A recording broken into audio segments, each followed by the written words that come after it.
more. She really dislikes a specific reporter from Africa. His name is Simon Ateba. He works with Today News. He's had a lot of hostile encounters with Karine Jean-Pierre for some reason. Yesterday, she freaked out on him and stormed out of the press conference, ending it early. We kept track of this weird psychodrama going on. Here are some clips from it.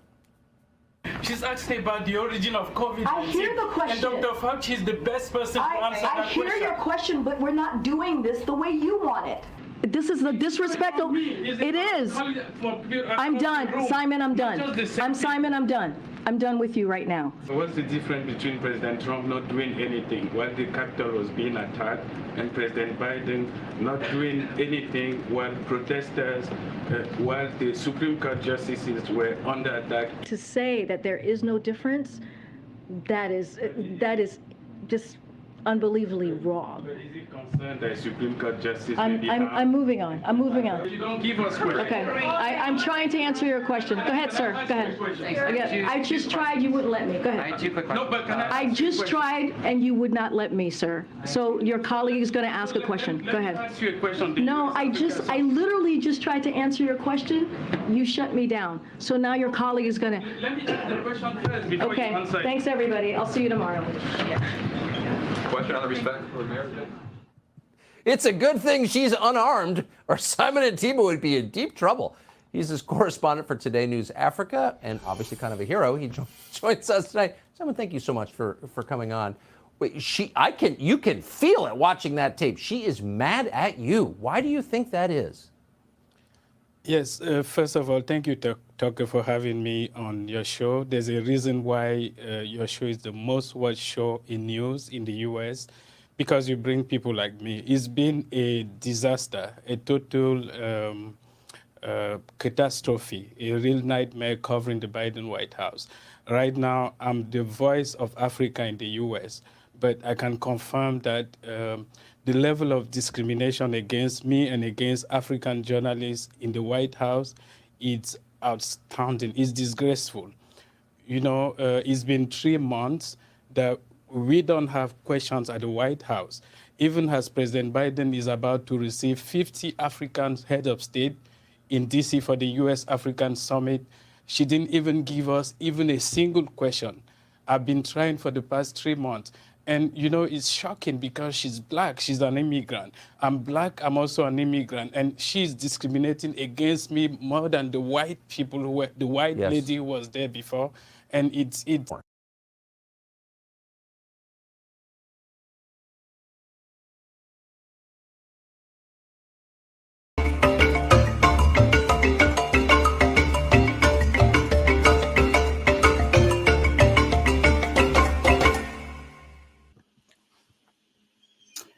Hello. In Saudi Arabia, representatives from Sudan's warring armies are having their first face-to-face negotiations. The pre-negotiation talks between the Sudanese army and the paramilitary Rapid Support Forces started on Saturday in Jeddah. The US and Saudi Arabia are sponsoring the talks. Several ceasefires negotiated between the factions have broken down in the fight that started on April 15th. Both sides have said they are in Saudi Arabia to discuss a humanitarian truce, but not an end to the conflict. A former Nigerian deputy Senate president, his wife, and their middleman have been jailed in the UK for an organ trafficking plot. Senator Ike Ekweremadu and his wife, Beatrice, brought a young man to the UK to harvest his kidney for their 25-year-old daughter, Sonia. Ike Ekweremadu will serve 9 years in jail, while his wife will serve 6 years. The middleman, Dr. Obinna Obete, will also serve 10 years. Their case is the first of such case under modern slavery law in the UK. Kenyans are today paying their tributes to Mukami Kimita, the widow of Kenya's Mau Mau freedom struggle icon, Dedan Kimita. According to local media, Mrs. Kimita developed breathing problems on Thursday and was taken to a hospital in the capital, Nairobi, where she died. Her husband, Dedan Kimita, led the Mau Mau uprising that fought for Kenya's independence.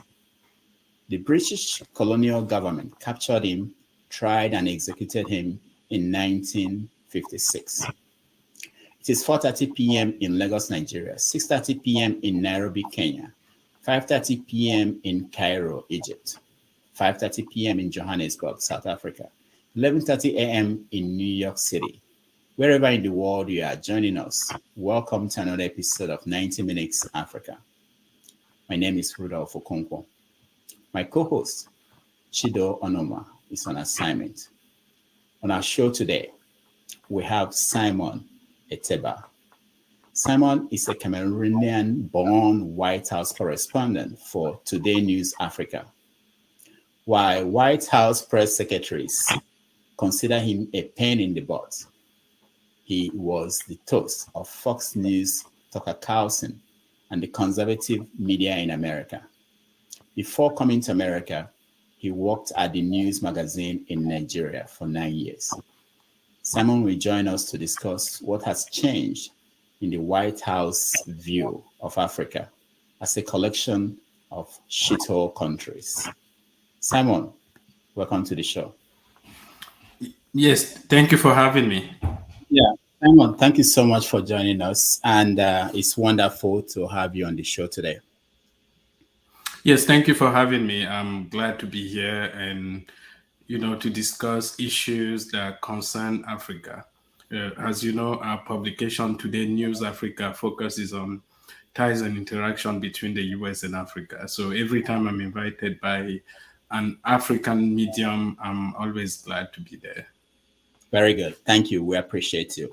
Let's start with what's going on today in Sudan. They're having a peace talk, not to end the conflict, but just to help people to get away from the conflict. What is your take on that crisis? Yes, so Sudan is a real mess. It shows you the failure of the African Union, but also the failure of the US diplomacy around the world. I just spoke to a friend of mine who is an American citizen who was able to escape from Khartoum to Cairo. And from Cairo, she will try to get a flight to New York City and then to Washington, D.C. And she described to me in vivid terms what is really going on there. She said, even though in the news, we say that the RSF forces were being defeated and they are nowhere. She said she saw them everywhere. Actually, they threatened them. She had an AK-47 to her head before she escaped. So it shows you hundreds of people have died, thousands of people have been displaced. And the way Khartoum, if you've ever been to Khartoum, the airport is right in the middle of the city. The army, the bases are also right in the middle of the city. So what is happening in Khartoum is those people are fighting right in the middle of the city. And that's why many people are trapped. As far as the US is concerned, there are 16,000 plus Americans who are registered in Sudan. Only less than 2,000 of them, according to official record from the State Department, were able to be evacuated. You remember that the conflict started on April 15, and the US actually failed to make the two sides to agree to a ceasefire. Actually, a US convoy was attacked by some of the people fighting there. So it shows you, I'm glad that at least they're having peace talks in Saudi Arabia, not even in Africa or even in the US. But it's good that they're talking, but it just shows you how the African Union and the US diplomacy has been waning in Africa. And it's sad. And we don't just see it in Sudan. We saw it in Ethiopia for almost a year. We had a war between the TPLF, the Tigray forces, and the Ethiopian federal government.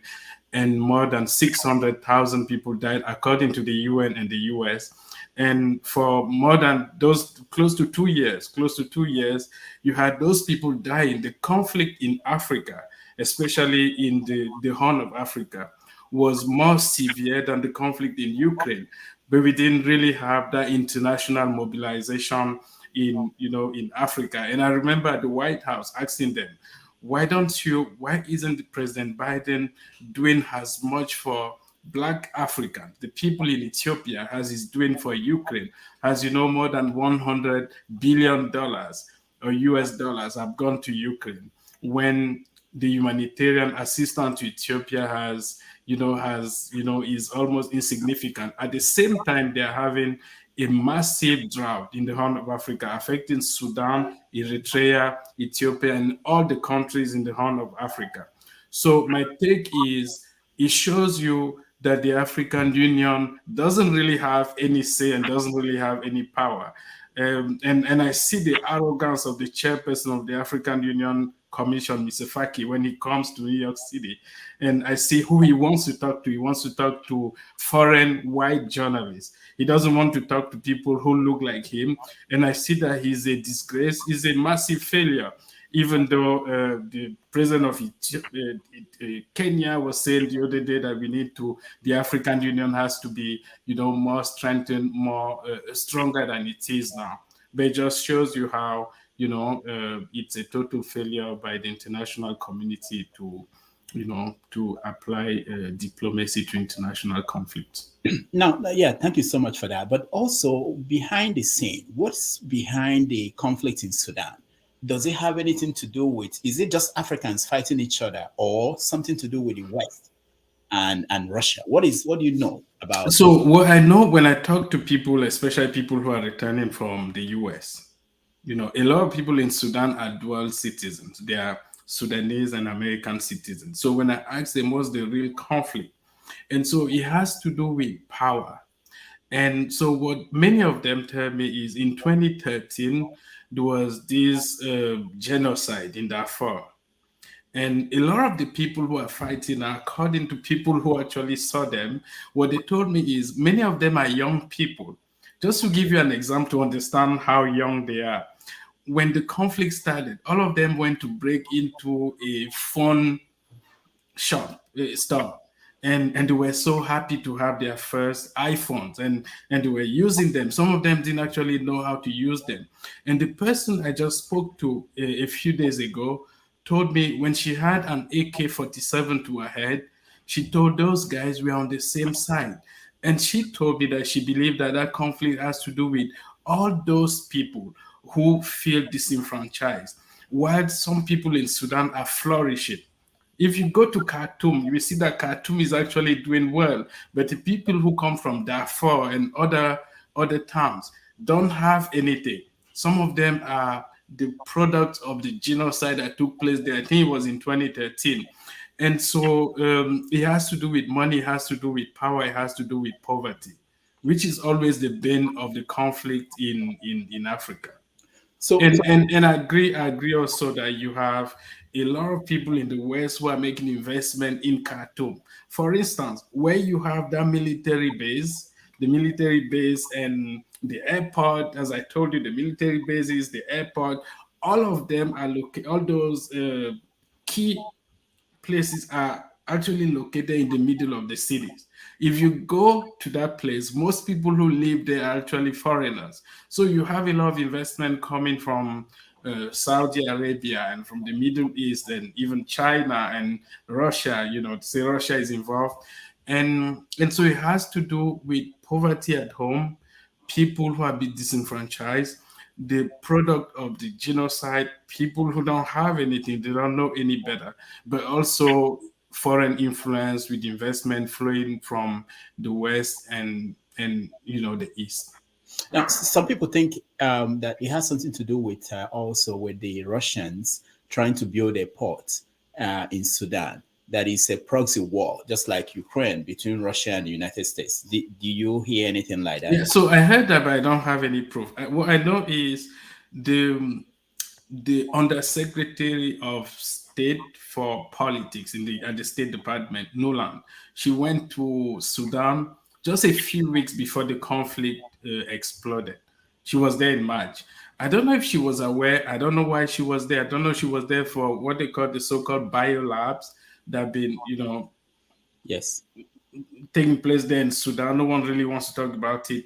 But everything in Africa right now has to do with, not everything, but most things have to do with the power dynamic between the US, China, and Russia.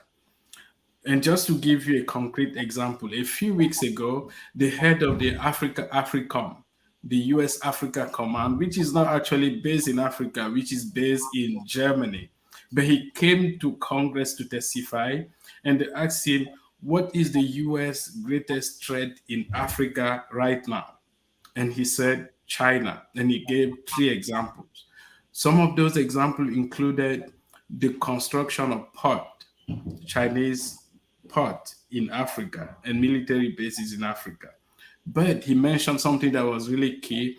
He said the second thing and most important thing that he noted was the mineral resources in Africa. 40% of the mineral resources being used by American companies come from Africa. And right now, the Chinese are building all those infrastructure close to those military bases. So what will happen in the next 5 or 10 years is the Chinese will be able to drive out the US. And also, as you know, the Russian are also expanding influence. But if you ask anybody, the battle for domination in Africa has mainly to do between US and China, and to some extent Russia. Okay, we don't have a lot of time, but there are so many questions. Let me take you to what happened yesterday in UK, where you have King Charles, the coronation of King Charles. I want to know, what do you think about that? Is that a change? Are we going to expect any kind of change in the relationship between UK and African countries? Because there's King Charles now, not Queen Elizabeth. Do you think that will happen, or what should Africans expect from the new king? Okay, so I don't really know. I asked people in the US, I asked them, what do you make of the coronation of King Charles? And what I realized was we didn't have a lot of enthusiasm here in the US. There wasn't a lot of post celebration of King Charles. What I saw was people were indifferent. Some people watch it barely just to enjoy the culture, enjoy the costume. Some people say that the costume were scary and were even extremely expensive. And what I also realized, what kept coming in the comments was a lot of people don't really like the new king. You know, people like the queen who was there, Queen Elizabeth. She was someone people could associate with. They really loved her. And also, what people kept saying was Princess Diana. Her name came up virtually everywhere. People kept saying they killed her. I don't know if that's true. You know, they said that she died accident, but you know, they kept saying that they killed her, and since that time we lost interest. And some of those people were Africans, and so I believe that it's a new era. But I don't know if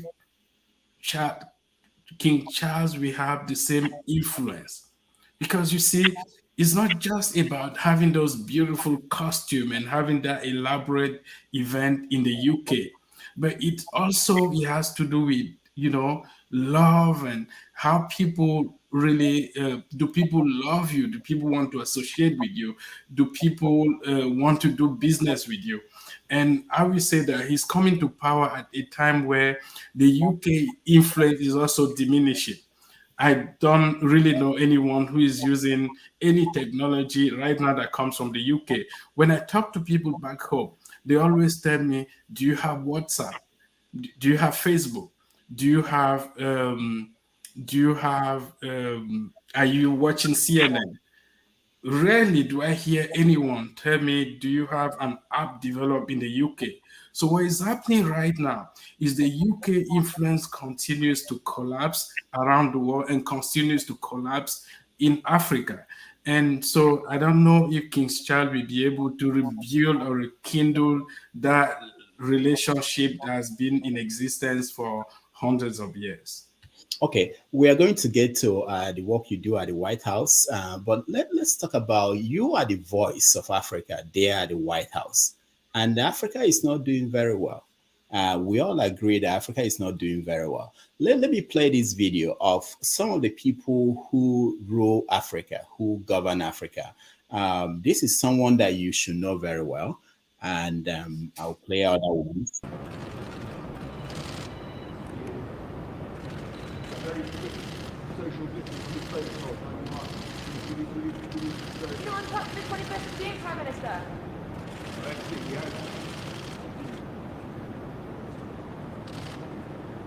This is another one, another African leader who you should know very well.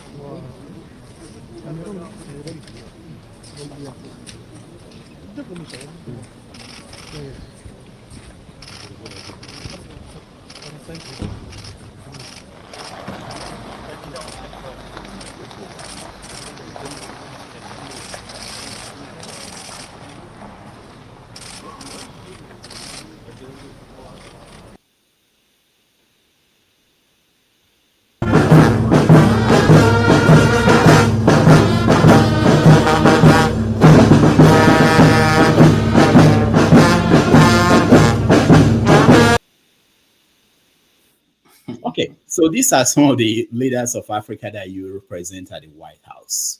What do you think is going on across the continent? Okay, so I want to say first that I wish President Bongo of Gabon well. I met him here during the US Africa Leaders Summit. I actually wish all of them well. But if you're not strong enough, if you are old enough, like President Paul Biya, who has been in power for 4 decades, and I also saw him during the US Africa Leaders Summit, and he needed someone to take him to the bathroom. And so he can't even go to the bathroom himself. He's been in power for 4 decades. He's 90 something years old. And so what's going on is you have all those people who have been in power for so long and who don't want to leave power, and they don't have much to offer anymore to the African continent. And so it's unfortunate. And that's why we started the US Today News Africa, to focus on US-Africa relations. And one of the things that we do is to just try to see how US and Africa can continue to strengthen their relation, and even in terms of infrastructure, in terms of economic development. As you know, the US and the G7, they're playing catch-up. They're trying to invest $600 billion over the next 5 to 6 years so that they can catch up to what China is already doing. So I will say that Africa is not doing well. It's not just that the leaders are old. There's also an issue of corruption, but also there's an issue of, the people who are there don't have much to offer anymore. There's corruption, there are coups, but some of those people were also trained by the US, has admitted by the AFRICOM, the US Africa Command leader when Yes. he came to testify here. Yes, that's true. Yeah, I remember that he said it, that the people he trained were the ones who are doing this across Africa. But even the people coming up, someone like Nigeria's incoming president, you are familiar with Bola Tinubu. So what do you think about that? Seeing the continent, when you think it's making progress in the right direction and then it goes in a different direction. What do you think about the election in Nigeria?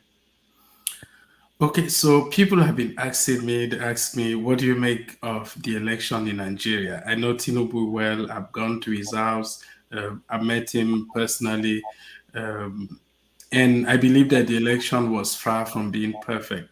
Actually, from the report I got, it was the worst election in terms of rigging, in terms of irregularities. And most people that I've not spoken to one person who has said that their election was great. We also know that Tinubu has been in power for a long time. He was governor of Lagos. He was a senator.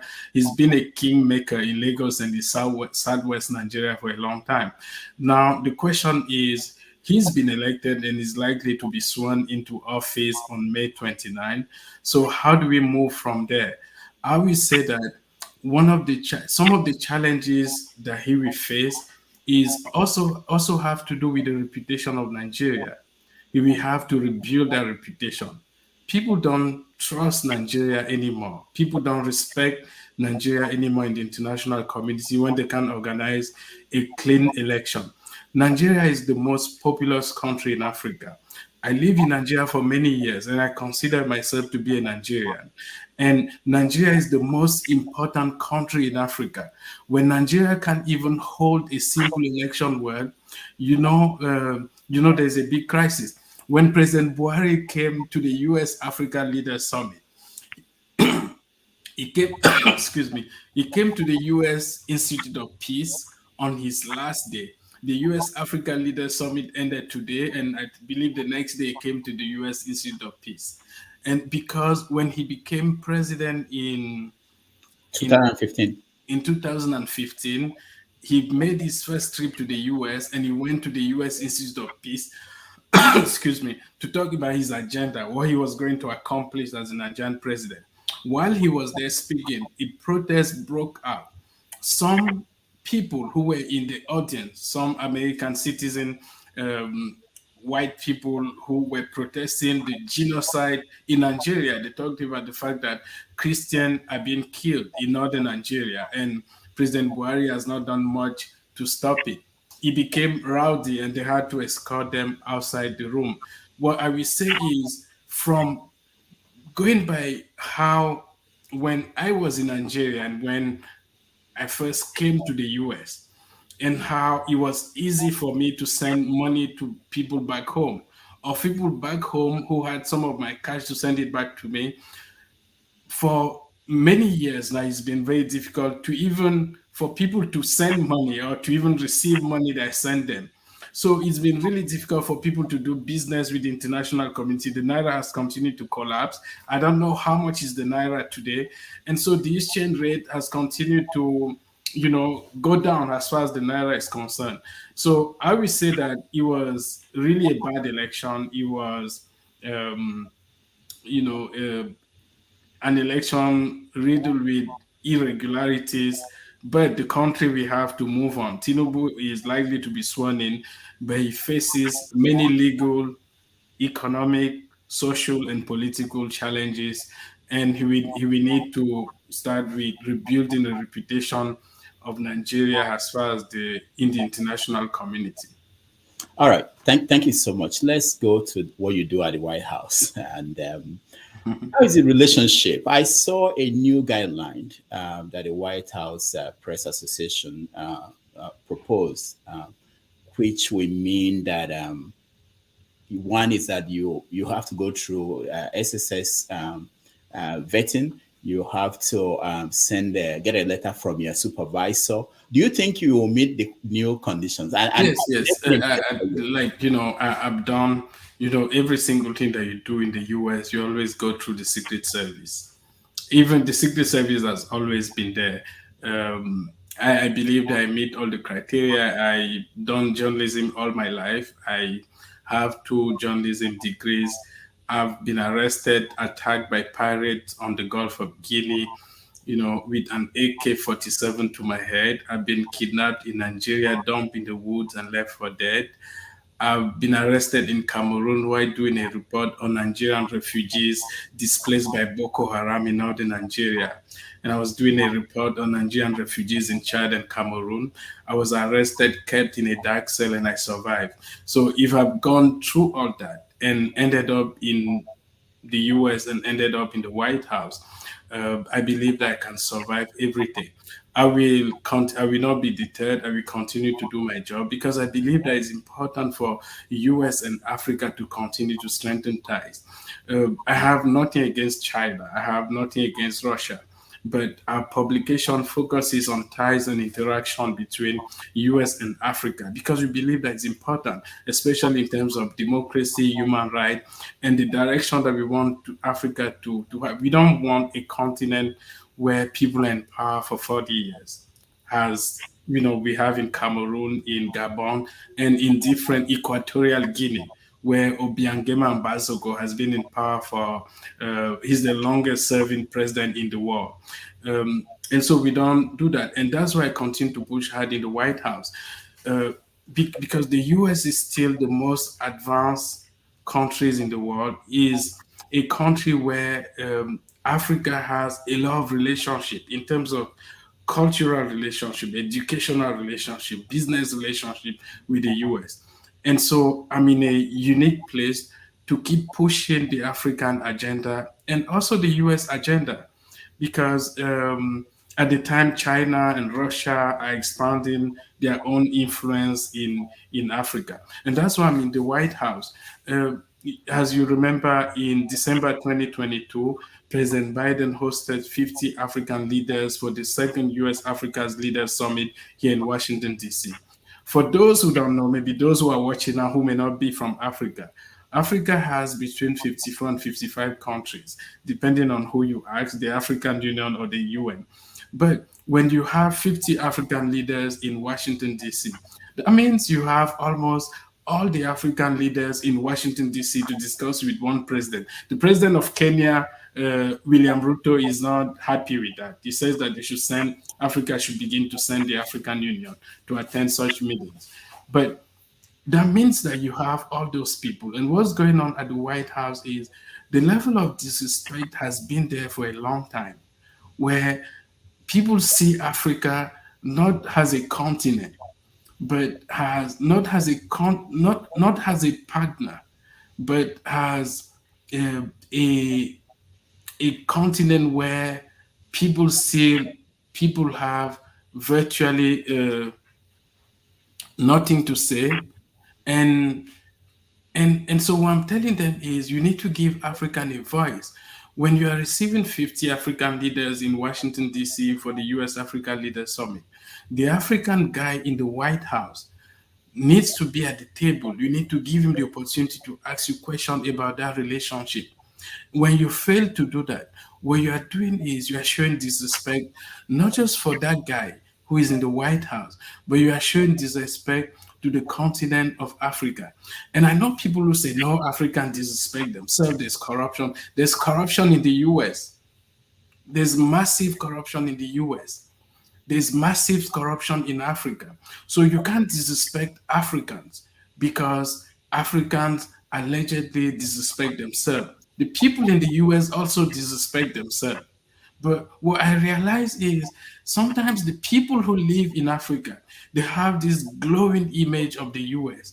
And so when you're telling them things are not perfect, instead of listening to you, they have this beautiful image of the US, and they believe that they will rather believe the US, maybe one official at the White House, that, how can the US do it? There's the First Amendment in the US, there's press freedom. So maybe the problem is Simon. And I'm even shocked. I see some people, I saw one crazy guy from Ghana who went to write badly written, opinion article trying to attack me. And I felt sad for him, because I am there in the White House. I am there talking to officials. I am there in the briefing room asking questions. I am there trying to move the ties between US and Africa with accurate and relevant information. You are not there. You have never been there. You watch a clip on TV and you believe that you now have so much knowledge. And to judge that person who is trying to do the right thing, to criticize that person who is trying to, fight for Africans who are here. So some of the questions I've asked were about Ethiopia, when the war in Ethiopia was going on and thousands of people were dying and everyone was talking about Ukraine. And I kept asking them, when are you going to help Ethiopia? When are you going to give them the resources and give them and try to shine as much light as you shine light on Ukraine, on the Ukraine war? And I also asked them, when are you going to give the people who are fleeing Ethiopia the protection in the US? When are you going to do that? Some of the questions I asked, you remember in 2021, when I began to have problems in the White House, was because I asked the press secretary, Jen Psaki, why President Biden banned 8 African nations over the Omicron variant. And that at the time when the variant was also in Hong Kong, in the UK, in Europe, in everywhere. How do you justify that you ban 8 African nations, 6 of them with 0 cases of the variant? And I challenged her, and she began to read false data. And I said, no, that wasn't true, because that same morning, the WHO held a press conference and released the latest data. They had just hundreds of cases, and they did the right thing. South Africa did the right thing by informing the WHO that there was a new variant of the COVID-19 that the international community had to pay attention to. How did the Biden administration react? They reacted by banning South Africa and banning all the countries around South Africa. And I challenge them. Just imagine for a second if President Trump had banned only 8 Black African nations when the variant was in the UK, in Hong Kong, in Asia, in Europe. People would brand him racist.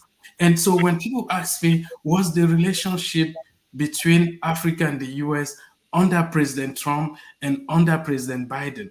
Well, I'll be saying that President Trump was careless with some of the things that he said, some of his tweets, but the policies were actually good. Some of the policies were good, and we could see strength from the US. And right now, we don't see that strength. We don't see that strength in Sudan. We don't see that strength. We didn't see that strength in Ethiopia. We don't see that strength in the coups that are taking place, and we don't see that strength with the fact that China is expanding bases, is expanding influence, while the U.S. influence is waning in Africa. I can go on and on, but I will stop here. All right. Thank you so much. We know that the U.S. vice president was in Africa recently, and some of the comments and some of the reviews was that she wasn't well received. Some people said that it was because she was a woman, or because she was that what you are saying now, that the U.S. influence is waning and that Africans are becoming more confident, Africans are becoming more attached to China. What do you think is responsible for the reception she received? Okay, so just to give you an example, when the war in Ukraine started in February 2022, right? There was a vote at the UN in March. And what the US realized was a lot of African nations, some of them abstained, some of them even voted against the resolution.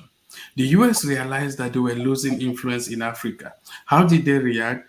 In August 2022, the Secretary of State, Anthony Blinken, went to South Africa to unveil what he called the new US Africa policy. And in December 2022, the President Biden hosted the second U.S. Africa Leaders Summit in Washington, D.C., where he invited all those leaders to come to D.C. When he did that summit, one of the questions that I asked at the White House was, why wasn't President Biden going to meet one-on-one with African leaders? Because a week before that meeting, the president of France came to the White House. There was a big reception for him. There was a red carpet. They brought all the cabinet, all the Biden appointees came to the White House to receive him.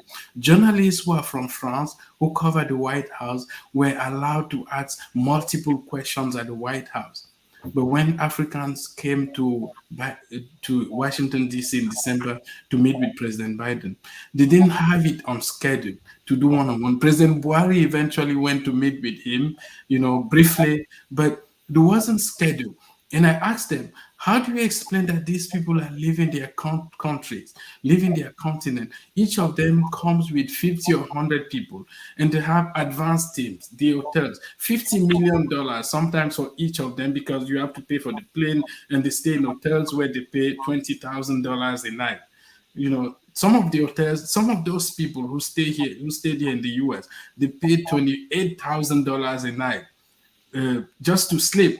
For those who have a calculator, you can just calculate how much is $28,000 every single night. And they had people who came in advance. And I asked them, if those people are spending all this money to come to Africa? Why don't you have a one-on-one meeting with them?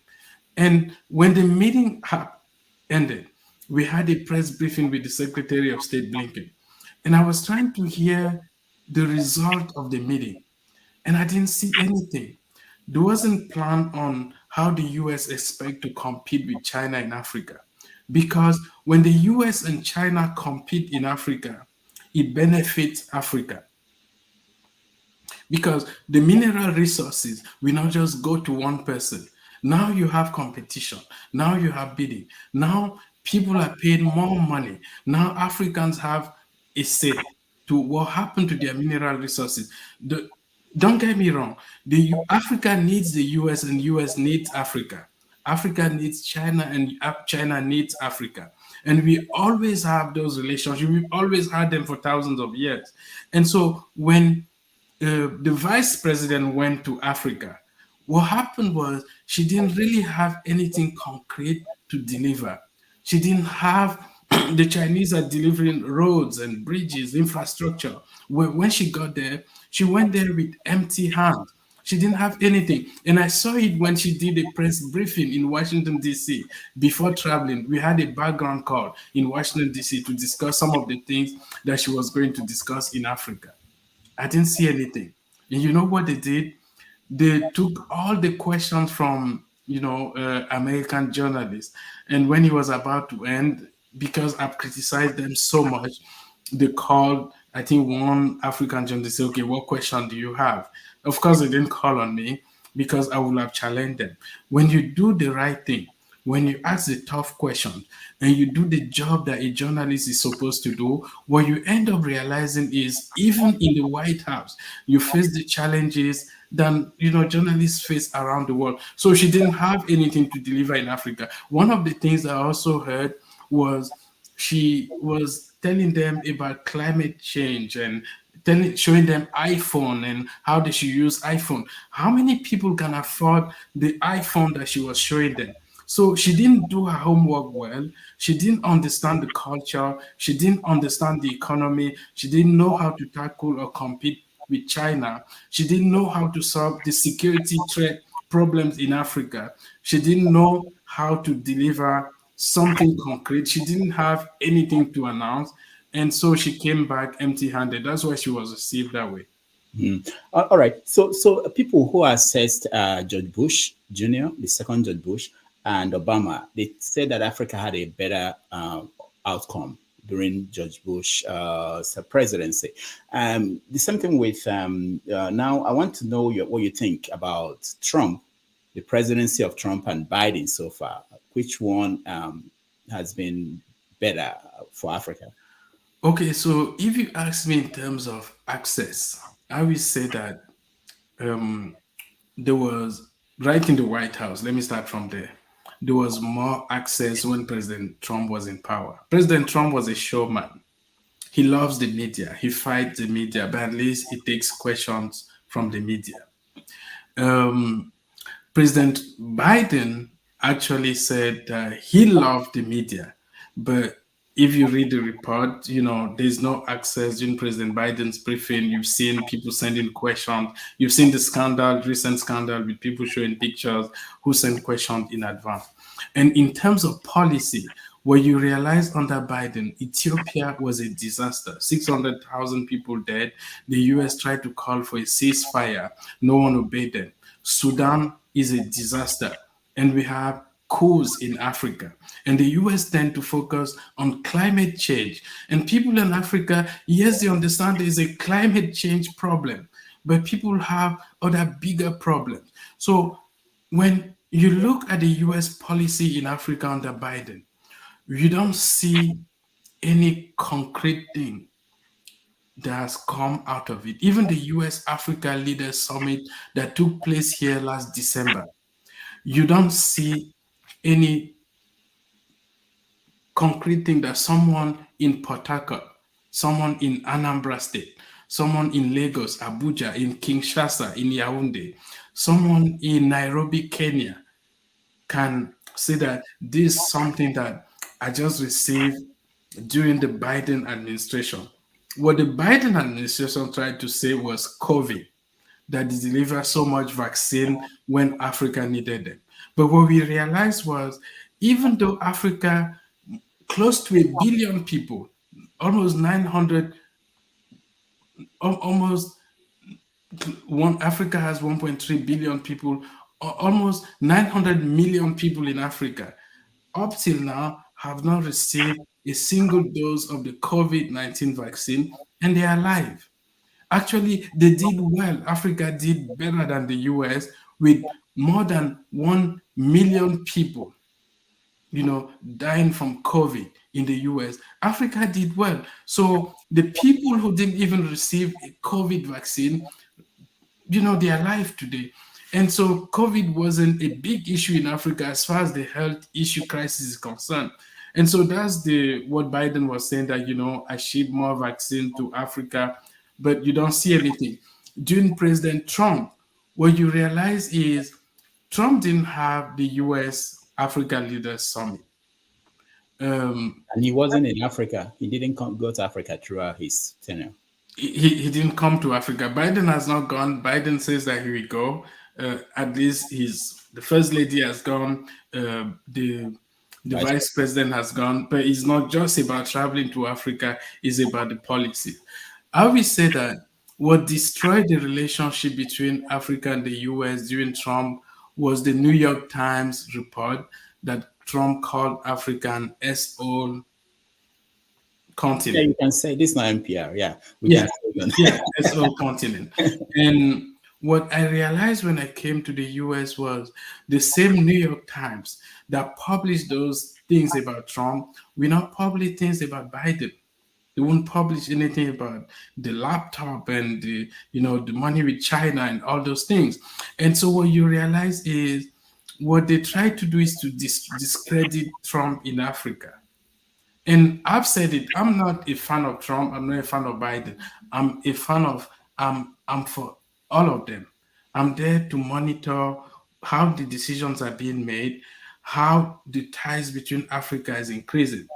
And I will say that while Trump was distracted a lot by, COVID in 2020, so you take that year off, and then he had the impeachment one, impeachment second, and so he didn't really have the time to really look out, because when he was in office, he was impeached, I think, twice. And, he wasn't impeached at the Senate, but, the people in the House tried to remove him from office twice, and he was distracted. And there was also that report that said that he denigrated Africans. And so Africans didn't really love him.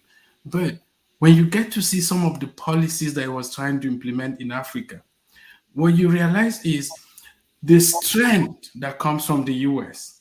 When you have a strong president in the US, when someone knows that if you overthrow a government in Africa, you'll be removed from power, you have less of those things. What do we have now? We didn't have 600,000 people dying in Ethiopia when Trump was in power. We didn't have Sudan in a mess as we have now. We didn't have a lot of the things, that have now taken place since Biden came to power. I will say that it's not perfect. That relationship needs to expand, needs to be strengthened, and it has to focus on investment and education, transfer of technology. And it has to be a partnership where the US respect Africa and Africa respect the US, and you have this symbiotic relationship. Not just having a father-son relationship where you throw a few dollars to people and you claim that moral superiority in terms of advancing democracy and all those things that US aid does. Some people have said that US aid is actually an arm of the CIA. I don't know about that. But, it has to be a relationship based on mutual respect where we focus on what the Africans actually need. And it has to do with technology. You need to transfer technology. You need to invest. You need to, first of all, you need to change the mindset of people. I always say that there is the first impression that people in the US had of Africa was a continent deeply poor, deeply ill, deeply where we didn't have people who are intelligent. We didn't have anything. And so when someone like me comes to the White House and I'm challenging them, it's almost like, oh, no, no, no, that's not your place. Africa is not supposed to be like that. You're supposed to be in the White House, but you're not supposed to ask questions. So I believe that those are the things that should be taken into. And that's why I urge anyone listening to us to go to todaynewsafrica.com and keep reading us, and go to my Twitter handle and keep following me.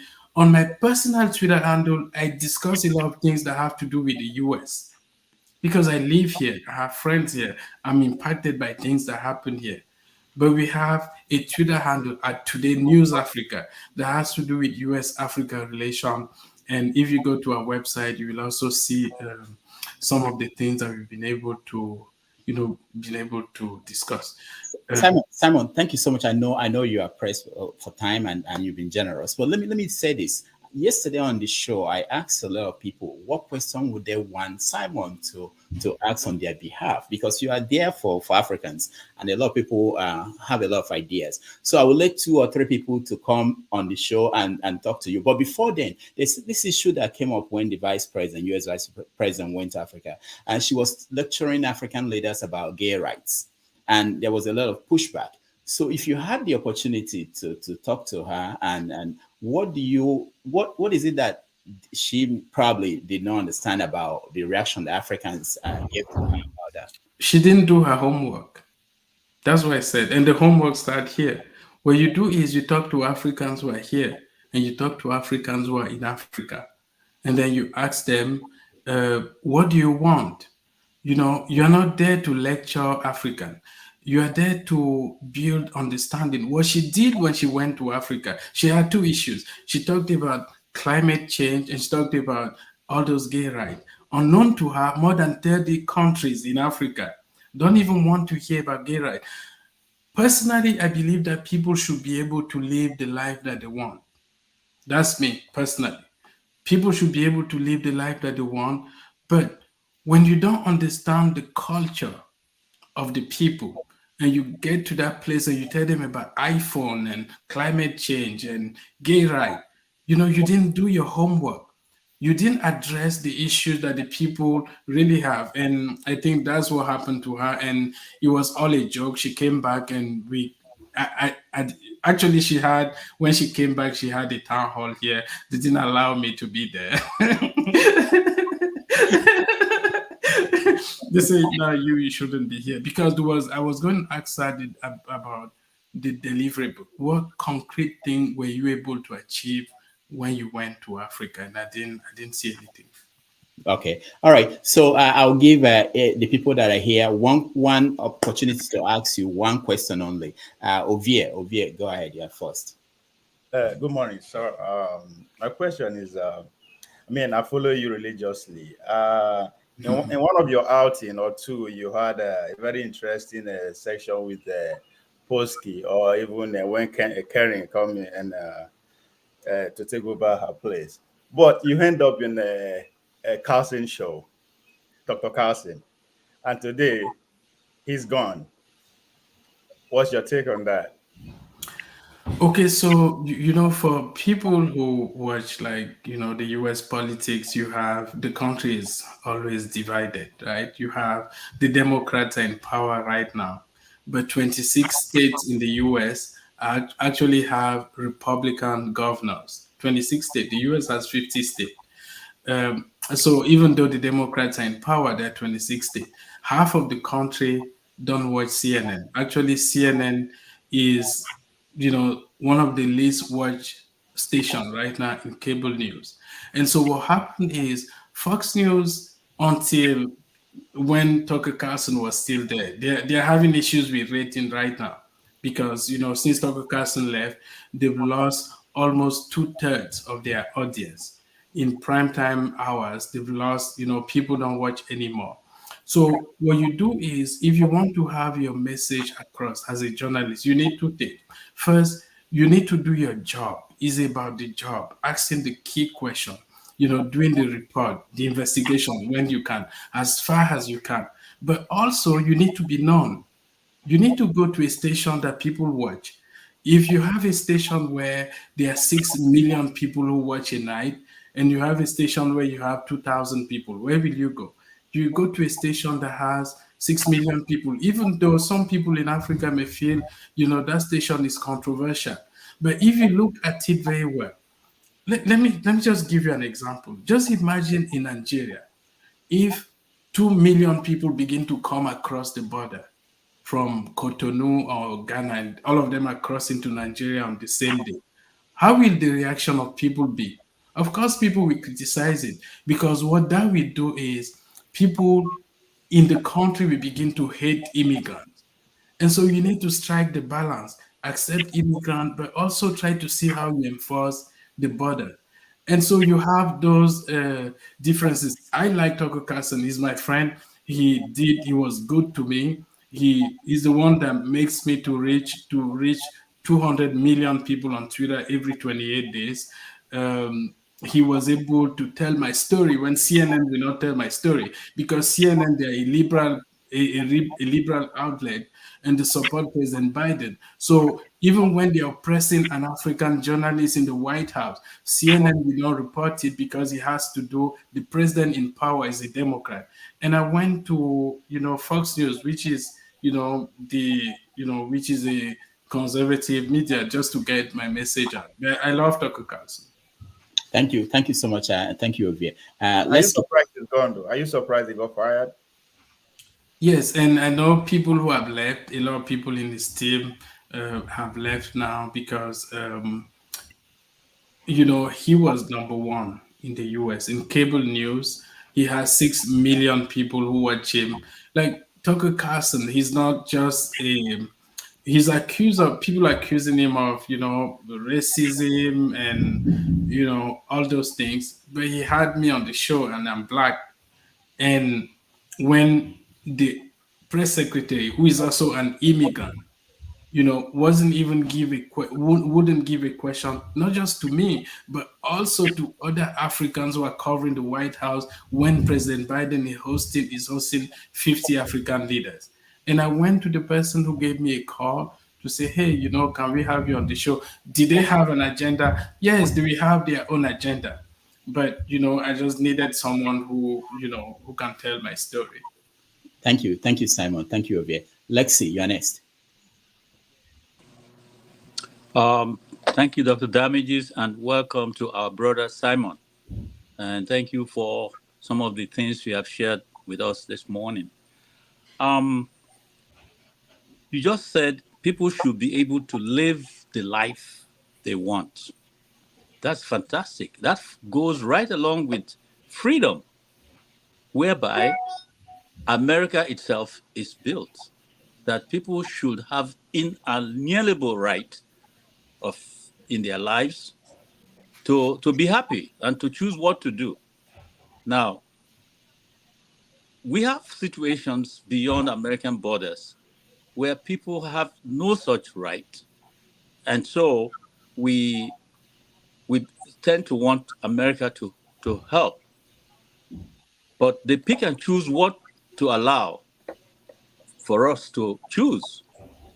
I'm just wondering, since you are right there, thinking about Southern Sudan, did America do anything that helped them to become free eventually after so long struggle with their government? And if America did, why did it do that for Southern Sudan? I'm also aware of places like Kosovo and Albania, but that's not Africa. However, did America have part to play in the freedom of these people? And if they did, what do you think is their reason that they were able to help these people? Thank you.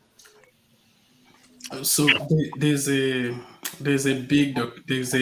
great documentary on Netflix, and he talks about spycraft, and it goes into America's diplomacy, and he talks about why should America intervene in one country and not intervene in another country. And they say that you need to have a strong national interest if you want to sustain a foreign policy in a particular country. America is not there to just do good around the world. They need to have, usually what they do is they weigh in their national personal interest before they can intervene.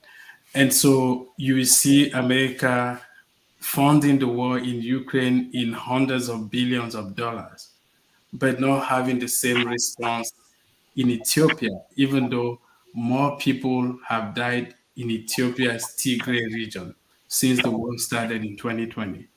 And that has to do with the interest and also the media and people like me who have to keep pushing them and telling them, hey, people are dying in Ethiopia. You know, you are not sending them the resources. President Biden has not said anything about the election in Nigeria. Are you congratulating Tinubu? When are you congratulating Tinubu? When the UK Prime Minister became president, the next day, the same day, you sent a congratulatory message and you invited her to Washington, D.C. Even then, she lasted for 2 weeks. Was she there for 2 weeks or 3 weeks, the former Prime Minister? And so when I'm at the White House is to point out some of those differences and say that you need to understand the culture of the people. Some people in Africa don't want same-sex marriages. And so if you go there and you try to push those things, down their throat, they may reject them. And so you need to have a better approach. I will say that the US picks and chooses based on their national interests. All right. Thank you. Thank you so much, Simon. Prince Akwechi, you are next. I can take just 2 more questions. I'm sorry. Okay, 2 more questions. So Prince Akwechi, yeah. Yeah. Just a question, please. Good morning, Rudolph. Good morning, Rudolph, and good morning, Simon. Simon, I am kind of like a little, would I say, I'm a little surprised at your projecting Carlson Tucker as, as your friend, in the sense that knowing fully well that he was being fired based on things that he did. As a matter of fact, the reason why people don't watch Fox News is because of all the lies that was being, put out there by Fox News, going from the election to other things that is happening. As a matter of fact, most of us here we look at Fox News as a racist, news outlets or whatever you call it. Um, in viewership, they don't have 6 million. If you want to talk about CNN, CNN is not even a liberal station. CNN is, neither here nor there. If you want to talk about liberal station, you talk about MSNBC, and they have more followership than Fox News and CNN. So my question to you is, how do you choose one part and just let out the other parts? Okay. If it makes sense. I just don't want to. Yeah. So the first thing I will tell you is that if you check the ratings, you can ask the guy in New York City. For all the years, Fox News program, we have more viewers than MSNBC, CNN, and ABC News combined. So, and just to give you an example, Tucker Carlson will be on the show. He will have like 6 million people who watch him. And CNN, we have Anderson Cooper, who will be on the show, and we have 150,000 people who will be watching him. Just compare that.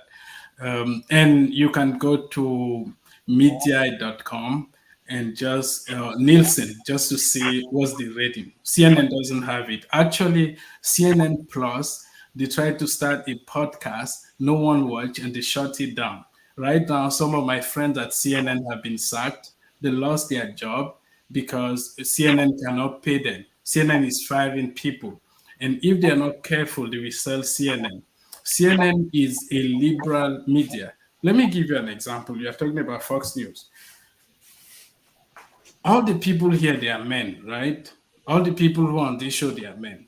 Just imagine, your 4-year-old son, and someone comes and says at 4, they need to change their sex because they feel like they're a woman. And CNN and MSNBC and all the liberal nonsense in the US, they push those things. And some people on the right who are still deeply religious are saying that no, you can be a gay if you want, you can be a lesbian as an adult, but you can push those things on children. A 4-year-old boy should not be able to take a decision that will change their life forever. And those are the policies that are being advanced by people on the left. And that's why a lot of people who come from Africa, when they get to the US, what they actually realize is, even though they were watching CNN from Lagos, when they come to the US, they realize that they are actually more conservative in terms of their belief, in terms of religion. A lot of people in Africa, in Nigeria, for instance, still go to church. Right now, in the US, you go to church, it's almost a bad thing. Like, if you say you're a Christian, it's almost a bad thing. If you come, you say, I'm gay, and then you are celebrated. And so what we realize, and we've seen those things with Google, Libra. You remember TB Joshua, whom I know very well. They shut down his station because he preached about homosexuality. Now, he's a pastor. You may disagree with him. You may say he's not a great pastor. He's not a good pastor, but he's a pastor. You don't expect him to preach something else than what he has in his Bible. And Google shut his YouTube account down with almost 6 million people because he dared challenge those people. And that's what is happening here. The transgender movement in the US is being is being opposed on the right because those people are saying that no, adults should be able to choose, but children should be able to wait. If they can't drink when they are 21, if they can't have a license until they are 16, a 4-year-old child should not be able to have a sex change at that time. And those are the things that are being pushed by people on the left, where they say everything is okay. I feel like a boy now. They say, okay, let me ask you a question. When you're in the bathroom, if you go to a bathroom, and if you find yourself in a female bathroom, how will you feel? Will you feel okay? And some of those things people are saying is not right. Now they are saying that how do you feel? You say, I feel like a woman. And then because you feel like a woman, you need to go to women's bathroom. Or now you need to play in women's sport. And so some of the people on the right are saying that, oh, wait, let's put a break to this. Children should be left away. Men should not be in women's sport, and men should not be in women's bathroom. And so all I have said is you have it wrong when it comes to the ratings. And I showed you that CNN is not doing well. As you know, they just fired Don Lemon, and they fired almost all their top people. No one is watching them. CNN Plus, they had to shut it down because no one was watching it. No one is buying it. They are not even second. They are not third. Usually they are like 9 or 10. So they're not even with the international audience, they're not even close to Fox News. The reason Fox News is having an issue now is because Tucker Carlson, who used to be their voice and who used to speak for the people, what you need to understand is there's patriotism in every country. If you open the borders too much and everyone comes in at the same time, the people in that country will become so angry and you begin to hate immigrants. And so what you need to do is to balance it. How do you balance it? People need to be processed. And so when someone is talking to those people, those issues, and that's why Trump won the election. Maybe I'm going a bit too far. People understand, how can Trump win an election in the US when he seems to be in quote, the racist, the bad guy. But how can he win? Because he's talking about those issues that the people really care about. And so I will say that, I love Tucker. He had me on the show. He has a lot of black people on the show. And, the Fox News can be controversial. CNN is. I just give you a few examples, but they are not the same that you see in Africa. All right. I know you said one more question, so I will take that question myself. I'm sorry, the guys here. Let me ask you. This is from a comment I got from somebody who wanted to talk to you but couldn't be here. He said that he knows that you're covering the White House, but when a story like Tinubu's drug case in Chicago came up during the campaign in Nigeria, do you feel like you have any responsibility to, being that you are in America, you are also at the White House, to ask the American government what do they think about something like this, someone like this being the president of Nigeria who has this case, or even to investigate? Did you feel you have that Yes. to investigate this story? Yes, not just Tinubu. When Atiku came here, he stayed in a hotel here very close to my house, and Nigerians came from all over the place to hear him, and he didn't have the courage to even meet with them. He disrespected them. The only person he spoke with was the Hausa guy from Voice of America. And so when he lost the election, no one really cared. So that's it. You need to engage the people. You have me in the White House when there are big issues. For instance, when Osinbajo, the vice president, came to the US to meet with the vice president Harris, I was the only guy who didn't come from Africa, the guy in the White House who was in that meeting as he was meeting with them. I was the guy yelling out the question because they didn't want him to take any question. So when there are issues with drug, Tinubu's issues with drug in Chicago, Illinois, I believe that it's my responsibility to investigate that. Of course, we can't do everything because, it takes a lot of resources. I'm here like in Washington. Usually I will travel to Texas. You need to fly. You fly to Chicago. But also you need to engage the people. I would just say that sometimes people come to me and they say, why don't you do this story and that story and this other story? And what you realize is, you want to do all those stories. They're actually telling me what I will do last, not what I will do first. When you start somewhere. You begin to do your journalism. You go to school first. You become a journalist in Nigeria. You begin to move and you find your way in the US, and you need to find your way in the White House.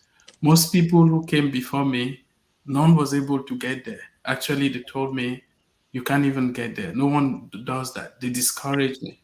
None of them got there. But I was able to get there. And when I got to the briefing room, even the other Africans, another African who was there, no one knew their names. They've been there for on and off. But when I came, I changed things. I said, no, we need to talk about Africa. Yes, they said I disrupted a few press briefings. Then I yelled question. I yelled question because Africans were in the US, and and we were discussing Africa in that press briefing. And I didn't understand that you don't even call on the guy who is covering Africa.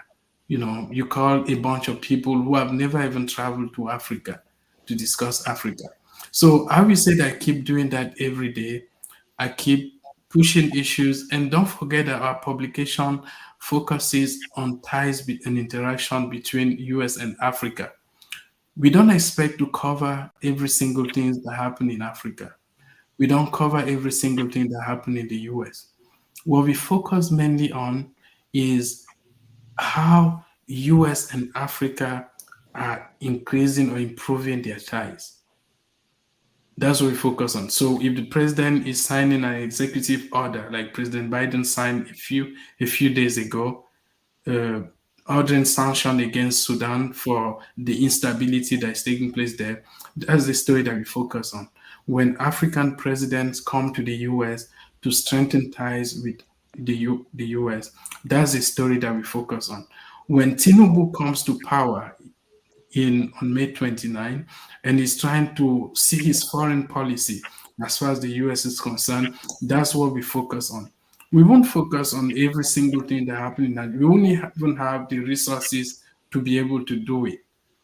I can't pay people to begin to be in every country, in Kinshasa, in Abidjan, in Yaoundé, in all those places. So that was a story that we began to do. And, I also, sources told me that, the Atiku people were pushing that story, and I know the guy who went to Chicago to try to get the papers. In the end, it has to do with Nigerians who chose, and it has to do with Nigerians who will oppose rigging and irregularities in the election. And so, yeah, I will continue to do that. I will tell everyone who is watching us to just keep praying for me. Keep praying for me to do the right thing. Keep praying for me to get the wisdom, the understanding, and keep pushing those policies. Like, people may think I'm perfect and I have all the answers, or I know every single thing that happened. No, you can actually send me an email, say, hey, this thing is happening. If it falls into this area that I just explained to you, that is something that you'll be able to focus on. All right. Thank you so much, Simon, for this wonderful time. I know you wanted to spend 25 minutes, but you spent over an hour. So we appreciate this. And hopefully you'll come back again when you have more time, because you see, we have a lot of people who are sending questions and they want to talk to you. So thank you so much for joining us. Thank you for having me. All right. So we'll take a break. When we come back, Thank you, Simon, and do come back to see us. Thank you. Thank you, Mr. Simon. And we will keep praying for you. All right. So thank you, everybody. Who's got prayer? Thank you. Okay, are you Thank back? you, Simon. Are you back? All right. So thank you, guys. I'm so sorry. He actually said 25 minutes and insisted on it. So, but the conversation continued for this long. So I appreciate the time. And so let's go. Let us discuss. CM, what was the question you wanted to? I wanted to call you, but I got this. Let's discuss the question I had for him. Yes, the question I had for Simon was, from what he said during his presentation, he said people no longer respect Nigeria in the international community.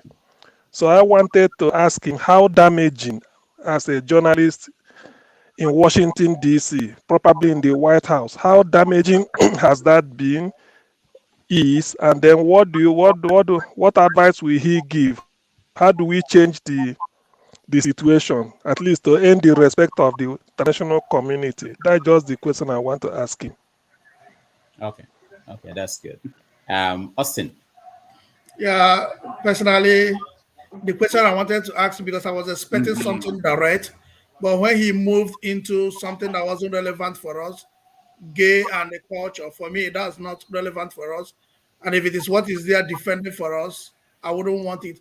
I wanted to ask him in February when I went to Cameroon. I had option to fly, but I decided to drive from the border to Buya that I went through. I saw more than 15 cops, people dead along the street. I saw more than 50 vehicles that were burnt along the road.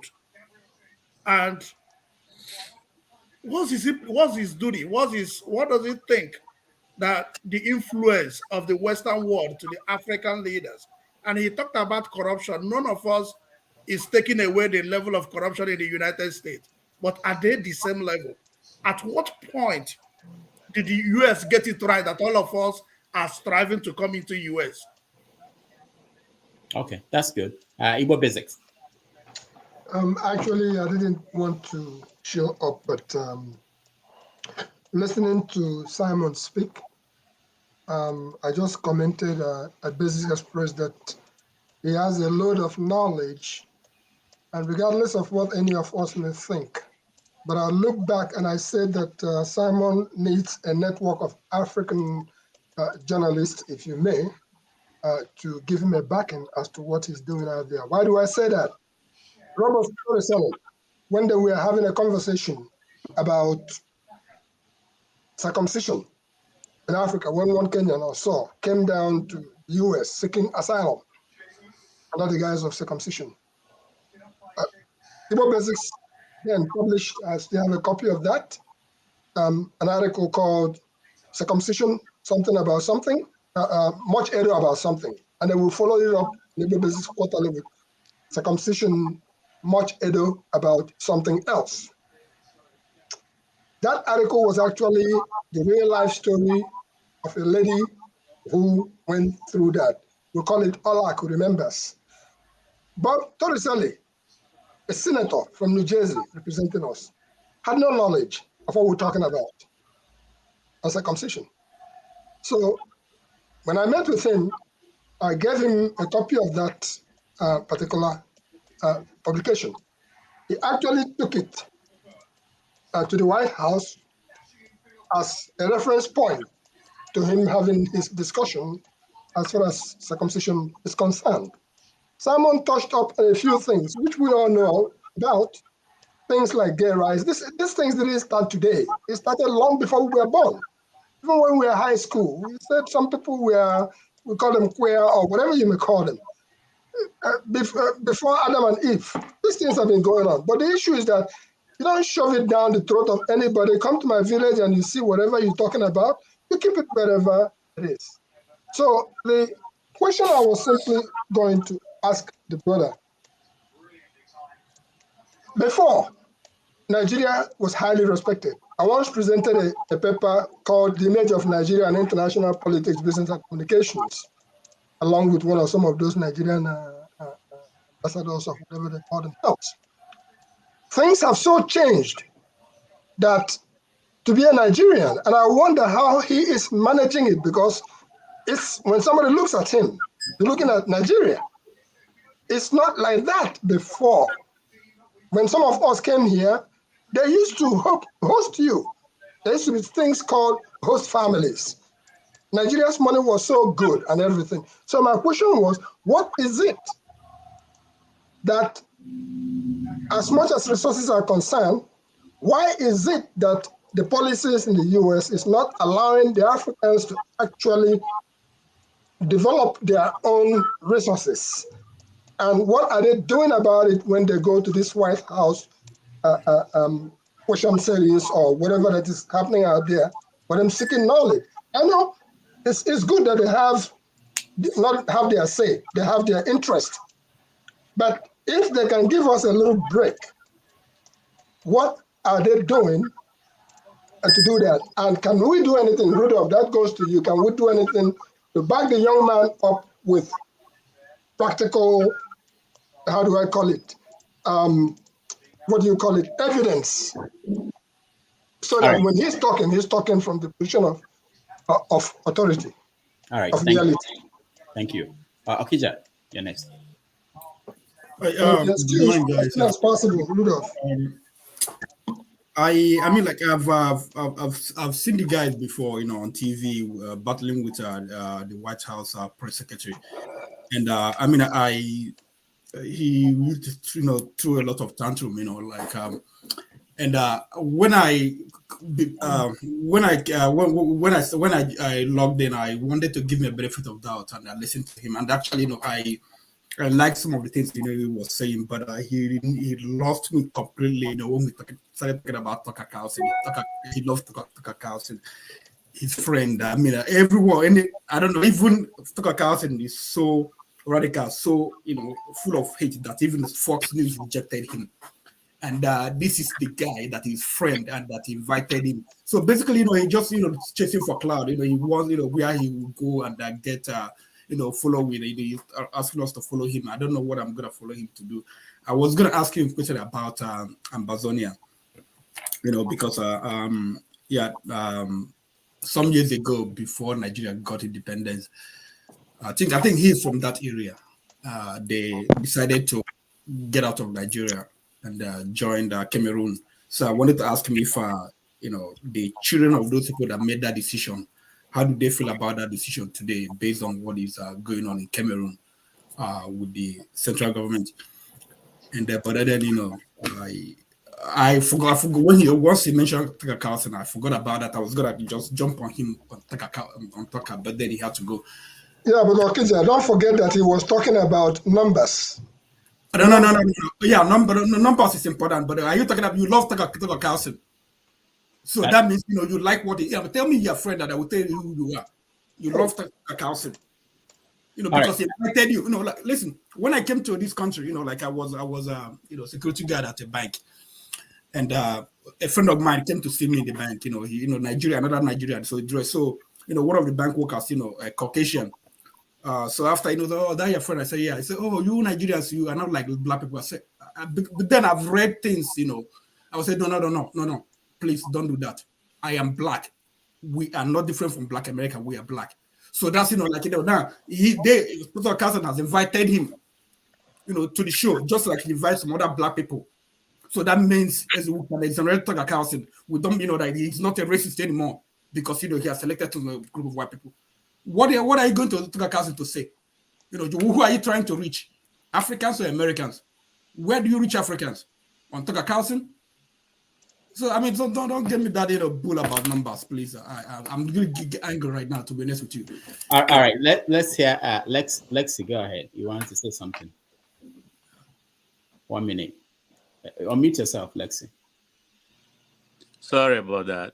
Yeah, his email. I think we can share his email here. You have it. I need it personally, and he didn't quite address one aspect of my question, which is to agree that America did help South Sudan to come out of the mess they were in with the rest of the country. And also in Kosovo, I remember George Bush and his family making some reference to some kind of event in the past, and they were having some empathy for Kosovo. And eventually those countries are free today. Albania, Kosovo, and so on. So I was a little bit trying to put him on the path of talking about freedom in Africa, because Africa is not free. I don't see any part of Africa that is free today. But there's need for that. All this talk about, if this group move from the main group, then it will happen all over. Why doesn't it happen? Let it happen, because it happened in other places. What is the fear?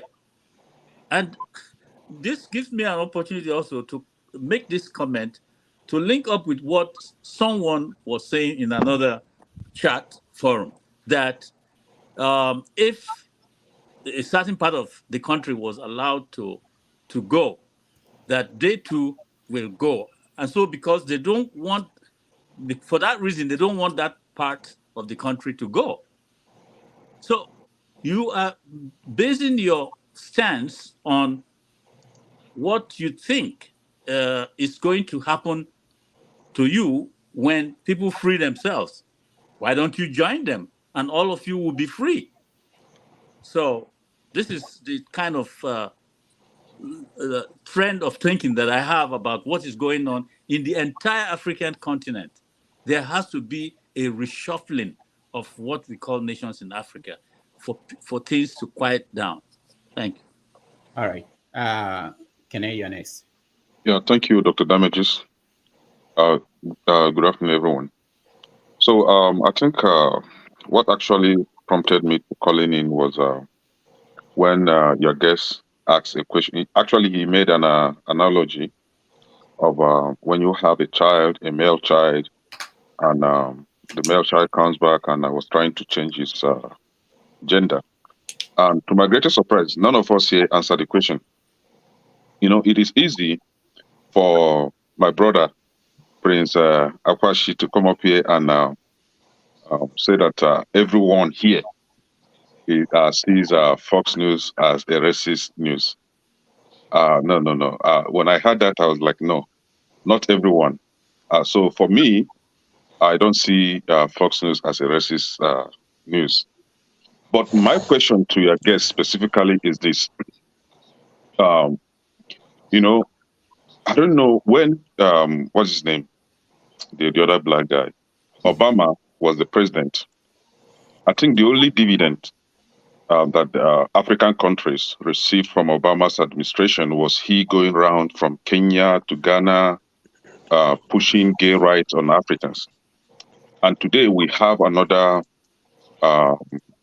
administration from the same Democrat, that is the Biden's administration, where we see Kamala Harris, that is the vice president. All she does is to go from one African country to the other, pushing gay rights. And I begin to ask this question. More than 70 countries ban gay activities. Specifically, 13 out of that 70 actually have death penalty against the gay activities. And among these 70, 6 of them are members of UN, including Nigeria, where we come from. Some of the northern states, I think about 12 northern states in Nigeria, have a death penalty against the gay activities. Now, why is it easy for this administration? I mean, Democrats specifically, let me have a distinction because I don't see Republicans doing that. Democrat, why is it easy for them to always jump from one African country to the other, pushing gay rights?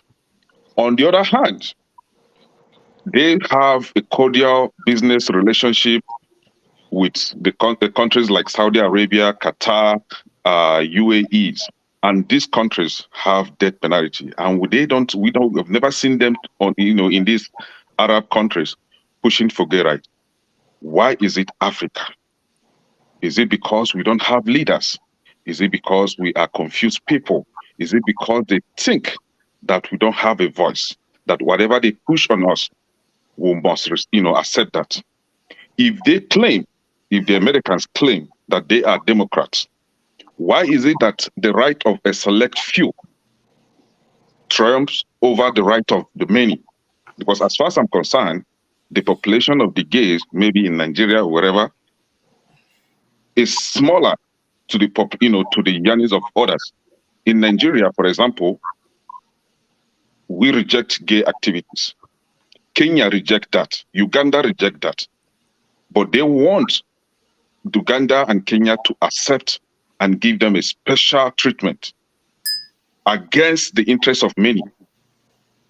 So when he made that analogy, I was expecting one of us here to say, yeah, I would love my male child to come back and wants to change his identity. Last time my daughter come back from school with a book, I don't know, I've forgotten the title of that book, but it was all about telling young children, trying to kind of brainwash them to begin to see themselves as if they are in a borrowed body, that the gender they have right now is supposed to be their gender, right? It's all about gay activities. I had to, without even second thoughts, I drove straight to the school, seriously warned them to stop giving my child this kind of book. That was the day I actually remember that I was a Catholic and we have Catholic schools. And I made up my mind to change their school immediately and have peace of mind. So we Africans, we know that we wouldn't accept this, but we still go back and still vote for this kind of people. So my question to him, I don't know. Maybe someone will answer it here. Why is it that Africans are always a target to pushing down these gay activities? Why not focus on these Arab countries that actually have death penalties against gay activities, if they truly believe in democracy? Okay, let's Prince, and then see, and I'll continue with your question. Go ahead. Just 1 minute, please. Okay, so a quick rebuttal to Kene.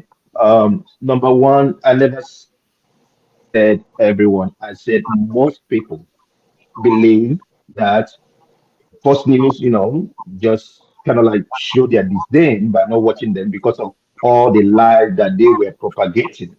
And if I would be allowed to throw a little more light into what you are saying, none of us, I would say myself, for example, I'm not gonna say, that I agree with everything about the transgender thing, LGBTQ, whatever, they have going on.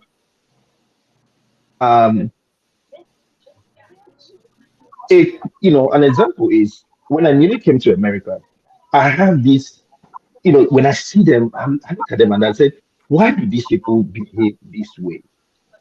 Until I started working with some of them, and all that stuff. The thing is, as a Democrat, everyone is free to have their own association. I am a Democrat. I believe everyone have their rights. The Democrats are not saying that the gay people, Africa should allow the gay people take over the other people that are not gay. They are. To tell you the truth, even while I was in Nigeria, that we never heard about all this. Then we used to call them homosexual. It was being perpetrated by even the what do you call it? The most alhajis and those people in politics, and everybody was hiding. But all of a sudden they come up. Oh, they want to, when they see such people, they want to jail them for 14 years and all that. To me, it's inhuman. Or the other ones will say, oh, you kill them. Nobody's God. They should leave them, let them live their life.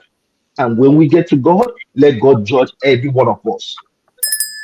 That's all I have about that. All right, thank you. CM, 1 minute. Okay, yeah.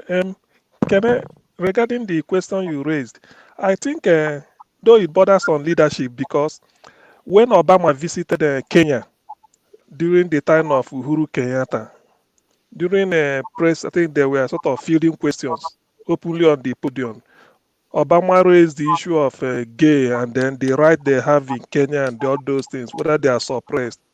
So I remember Uhuru Kenyatta, you can cross-check this, telling him that maybe in America, because America has overcome all this bread and butter issue, what to eat, infrastructure, all those things.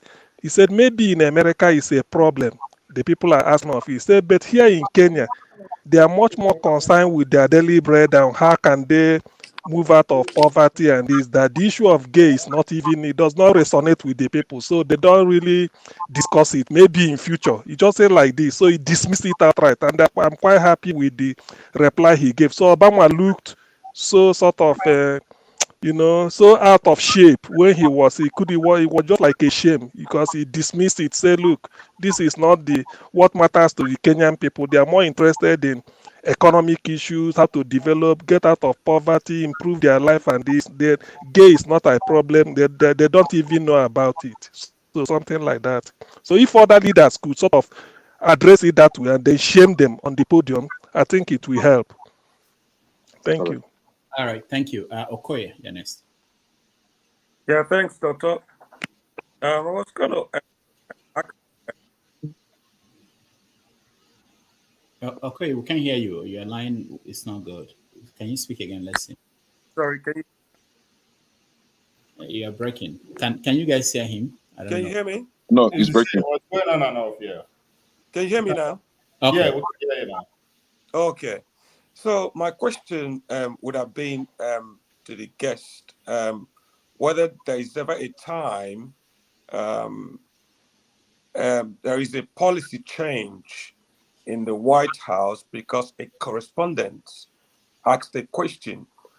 Because to my mind, there's never been a time as that, because most of those White House briefings are quite dramatic. They're quite very, very dramatic, because no one could outdo Jim Acosta during the time of Trump. You know what went on during that time, Jim Acosta with Donald Trump. So I don't really think, those, journalists there are there to force policy change in terms of how the government, American government, will treat Africa or not treat Africa. At the end of the day, they have their, think tanks that actually, sit somewhere and come up with policies in terms of how they treat Africans or any other country for that matter, or any other continent for that matter. So my question would have been, okay, has there been any such occurrence in the past, or and maybe you, Rudolph, can maybe educate us if you've ever heard of any policy change from the United States government because a journalist asked a question in the press briefing? Okay, yeah, I don't know, but it's something that we could check. He's claiming, if you go to his Twitter account, he's saying that the whole new guidelines were because of him, being put in place because of him, and that I'm happy he said he's able to overcome that, because one of the conditions is that they wanted his supervisor to be the one that will now recommend him to the White House as a correspondent. They wanted to make sure that the paper is committed and is paying somebody just to cover the White House, not just someone who will come in whenever he has time or he wants to show up there. So there are conditions they are trying to put in place to make sure that the way they said it, that things are more organized, that there are no disruptions. But he feels that he's the one being targeted. So I don't know. So let's hear from IPOB under Ocha. Go ahead. Yeah, hello. Yeah. I wanted to ask Mr. Ateba, what if you could ask this what's her name, John Karine, the press secretary for this Democrat Party, what they're doing about Mazin Amdekanu's kidnapping. But I think that would have been a waste of time, because I see the Democrat Party as they are terrorist enablers. And I think it would have been a waste of time. Because they are the ones, bear in mind, they are the ones that helped this terrorist, this Islamist, Buhari, into the Nigerian presidency. So, I mean, that Biden, he's a legitimate POTUS anyway. He didn't win that 2020 election. He was rigged into office. He's a corrupt man. This is why the cabals are committing all kind of atrocities in America under his, power. So, but anyway, but since he has that platform, I wish he can use it to try and raise the illegal kidnapping of Mazin Amdekanu, who is an international political prisoner. And I wish he could use his platform to raise awareness of what Igbos that are suffering in Nigeria, what Mazin Amdekanu is going through. It's unfortunate I came in late. And I want to say to Okija, I'm a big Mr. Donald Trump fan, and also Tucker Carlson, by the way. So you said that they're racist. I would like you to point out where Tucker Carlson is a racist. He has said racist things. You're making a lot of false allegations against people, and I invite you to stop that. All right. Thank you very much, sir. Please, I'm really sorry. Please forgive me. IPOB under Ocha, I will also stand here to tell you that please don't peddle lies. You understand? Mr. Man. It's much, wait for you to talk about the election being rigged. You are living in mass. You are living in mass, my brother. You are living in mass. Please come back from mass. When you come back on, onto the edge, then you live in reality. For you to think about that, and for you to think let's talk about that. Can we talk? Okay, listen. Can we talk like adults? I'm listening to you.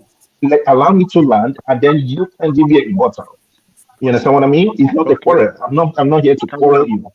Okay, so what I'm saying in essence is, on what grounds did you think that the elections were being rigged?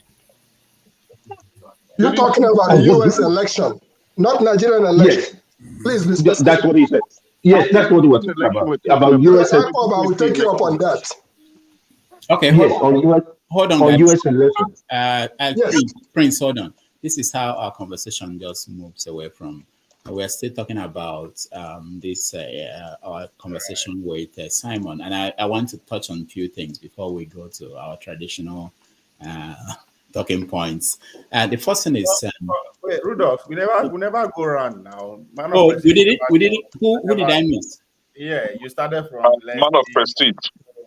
I know he So, just came. He comes in and out anytime. I don't know what. so you never hear everybody. But talking. who else is left apart from I man? didn't say anything because I got to ask questions, so that's why I didn't say anything. Oh, I okay. was All right. waiting for All right. Man everybody. of prestige. Go ahead. Thank you very much. Good morning, everybody. Yeah, I listened to the guy, but I wasn't opportune to come in and talk to him. What's his name? The IPOB under Okej or whatever they call him, and Kenneth. I know you're conservative and everything, but that's fine. That guy made some of the statement that he made when it comes to the American relationship and the current, Sorry, can you the speak up, current government. please? I mean, can you hear me? Yeah, your audio is low, but I can hear you. But maybe Hold on, let me increase it. Okay, some of the point that he made, he's right in some of the point, but he did bend the truth when it comes to Carlson, on MSNBC. Yeah, he has the highest rate. I mean, he's been doing that for 2 or 3 years. That's not a new. When the rally was there, rally had the highest rate, so that's not anything combined. I mean, sometimes their rating is you can combine Fox News rating, MSNBC, and the CNN together. They still have the higher rating, but what people don't understand when it comes to American politics, people are grouped in their own position. They want to hear what they like, and that's it. So that's why when it comes to CNN, they don't have any rating. They goes conservative, they goes liberal. So nobody want to watch that, and that's why MSNBC always comes second. First always comes first. I mean, it's not even close. It's just how people are so wired particularly in this country. Nobody want to hear the truth. Everybody want to hear what is good for them, what is good for them. So that's just the way the news is. But I think he bent the truth. Some of the things that he was saying. I mean, he like Carlson. There's nothing wrong, but Carlson is a liar. I mean, completely liar. Do you know why he was fired? Because of the lie he perpetuated against America. I call it against America. Oh, because goodness of me. everything that he said. He lied like anything. This is why he Oh get a my lot of God. praise. He even Man of said it. prestige. Man of prestige. Behavior. Sorry. Oh, hold on. Can I let him finish? Okay, go ahead. I mean, this is the reason why he was fired. Have you ever Have you ever read the reason why he was fired? I mean, this is the guy who's getting them. At least if just say from. Let me finish from 1 to 10. He's probably getting them like about 3% of the 3% of the whole rating they have on force. Why would they fire him? It's because of he lied. They couldn't keep him anymore. I mean, he can be your friend or whatever. So I'm thinking that guy is doing that because CNN didn't give him the platform, which I'm against anyway. They didn't give him the platform. But Carlson was able to give him the platform, because he wanted to promote his show. So that's why Carlson is his friend. There's nothing wrong about that. But the way he painted Carlson and Fox News, like all that, they are not all that. I mean, I'm not in favor of what some of the things that the progressive or I'm progressive, but some of the things that the liberal, like social culture, women and men, I mean, I can't stand up those things. But there's a lot of things wrong with conservative group here, the MSNBC, the Force and everything. There's a lot of things wrong, wrong with the Republican too. But if I have to weigh both of them, that's why I'm progressive. I rather choose progressive, what is good and what is wrong with them than what is wrong with Force. Force, in my own opinion, is worse than any other candidate. So he cannot bend the truth. Can I just say something, please? No. You have to wait. Let me call you, please. I'm going to forget my train Please. of thought. Yeah, you write it down. Write it down. You won't forget. So, all right. So let me go to all politics. The reason why I'm going to him is that I know that you want to talk. I will call you. But the reason I'm going to him is that if Kenneth speaks now or Chair, what will happen is that man of prestige want to respond to them, and then we leave other people hanging. So, Ovie, go ahead. Yeah, Rudolph, I wanted to say thank you for actually bringing in a lot of my questions and curiosity we were are asked discussing America. because of your conversation with him. One other question that I really wanted to ask him is to know, Boya, if Biden will be attending the Tinubu's May 2029 inauguration, or he will be sending delegates, but we didn't get to ask him that.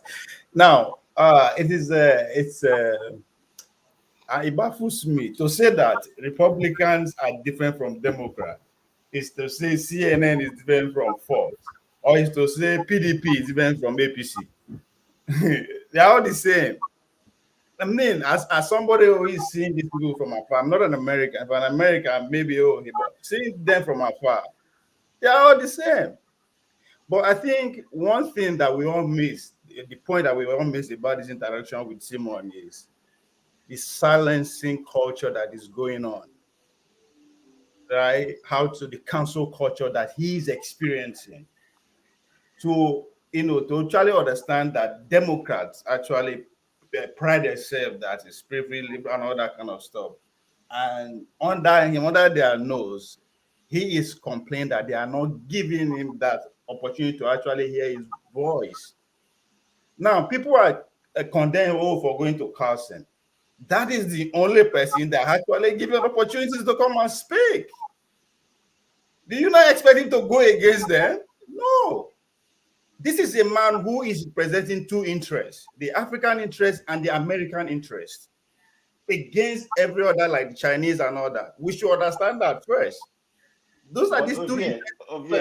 That doesn't make Carlson in a good person. That That's doesn't not make him make him a messiah. Hold on, I didn't That does not make him a messiah of I didn't Africa. come to when you were speaking. I didn't know. No, it doesn't make him a messiah You of said Africa. a lot of things that I disagree with, but I keep my cool. Just respect that. You understand? Again, you are missing the point. The point is that why is it that the other side is not giving the opportunity to come and hear his voice? That should be the question. It's not about being attacked Tucker Carlson. Tucker Carlson is a journalist, just like every other journalist out there. They are not different. None of them is different. Antazi Cooper, whatever, they are all the same. It's who's paying them is what determines what they say. These are legacy media. But the point is that why is it that this other side is not giving him that voice to come and hear his voice? If they actually care about you and me, we claim that we are Democrat or Republican. Why? That should be the question. Not necessarily end up in Carlson. He said it himself. Carlson is the only man that gave me the platform to come and talk. You will do the same thing unless you refuse to go. You want to be on CNN. CNN say no. You want to go on SMB, they don't give you a chance. So what do? But today we are talking about it just because that man gave him the opportunity. Let's forget about our personal interest about with the attached. These people don't care about us. That's the planted truth. Everybody is fighting for their own interest. America is fighting for their own interest. That's the only thing I actually pay attention to about this man. He has interest. And there's nothing wrong in that. But right. Now, as if he has authority to actually discuss all these things, when this guy appears in the press briefing, he can only stay on the agenda. If they are talking about how Calamares to go Ghana, you don't expect him to be talking about what they happen for Southwest or Northwest in Nigeria. That's not how it works. I mean, at times, could they pay attention to what these people, with the kind of situation they found themselves before we start to actually true job as a Republican or Democrat? Trust me, as an African, if they are the same, they see you the same. Everybody now who deceive you past, now who appeal to you past, just like what man of practice said. Everybody believe who appeal to you past, that's what you listen to. American media is divided into pretty much three places. We have 80% of them. We have about a Democrat and Republican. That's how the media represent. Then we have the few people in between who are neutral. Those are people. Most of them are individuals. They don't even have the half of the capacity or the resources to actually carry out their propaganda the way these both sides are doing. So we can fall for Tucker Carlson, we can fall for CNN. Guess what? They don't see you different. Okay, thank you. On my part, let me just point out two things before we continue. I'll get connected to speak. Igbo basics. So you raised an important issue, which is, I tried to, before he came on, I tried to find out who owns the outlet where he works and how big it is and everything. So we know what it is. Anybody can approach him through his email or through his Twitter account. And if you want to contribute to his media outlets, you do. I mean, contribute, including, support him whichever way, or even write for him. The point is that that's what we don't do well. We expect a lot from people. We don't, how do you expect him to send somebody to Chicago, if it's only two people on his website? So these are some of the things. It's not just about expecting them to do things. They cost money. even to go there and sit down at the White House and do, it's so the support could be contribution, right? Like he said, giving hints or leads to stories. If there is a story you heard, there are people who are watching probably who know politicians who come here and buy houses, who come here and hide money, who come here and buy expensive cars, $1 million cars shipped to Nigeria, and they are not saying anything. But if you send such tips to media houses, they will expose it. Yep. So there are many ways anybody can support anybody who is doing any job in the media. And remember, people don't pay for the price anymore. People don't pay for information, essentially. And how do they survive? So that's something I think anybody can contribute in that way. So you see, my brother Rudolph, I raised that issue because I know what you go through. I know what I have gone through. I probably have been in the business for quite some time for a lot of people. And I tried to put it this way, taking it in one scoop. I talked about the circumcision issue. That was a real thing. And I talked about the gay right thing, going all the way from Sodom and Gomorrah. The way I tried to paint my own story, and when I touched upon my brother Ipob under Ochiaga, I just came up with 3 things that I wanted to wrap up this conversation with. They say the person where no sabi where rain begin to beat am, you not gonna know when the rain stop. And on top of that, we come talk say hunter know they talk everything we see for bush. I'm talking because we are they talk everything we see for bush. And on top of him, from my brother Ochiaga Ipob, I come talk say chinchi. Quarter. He tell him picking them, make the weight, make the jet. Then he got joy. Tell the thing where hot, it go cool. Having said all that, it boils back down to now everybody's a journalist. Now everybody's a publisher. Now everybody's a writer. When I really doffed my hat for people like Rudolph, for having the ability to be able to keep things in perspective. Yeah, it's a free for all. Somebody called me on the chat line. It says, Igbo Basics, I think old age is taking its toll on your capacity. And I just laughed. I really, really laughed. And that's why I summed it up with Chinchi, Kwarekwata. Person probably don't know what is called Kwarekwata. That is bedbug. Bedbug say, tell him children, because you palm water, you go. So, consistency in anything that you do. And to be a correspondent at the White House, if it's just that easy, all of us will be there. It's a privileged position. Some of us came to this country when they see you wear Abada. I used to go to the Arkansas Exporters Roundtable Conference. Bill Clinton was governor of the state of Arkansas. I was vice president of student government. When I wear Abada go in, all them were there for Exporters Conference. They looked to talk to me. Why? Because they were seeking for a connection on how to go and tap the resources from Africa. But today, because of the things that has happened, if you come out not just as a black man, say you are a Nigerian, when I bring out my Ogunigwe passport, somebody saying I'm waiting for this. When dollar was 42 cents per kobo, dollar was 42 kobo to $1. That's what you used to buy. And today, when we are talking, people will just jump in. We no take Panam flight to come America. We no go to youth call for Nigeria. We no see Nigeria for 9 years on the ground. When you talk, the person will think, oh, we're in a new generation. Bottom line is this. If there is a way, Rudolph, that we can actually have a through African underground network that can feed not only people like you, people like Simon, with the facts. And I'm talking about facts. Not just you hear something or you read something. If you saw it, if you witnessed it, it is a different story when you are talking authoritatively. I saw the man killed. I saw the man steal. I was there. Then if I'm calling on Rudolph, I'm going to be telling Rudolph. And Rudolph will believe me because basic trust is what it takes. Anything I don't understand, I ask Rudolph, is this true? He says, no, I leave it alone. That's why we say we don't break news at Basic Express. And to conclude, for the people who think we're old, again, I'll be doing my age grade retirement ceremony this December in Ibere, my hometown. Probably I'll be about 68 or more, thereabout.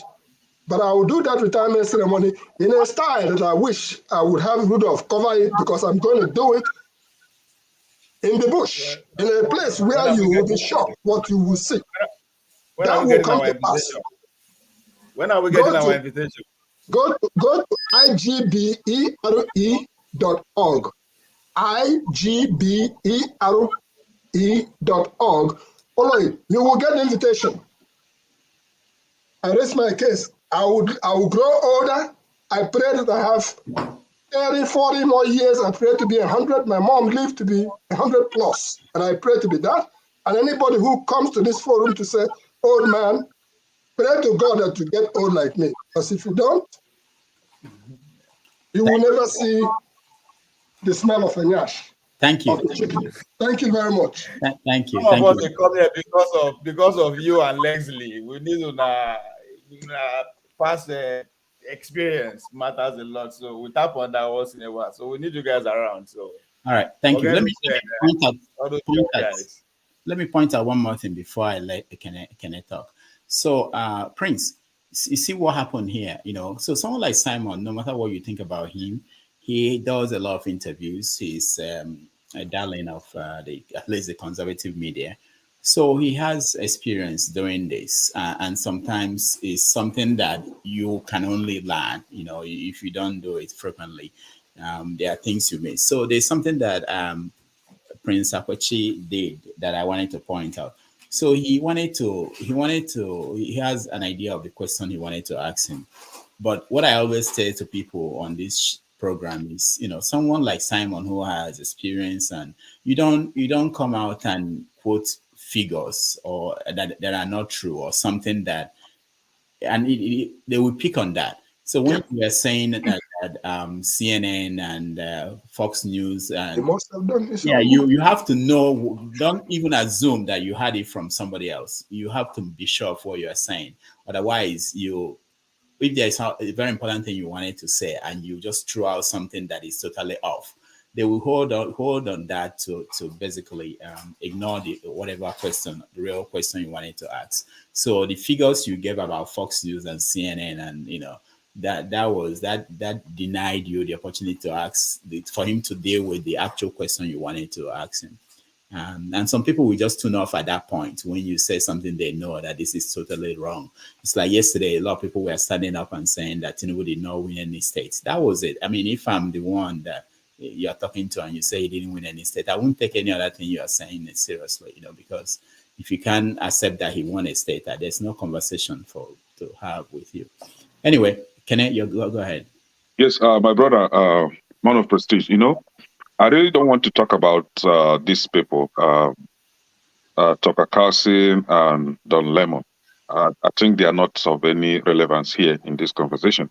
But, when you ask the question why Tucker Carlson was fired from Fox News, that's really, really got me somehow. Because as far as I know, Tucker Carlson was not fired from Fox News. They entered into mutual agreement. He left based on mutual agreement. However, Don Lemon was fired from CNN. And, I will agree with Ovie that said that both Carlson, Don Lemon, they are all the same, working for same interests, right? And this is why I said so. If they are truly for humanity, for example, the same Fox News was in this United States. Dump and moot.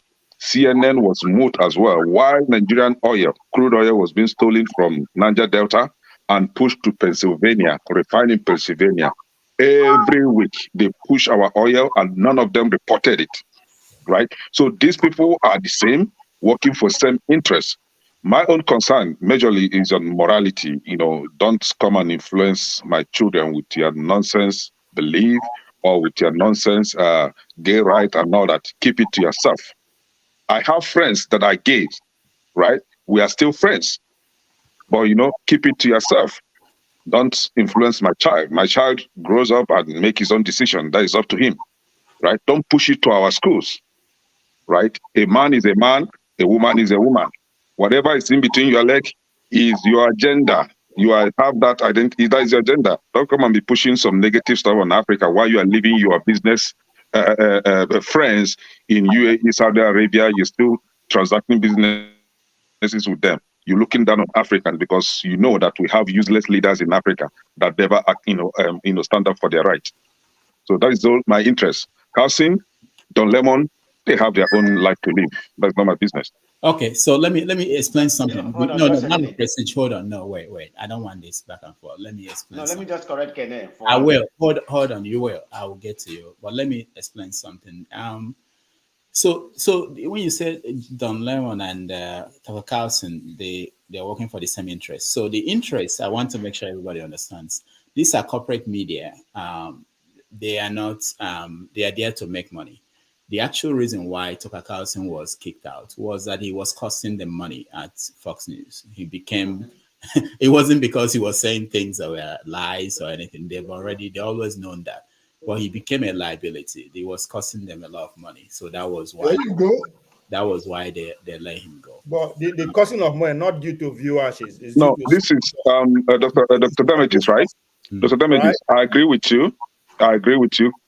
Because even the Tucker Carlson has once worked with CNN and MSNBC. Yeah. He has worked with them and then come to Fox News.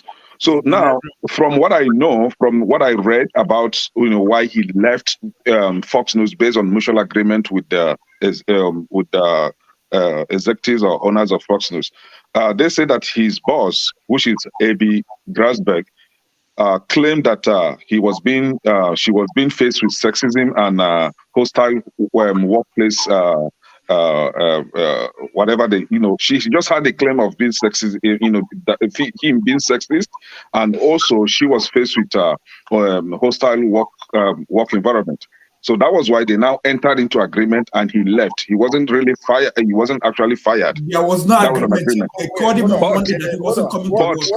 But Don Lemon had a greater shocker when he was fired without prior notification. Hold on.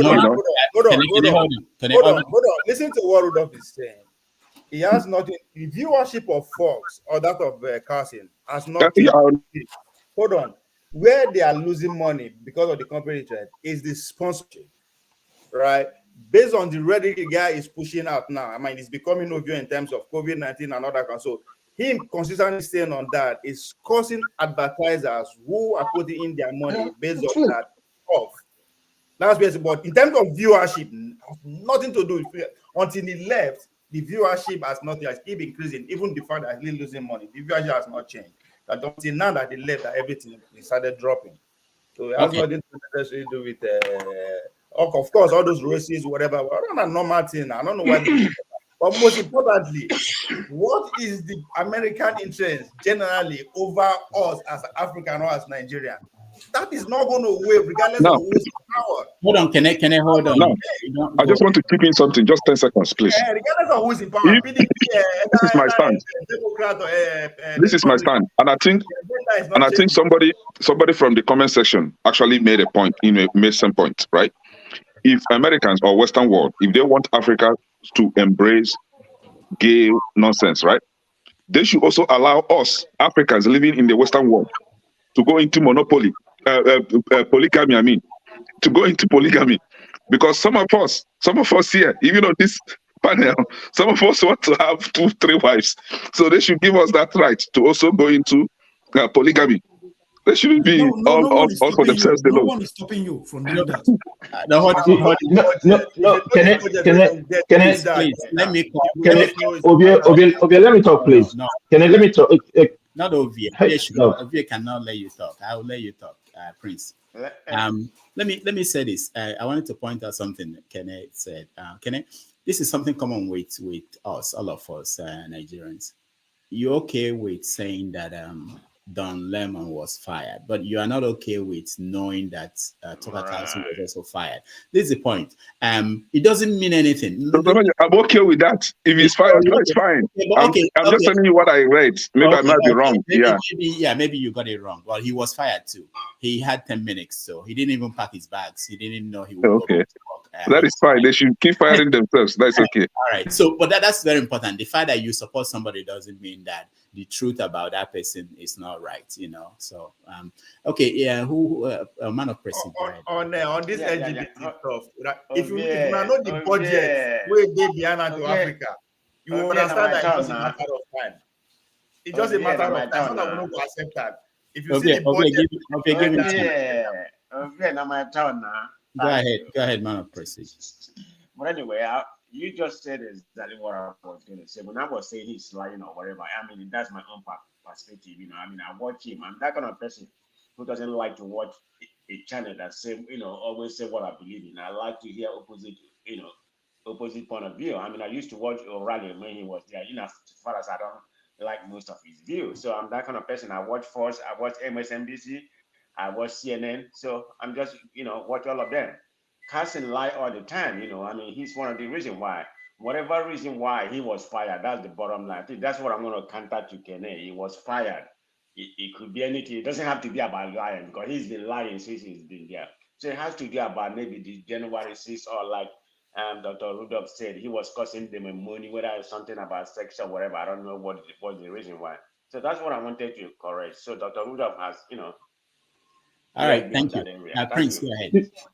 So, in the first place, I did not want to. I wasn't putting a data on CNN or whatever it is. What I was trying, even my favorite channel is MSNBC. I don't, that's why I told him. I said CNN is neither here nor there. They're just everywhere. That's their own. Apart from that, I wanted him to understand that the rating he's giving Fox is in general. I'm talking about individual hosts. Individual hosts, Carlson does not have that much rating. Just like he said, I don't know all their ratings offhand, but I know that if you talk about Prince, Carlson had the #1 show in the country, so that Oh, okay, that's fine. So he has more than he has more than Sean Hannity too, because they are all in the same category. Okay. And then I'm agreeing with you. Dr. Rudolph is right. He has more than anybody else. Sure. So Carlson is fired due to the text message that he exchanged with Powell. You know who's Powell? Powell was that lady attorney for Trump that they were peddling lies, and there was something Carlson wanted her to, she was saying to Carlson, and she wanted Carlson to project that, and Carlson was kind of like disputing that. So because Fox News just lost a lot of money. And they still gonna lose a lot of money. Even Sean Hannity and the other man, they're about to lose their job too. They're all involved. Even Judge Perrin or whatever they call her, they are all gonna lose their job. So in my own is, I don't have anything against anybody being Republican, but don't be a hypocrite. Do not be a hypocrite. Because if we talk about this gay thing that we talk about, most Republicans are gay. Most of them are gay. And then, for your information, if you want to practice, wait, let me land. And if you want to practice polygamy, before you make that comment, I beg. Okay, let me put it. Some Republicans are gay. And then, if you want to be a polygamist, it's very easy. You can just move to Utah. Go to Utah and join. You can even join Mormon. They will allow you for religious reasons. What about gay people? If they want to be gay, they should move to Utah and stop spreading it all in every state. If they want to be gay, they can come to California. They can come. We accept them. So why are they spreading it across the states? They should just focus on one state. Dr. Rudolph, you really respect me enough, Rudolph. Why, Only why, small why question would when Ghouta be I ask. reserved for polygamy alone? Okay, we are deviating Not just Rudolph, debating. you're supposed to debate me because I think Kene is only small determined. question when I ask. Only small question when I ask about Hold on, casting. Kene. I ain't seen me go on up till now. Public schools have been buying over Catholic schools. I am a Catholic. Hold on. If they infiltrate Catholic schools, we'll do homeschooling. All right. So the point is, we talk about Rudolph, let me put something out here. Okay, hold on. We talk about social issues. Eventually, we will. I think people are itching for that. I wanted to welcome Janaba and then Dobesi to the show. But Ovie, say 1 minute, no more than that. Oh, I say at this point, you know, they give you the kind of respect I deserve. Only small question when I ask. Now I take 2 hours. So small question when I ask. Back to Kakasi. A small question. You rattle everybody up. I mean, that's my capacity, by the way. I also might make you know, in case I begin to ask for money. Yeah, that's true. That's true. Yeah, that's because you are very controversial.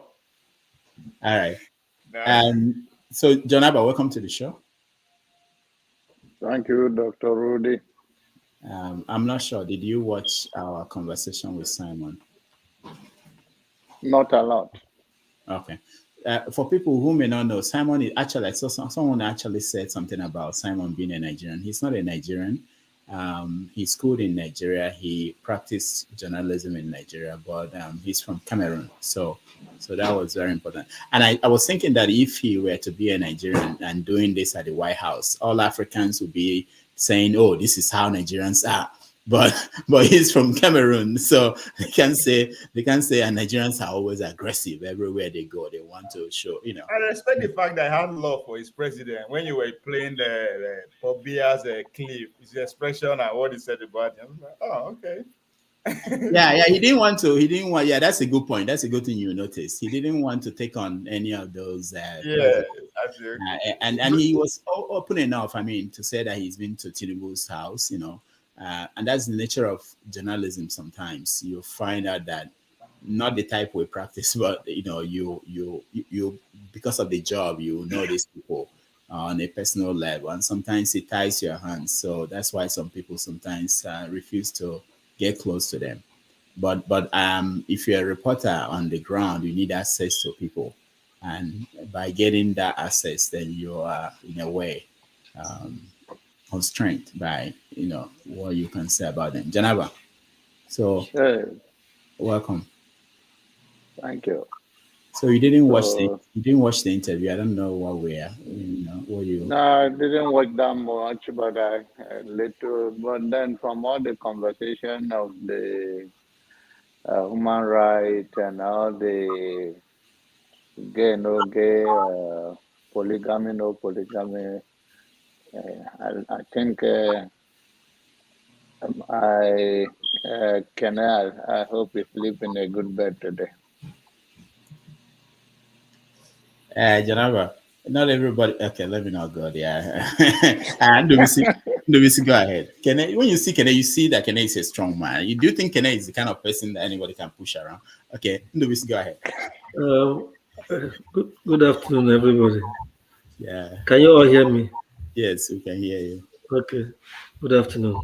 I joined late. I just came back from Mass, and I joined when it was answering, I think, the last 3 to 4 questions.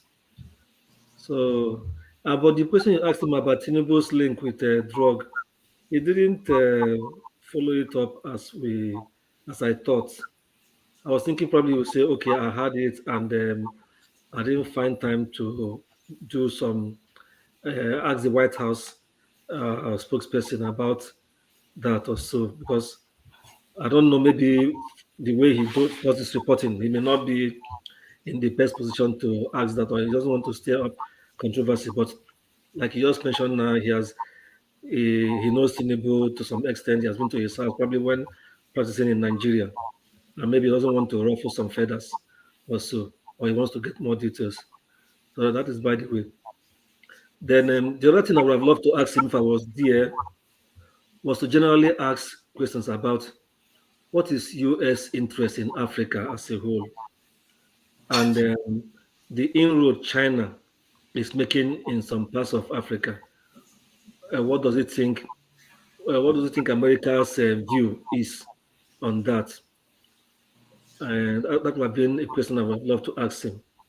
I think he touched on it. If you had watched from the beginning, he talked about what they have been doing to make sure that they counter that influence by sending Secretary of State, the Vice President, the wife of the president, and Biden is preparing to go to Africa. What has been happening of recent is that the recent American presidents, they face a lot of crisis that there is no time to go to Africa.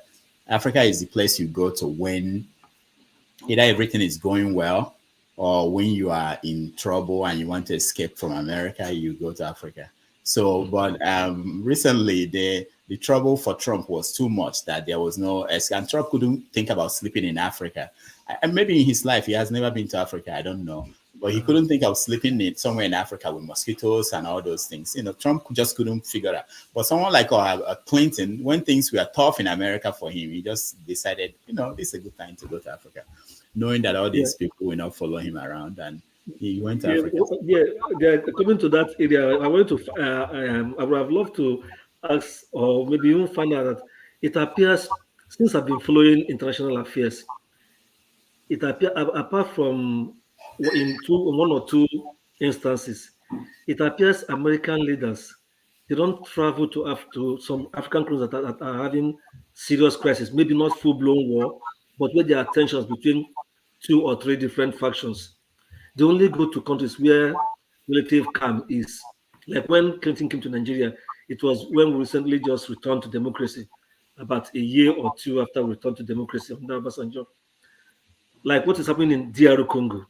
This problem, that country, I don't know, Doctor, maybe one day we may need to discuss that country. I know it's not Nigeria, but that country seems to be in constant factional trouble every time. And European interest is deep, and the trouble is there. There was time I read about the country when King Leopold II or the first took it as his own chiefdom and all that. What the atrocities there was so terrible. I know it's the same in many countries.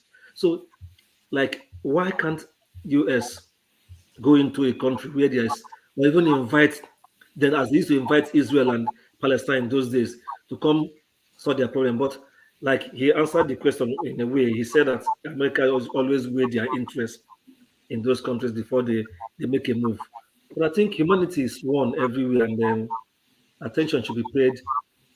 When will Africans take up the responsibilities of solving their own problems? Why do you always look up to the US? That's a question you can answer yourself. But you know the answer yourself. You know that their individual interests will not make them to solve. So if you have individual interests in Africa, why wouldn't Americans have their own interests and go where it's more cost effective? But we have seen when America intervenes, when they wield the big stick and ceasefire was. Why do you want them to beat you? Because you might be at the other end of it, that you may not like what they want to do. Like in Nigeria, people complain about their interventions in Nigeria. You may not be at the end that is getting what you think is the right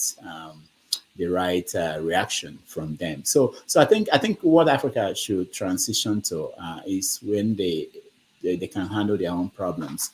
I'm not disappointed that this Sudan crisis, they had to go to Saudi Arabia to go and meet. There was no place in Africa where they could go and meet and talk and solve the problem. So US and Saudi, they have to sponsor this kind of peace negotiation. But Simeon seems to like it. Like the fact that they meet in Africa or anywhere in Europe or Saudi Arabia. No, I don't think he liked it. He said something that, I think he wished that it was in Africa. And no African will want to see that.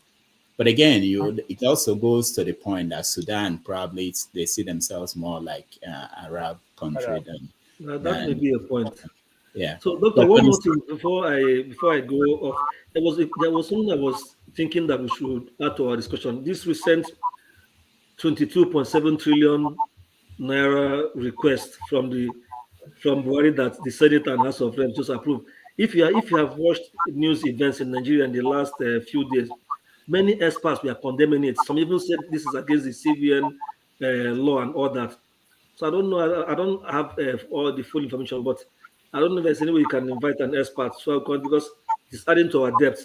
Our debt is rising, and I don't know how we're going to survive that. And there are allegations that CBN printed money. They printed raw cash and used it. It's not as if it was money revenue from somewhere. They have been printing money in the past couple of years. Yeah, I saw that story. Like you, I don't know if you understood it. I don't think it's new money that they are approving for the government that is living in 30 days.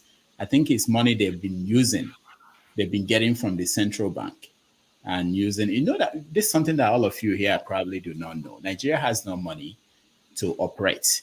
Nigeria has no money to pay salaries. Nigeria continues to borrow money for years now to pay basic things. So I think this accumulation of all the money that they borrowed, I don't think it's new money that they are approving for Buhari to spend in 30 days. No, it's money they've been borrowing without approval.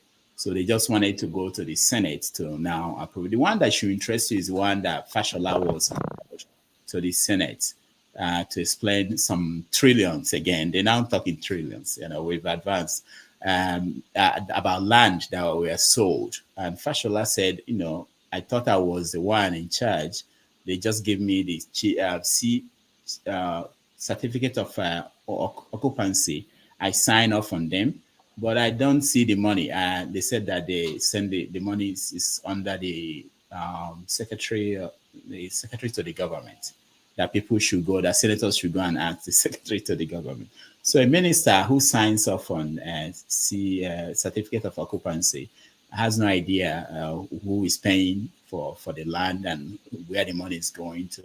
It's a mess, And that's why when we talk about transparency, the need to have transparency, people think we're targeting one person. So you now see that there's 22 trillion being spent without anybody knowing in Nigeria. You have another trillion, 7 or so, paid for. We are worried about Tinubu's 11 million house in London. That's what we are worried about. Yeah. So, but we should be worried about all of them. We should be worried about all of them, not just the big ones, the small ones too, because it starts with the small ones. But that's why we just want these things open so that you and I will know this is our money. Who is spending it? Who is collecting the money? How can you have 22 trillion spent without approval by the Senate, without anybody knowing that the money was being spent? All right. Okay. So any other comment? Rudolph. Yeah. Go ahead. Rudolph, yes. I think this issue of Nigerian borrowing, I think they said that about 92% of whatever we have is used to service debt. That's what I read somewhere. That actually Nigeria is just borrowing to exist. That what we have, whatever we get, I think 96. Sorry, not 92. I think 96. In other words, for every 100 naira in your pocket, if you are Nigeria, 96 belong to somebody else. So it's actually 4 naira that is you can use to run your country. Is that not a shame? In that case, Nigeria is up for sale now. Anybody maybe Trump can buy Nigeria if he wants to buy Nigeria with all the people in it. Yeah, yes, they could sell Nigeria for sale. That's why we are saying look at where APC kept Nigeria. That Tinubu is going to come in, and he has started sending out the warning. If you remember, he said that we are going to take some tough decisions. He knows. He knows, and people around him, they know that there is no money to run the country. Even the American government and the British government, they were pressing Buhari to remove the subsidy before he leaves. But Buhari looked at what will happen when that happens. And he couldn't. He doesn't want that to be his final legacy. So he pushed it to Tinubu. And then the census was going to be a disaster. And Buhari said, no, I can't deal with this, and pushed that to Tinubu. So Tinubu has his hands full. The first thing is that subsidy. They also, I don't know if you guys listen to that. They borrowed 800 million. Rudolph, Rudolph, you shouldn't say Tinubu had his hands full. I think you should be saying whoever comes in, because Tinubu is not guaranteed. Given the result released by. No, Right. I think Rudolph is saying Yes. as it stands now, as declared by INEC. So that is just what he's saying. Let's hear Siam. Hold on, guys. Let's hear Siam. Given the figures released by Labour Party, which they are going to defend in the tribunal, Tinubu did not win. There's every tendency that he may not. CM, where did they release it? That's my issue with Labour Party. Where did they release this result? Is it on their website? You go to the website now. I even have it here. Go to the website by Akioshu. Send me the link. Akioshu talking now. You know the thing is. CM, send me the link. I will show it here. CM, go and look at that thing again carefully. You will see numbers that are the same. I looked at the same thing you're looking at. However, not to go too far away from your subject matter, which is what happened to our money. I discussed when we bought dollar with 42 kobo to a dollar. And when the Civil War ended, Nigeria has so much money, it was not funny. When some of us came here in the 70s, 77, thereabout, Nigeria had enough money to buy half of Manhattan. Quote me any day, any time. When you walk into the airport, there was a bureau de change that will collect your money from you, give you dollar. They were praying. So these things did not happen overnight. And even Tinubu or anybody who is going to take over next, we need a serious reacculturation, or whatever you may call it, of the mentality of Obrosina High Sea. Overnight get rich. Okay. Things have happened. It's not going to go just like that. Those who stole all our money, and took abroad, please, we are begging them to bring some of them back, not all of it, and we will be just fine. Ibo Basic, thank you.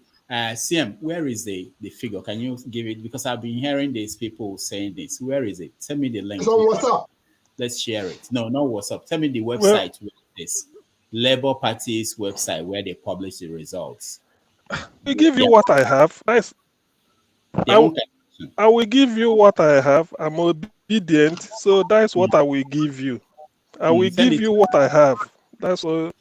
But you said that's all I could do. Something flying all over social media. CM, hold on. You said that it's from Labour Party's website or from the official. If it's from the official Twitter account. The spokesperson. Yeah, and his official site, his official website, or official Twitter account, because someone can attach someone's name on something, and is circulating. I'm not looking for that. I'm looking for something that verified Twitter accounts or website. See. Let me tell you why you should accept this. I rather say it this way. The one Mahmoud raised, the person you paid the billions was dictating. The paper he was holding, after dictating those figures on the midnight, what he uploaded for the world to see is different from what he dictated. So what do you have? If you and you believe that, and it's you not he's the one giving the power, and he said this is what it is, and the world is that's what the world is. His word is official. If you are a Labour Party member and you have a different figure, put it out for the world to see. Just like Mahmoud put out his own. Okay, why they are not putting it out is something I don't understand, and I'm not interested in inviting them on this show anymore because they don't want to talk to people. I don't understand what they are doing. Until the tribunal opens, until the tribunal opens, because. If we say he has the power, he released what he had, then why are we mad at the guy, the Adamawa guy? Why are we mad at him? Who is mad at him? I don't know who is mad at him. When people are saying, "Oh, he did," the guy that released the results, in Adamawa, because the guy in Adamawa even said that for him to release that he got the permission from Abuja. I don't know. From Abuja. Leave that story, because one of the things about that story was that they've not finished counting. I don't know the sequence of events. It doesn't make sense to me. But sometimes state matters are minor. Go ahead. The guy he lied. He lied. Excuse me. You know they've released him, right? They arrested him and they released him. Excuse me. You know, that's what I keep saying about being politically correct. Sometimes it can be very injurious to the truth. Yeah. Now, I understand your stance as the moderator and someone who wants reliable information and truth to be brought to you. Almost, at least in my opinion and many people's opinion, more than 50% of voters, more than that amount, 50%, agree that what we heard from Mahmoud is not what was done. That's why Nigeria is so quiet and sad. Who is jubilating about the results that were called, except those Sako fans who want to associate with the winner and get something? Nigeria is not celebrating the result of that election. And that is because falsehood was brought forth for us to accept. Now, where is the truth? I mean, the real result is somewhere, right? It is true. You haven't seen it. And so unless you see it, you may not be able to say anything. One thing is sure, that result is not the same thing that everybody is now sad about that was announced.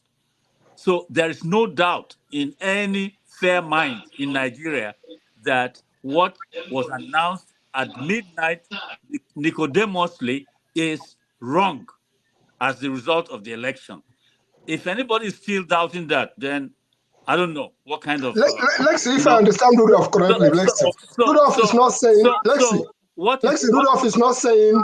No. That what you're saying is not true. What Rudolph is saying is this, that Mahmoud is the person entrusted with the power. I know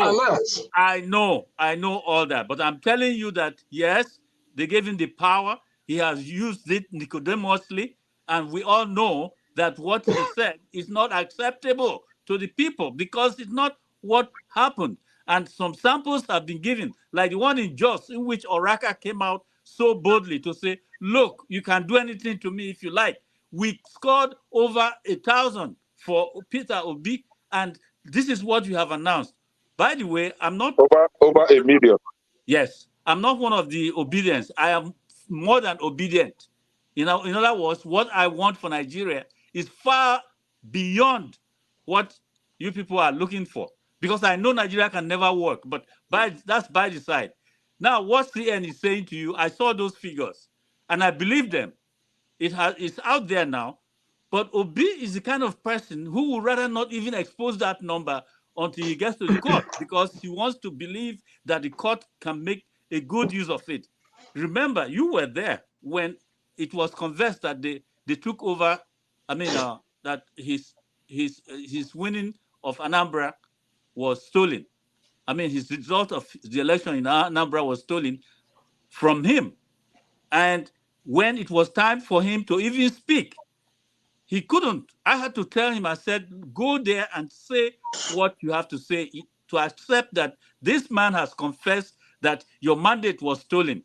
He said, it's in the court. I said, it doesn't matter. That's Nigeria. Here is America. The man has confessed that he stole your result and you are here. Go up there, take the mic and receive it. Let it be on record that you have received the truth from the one who stole your mandate. That's when Obi got up. He's a very peaceful man. He would rather keep that result with him for the right time in the court. That's the way I understand him and the way I see him. That's his approach. So it's not like the truth is not existent somewhere, that what Mahmoud announced is the truth. No. Or even if, because he's given the power, so whatever he says is what we have to accept. In fact, those of you who keep calling him President, whatever you call him, add president to it, you are wasting your time. The truth is that man did not win the election. And if you all are ready to accept it and say, let's move on, because it doesn't matter. Maybe after 4 years, we will see the truth in another election. You will meet a totally disappointing result. As if we give into that, Tinubu did not win the election, but they are trying to force him on us. If we have the figures of the truth about who won the election, it is somewhere. Maybe the one that we have just seen this morning that I saw, which CN is talking about, maybe it has to be authenticated. But even before then, there is something being hidden that does not tally with Tinubu winning that election. That's the point I want to make. Thank you. All right, thank you. Loco, I'll come to you, but let me just say this again. So the reason why Fox News fired Dr. Carlson is because they allowed people to come on their platform and tell lies. People were telling lies about domino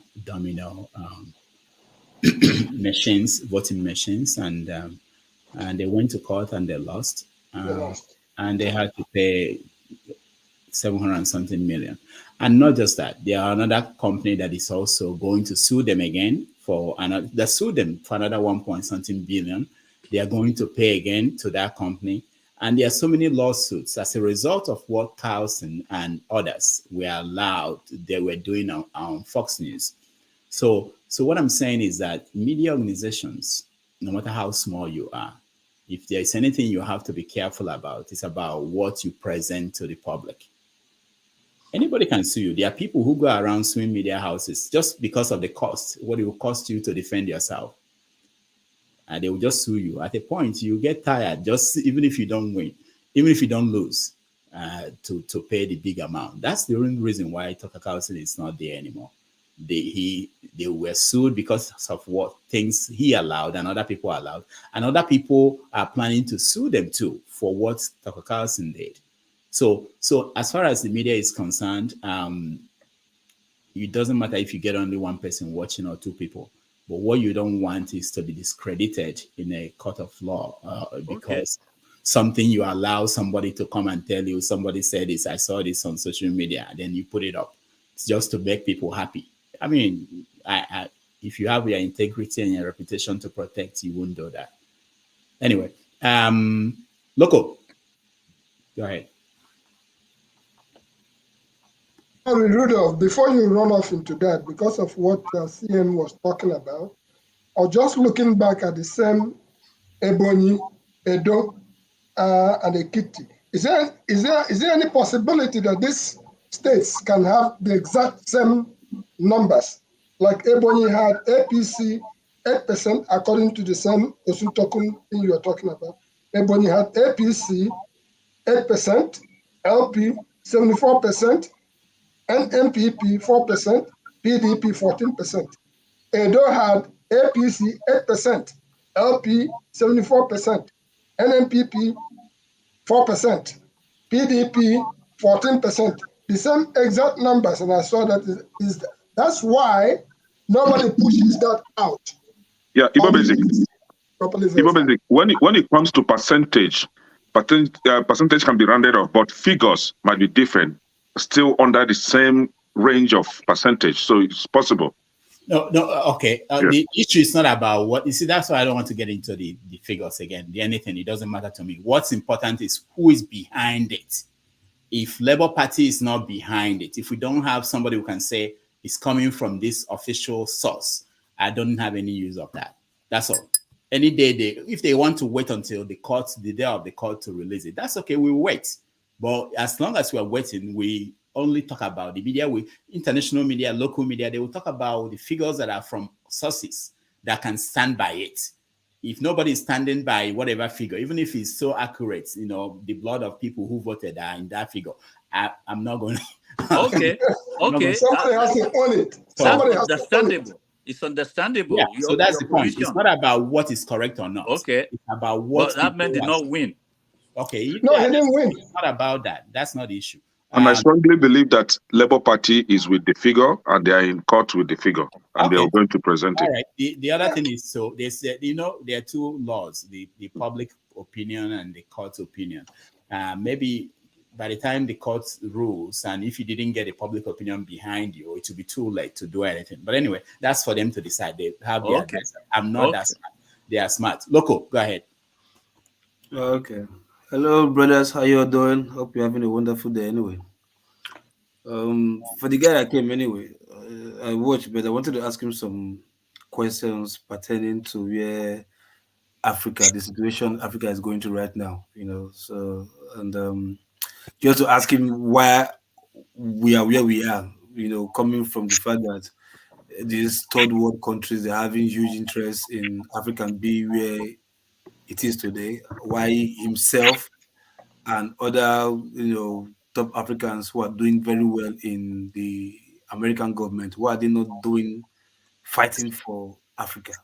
Why they are in the government of the America? You understand? Yeah, I know they have a duty to do over there, but at least being the fact that they know what the kind of policies that they are playing to keep Africa where Africa is, they are supposed to do, you know, better. Who are you talking about, Loco? Whoever's like himself, who's like it's not the government.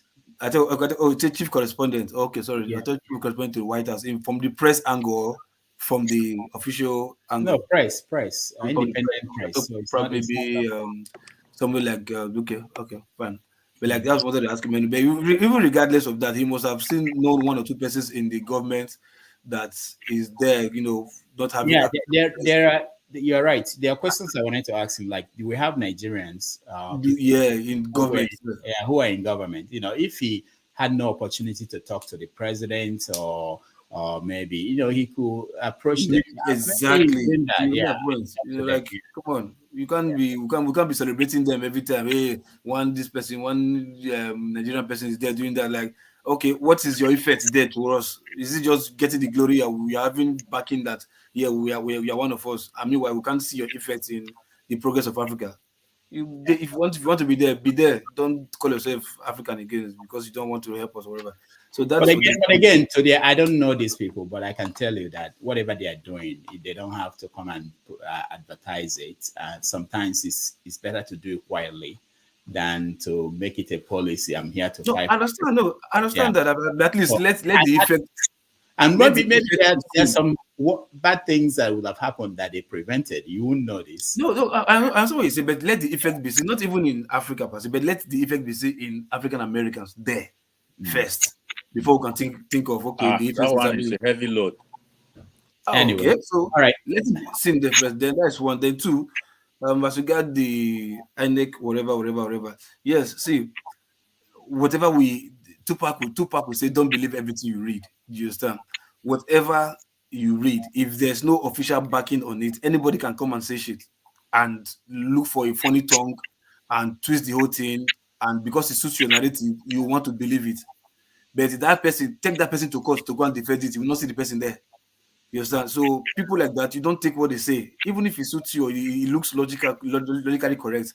You just take it with a pinch of salt, not take it wholeheartedly. Yeah. Keep at the back of your mind. If it happens to be true, fine. But that person may not be able to stand with his life betting on it that what is given is correct. You understand? So that's what. So if Rudolph is asking for unofficial stuff that anybody will back, you put his life on it that what he's saying is true, it's correct because that's journalism. Because if you allow everybody to just come on air because it's trending online, whatever facts or so-called facts they are giving and we take it to believe it, we might end up tomorrow having a superior fact.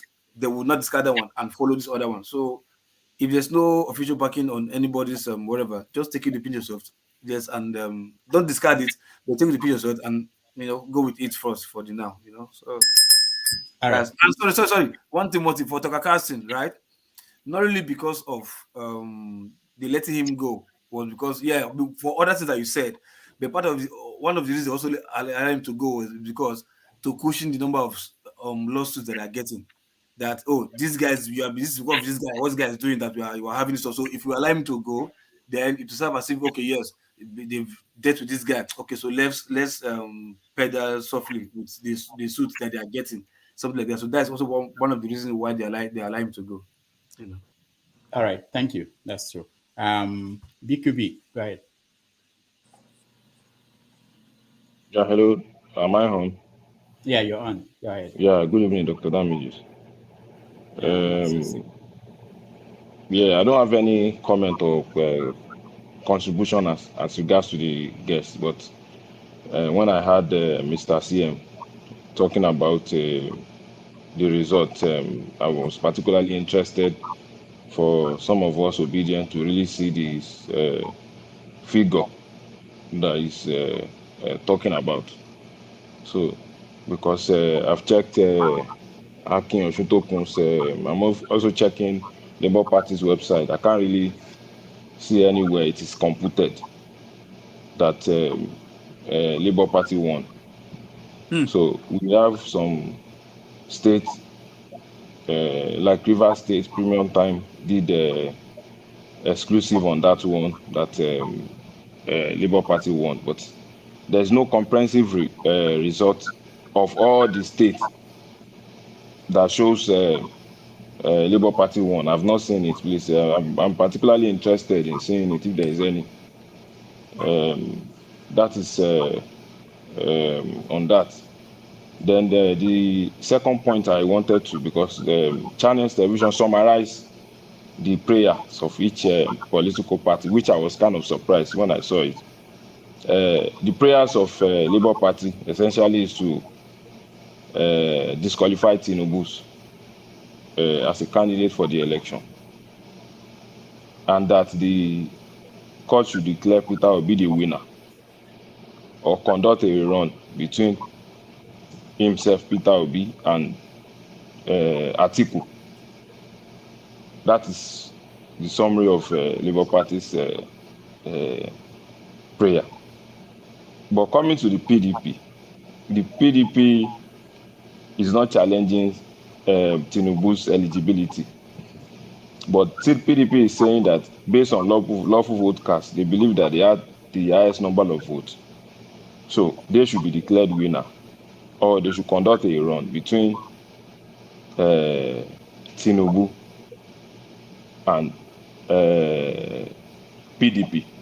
So PDP is not even mentioning Labour's party at all. So PDP is saying that the court should declare them the lawful winner, and Labour Party is saying they should declare them the lawful winner. So it's kind of contradicting in a way, the way I'm looking at it. But be that as it may, if there is any figure that we can, the process is starting already. So we should have some figures that we can play around with, at least even if it's on this platform. We have obedience in all the states, and we have officers around on the field. They should give us some of those figures state by state, so that we can start doing the computation and see ourselves even before the court will determine who actually won. But I feel, based on the petition already, that Labour Party did not win the election. That was why they hinged their prayer on disqualifying Tinubu. So, because if they have the strong doubt that they won the election, so why are they hinging their petition on disqualifying Tinubu? If you have the highest number of lawful votes, if they remove all the APCs and PDPs illegal votes, so the highest number of votes should go to Labour Party. But they are not doing that. They are only focusing on disqualifying Tinubu. So I think based on those two aspects, we can look at it from that angle. But I am hoping for a nice and interesting legal battle. The 25% first will first of all be determined whether the Abuja has a different head or Abuja is a super state. At least if that one is determined, you can move forward from there. I think that's just my observation I said I should put across. Thank you. So if there's any figure online, we should post it, but I don't think there is any. Then again, Dr. Damage, 1 second. There was a guy on Twitter that was computing the results based on the polling agent report at some point. So I don't know the reason, the politics behind why the guy stopped suddenly collating the result. So I think some obedience might have an insight into this particular one I'm saying. They said initially Labour Party was leading. Yeah, I know that story. What you know the reason? So at No, I some don't know the point, reason, but I know the story that the guy started at some point. He the stopped. guy started, Labour Party was leading. But at But let some me. point, They stopped. Yeah. Tinubu catch up and started leading, and the guy stopped. So they brought out the propaganda that probably the guy was working for Tinubu or something like that. So there's so much politics and uncertainty happening around. So nobody should come out and say they saw one result that Labour Party won. No, nobody can say that. I think let me just hold on for now with All right. my Thank you, yeah. BQB. Let me. Yeah. It just reminded me. They did something Yeah. not because of this election or anything. I want to think beyond this election for everybody. Sometimes we wait for the government, we wait for these parties, we wait for nothing stops anybody here from deciding, you know what, these figures are out there in the IRAP. I will do it. I will gather my friends, I will set up a non-profit, I will raise money, I will get people, and you do it, and you become an influential person. It's been how many months now? How many days? And nobody has been able to put it together. We are just ANAP, Dr. Damages, 2 weeks ago, the ANAP Peter side was on channels and Arise. I'm not sure now. He says that at that time, the result have not been fully uploaded on IRF. The maximum was around 90, but even that 96, number, 97% that as at now. that 90. So I don't understand why they couldn't, even that number, they should have, even he himself was invested in all this pool now, and there has been some time now, he invested a lot in the poll. He should have computed this figure. I think they have computed the figure, and it's not showing that Labour Party won, because if Labour Party won, even computing the figure on IRF, they will have put it out. That's just my belief. The point is very important to me that if Can I ask a question too? Can I ask BQB a question? Yeah, you will. Hold on. Okay. So this is for general public, anybody watching and anybody. These countries we live in, America, UK, wherever, they didn't become what they are because the government did everything. A lot of people, individuals on their own decided, okay, there's a woman in America, nobody gives her enough credit. She lost her son, I think, from a drunk driver. And she formed Mothers Against Drunk Driving.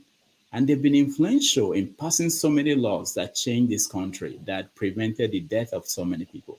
I use that as one example, but there's so many organizations in this country doing good work. That they did not wait for a political party or for the government to do.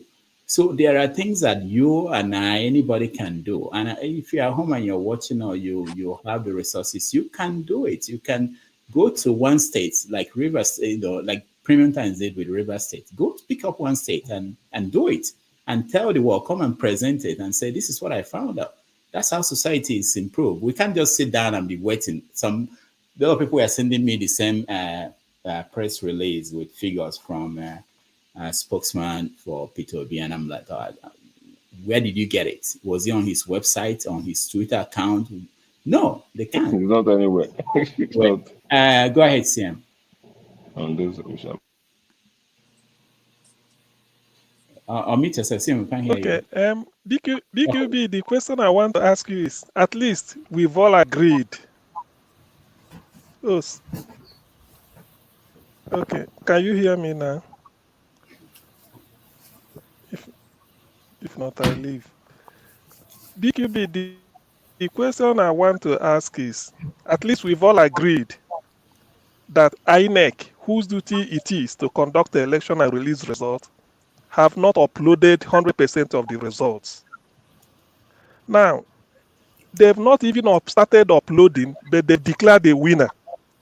And from given the evidence we have from Port Harcourt, the figures Mahmoud read out from the paper he was having is different, totally different from the figures he uploaded, at least for River State.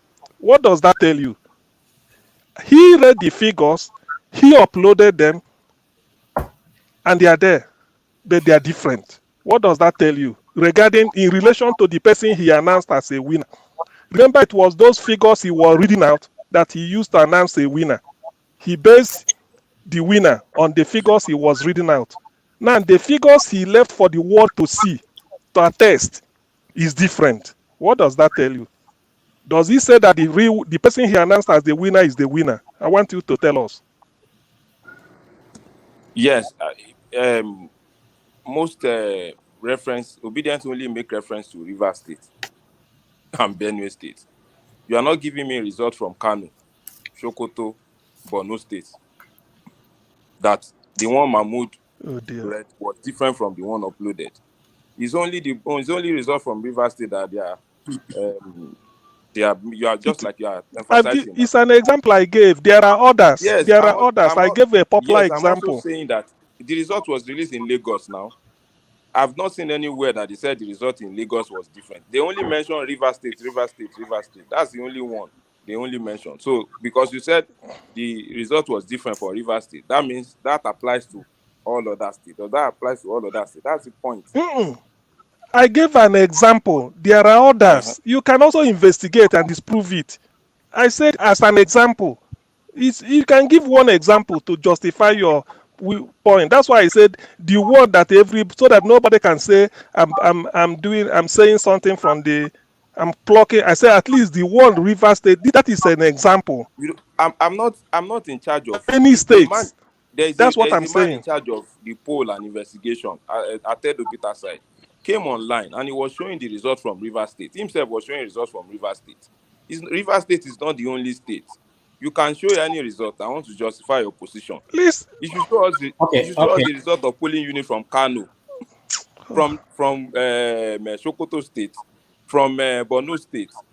But it's only showing us results from those states that he feels that is a candidate won.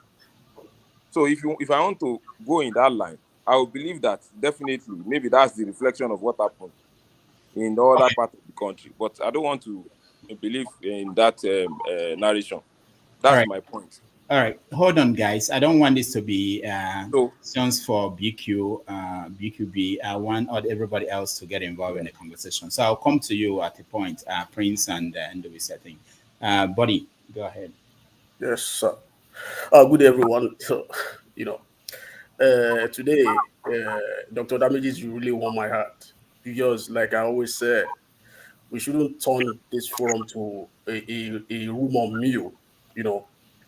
The facts are sacred. It doesn't take us so much, no matter how partisan we are, to really go out there and seek those facts and verify it and ensure that it's true and can hold water and can stand the test of time. People are really paying big time for it. The example of this is Carlson. You can't just say because this is just our own forum, we turn it to something else. It's very important. People can come up with numbers. I can only say Lexi, CM, they are not familiar with electoral act. In electoral 2010 and 2022, there's what they call front load. Whenever you are filing an election petition case, you have to front load all your evidence.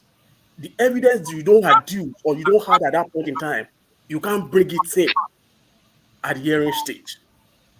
So when this case was filed, the copies of it were flying out into social media. We see the relief that will be sought. And then if you look at those relief that were sought, they weren't based on any number. Because we are going before election petition tribunal. I've said it without number here. That you have to compute the table by yourself. The court will not do it for you. If you are claiming that you won, you have to compute the state where you won, the state where there are electoral malpractices. Go and check those petitions. The relief that are being sought by Obi were just mainly on qualifications. That's why if you see the reply by INEC, they said that kind of relief being sought, they are ambiguous and they are just mere academic exercise, which they lack clarity in law. And then people kept saying it, that the kind of relief that this guy is sorting is like challenging the process. Even the process I was mentioning is not even challenging it at all. Go and read it. The petition is out there. Most of the dailies, they carry it. If you are familiar with election petition tribunal, which none of you, I doubt it. because we have to pay attention. We have to study this thing. It's not by emotion. I could remember in 1984 why a father of a friend lost a councillorship election. He nearly jump out, commit suicide from veranda of his house. If you don't have capacity for anxiety, you can't be a politician. All right, thank you, buddy. Uzo, go ahead. Thank you for letting me in. Good afternoon, everybody. And then I prefer to listen to all of you have better ideas on this than I do, so I prefer to listen. Okay. All right. Thank you. Mama Icho. Thank you. Sometimes when you come here to talk, it makes me feel that inhumanity in you is dead. People died in this election. People died. Some are in the hospital. And you call that an election. MC Oluomo make a threat and it was carried out. And you don't see anything wrong with that. Baba Bloom have a conference and told them to go and get him the presidential seat by every means, and they carried it out. And that affected the life of our brothers and sisters. That alone does not speak to your conscience. It doesn't. But you know what? All those of you that this doesn't speak to their conscience, I ask today, let the blood of those innocent people that died for coming out to vote, let them ask you questions day and night. Let their spirit torment you day and night. You can speak of any other thing, but for the fact that Nigerians went out to go and do their civil duty, and somebody who wants to come to power by all means instructed some hooligans to get that vote for him by all means. And some mother lost their children. And you come here, you are telling me of figure. Where is your humanity? Where is it? Where is it? Where is it? CN here lost a loved one for the same purpose. And you are here asking us, you go and do the job you are talking about. So I give it to you as an assignment. Go and do it and bring it before us. Who in particular, Mama Icho? If now big yo, whether BQB, go and do it and bring it for us. If not for any reason, my fellow brothers and sisters that carry the green passport with me, they just went out to carry out their rights. And today, they are in the grave. Untimely death was given to them by somebody who wants to come to power by all means. And you are here telling me what? I ask today, by the mandate upon my head, let the blood of those people and their spirit want every one of you that speak about this election. Mama Echo, today is Sunday. That's not the kind of prayer we should be saying. I don't mind the mandate on your head, so we don't come here and blackmail people by using whatever mandate or whatever spirits. Body match your break there. Mama Echo, I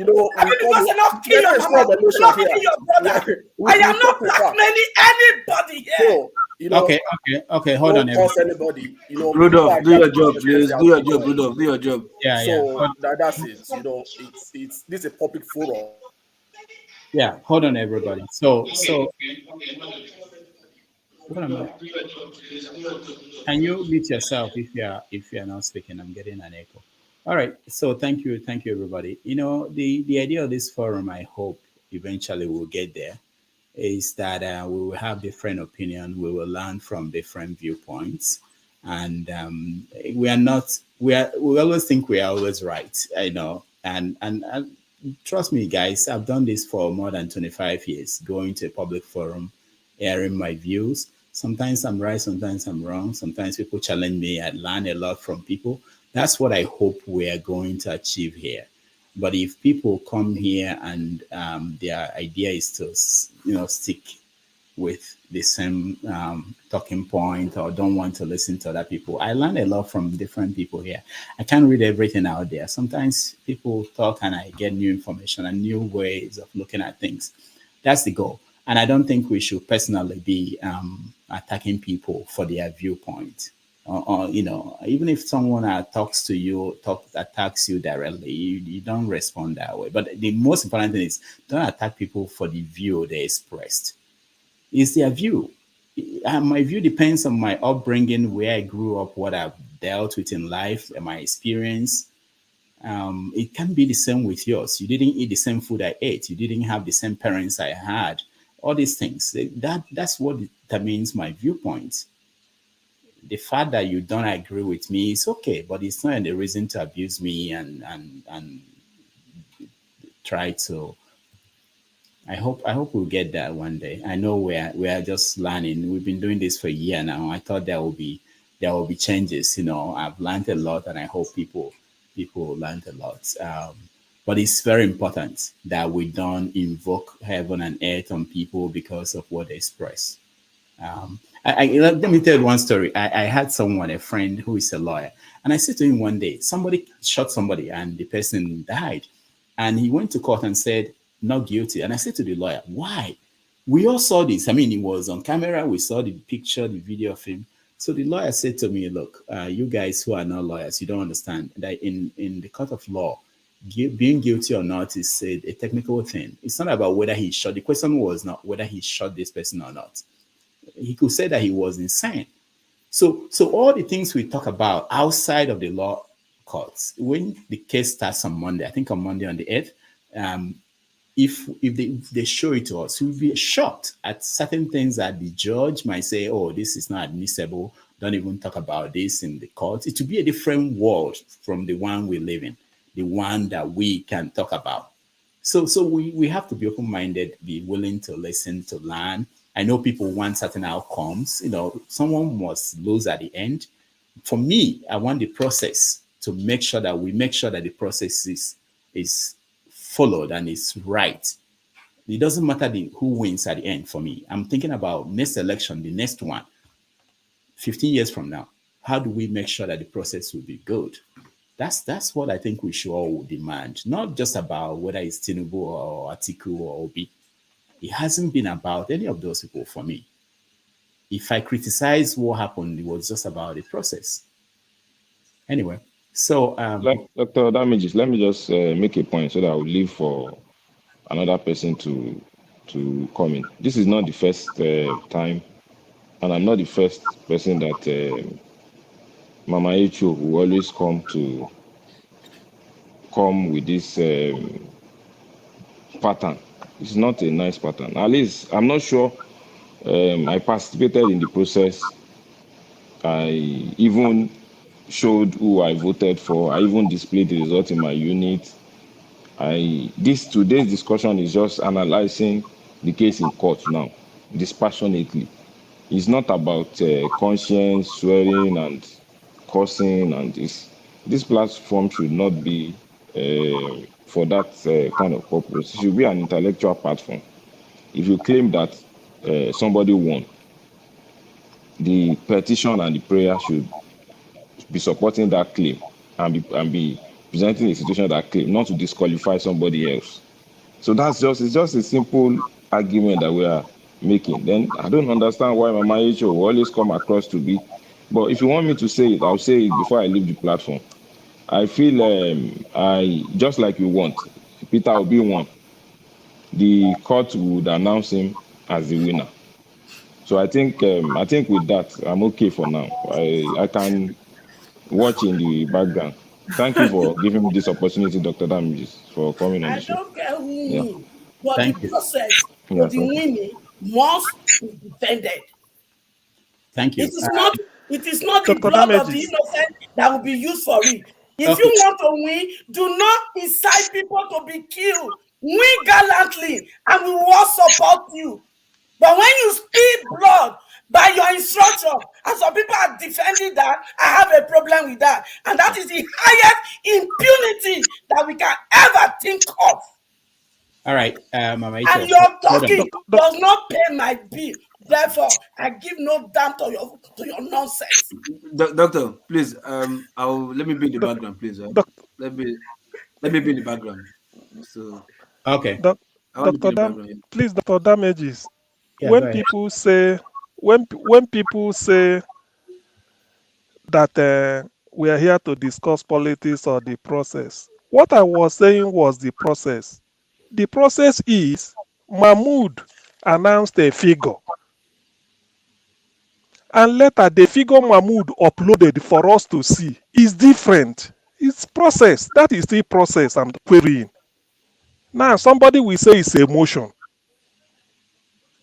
That is Mama you cannot tolerate. Is something like that. I'm saying Mahmoud announced a figure with a paper. That is what they did in Adamawa. You are announcing a figure. Later they said, okay, let us know that figure you are announcing. You uploaded another thing. Do I not have right to query it? And somebody is asking me, why should I be querying only Port Harcourt or River State and querying Benue? Why didn't I query Sokoto? The fact that one polling unit result is false can be queried. It means the thing is false. And I've told the person there are other states, but I can't be reading out. You can find out. And they are telling me it's emotion. That if you want to discuss politics, it should not be emotion. I don't know. They're trying to educate me with English language. After all, Shoyinka, the man who manufactures language, said it's fascism if you query. So which means because Mahmoud announced, I cannot the figure Mahmoud announced. If Mahmoud say my fee, what he will pay me is 10 naira, and eventually I got 5 naira, so I shouldn't ask. I shouldn't say Mahmoud. There's a difference in figures here. So when I say it, people say it's emotion, it's emotion, it's emotion. You know, the thing is that sometimes, I don't know, we don't tell an old woman to sit properly because you do not know the direction from which she takes in fresh air. So when this type of thing happen, you don't know what to say. But all I know exactly I'm saying is that I'm talking of Mahmoud giving us a figure on the day everybody had him. Now he uploaded, even up to today, you've not finished uploading a result, but yet you declared a winner. In other words, you've given somebody first class honors with a prize, with a certificate.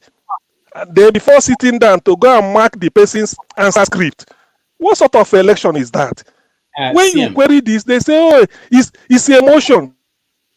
Emotion. There's no emotion. Let's remove emotion. Please. I don't know. CM. Thank you. Yes, Thank please. you. I wanted to point at Nasarawa State. I believe it was Nasarawa where they just told the judges there to go and get their law degree. They get their law degrees and give them 2 years or so to get their law degrees. But the point is this: it doesn't. No, But wait. That was a joke. But the point I'm trying to make is that we are discussing this. You know, nobody is stopping us from discussing this, and I think people should discuss this. Okay, whichever way they want to come at it. The only issue I have is that when we're discussing it, we should come with facts. You know, that's the only issue I have. And then in terms of our analysis, that we should hold people accountable for what they're saying, not to abuse them for their opinion. I'm not abusing any person for opinion. I'm abusing I'm abusing the statement they say. How No, can you? People are still weeping just because it not happen to you. So when we are making our own analysis, because I don't know, do you imagine how the mother of these children feels every day? Come on. You don't train pikin reach where go give you water to drink. Your pikin go do election, not come back. Mama Echo, what I'm saying is this. It doesn't matter what someone says, their opinion. You are not going to say, I don't think it's right to say that the I will blood... say, Joe, may they not come here, come tell me no. May they not look me for face. Remove the fact, say, my fellow brothers and sisters, if you say I dem Nigeria and I go vote, maybe they forget if you payment me. Did you understand? Mama Echo, hold on. The point I'm making is this. You don't say, bring the blood of... Even though to me, if you are talking about me bringing the blood of whoever, I wouldn't care. But the point is, it's still not right to say bring the blood of people that died on the head of this person because I said something you don't like. Okay? That is not right. That's not right. I want you to hold on. Let me finish now. The blood, they are crying for vengeance. And people, when you take them for granted like this, I go talk am anytime, any day. So if you don't want make their blood be required, make them hunt you. When you want talk about this election, put them into consideration before you make your utterances. Mama Echo, the higher you go talk, make not. The point is that you have to first of all allow somebody to moderate what we're saying. When we say hold on, you hold on. You will talk. That's the number one for me. Okay, so I don't want to tell you, it's not about me, it's about the people, our panelists who are also guests on this show, okay? If you are talking about me, you are addressing me and you're bringing in the blood of the, I will just, because I know you don't have power to bring the blood, I know the blood is looking for me, I know all these things, so it doesn't bother me, but I still think you have to respect our guests, our panelists. You can challenge them on what they are saying. They are wrong, they are right, or you find this faulty. There's something that Ngozi said yesterday that I wanted to point out. She came up with an expression that solves all the problems people have here. Sometimes people want to use some bad words, and she was saying yesterday, it's unwise. What you said is unwise. I found that so beautiful. I think if people can borrow it, and you can say somebody is unwise, and you can say someone is wrong. That was even derogatory. But you don't say I'm bringing down the blood of the dead, the people that died during the Civil War. I'm bringing it on your head because you said something I don't agree. I don't think so. I don't think it's right. And the other thing is, people have been watching this for almost a year now. And when I go out there, people say to me, they mention some of the things, even expressions some of us here use all the time. And there's a frustration on a lot of people's parts, viewers too, about what they see and what they hear. I know everybody here, we all have our fans, we have people who don't like us, but that's the nature of the thing. But we should respect everybody. That's my message, really. All right. Let me hear from the VC first. Yeah, the VC, go ahead. Thank you, Doctor. Can you all hear me? Yes. Yeah. So I want to reboot what Mr. Body said about the summary of Obi's petition, that it only includes a prayer of that he should declare him winner and disqualify Tinubu. And one other comment he made, that is not true. You are not his lawyers. They know what they are doing. They have their information. They said that they equally asked that Obi should be declared winner based on that he won the lawful vote cast, and they have evidences. Some Obi spokesmen have said that. Quick questions, and Let me finish. I didn't interrupt when you were talking. So sometimes we go with all this narrative that Obi's petition is only based on declare me winner. How can somebody go and say, "Course, you declare me winner," just like that without presenting evidence, or disqualify Tinubu? without any evidence. It's not true. So you've said this thing sometime in the past, and sometimes some things do fly around, and people will think probably it's the truth. And if you say you got it from channels, we all I'm know. not the one that say I've got it from channels. Okay. If you saw it in the papers, or you saw the full report, I don't know. If it is a full comprehensive report, which is very lengthy, when they release their picture, that is what you saw. Everything is very clear there. But if you say you saw a summary of it, somebody who crafted that summary might have other reasons to cut it short. But that is by the way, the truth of the matter is that the lawyers have their information. They have everything, and the battle will start probably tomorrow in court. These are seasoned lawyers. And this is not an ordinary case. It's not a governorship petition. They have all what they want to do, and then don't compare them with Atiku's own lawyers, Atiku's own petition. They are coming from different angles. They know all their lawyers. They know what they are going for. So don't say Atiku's own is more comprehensive or it includes this. Or this one doesn't include this. No, it's not true. So what I'm trying to say in essence, don't discredit what this petition is all about. It is all encompassing.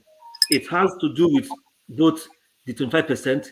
It has to do with Shetima's double nomination. It has to do with Tinubu's non-qualification. It equally has to do with declare me winner because I have the majority of lawfully cast vote, and he has his evidence on that. So that's just all I want to say. So don't throw out information that is not completely true. All right, thank you. Please, doctor. Please. Yeah, one minute. Buddy, go ahead. 1 minute. Okay. I'm not the one that say all what you said. It's the BQB. All I just said, do you familiar with what they call front loading? What I'm telling you is that there's no hide and seek game in election petition. Whatever the relief that you sought or what you are requesting for, you must back it with evidence, and you will submit it from day one. That's what they call front loading. You can go and check it in the electoral acts. That's what I'm saying. So there's no hide and seek game in election petition. I repeat myself. No hide and seek game in election petition. Every evidence that you require, testimonies, everything must be front loaded. Check it. That's what I said. No problem. Let the fireworks will soon start. Let's see how it goes. No problem. Okay, CM, I'll come to you, Mama HIC, but CM, go ahead.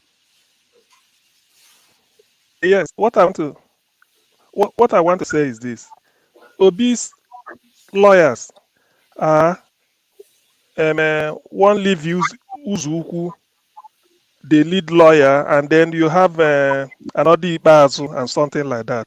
They've been handling election petition. They know it's only me and you and some of us here may not know what is meant by front load, how to present evidence. They are experts, and I'm sure they know more than you, Body, because they are senior advocates. So coming to say you didn't see it, you ask the lawyer, they know. They are not stupid. They are not small kids. They are over 30 years, 50 years, more than 60 years experience between the two, or all of them. So coming here to come and lecture me on whether we have to front load or not front load, I'm not the right person. You challenge Uzuku, their obese lawyer, that they did not front load, so that you deal with them, not me. I'm not a lawyer. Do you understand? So it's obese lawyer. If obese lawyer fail to front load, it is them you write a letter. If you are so confident and you know you worth your weight in gold, you talk to them. They are the experts. So like you, when you come here and try to bamboozle us, then later they say it's emotion. You are wasting your time. You go and meet Obi and say, Obi, your lawyer should have done this. Not to tell me I'm a scientist. I'm not a lawyer. Do you understand? So that is the better way to do it. Don't come here and come and say you want to be. If you go and meet your thought. If you're a good footballer, you challenge Messi. Exactly. Okay. If you know football, you go and challenge Messi, and not to play street ball. Don't say you're a world-class player when you can't face Messi and Ronaldo. You are not a world-class player. So don't come here and play street ball with us. You can't talk until I call your name, please. Let's have order. Brady, go to court and go and join them. Still talking. You can't. Sorry, I'm going to say Body. No. No. Don't speak, please. All right. So what just happened here is very interesting. So Body came up with this. This is what we encourage people to come up with. We're having analysis.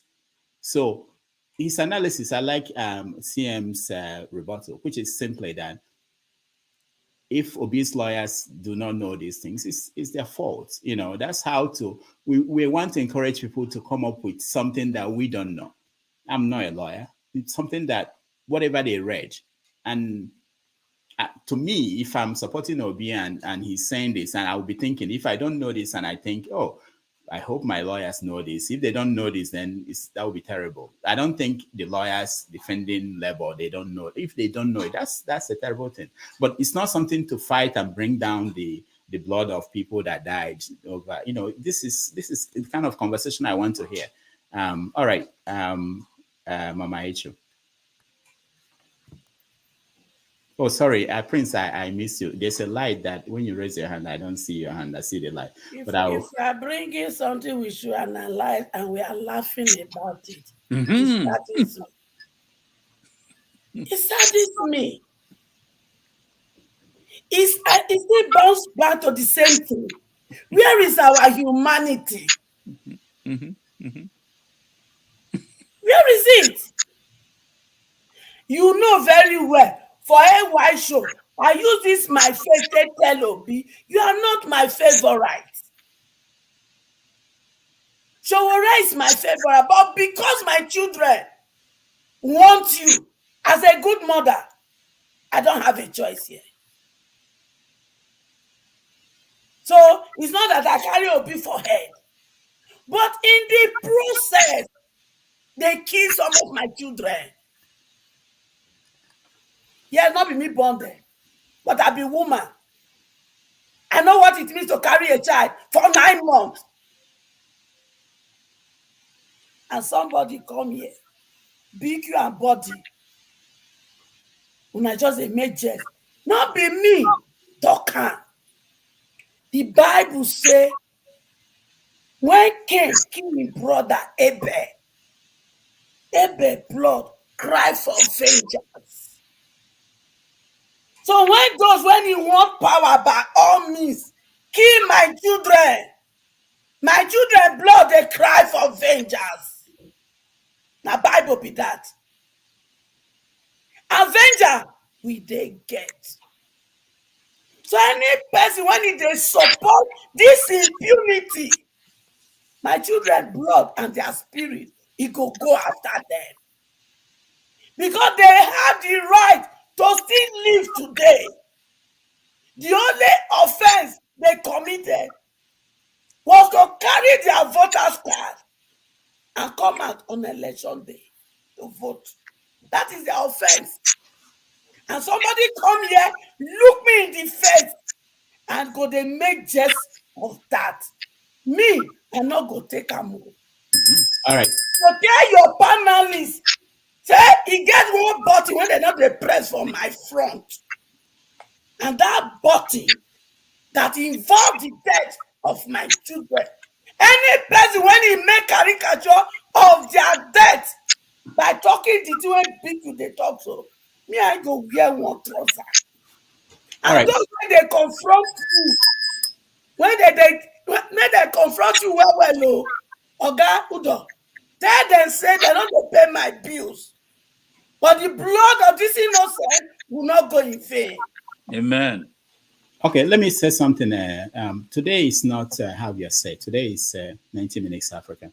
So when I come here on Sunday, I'm in a different mood, which is that I challenge anybody who is a guest here. People in the panel, I don't just let you say whatever you want to say and get away with it.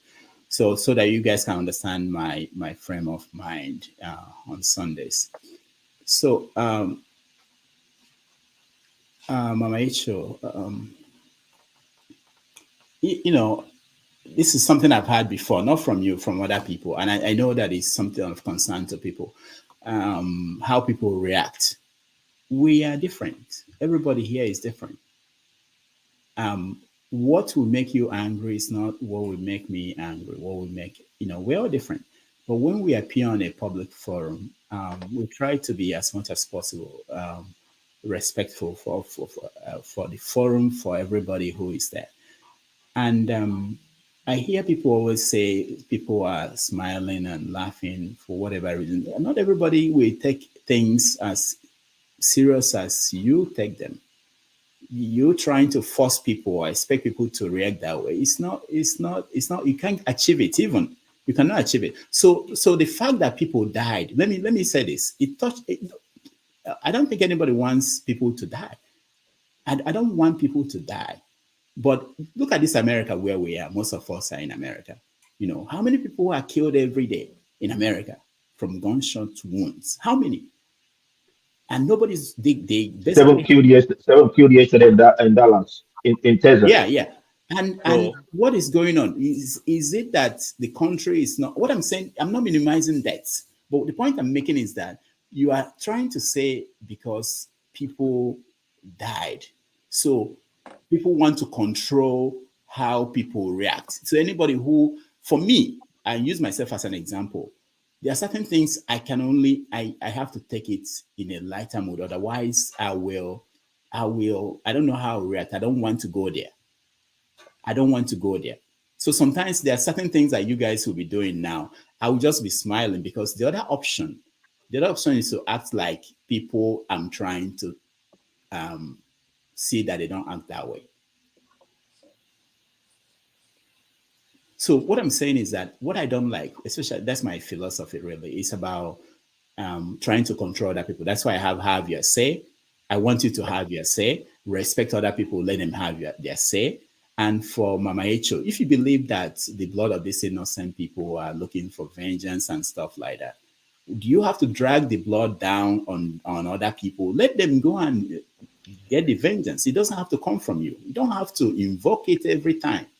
Let the blood do what it has to do. You understand what I mean? That's how we take it.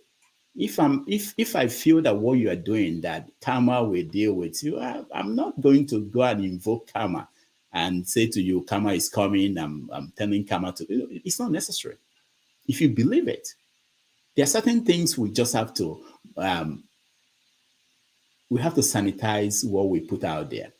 I told you guys the reason why I have not initiated the putting this on live on this our show on radio and TV in Nigeria is because the quality is still far away from what you want to put the name of all of you and say we are doing this from abroad. We are the ones that escaped the jungle. We are the ones who we've been to civilized parts of the world. We understand how this is done.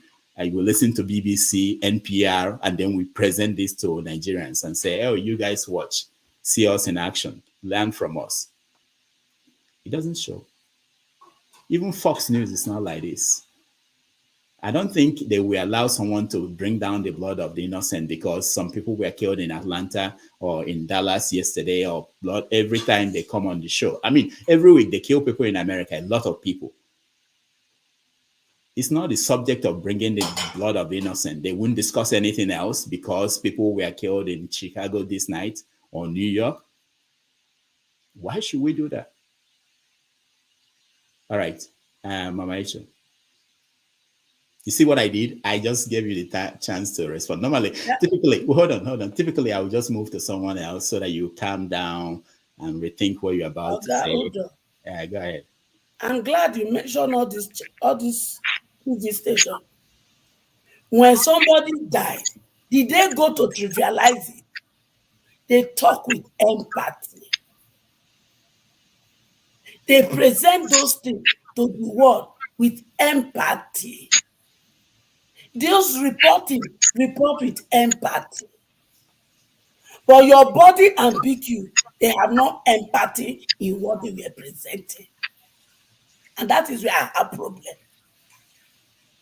When you present your argument with an empathy behind what you are presenting, then me and you not get problem. But the situation you take away that, and you are here to justify Baba Blue. If Baba Blue win gallantly, we would have moved on.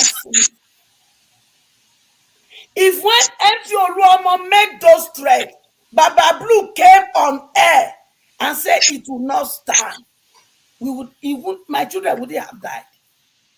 If Sanwo-Olu has stood against it publicly, my children wouldn't have died. So you see, impunity all around. And Big U and Body carry that same impunity into this place in their discussion. And that is where I have problem. I have problem, oh.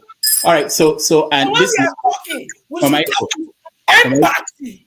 Mama You Icho, know it fully well. Some of us are in the grave for doing the right thing. Mama Icho, this is the last thing on this issue. I will have stopped you the first sentence you made, but I allowed you to go through because the thing is this: we are not discussing the killing of people. That's not what we're discussing. If people were killed in Nigeria and we're discussing it and people are making fun of that, then that's an issue. That's what we're discussing. We're talking about a case in court. And you are bringing the people that were killed in the election and you are trying to, maybe, I don't use the word blackmail. You're trying to say that these people are not respecting the people that died. It's a different thing. You understand? So the point is this: we have to respect people. We have to stop bringing down the blood of people that innocent people that died. Nobody wants anybody to die. I can tell you, Mama Echo, you said on this show when we were before the election, if anything, if any hair comes out of the head of everybody, you are going to do this. You are going to do this. People have died. I don't see you doing those things. I've not seen you doing those things. That should be your main focus. We are doing something. Okay, but that should be the concentration. We are doing something. Okay, thank you so much. So when the time reach, we go see her. Okay, but because every step of the way, once my lawyers start their work, Sahara Reporter will carry the news. Okay, thank you so much. We're looking Samuel Ogundipe will work with us, so we are doing something. Okay, thank you. We are looking forward to that, but before that starts happening, please let's discuss issues on the merit of the issue, not bringing the blood of whoever died. We are sorry people died, and I can tell you also the next election people are going to die. So you can start preparing unless we do something to change the system, which is my interest. How do we? It's not about bringing down the blood of the people that died. People, it's unfortunate, but we have to be respectful and have very credible conversation. All right, who is here new? Okija, welcome. And I think tell your people to respect my children when they die too. Yeah.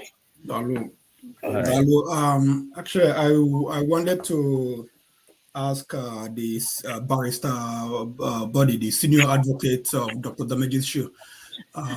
It seems he has so much electoral petition cases. He has handled so much, and he knows all of them. So I wanted to ask him questions like a layman, for him to educate us. So maybe we can make him guess. Like what do you do usually? Like accidental guest. We'll have him, answer us questions so that we can find out, how many cases, he has tried and then, but he left. Buddy, if you are out there, please come back. Okija wants to engage with you. So, I mean, like... You want to cross-examine him? Yeah, we are cross-examine him, yeah.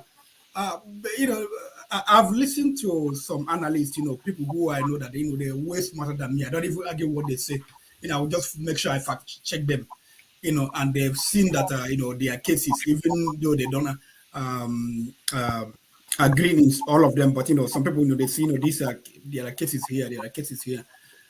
And, but Bud is telling us that P2B has to prove this, prove that. Yeah, I know he has to prove certain things, but there are certain things he has to prove. It's obvious to us, people who have looked into IREV, for example, that P2B won River State, it's out there. There is obvious from people who have calculated all the numbers in IREV, that the numbers, they don't tally with whatever INEC declared. So, so it's out there. It's out there for anyone who wants to know. But just like Rudolph, Dr. Damage said, it's not about, who won. It's just about, the process. So that, we, like he said, next 15 years, we are sure that we're going to have good election. Next election, we know we're going to have good election, so that, and then it will reduce the concern of Mama Hecho, so that people will stop dying. Because if we're going to have a good election, there's possibility that, there will not be people dying during the election, because everybody knows that, whatever, you're wasting your time. You're wasting if you go Togre or whatever. You're wasting your time. It's not going to work. Whoever you are working for will lose the election. They're supposed to be just like every one of us will call for rule of law. Yeah, so that's all about it. It's not. We have to wait and see what the tribunal what they're going to do, and we're hoping that the lawyers will able to ask them questions, and we're able, people who are not there, people viewers at home or whatever, people like us who want to consume the information, that we're able to whatever decision is made, so that we have to be it has to be concrete, so that everybody will know that this is they arrive at this decision based on the law. So that's what, buddy, if I have to talk about these guys, Abado's response to the cases, I mean, it was laughable, what they were throwing at, making some cases, they were just dismissing certain things without even, doing a rebuttal of, using law to rebut certain things. They just, dismiss it, and do the same thing with INEC. Like what APC said that Tinu, what's his name, Atiku has a perennial contender. That's not why bring that into the issue. He had made a case, dispute his case, answer to his case. Don't think about that he has been a perennial contender. He's a loser. It has nothing to do. I was just arguing, like, is this the is this the lawyer they have? Are these guys lawyer people that fight this case? But hopefully, like everybody is hoping that there will be justice, whatever. If Tinubu wins, so be it. We wait for them. But the issue is this: that if whatever happened, if all these things that happen, if they prevail, that means now 4 years it's gonna be worse, because they'll have to do everything possible, because they know that we are coming. Those that obedience and some other people that came out in 2023 to make sure that there was a good election, that they know that we are coming. So they probably going to repeat what happened in a governorship election in Lagos, and they make it across Nigeria, because then they will have all the instrument of power. They will have the police, everyone, and they have the money. So that's the problem I see. That's what keeps you up at night. This is one of the things that keeps you up at night. That we are not, if this thing holds, if prevails, we will not going to have good election the next time around. Thank you. All right, thank you so much, Kija. Prince, sorry, I know you wanted to say something. Yes, Dr. Damages, I wanted to say something ever since. For me, when we come on this panel, some people use it as a means of attacking others. When I mean attacking others or trying to portray what they are not. Body and BQB, if you go on the chat, the chat thing, what they have just come up to make us feel they are.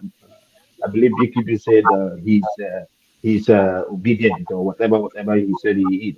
But what is on the chat is different from what he just said.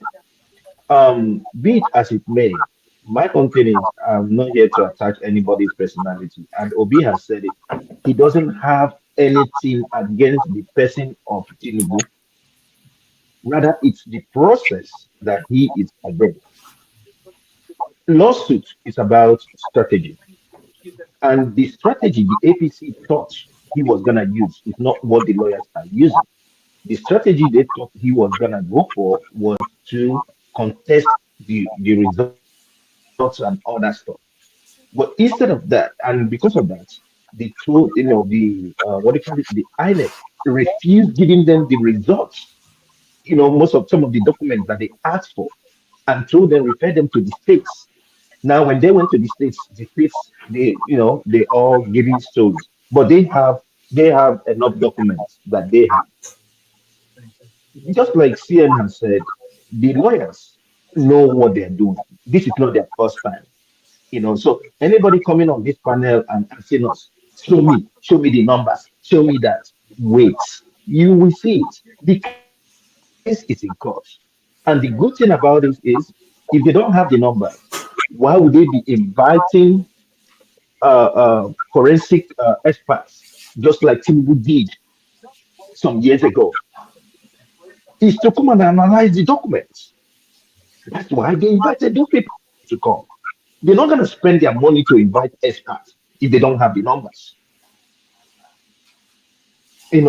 And we are here, we all talking about how it's Nigeria is gonna be better. You see, sometimes when I listen, I see all these APC people trying to infiltrate everywhere, it shows they are not even confident of their own self. I'm a Democrat, and I remain a Democrat until I die. I don't care what it is, because I believe in justice, equity, and fairness. That is it. That is my own, and that is me. I don't know what they have. That's their own. It's in court. From tomorrow, the court starts. We will see the strategy, and they will see what's gonna happen.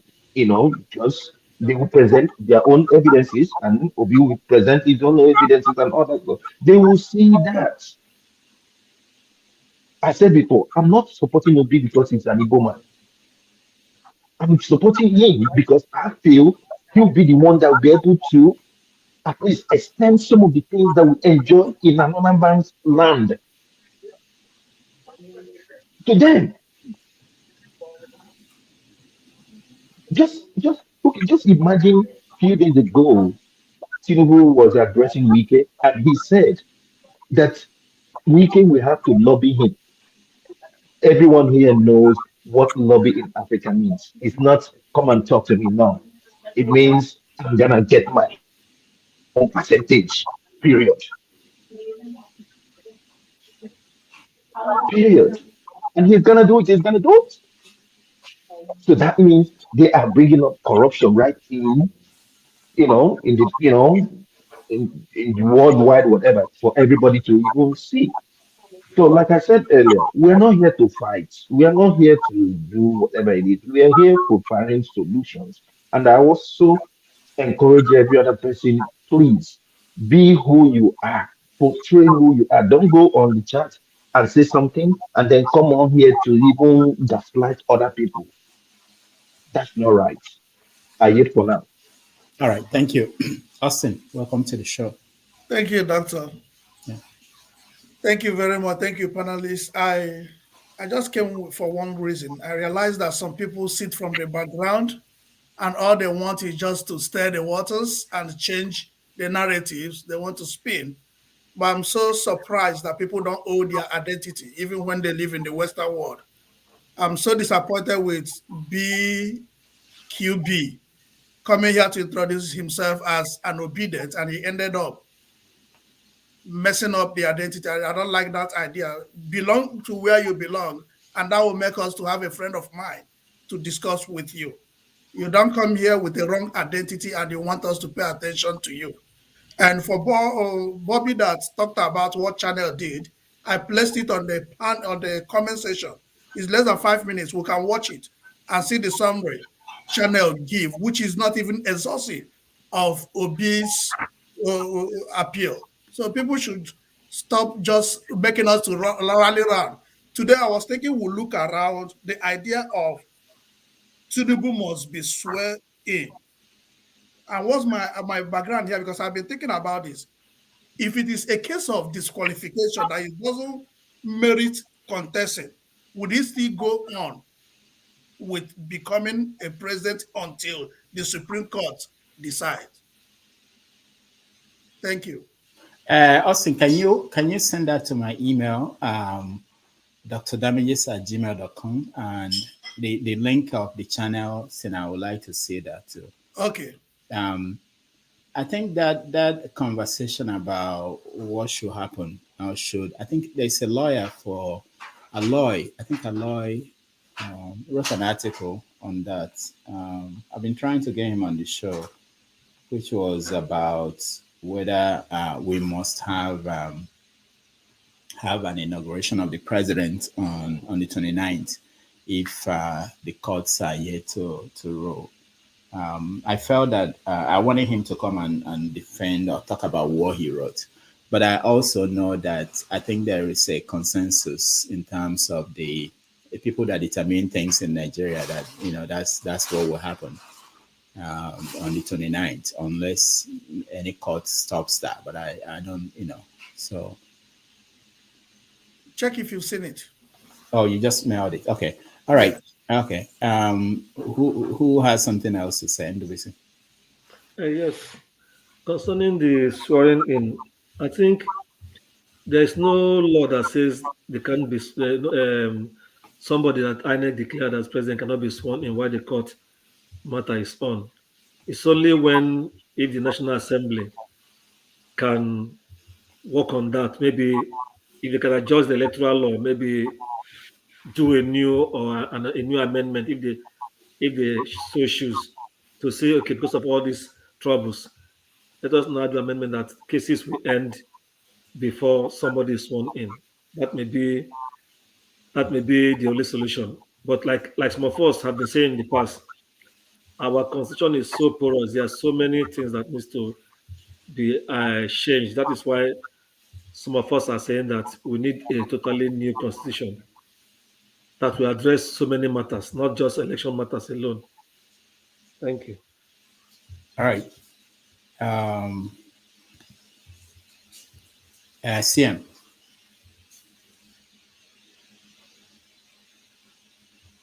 Sorry, I think you're talking about the constitution. Let me not. About swearing in before election petition matters end. Okay, yes. I listened to one, I don't know the group. They said if you swear somebody in and is going, what you are trying to tell the Supreme Court or whoever is to confirm whoever is already sworn in. That is the meaning. Ideally, and the Constitution, like I read again, was not emphatic or specific on May 29. All they say is whoever wins should be sworn in. Now, part of the election means until you dispense of every case surrounding the election, you've not concluded the election. When you say the election has been concluded on 25th and the winner announced, but there are, what is it called, matters arising from the election until you conclude those matters because it's still open-ended. What if it is decided that the person you announced as a winner did not win free and fair, and there are so many things, there are so many breaches, in which case you have to reverse yourself. And when you reverse yourself, it means that the winner has not emerged. So Nigeria should have been, if there's anything in the constitution, it should be a case of they can never swear anybody in until everything surrounding that election has been decided, including the legal battle or maybe legal decisions. So on this note, I do not see. I think it's still in order that May 29th, which is around 3 weeks from today, should not be sacrosanct. It should be left open until the Supreme Court decides, concludes the case before they talk of swearing in. In fact, as a matter of fact, it's even a shame. I don't think there's any country in which a sitting president will be attending court. What if you swear the president in and in the course of the election petition, they summon him to the court to come and explain certain things? What do we do? Does it make a sense? In other words, the credibility is not guaranteed until the case is concluded. So why be in a hurry to swear somebody in? More so, in this case, there is a very clear evidence there is malpractice. This is even before the case starts. INEC, who is supposed to conduct the election, indicted itself because it bungled the election. You reading a figure out for us on which you base the winner. We now tell you, okay, let us see, upload it for the whole world to see. You uploaded another thing. And it's based on all those fictitious figures you read out that you arrived at a winner. So when the figure changes, the winner should change. It's simple. If the figure did not add up, the winner should change. So that's what we're saying. or that's what I rather say things like this. People will say it's emotion. I mean, you had people say it. Oh, we remove emotion to it. They start to lecture you on how to discuss politics. Something as basic as conducting an election, in which you add 1+1, it gives you 2. How many are in the polling unit? How many voted for A? You add them up. In the end, you get what you want. It's very simple. Yet people make it difficult by. Okay, but what justification? How can INEC justify that since 25th of February they've not uploaded all the results up to today? They have not. Why? What does that mean? Where in INEC electoral law does it provide for using TPEX to change a result and then put another figure? By the way, let me bring this home so that I give others the chance. When you say somebody scored 154 votes in a polling unit, and the INEC decide using their TPEX to bring it down to 27, it is not figure you are dealing with. That 154 means 154 people who you do not know. They've decided all their, maybe you don't know their state of mind for them to vote. Now you are trying to tell 154 that the decision they made to vote for party A is wrong. It is you as an individual that will say, okay, 154 of you should not decide to vote party A. Let only 27 vote for party A. Who are you to change people's opinion?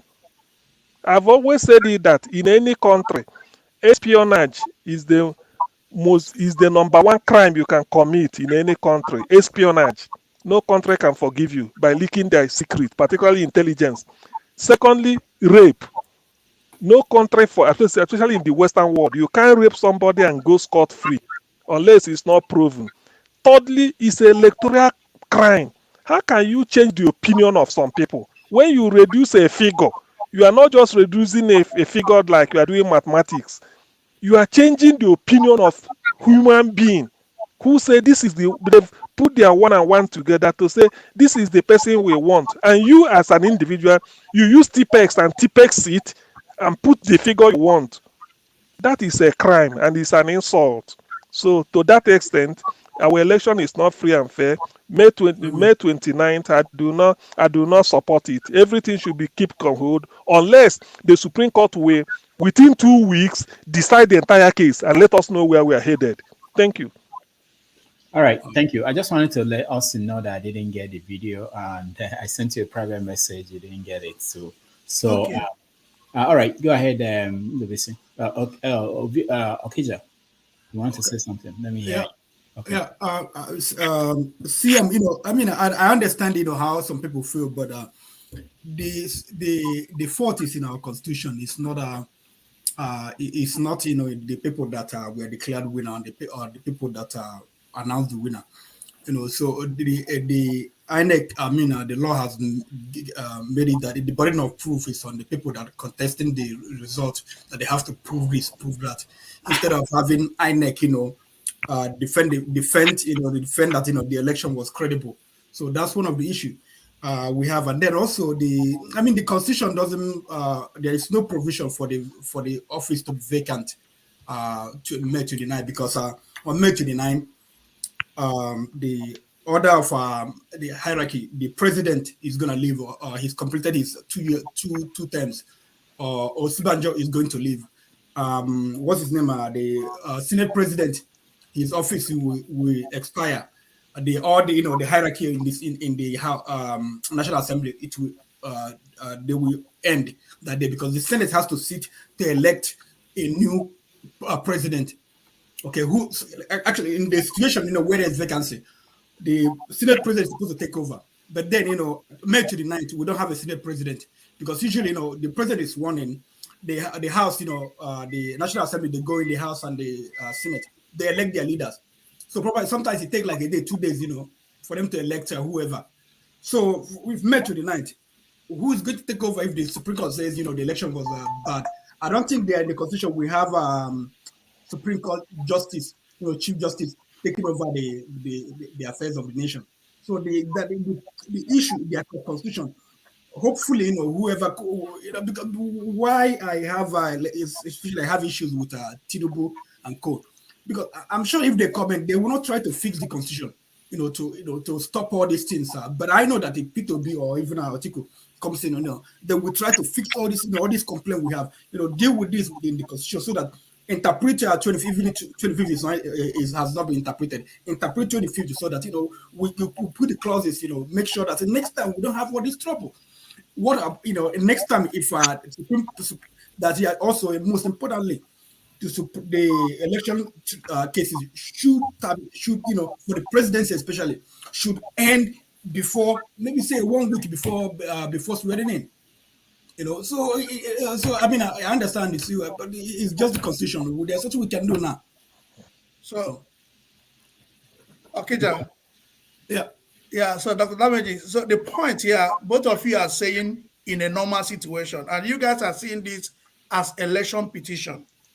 What if something abnormal happens? Something abnormal indicates that if the drug issue goes through and say that because of that drug, he's not qualified to contest as a president.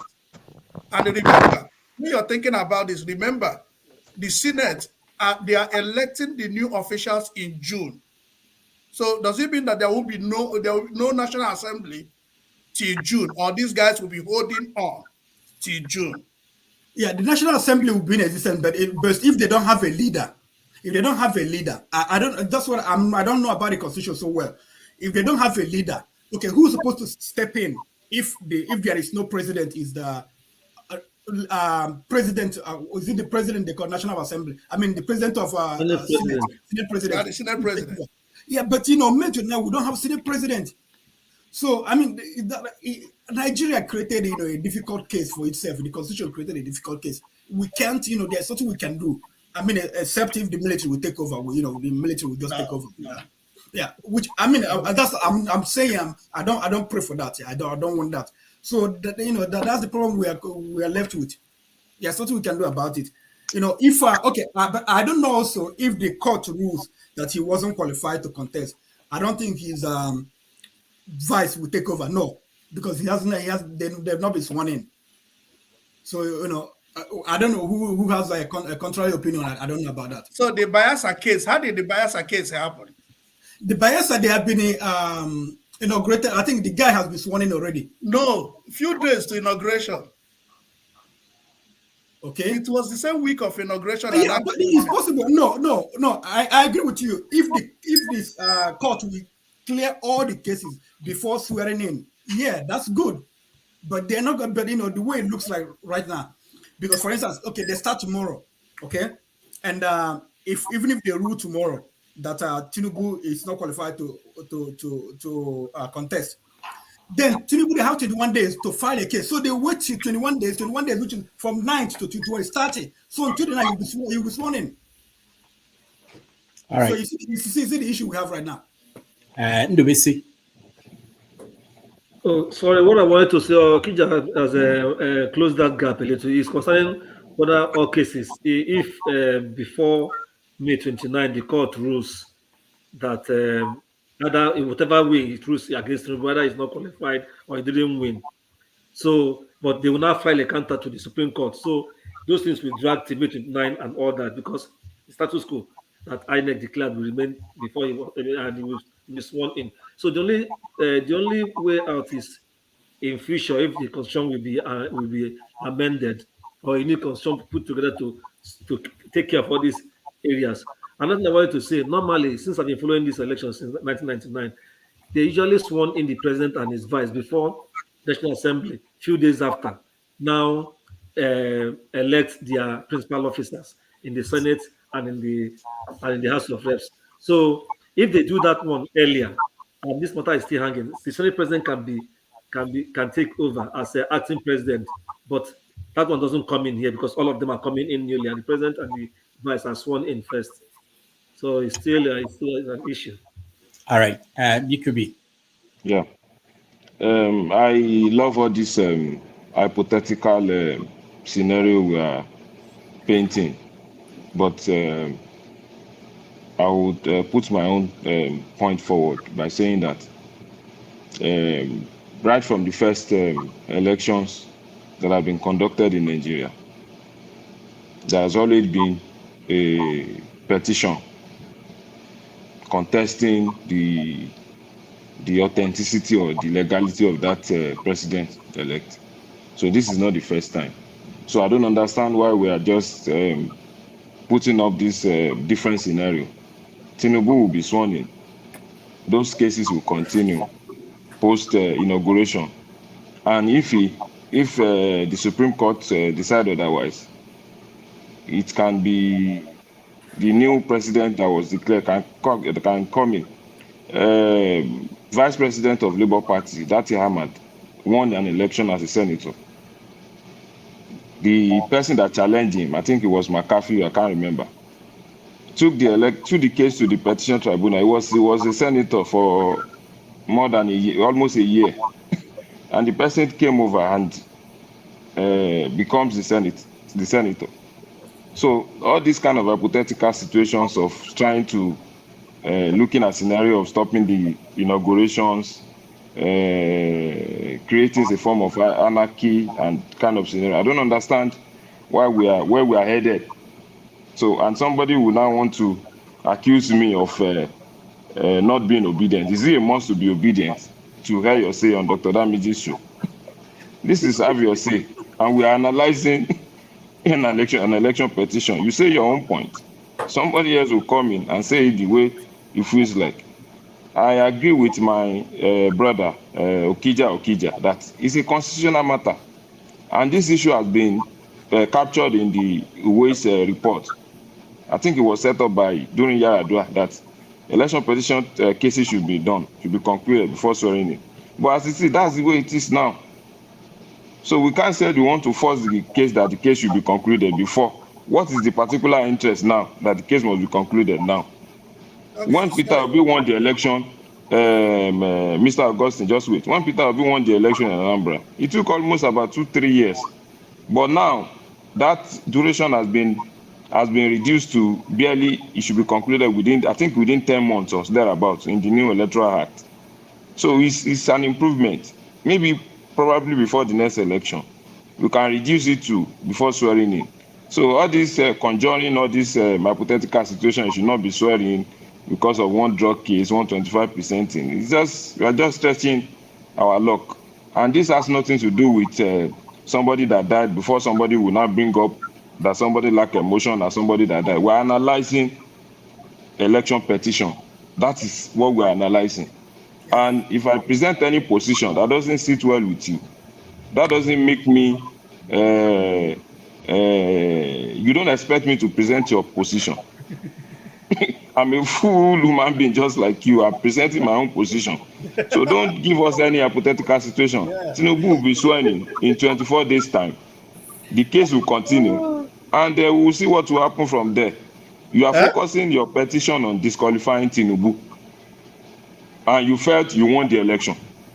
Just make them lie down now. That even also shows that he didn't win the election. So I will always repeat that point. So if anybody wants to be angry, we can be civil. Make your point, but don't be angry. Comment section is different from this live. So I might be different from comment section from the real life. So I just said I should come in and make my point. So that's my point. Don't let us focus on these hypothetical situations. Tinubu will be sworn in. The cases will continue after he has been president. So I think that's just the point I want to make now. So Dr. Damages, sorry, I want to come in here because this is the issue I want us to talk about. It's not the issue is this. Okay, let's assume that in 2019, that the case of Atiku not being in Nigeria, if Atiku had been the one that won the election, and they said, and the case of not being a Nigerian went through, will we have handed over to a non-Nigerian, the Nigerian government to rule? So there is an abnormal situation in this petition. Look at all the past petitions that have gone. Nobody has challenged this abnormal situation of drug, of FCT 25%. So these are the Guinea passport have not come out in the past. So there are issues that are new that have not been there. And it's not hypothetical, it is intelligent. I agree with you absolutely, Mr. Augustine. But that doesn't still rule out the fact that they have election petition. It doesn't still stop the president from being sworn in. If you now discover that it doesn't still stop the president from being sworn in now. And this same president has gone through the process of verification. He had contested an election as a senator. He has contested an election as a governor. So why do you now suddenly want to stop him from being sworn in? Is the drug case a recent case? Okay, So sorry. that is the way I want us to look at it, not Augustine, to also just to understand that give different hypothetical situations on. Our Yes. Supreme Court, they do miracle a lot. It's possible that they'll come up with miracle because they did miracle in Imo State. People that somebody that came forth, came first. So it's probably before May 29 they will spring up another miracle. And I'm even praying. I'm praying they come up with that miracle, then they declare Peter Obi as the president. That's my prayer too. Yeah. So it's not there, but we shouldn't, because of that, now instead you should not swear in the president. We are just trying to create an anarchy, a difficult situation for Nigeria, and it reminds us of what happened in 1993, which is what happened. If you try to create a vacuum, you can't possibly explain what will happen after. So you are just thinking as if the same person, the same Dati Ahmad, was sworn in as a senator. He was there. He collected the salary for almost 12 months. He didn't return the salary, but now suddenly he's now claiming to be he's now advising the Chief Justice of Nigeria not to be available to swear in.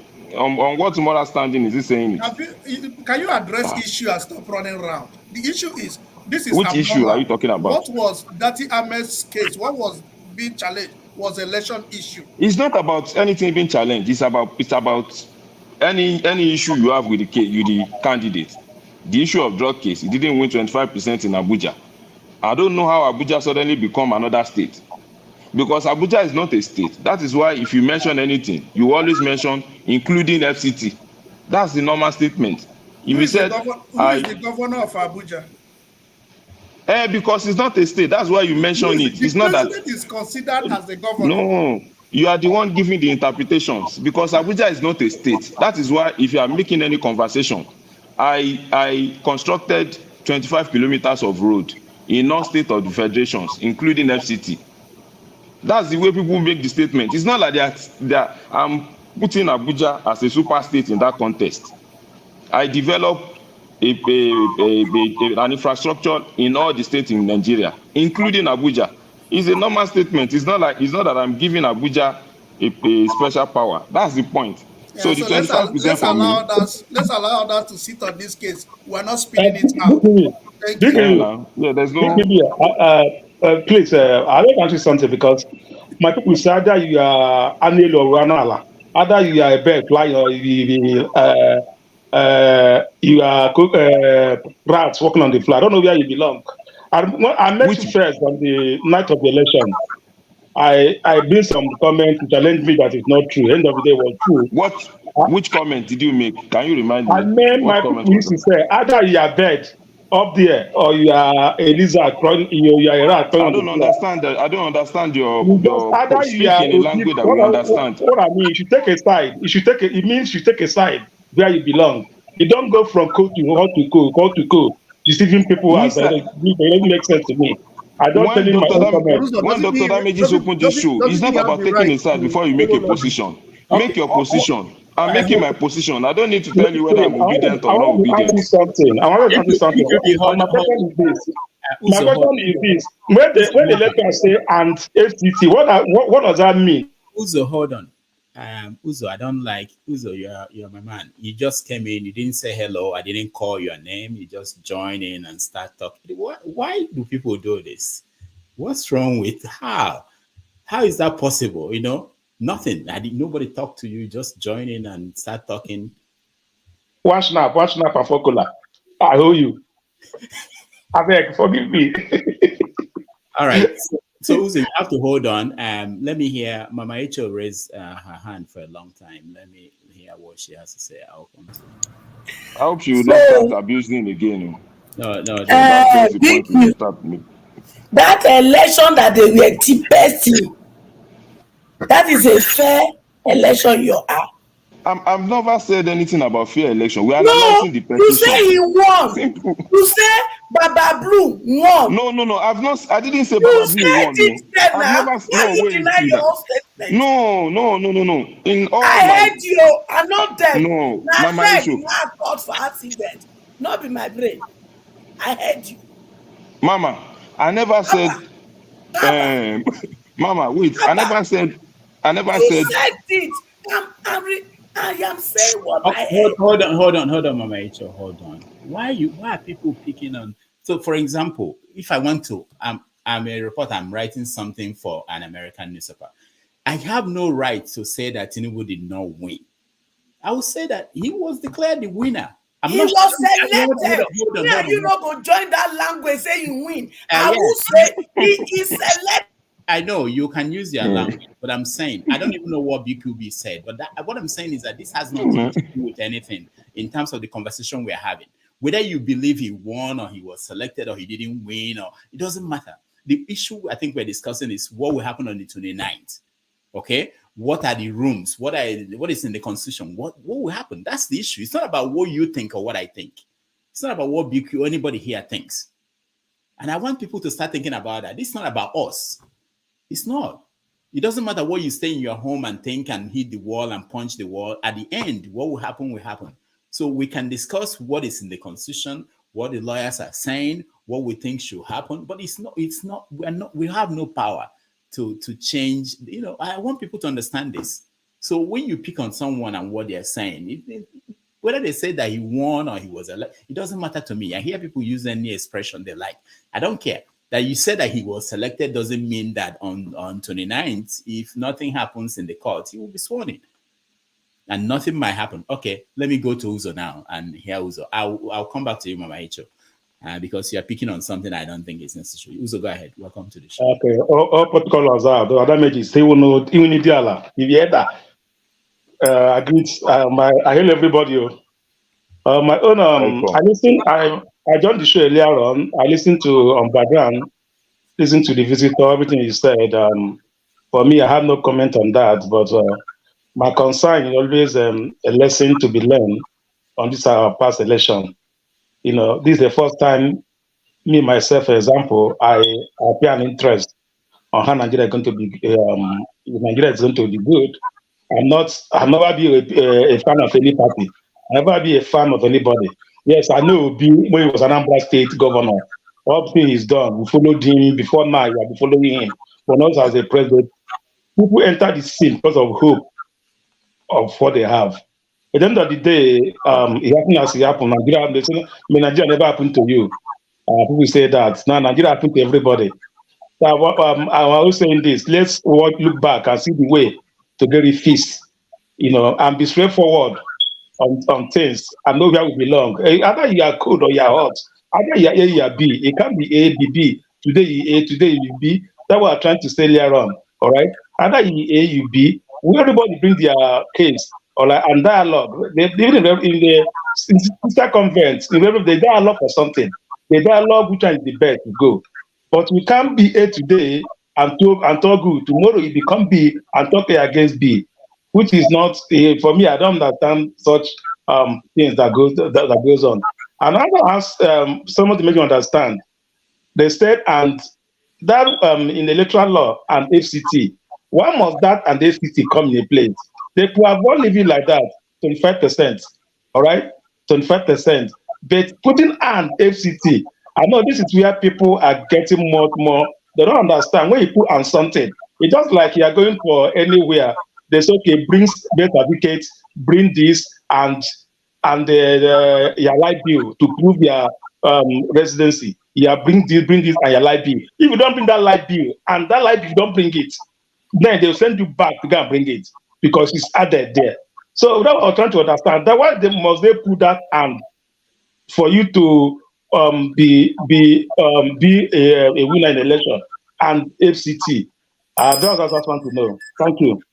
Okay, so I want someone that can answer Uzo's question, and let me answer from what I understand. And if anytime we are making any narration about states in Nigeria, you want to capture Abuja as an area, as a different entity, because we know Abuja is not state and capital. It's not in our state and capital. Abia, Umaya, Adamawa, Akwa Ibom, Uyo, it's not there. So anytime you make any narration, you put an FCT. It's just a normal thing. I've just made given an example now. If you want to make a categorical statement, we constructed 36 kilometers of road in 36 states, in 35 states of the country.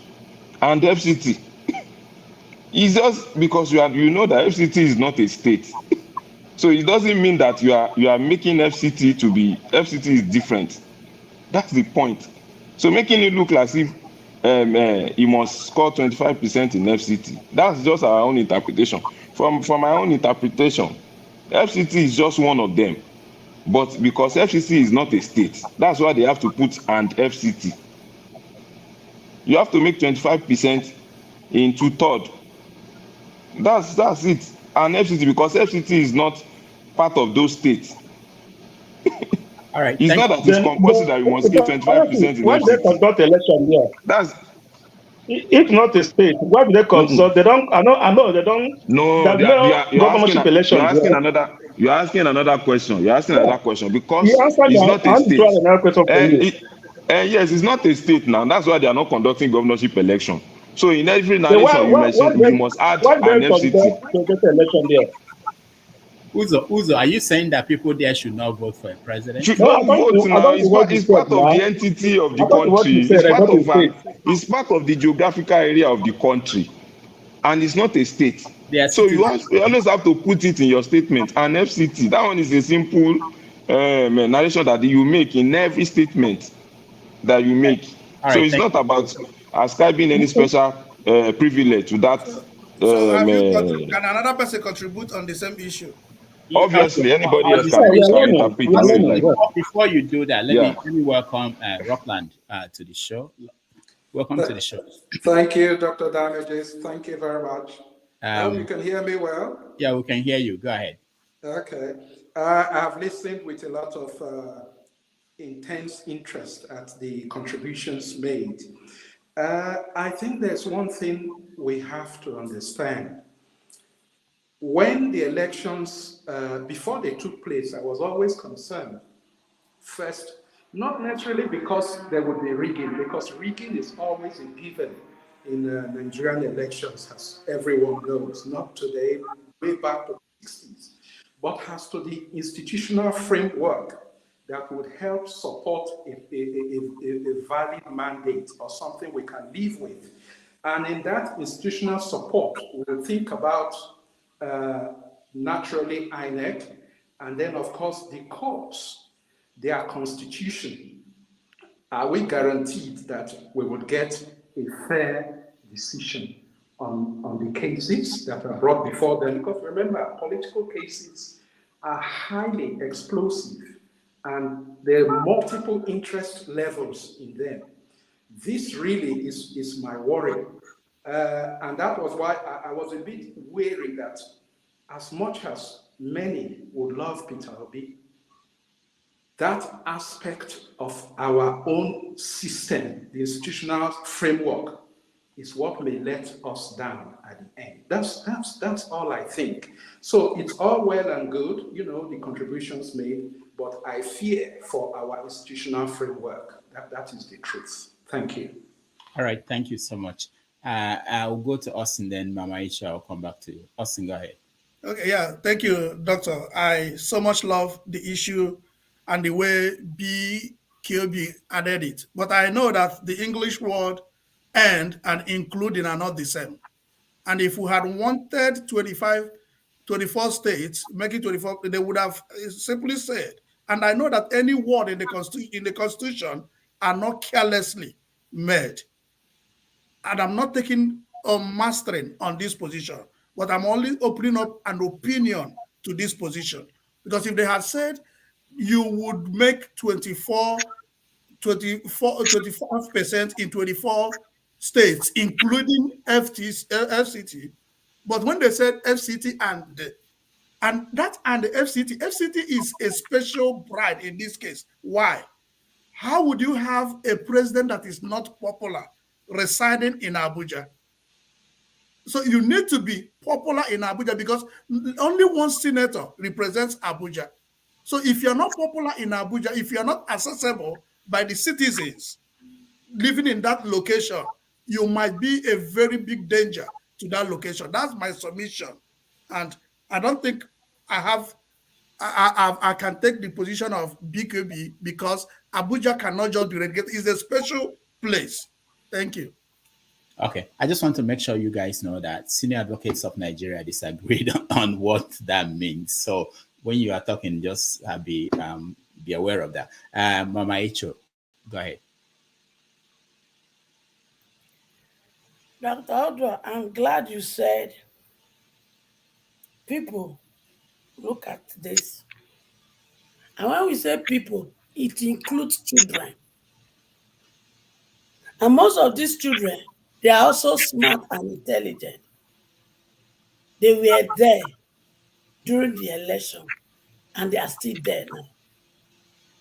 So when we are using statements here, we should know that we are either teaching them that the way to become president of Nigeria is to tell thug to buy people so that they can become president.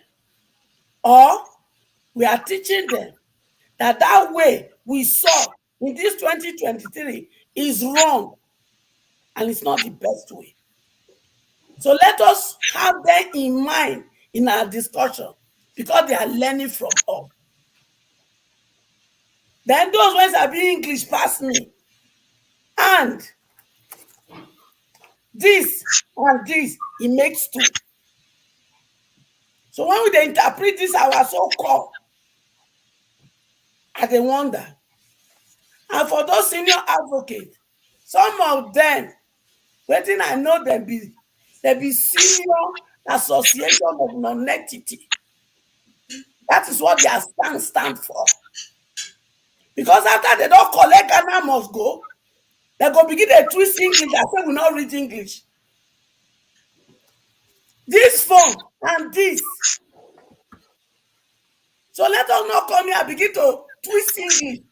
Whether there be sound, majority of Nigeria sound. Look at me very well. If you collect Ghana must go, you belong to Senior Association of Non-Entity.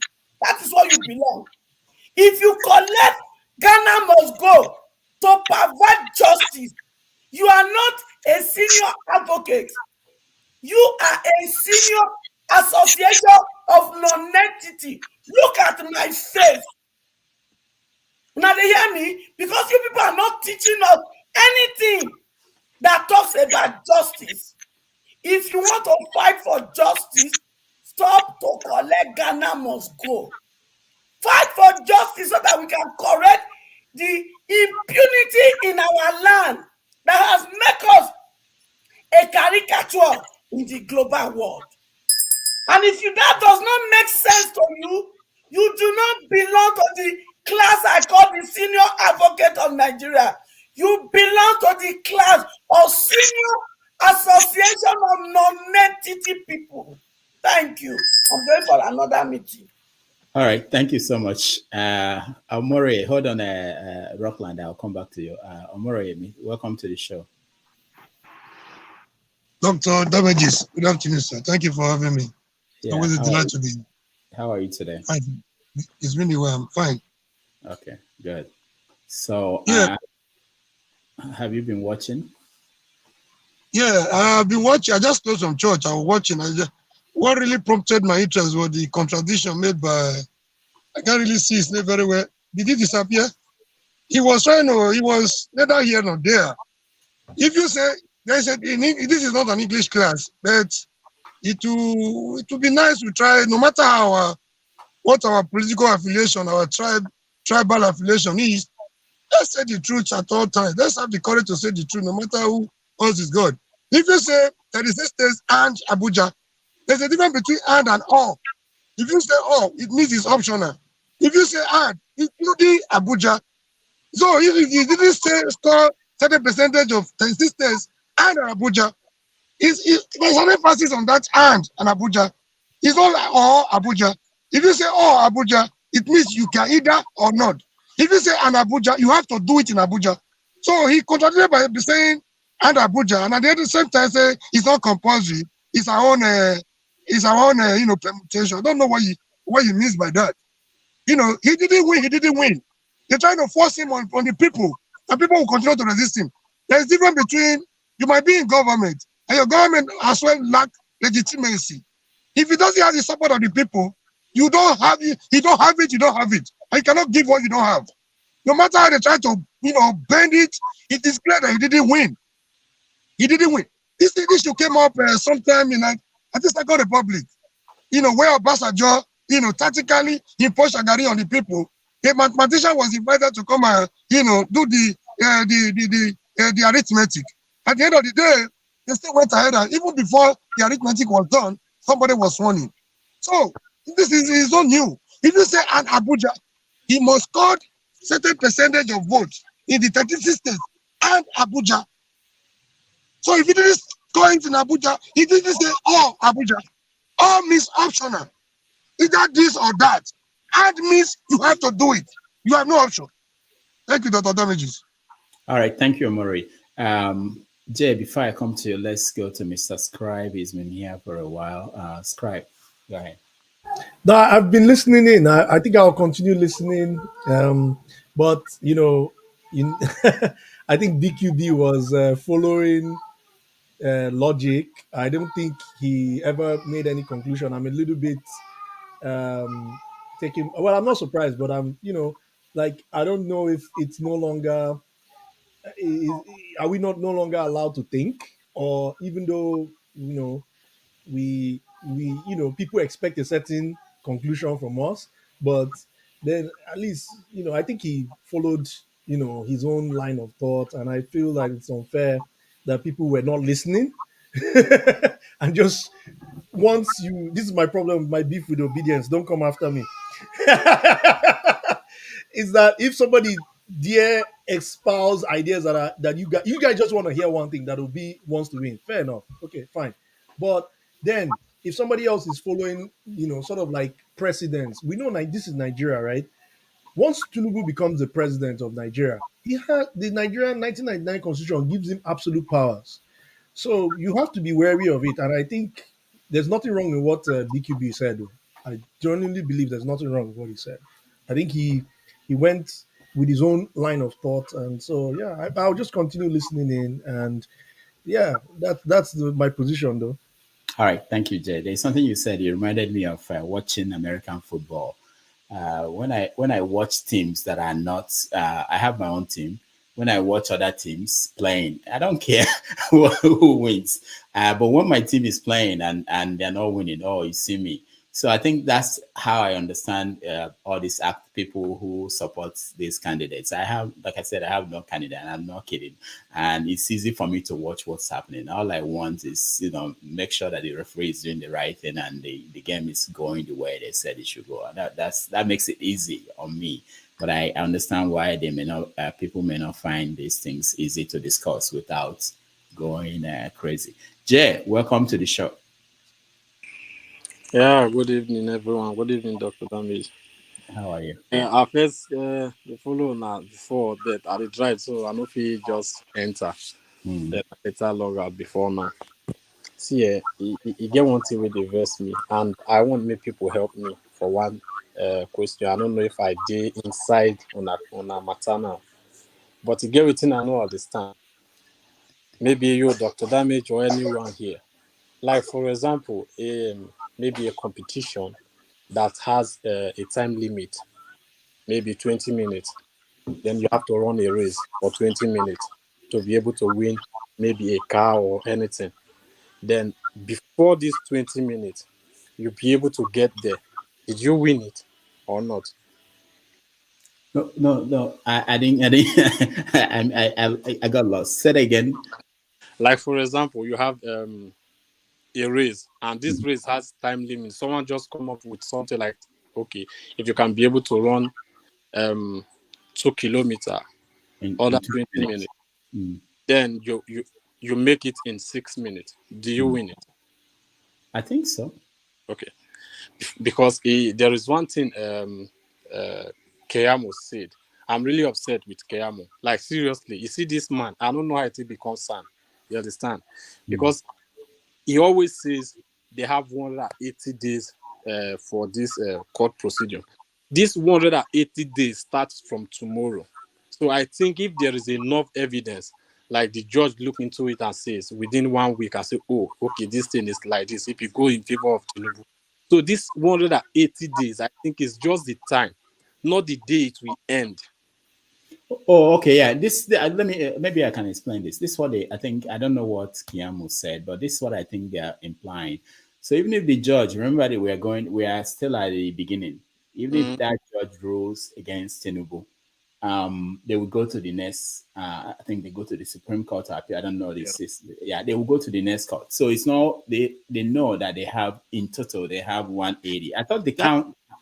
Go ahead. I think that is my problem, because if really, like, for example, you have something, you know very well that this thing belongs to me, I win this, I want this according to them, then why are they afraid to wait? If they know, okay, see me, I'm not a Nigerian. I can say I'm not suffering, but my people are there, and I'm planning to go there soon, right? So if people just come here, sometimes, Dr. Damage, there are sometimes if I just listen to people here in your show, as in, I would purge. The thing they pay me, because now when they chop belly full, me they like using our English. Now we are no rich at the talk my own thing rich. Now when they chop belly full, they drop, they even they throw away. No, they feel. Hold on, Jay. Why don't you say we where they chop belly full? We no. Okay, for we where they chop belly. Yeah. Thank you. We where they chop belly full, they throw away. We they look people for if. I guarantee you, there is one thing that happened is in Ogun State in Nigeria, something like that. Ex-governor, maybe one of his daughter, person used her for ritual. They sentenced the guy to death direct. This is what happened where you temper with politicians, people like their relative or their loved one. Since Boko Haram be killing people in Nigeria, none of any politicians, children, have ever been victims. None till date. This Festus Keyamo, they know what they do. See what Festus Keyamo just rush go do. Then now he don't set post. Man, just say he set post. May look if they go win them or he no go win. May run come up for Nigeria. These people are not just know the kind of sense whether they use for Nigeria people. People they die every day. They will say, oh, after all, it's not just 3 people die yesterday. Just 3 people. Jay, let me ask this question, not just to you, everybody here. Do you sometimes think if you didn't leave Nigeria, I think everybody here today is out of the country, that, or when you were in Nigeria, that you used to think like people who were there? Have you? I mean, Dr. Damage, see, I thank God I'm from Nigeria. I really thank God I leave Nigeria, because I believe if I'm still in Nigeria, see, there are sometimes if I communicate with my people, the way that they answer me, it just be like say they come from another world. Yeah, if I talk to them sometimes, there is one day I have even problem with my brother. They ask me, I say, why you even they behave like animal? My own brother. Because of the way they think. You understand? And if they try let them know, see what thing they happen, some of them. And these are the poison the politicians are trying to give everybody to drink. They won't weaponize this poverty so that when they come out tomorrow and give you maybe 2 naira, 3 naira, you can fight for them. This is the problem we are facing. How you will say, okay, I win this thing. That's okay, this matter don't go court. So me when I wait first, if they pay you, say that they say me you wait. You go wait. If you know say you win and hit hand for your chest, I win. I won't wait. I will see the end. Why are they in rush? They won't make them do inauguration 2 times, Abi. Just they spend Nigerian money. Imagine they won't paint Aso Rock with 14 billion. You know how many people they suffer? See these people, they don't get sense. So. Thank you, Jay. Yeah, you made some good points. No problem. I hope God go do one day. All these presidents we don't try, we don't come out, open their mouth, say, oh, we have tried our best to help Nigeria. Let their family be victims as ordinary Nigeria till they happen to them. One day you go see Nigeria go good.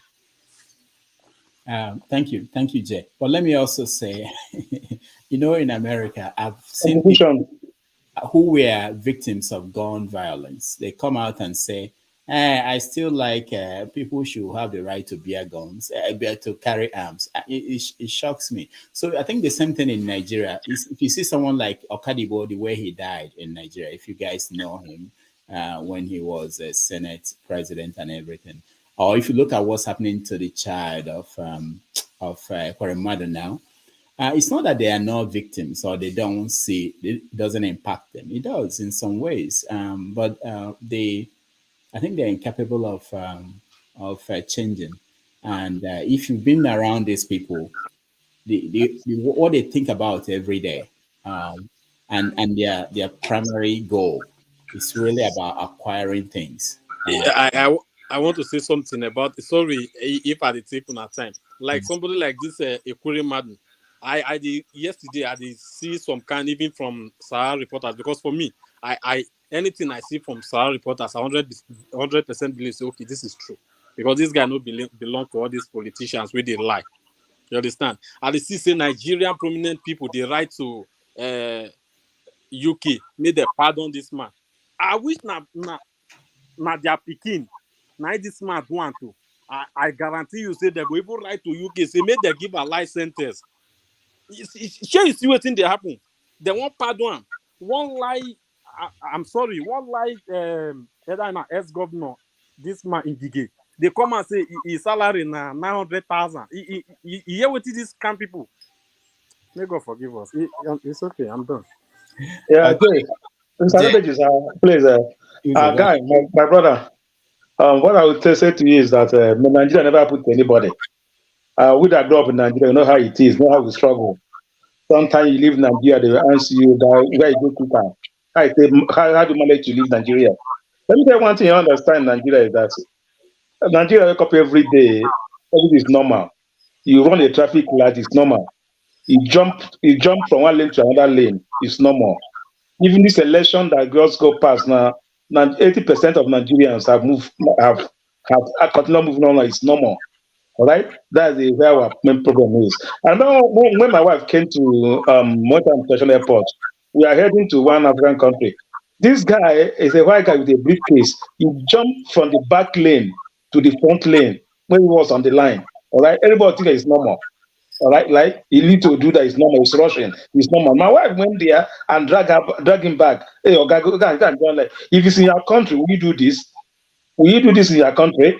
That you have to leave, come from the back and go to the front. All right, people start like leaving now. Is normal thing. So our problem in Nigeria is everything is normal. So that's why when we come out here, we see that those things are not normal. They are something that I don't know in society. I don't know why I'm going to put it, but it's not normal, man. It's not normal. So, my brother, what I will tell you is this: some of these guys you see, politicians and all those, some of them they're not also normal. All right, because who they are dealing with. Why would they come here? When they come here, they come to Post Oak in Texas here, and they will hide to go and eat. If they know that what they are like is normal, they will come in here where I am. They will hide to go and eat. Where are they hiding? If they know that what they are doing in Nigeria is good, all right. Where are they hiding to go and eat? They go and go to the place and to go and eat. They will go. Restaurant will close by 10. They will be there by 11:30. They will close all the whole place. Close the place, then and eat. So just we try our best to make it normal, to make people to feel at home. The little change we have, we help them. But Nigeria may never happen to anybody. Uzo, thank you. Jay, I really want to engage you a little bit. Sure, I'll come to you next. No worries. Someone like, look at what happened. Koremadu was in trouble.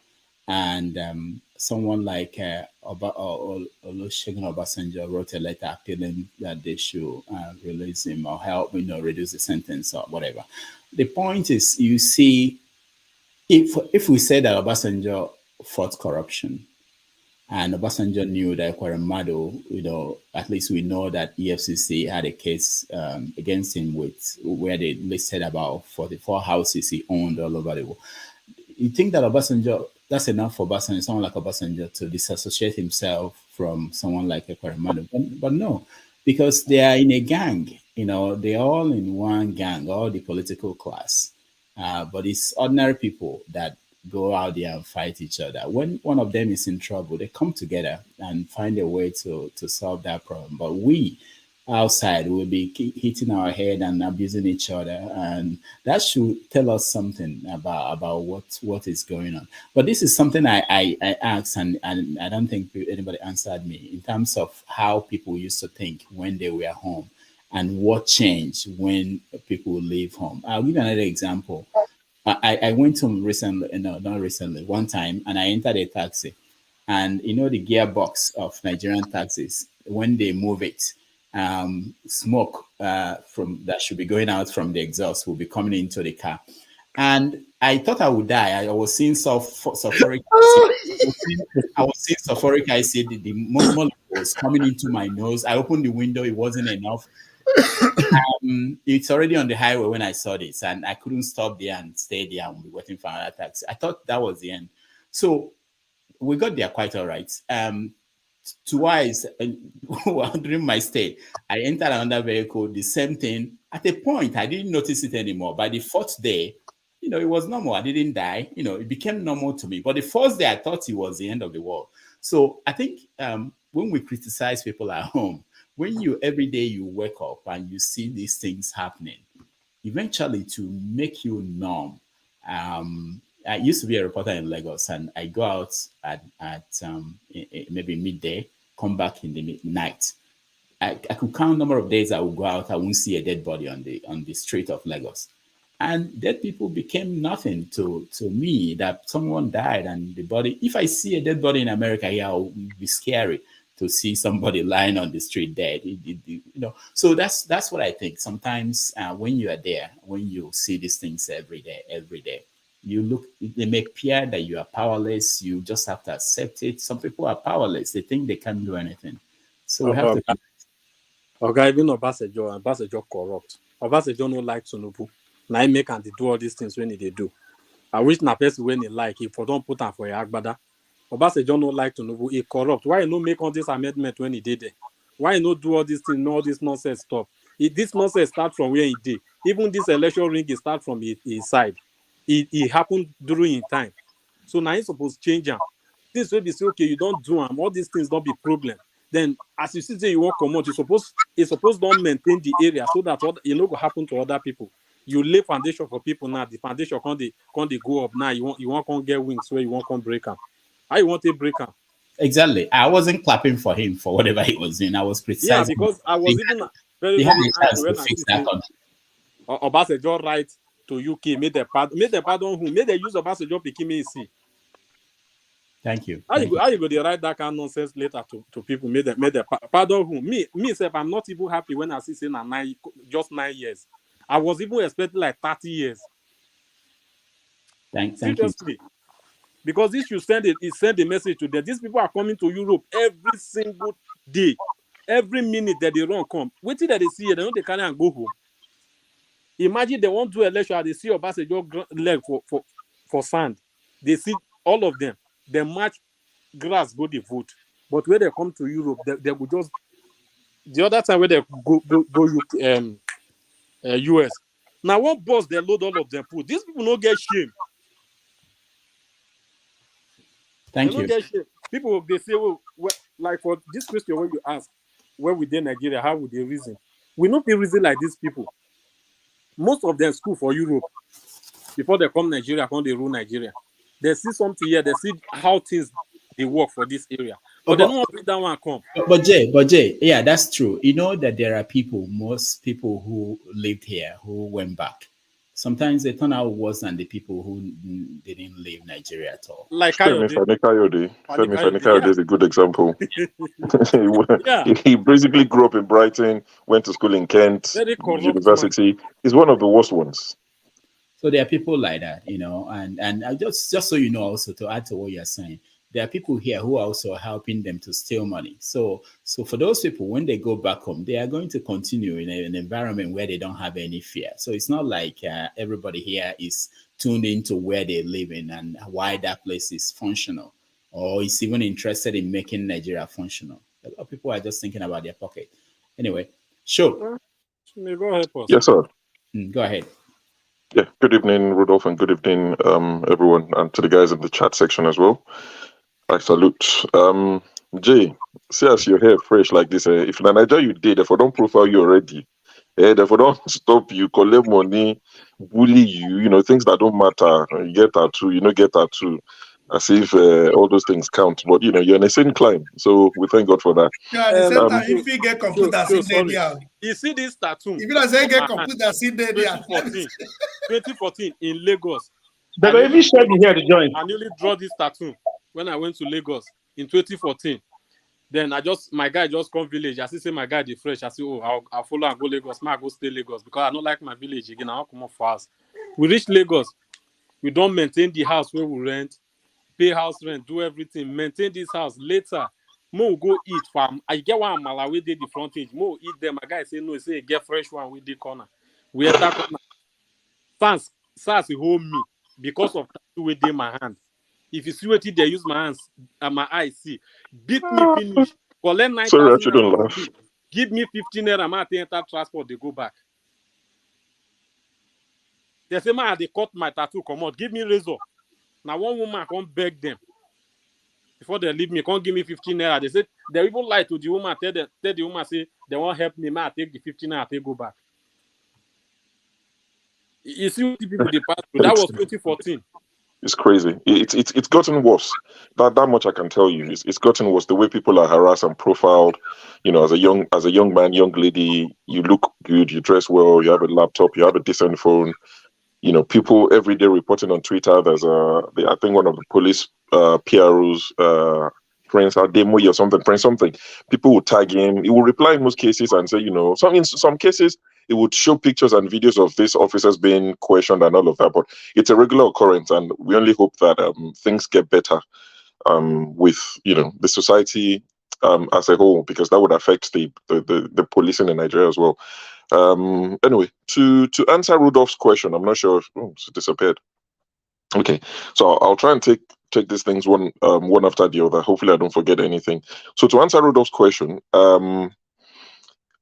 me living in the UK over the last 2 decades thereabout, of course, has changed me slightly. But even before I left Nigeria, I've always thought differently to most of the people I grew up around. I was exposed to international politics at a quite young age, not because I wanted to, but my dad was quite keen. He watched BBC morning till evening. He would switch to CNN.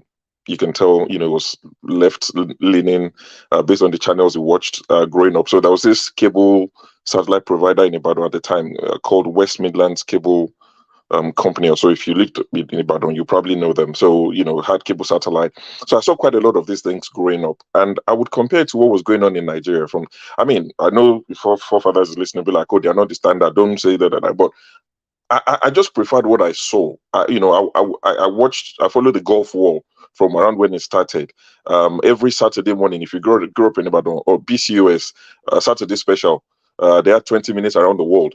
As a young person, wrestling was on the slot. Well, wrestling had a slot on Saturday special in Ibadan, but 20 minutes around the world was my favorite section.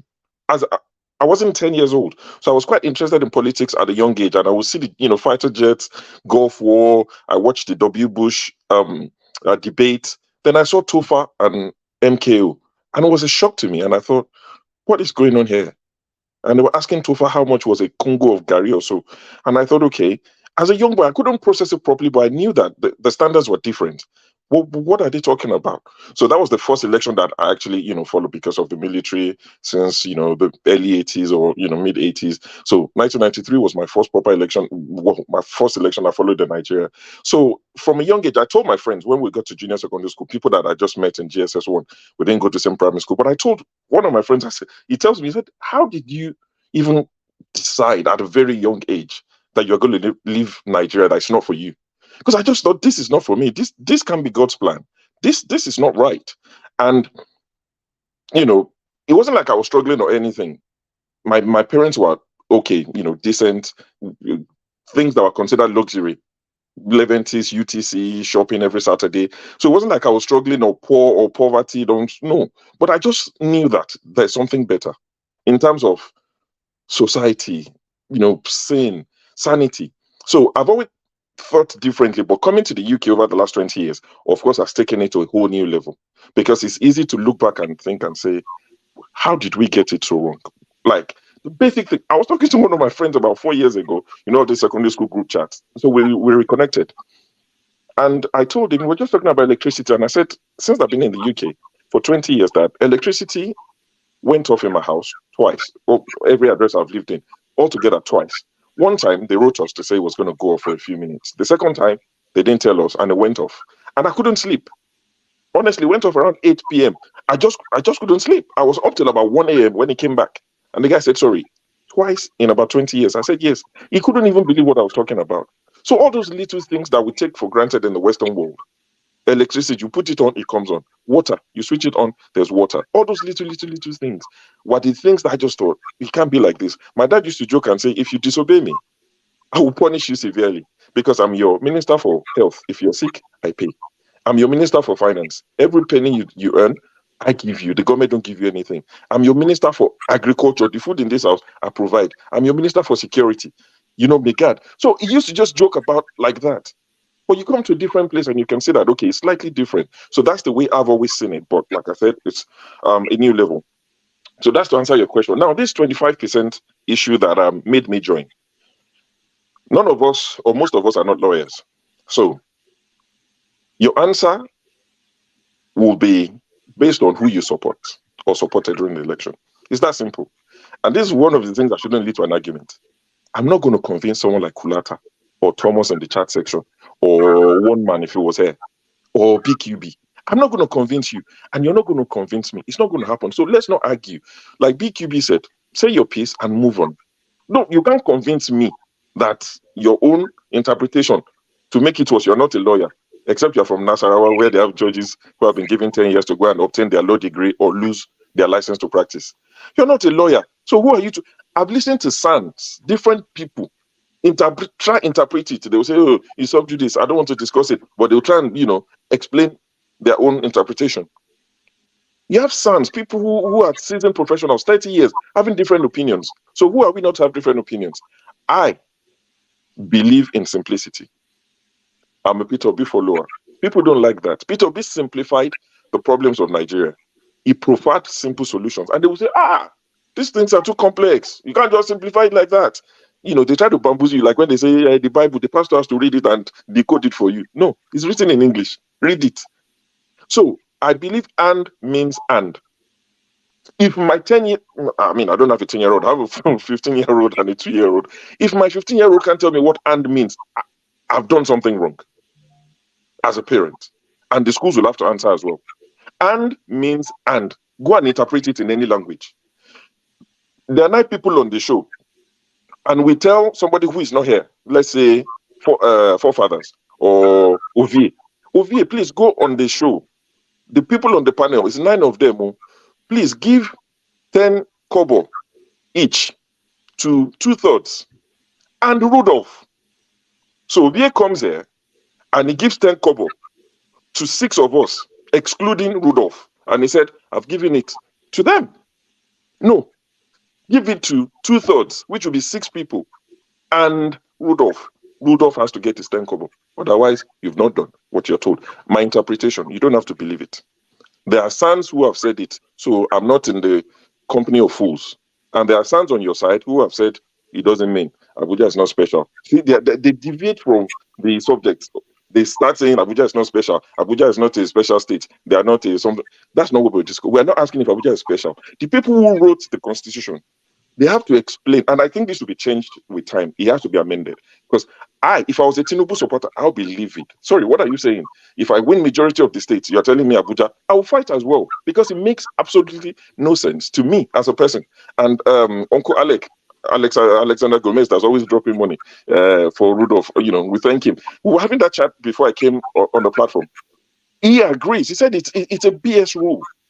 But if you're trying to interpret it without confusing anybody, and means and, in my opinion. With time, that would have to change. Somebody has to change that. You can't say I win 30 states, 32 states, and I don't win 25% in Abuja. I can't be president. Sorry, who thought about that? And nobody should come and try and don't complicate it. It's when people want to do wayo, they will complicate things and say no, you can't simplify it. We've been applying complicated solutions to Nigeria's problems. It hasn't worked. So maybe we should simplify the problems. We're broke. How can we generate more money? What are the simple things, the low hanging fruits that a government can come in and quickly do to generate more money? But they'll say no, it's not that simple. These things are very complicated, matters of the spirit. You understand? So let's try a different approach. That's why I supported Peter Obi. Now, I know Kulata might be watching, might not, because he said, oh, let you come with Twitter news. It's banter now. Twitter news. The Twitter news I've come with, Scribe, salute. I saw your jersey yesterday. Respect to you for wearing the Napoli jersey to celebrate Victor Osimhen. I saw that. I was going to mention it, but I forgot. The Twitter news is sports, but linked to politics. If you follow football, as you guys call it in America, soccer, God knows what that means. But football, the Italian FA, the official, Serie A, not Italian FA, the Serie A. So that's the league. Their league is called Serie A. Like you have the Premiership in England and you have the MLS in the US. So the Serie A official Twitter handle, they tweeted an image that has caused a bit of controversy, especially in Nigeria. There's a guy, very skillful guy, plays on the left wing for Napoli, very integral. Kvaratskhelia is his name. I think he's from Georgia. He sat on a throne and they had the image of Maradona, who was the last person to lead Napoli to a title 33 years ago. Napoli, they're not the biggest club in Italy. So Maradona went there, left Barcelona, went there, won the title with them, was a big deal. Like, what? We don't win like that. So the next time they're going to win it is with this one that they won a few days ago. So now, Osimhen scored the highest goal in Italy. He's the highest goal-scoring African that's ever played in Italy. Broke a few records along the way and all of that. Now, the Serie A now puts an image of Kvaratskhelia sitting on a throne with Maradona behind him, who's late now, putting the crown on this young guy. Now they said, the king of Serie A, Nigerian football fans they're not having it. It's been a meltdown, racism. It was Osimhen. Osimhen was the one that scored the goals. How can you call this boy the king? He has to be Osimhen. So that's a bit of news from Twitter. It's sports, but it's also politics. Nigerians are not having it. People are upset. It should be Osimhen that should be the king of Serie A this season. He scored the most goals. He helped them win the title and all of that. But yeah, I'll keep quiet because I've been going on for a bit. I'll let someone else speak. All right. Thank you so much. Let's listen to this. I'm surprised about what you just said because.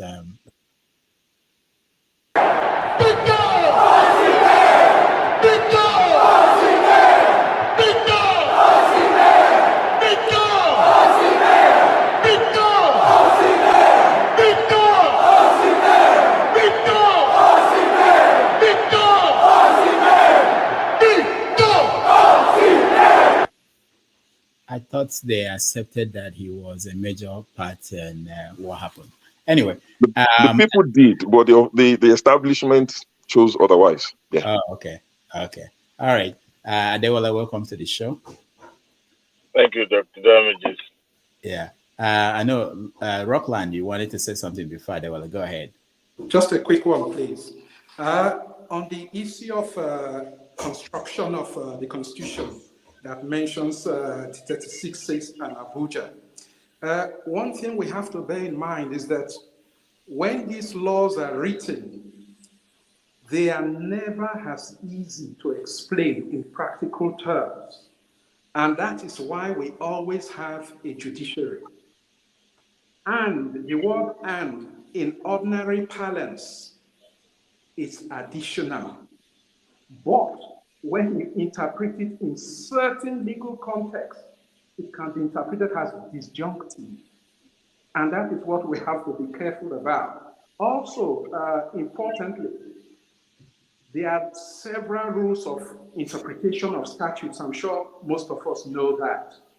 But you will also be aware that there's this lovely word that the Nigerian judiciary tends to use when they are probably in a tight corner, and that has to do with substantial compliance.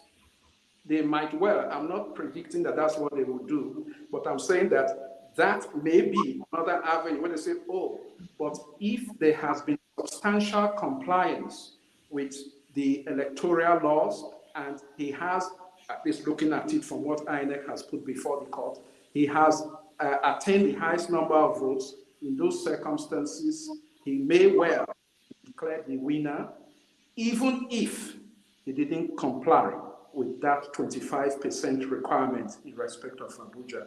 This is just my take, please. Thank you. All right, thank you, Rockland. They will welcome to the show. Unmute yourself. Sorry about that. I hope you're not ending the show right now because I always come when you're about to wrap it.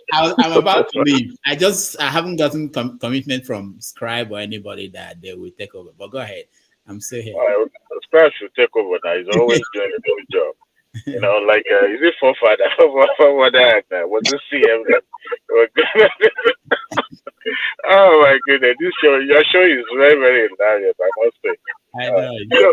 Show, I've not come to convince you today, so I'm turning the table against Dr. Damage. That's the reason why I joined the show. I've been watching the show, even when your guest was still on the panel. I was watching it as well.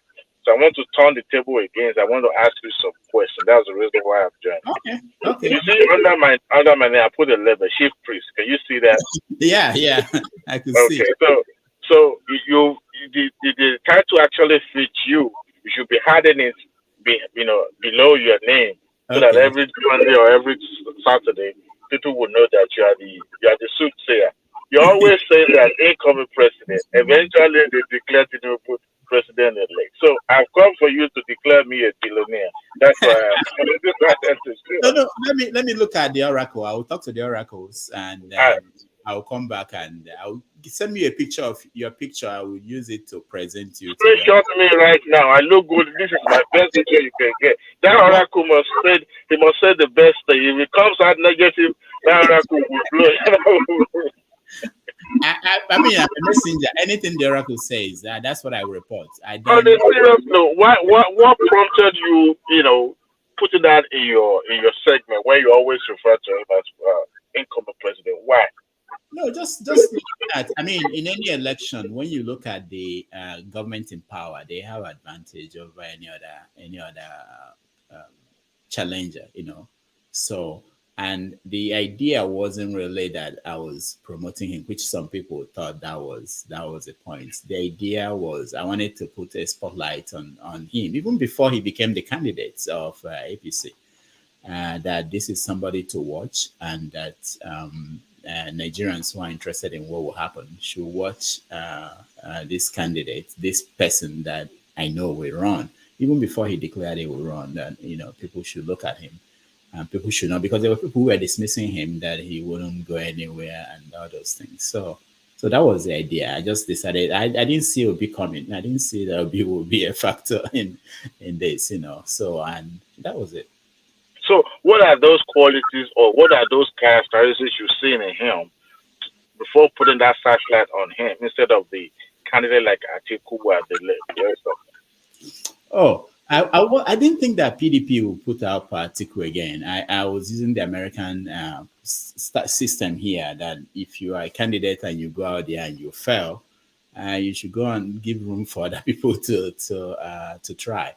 So I was surprised that they put up Atiku again. And so I looked at it. I mean, he has been ambitious. He's open that he wanted to be president of Nigeria, and he was preparing the grounds, from long time ago, and so he was before Obi became a factor. I didn't consider Atiku someone that will win or that will be a candidate even for the PDP. So I thought that was the person to beat, the person to watch. And my goal is that people, this is something that happened in this election. I hope people pay attention. It has happened, but. When Buhari became president, they blamed the media for not telling them things about Buhari. before he won the election, or hiding it. That was the accusation that the people got, hiding things about Buhari that people should have been told. So I felt from the word go, who could be a candidate that could probably get this thing. Let's put that light on him so that people will know who they are voting for. So, and that was it. I didn't have any special powers. I know you. So I still believe you have the oracle. By the way, I kind of I've been interested in just to know what you know or what you see. Not necessarily that you endorse them, but the fact that you're always trying to make that reference to, because at the time that he appeared, you remember the time he appeared in Paris, I believe, and somebody was hailing him in Hausa, calling him president. And then you made there was a show that you did then, and that was when you started calling him incoming president. Presidency in Nigeria has always been about selection, not necessarily election anyway. But nevertheless, I have another question real quick. I'm turning this table against you today. Speaking of Ekweremadu, remember we had during one of the segments we dealt with this issue before this judgment came. I wanted in this comment section I put a question. I said, like, what is the difference between Ekweremadu and other drug peddler in Malaysia? What is the difference? Do you see any difference or any similarity between them? What do you mean drug peddlers? You mean Nigerians? You remember there was a time some Nigerians were found guilty for small drug peddling in Malaysia and some other Asian country, and I think they executed some of them, and some they were pleading leniency or clemency for some of them. I mean, converting the. Oh, it's easy. It's easy. Ekweremadu is a big man. the other ones are they don't have 44 houses. They've not been deputy Senate president for years. So it's actually he's a big man. This is something that it just made me think of something.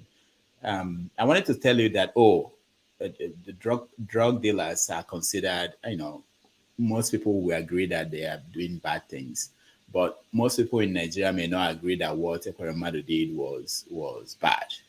Okay, but I think that they actually most people might even say that what the drug dealers are doing that is not bad. Most Nigerians, if you ask them, but I think they are all the same. The only thing is that he's a big man, and that's why people are writing letters begging that he should be given.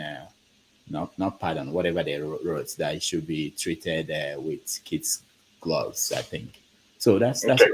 But then when those guys were convicted in Malaysia and all those other Asian countries, the Nigerian authority were quick to jump into that bandwagon of seeking for leniency, conversion of just seeking for something more lesser than the severe punishment they are supposed to have. I think this by punishment by death, if I'm not mistaken.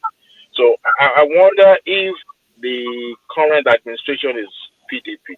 Do you think they will have done more, going through some other channels instead of, writing just letters and all that? Okay. The one about death penalty. If Ekweremadu is facing death penalty, I think more people will be sympathetic.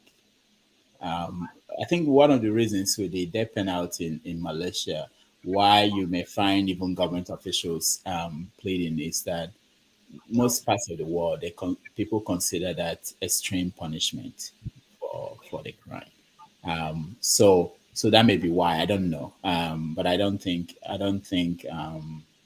Ekweremadu. I think that's why the government probably is involved. When they say death penalty, I mean, most of us here probably, if we hear that Ekweremadu is going to face death penalty for this, people might begin to have sympathy for him. Even though the law is the law, and so it's different. Yeah. I mean, the common denomination is the fact that they are all Nigerians, right? So, and I expect that even though what they've done, including Ekweremadu, what they've done, they violated the law and the law took its course, but they are still Nigerian. So I expect the government at the same time, to be on the defense for them. being in Nigeria, regardless of whatever it is, you don't just throw your subjects to, under the bus. You still, both of them are still in Nigeria. So I expect the authority to do more as far as what happens to Kuruma. Not that I support what it did actually, but the fact that it's been in Nigeria, I was expecting that the authority would do, because if the incumbent is PDP administration, they probably would have done more than just. I believe the letter being submitted is just a lip service, just to show that they are doing something, not necessarily that they are actually doing anything. Because obviously, the court for the pronouncement during the sentencing, kind of like I could detect some form of some areas that the judge was making a caution. I'm not a lawyer, I'm not a judge, but some things are not actually related to the subject matter that's being brought up during the sentence. But nevertheless, I was just wondering, because I've seen countries like America, somebody who traveled to Russia and just ordinary drug paraphernalia being sentenced to God knows years, and the American rose up, left a journalist who was actually established that doing his professional job, and decided to help out somebody who was just doing drugs. And I was wondering what's the stake, what is the interest in someone. So if America could jump up and in defense for one of their athletes who has no benefit whatsoever, why should Nigeria sit back, even though what he did was heinous, that why should the country Nigeria stay back and being Okay. what I'll leave now. But they will let this thing you mentioned. I knew I'm gonna be the one to send you away. No. It's not that. On Sundays I committed to doing 4 hours. On Saturdays 8 hours. So I have to do other things. And I'm a family man. But there's something you mentioned that reminded me of this a British company executive in Nigeria who was arrested for violating something, and we thought it was going to be a case, and within few days they said that they are releasing him. So it's something to look into. I don't remember the details, but the countries that are powerful, you have to have a negotiating power and tools and things you can do. That they do negotiate things like that, and but you have to understand the mentality of Nigerians, especially Nigerians of today. They are very angry. The young people, they are angry. They don't care. They don't care about all these things we are talking about, all these theories. All they care about is that they are living a very unsatisfactory life, and they blame it on these people they are looking at. So it doesn't matter to them what we are saying. We are trying to be logical. They don't want any logic. They just want punishment. They don't care where it's coming from, who is punishing those people. They just want them to be punished, and they want them to be dealt with. And if they have the opportunity, when you see them set up, burn up, kill people who stole phone, or they say this person is a kidnapper, whatever the issue is, they will do it to these big men if they have the chance. If they have the chance, they are really angry, and I think only Rotimi Amechi is the one that got I think he has that. He understands, about the stoning or something like that. No, not just stoning. He was sure that these people are mad and they will one day come after them. Some of the other people, they don't like Ekweremadu. I don't think he had that sense that people are angry with him, and even his own people. I'm not talking about people outside Enugu. So people really they understand. They don't feel happy about the way things are going, and that shows in the difference between us. Some of us who are abroad, and the people at home. Some of us abroad, we want things to go slow. We want things, can have an effect on our children if we're not careful. There's children who want. Okay. These guys who are home and they are frustrated. They don't have patience the way we have. Yeah. So, all right. Thank you, guys. I hope there's someone who will take over from me. Prince, go ahead. I wanted to contribute to what Adewale was saying. First and foremost, let me start with Ekweremadu. when we talk about government doing more, are we saying that government should do more towards Ekweremadu? Why are we not even thinking about the doctor? The doctor that, the doctor did whatever he did based on the promises from,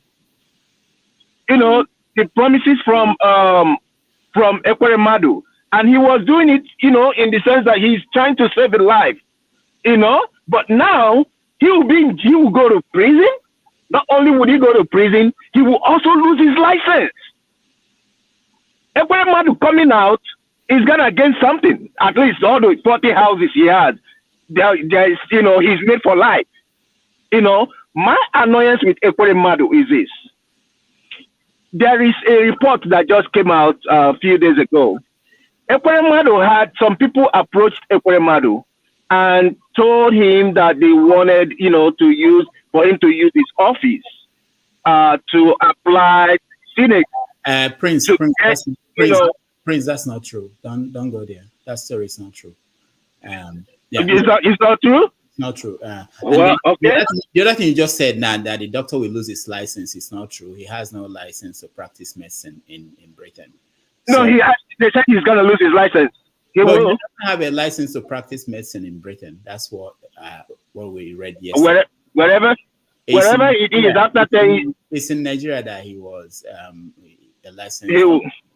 So, and I don't know. Okay. At the end of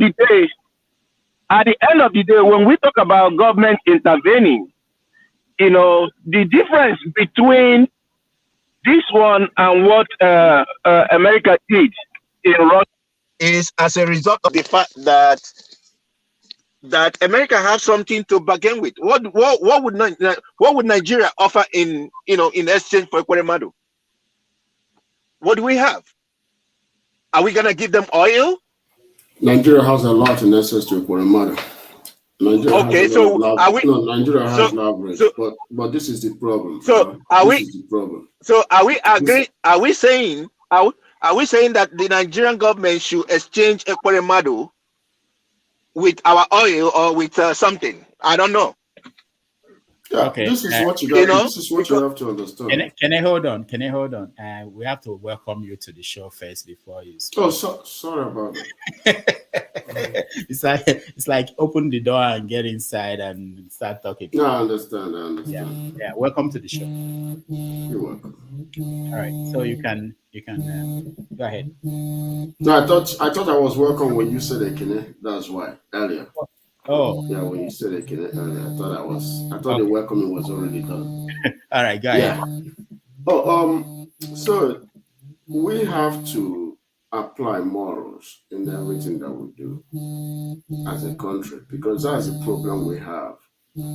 But it's human to be sentiment, but it's also the law system to prosecute people for breaking the law. Because if government should always go by the sentiment of its citizens, you're not going to have a functioning state. But no matter what, when somebody commits crime, irrespective of his position in the country, he still has to face the consequences to a certain degree. In most cases, the punishment has to match the crime. Giving them 10 years is excessive, but it's also a bargaining chip for the British government, because in so many cases, politics apply. Nigeria does have leverage against that's towards Britain in many cases. So the United States has huge leverage. We all know that, but Nigeria is not a small country, because the thing about it is that we as a citizen always underestimate the power of Nigeria in the global world or in the global setting. If Ekweremadu committed a crime, it has to be punished by that. The only thing Nigeria will do is that during the appeal system, that is when the leverage that Nigeria has will then start coming in. But he still has to serve jail time. because that would deter other politicians from doing such. Deterrence is always necessary, because I got to let you see it this way. Nigeria citizens are very lawless. We all know that. When your politicians are lawless, that says a lot about its citizens too. We all know what goes on in Nigerian airport. Has any of you ever experienced the same at any airport that you've been to? No. So it's high time that we should recognize that punishment has to always be dealt on somebody for their crime. You can't take somebody from a country, induce that human being, and take him to a foreign country to fulfill the transaction. Even though you clearly, Koremado is not an illiterate. He's a highly educated man. He knows the law. He was a lawmaker. So the 10 years to me is okay. When you as a law, if you're a law enforcement and you want to get something out of somebody or maybe get a conviction, you have to first indict that person and charge excessively. Then everything starts getting, at the end of the day, it's going to serve 10 in 2 years. It definitely has to serve 2 years to 4 years. Yeah. All right. Thank you. Thank you, Okene. Ngozuka, I'll let you speak and then I'll hand it over to forefathers. Ngozuka, go ahead.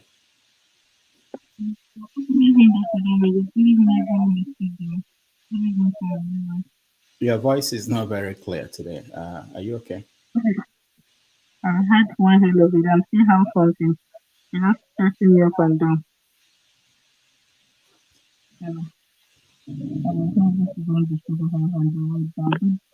had have sneak kick coffee.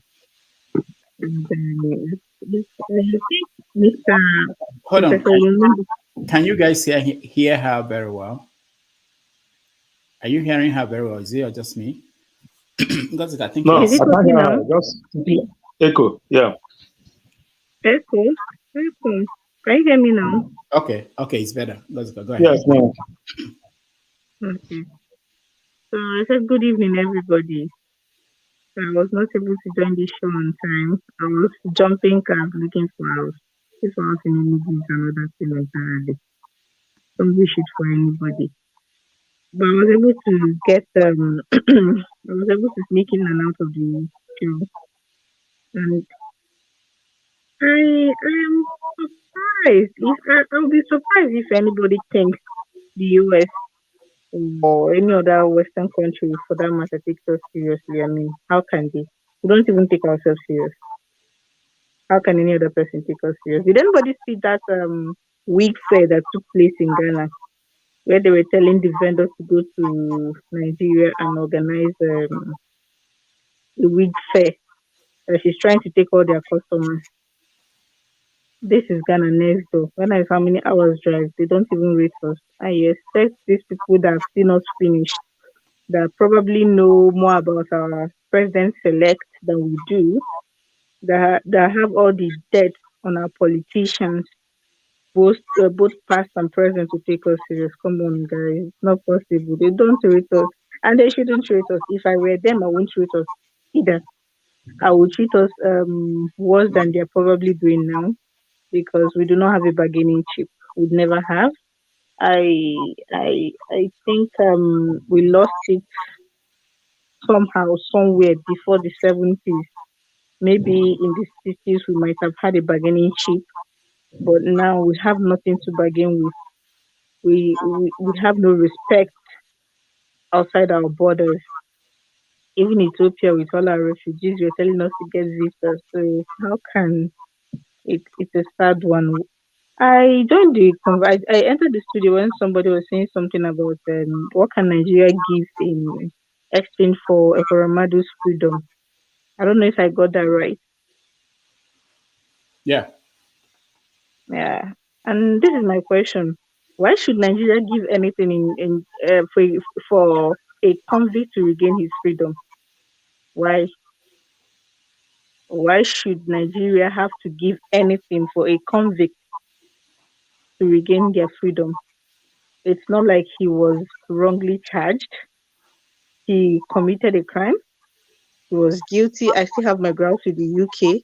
They cherry pick who to persecute. That's a discussion for another day. But why should Nigeria have to bargain with the UK for somebody that has been convicted for a crime? Is he special? What's so special about him? It's He not was to be elected. freed. He was a senior official in Nigeria. It's for him to come and serve in Nigeria. One reason why he should have behaved himself. If anything, Nigeria should lobby for stricter sentence so that it will From serve as a foreigners. deterrent. From I don't care. foreigners. If they can't do it themselves, they might as well use the help of the UK to do it. Wow. Yeah, That's they can't do it themselves. If he was caught here, we both know that if this thing happened in Nigeria, it will never even make it to the news. The whole thing will just be swept under the carpet. And that guy, I still speak about that boy. Nobody is talking enough about the victim here, the guy involved. If it had happened in Nigeria here, we won't be talking about Ekuremadu. We'll be Because talking about the guy. that guy is not a victim. He's not a victim. Don't make somebody that is a grown man that knows what he's doing a victim. A victim is somebody that was kidnapped. You see what I'm saying? But somebody that embarked into a transaction to sell his kidney. You know Nigeria. Nigeria is very corrupt, man. Don't make somebody like that a victim. Okay, Mr. I can say whatever you want to say. I still see the guy as a victim because given the disparity between him and Ekuremadu, he's the victim here. He is the victim here. He had, I am telling you, he had no choice. And the guy probably did not know the extent of what he was going to do till he got there. Let's not forget that. He probably did not know the long-term consequences, lifetime consequences of what he was going to do till he had people, the medical people over, they bluntly explain it to him that for life you're going to have to deal with this kind of conditions because of this thing. All right, Gozika is frozen. Can I? Let me just. I've not said anything myself. So. I know. Before I hand it over to you, and people expect you to keep quiet. Exactly. They will be like, shut up. Someone already picked me forefathers. Funny about Okay. What's going on? Everybody's. I can hear everybody though. Forefathers, go ahead. Yeah. I think that she's conflating the idea that they want him to come and serve in Nigeria as some kind of leniency to release Ekuremadu. That is not the case. And asking him to be brought back has nothing to do with him denying justice, that him being denied this thing or justice being done. This thing that just because we hate our politicians, we just say, okay, let's to hell. Whoever is able to dispense justice is okay. You just said that European is okay for them to do the justice. It doesn't matter whoever can do it. A call came in and that was why I was cut off. A call came in. Go ahead. And that was why I was cut off.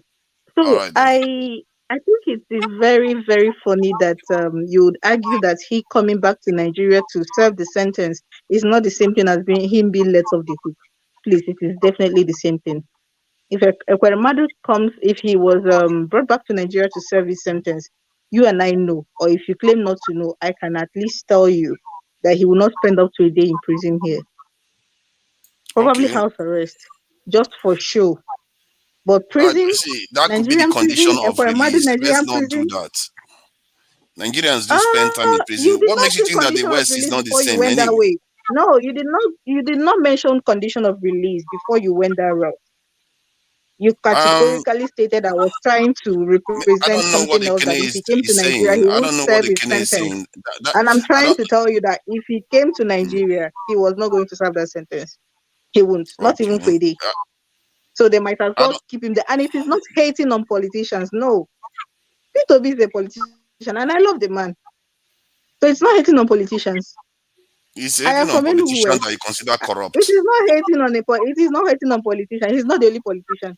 If anything, I should be rooting for him. Then so you are saying that your citizens should be jailed somewhere else, something that they will not do. No matter how guilty their own citizen is, They'll bring their citizen back home.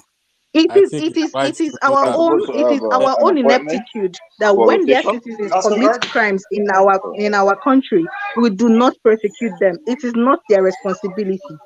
It is a They do shame the on same us. thing in the UK too. The No, UK, their citizen committed the no, crime in the UK. They got their citizen out of the UK. That's no. like America got their citizen out of the UK. Somebody that killed somebody. This one is organ transplant. That one killed somebody. They got the citizen out of the UK. So you are saying we should get Correspondent out of the UK because it's Because number 4. because you don't value your people. That is the difference. That is what they Nah, are trying he to does teach not. you. He is the one that Look at it lost this way. value for people. And let's not change the topic The here. mentality of What an I'm But that trying is to the say, reason Mr. why they're Fofadas, asking to do come not, back. It's a security Mr. breach. Fofadas, please let me land with my train of thought so that you don't distract me. What I'm trying to say is that if you're arguing that we do not prosecute these people here when they commit a crime, that they get their people out when they commit a crime, that we should be able to do the same. I think you're being unfair, and you know that's a very false terrain to take, because this is the reason. When these people commit a crime here, they collude with the people in the highest office. They collude with these people. They commit this crime and get away with it. We do not want to punish them. We see them as sacred. We don't even want to touch them. So they get away with it, not even because their people are interfering, but because we lack the willpower to do anything to them. So the country that has the willpower to persecute somebody that comes to their country to commit a crime should be applauded. I'm telling you, they should be applauded. If you come to a country or you commit a crime, and the country has the balls to persecute you, despite the fact that you're a political figure in your country, I think you should be the country should be applauded. Nigeria does not have the balls to do the same. If they had the balls to do the same, and America is insisting, give us our citizens, then it will make the news, and then we can take it from there. But they don't even have it. They don't even initiate it. They don't even initiate it. It doesn't even make the news. They just go behind closed doors and say, you're a citizen, no, we caught him doing something. Do you want him or we should? They don't even say, should we take him? Come and carry him. They don't have the balls to do what is needed. NEPA has done their own thing. So I think I'll yield the mic at this point. NEPA, you see, NEPA has done Yeah, welcome. Well, that's Nigeria. I think I will excuse you to an extent because you sound like somebody that has been in the West before. So, but if you haven't, then I will excuse you a little bit because maybe you don't understand how things are also done here. These people, they are going to save their citizen, even if the citizen committed murder, and it happened less than 2-3 years ago in the UK here. They are going to save their citizen, even if it's a pedophile and a sex trafficker, like they did with the prince. The prince that attended the wedding just coronation how many days ago. They protected him from going to the UK. This is things that people do. The reason why they do these things is because somebody that is senior in your country, you have to the information that they have. Mr. Fofadas, will you agree with me that it is not so much as the position of the people involved? It's not even the position of the person involved. It's more like the bargaining chip the country has. God bless you. They are placed in the scheme of things. Sorry, Ngozi, I like that angle. But that is changing the goalpost now. You were saying that he should rot no, there. it is not changing the goalpost. It is exactly the same thing. See, it is not changing the goalpost. It is not about the agreement for individual here. They get level. It is not I said this thing yesterday. They will listen to themselves. They don't listen to Nigeria for a reason. There's a reason why they don't listen to us. Because we talk like this. Who talks like how? You let them punish him. Let them punish him for us. That's why it's like that. Forefathers. Recently the US went to, was it Nigeria? Where did they go to do a secret operation to evacuate some of their citizens, regular citizens? The US did that. The day Nigeria does that for you, then I'll take them serious. When one of them is in problem, then I can probably reciprocate. See, like Ngozi said, these people, when they talk to each other, they know there's something they stand to gain from each other. But with our leaders, they don't take them seriously because of the way they've portrayed themselves around the world. Forefathers, Dr. Dabegis is eating cowtail. Adewale is eating A5 Wagyu. Undubisi is eating something. You're eating fish roll. You now tell them, let me taste your own, so you taste my own. They will tell you to go away. You see, our leaders are not respected not because of you and I. It's because of the way they have carried out their duties. It is not a problem for you and I to fix. It is a problem for our leaders to fix. If you keep person when they borrow money, somebody that comes to you to borrow money all the time, that is broke. You don't respect such people. We're always going hand in hand to borrow money. And IMF this aside money. from that, Shosho, I want Mr. Fofodas to say this. I just wanted to say this. It is not about the individual. It is not, even if it was their president or their vice president that commits a crime. It is not about the person. It is the country per se. The fact that the country has something on the table to bargain with, that is number one. The fact that, sorry, you people are going to have to excuse me. The fact that the country has a bargaining chip on the table, that is number one. And their place in the scheme of things. We're talking about countries that control other countries. We have a lot to bargain with. It's just that we What have are you not bargaining with? What have you ever bargained with? Are they not in our country? Jesus we Christ. They are literally getting all our oil. They are in our, they have their embassies here. They have everything. I'm saying they're your country, but you won't even persecute them. They are in your country, they are yes, but breaking you won't even Nigerian laws persecute them. every day. Right? As we are in Nigeria right now, But they are you breaking don't Nigerian laws and persecute getting away them, with it. Mr. Forefathers. You don't persecute them. Yeah, but that's the difference now. That is what I'm saying. You see, just because something is You that wrong, the reason you don't persecute them is simple, because you know their arguing for the country status has quo. What something you are on doing is you. that you're arguing for the status quo. You're not arguing for a change. When you talk, you don't understand that you're arguing for the status quo. What I'm saying is that we need to change this habit of thinking that our people are less Mr. worthy Forefathers, of what you're basically doing, you're saved advocating or for being change. Okay, let's take it this way. What are you advocating? What sort of change are you advocating for? That we should start valuing our own people more, because it filters into No, everything I we think do. you are putting the cart before the horse. Yeah, I think it should be, what you should say is, these people should start valuing us. I think that is what you should say. You are these people. Don't you get it? You are these people. See,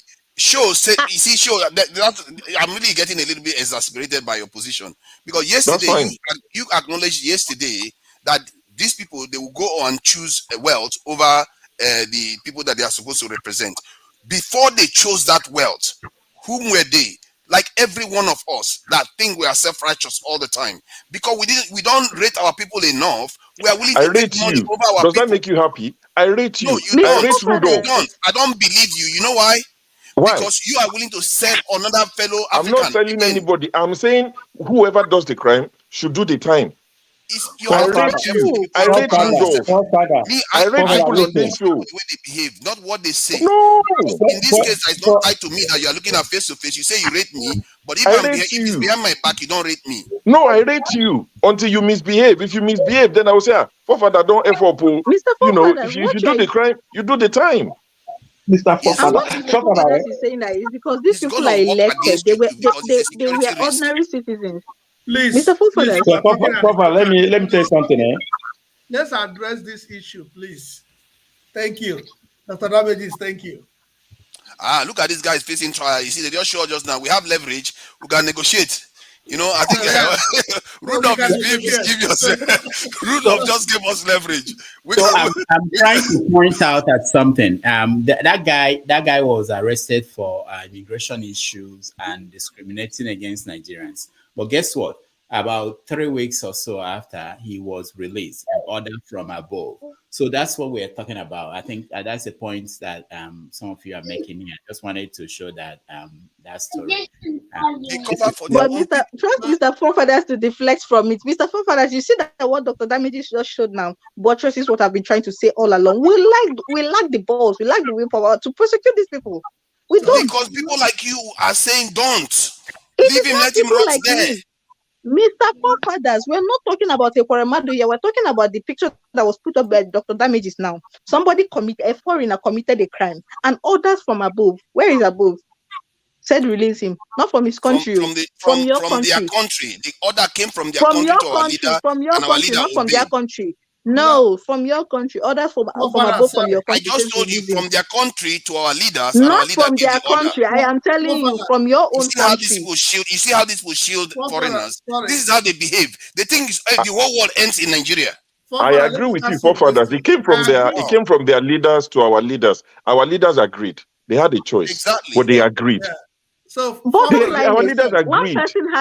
one person had the responsibility to do this, and that is our people, to prosecute him. Why do Now you think we the agreed with others them? might have come from their people, which Leverage, like you said. their people do not have My argument is that we do have leverage, but because our people, our eyes are not open to it, we just let everybody do whatever they like with us. We've always had. But I have a question in your argument. My question is, listen, do if you I'm think the that judge, I will even Ekwemadu will increase it want to more come to Nigeria and serve? because he did that in UK. So he face it. He doesn't have a choice. He's a citizen of Nigeria. If he wants to renounce his citizenship, he can go ahead and do it. Given to our prison status and where he is, I think he will even prefer. So what am I trying to tell you? That what you are driving at is a very right cause, a very wonderful cause. But they are the ones which Ngozi and the show is talking about that are supposed to pursue this. It is their responsibility to put us front. What he has done is bringing shame to the individuals. And even if you are, even if you're the owner of, or if you're part of British, look at the number of Nigerians that are going into that country. What do you think how do you think they look at us? Do you know why they respect Chinese? Because if you handle them anyhow, they leave your country, they have a place to go to. But they treat us anyhow because they know we don't have a place to go to. So if we are pursuing this, what you're saying is the right cause. It is what should be done. But those that should be at the helm of affairs to drive this cause are those that have brought the cause low. All right. Austin, thank you. Adewale, do you have anything? I don't know. I'm the one that bring this topic out and everybody going. Not that I support the Kwemadu's action, but as a parent, even if your child commit heinous crime like murder, all the G crime, it's still your child, no matter what. And during the sentence, the court will ask you, the parents or any witness, any character witness, to if they have anything to say, just to if that could help with the sentence. The parents will come forward and they will plead on behalf of that child. Still your child, still your blood. So if Kwemadu is in Nigeria, I mean, I understand you just said something earlier that Nigerians are angry. Even his own people are angry, and they probably won't look at it from that perspective that he's a Nigerian and he should be dealt with regardless of whatever he's facing. But it happens to Kuribati today. It will be the next person tomorrow. There's a show in America called Locked Up Abroad. Most of the victims in that show usually, they always fall victim, perhaps run foul of the host country law. So eventually, when they get caught up, they get arrested. That's when they know their way to the embassy of their country. So most of those victims or most of those participants in that shows are American. Some of them never for one day, know where is the embassy of that country. But at the end of the day, they will find their way out. Sometimes the embassy help them. There's always a back channel to every country's relationship. Diplomatic way, the one that we see on the national television, and the one they have. They have a way that they communicate and all that. So I believe the country should have done better. It deserves what you get, number one. But at the same time, regardless of the political platform it belongs to, I believe the country can see the authority. I'm talking about the Nigerian government could still do more, to see how they could find, not necessarily find a something, grant for him, but at the same time, maybe lesser sentence, because number one is done. Politically is done. He's a felon. He's a felon. For life, he will be a felon. So, I mean, what humiliation can he suffer again after that? But notwithstanding, you said earlier that Nigerians are angry. You probably won't see what the argument we are bringing or what prompted my question. Until they themselves will find themselves in that. The crime that he committed was not a crime of fraud.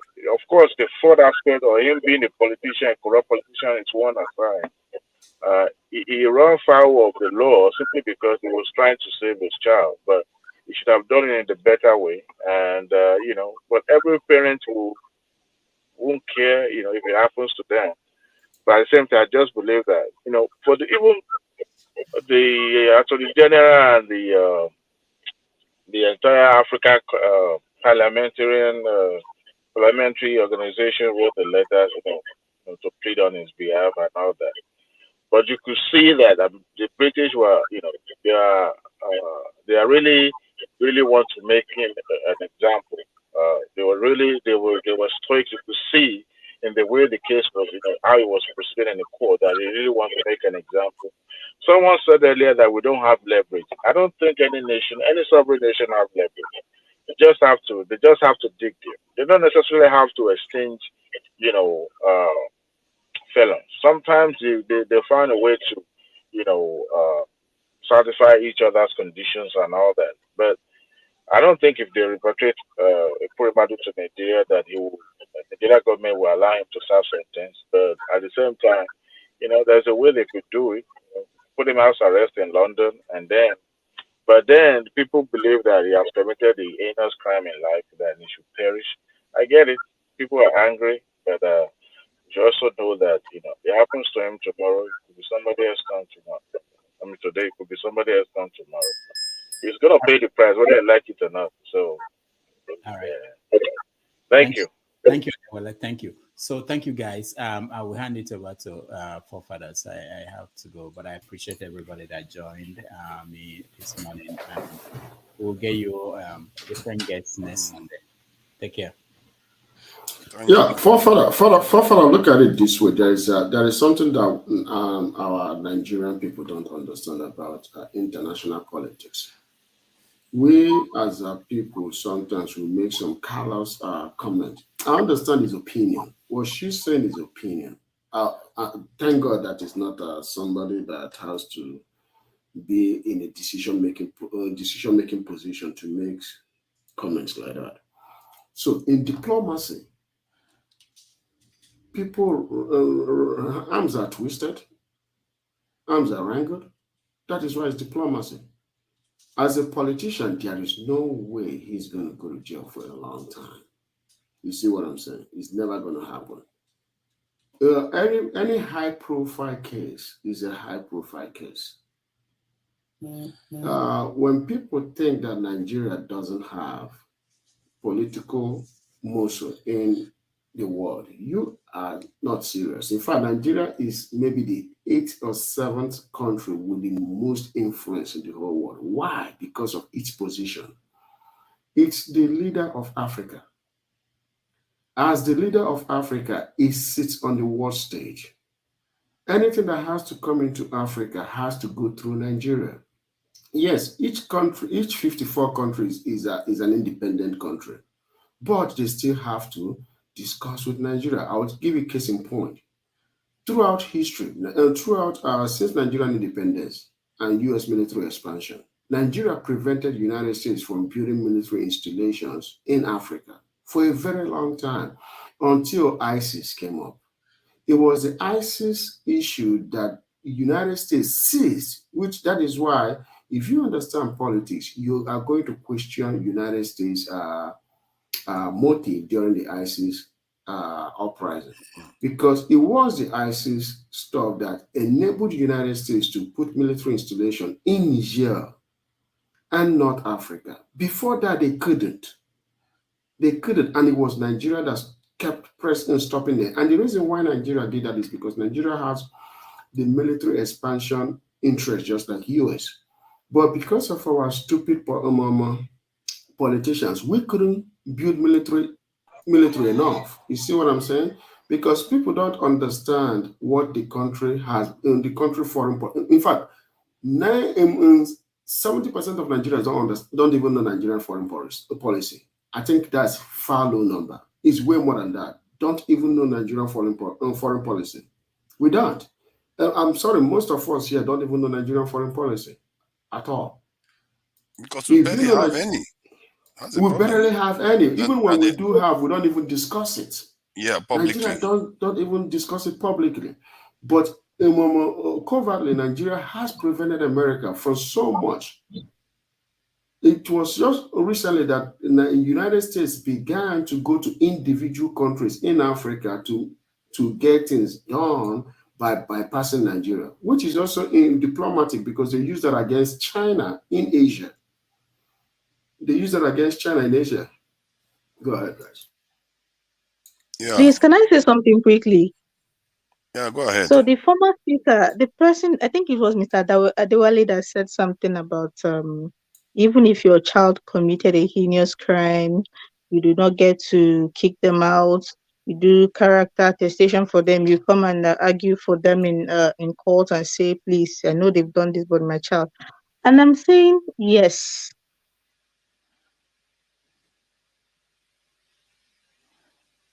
You are frozen. This is a political republic. Can you hear me now? Yeah, I can hear Sorry, you. so many messages and calls are coming in. But as a citizen, the only thing Nigeria owes Ekwuremadu, like every other average citizen, is to ensure that his rights are respected. He's given right to fair hearing. That is, he's not just bundled up on accusations and thrown into jail. He was given a fair hearing. That is the most. That is even below what they do for the average citizen. But Please, I have he was something. given a fair hearing. He was not just accused and then thrown into jail. He went through the process and he was convicted. That is Nigeria ensuring that his fundamental human rights were not abused. So anything outside of that, because he's a politician, sorry, a foreign policy.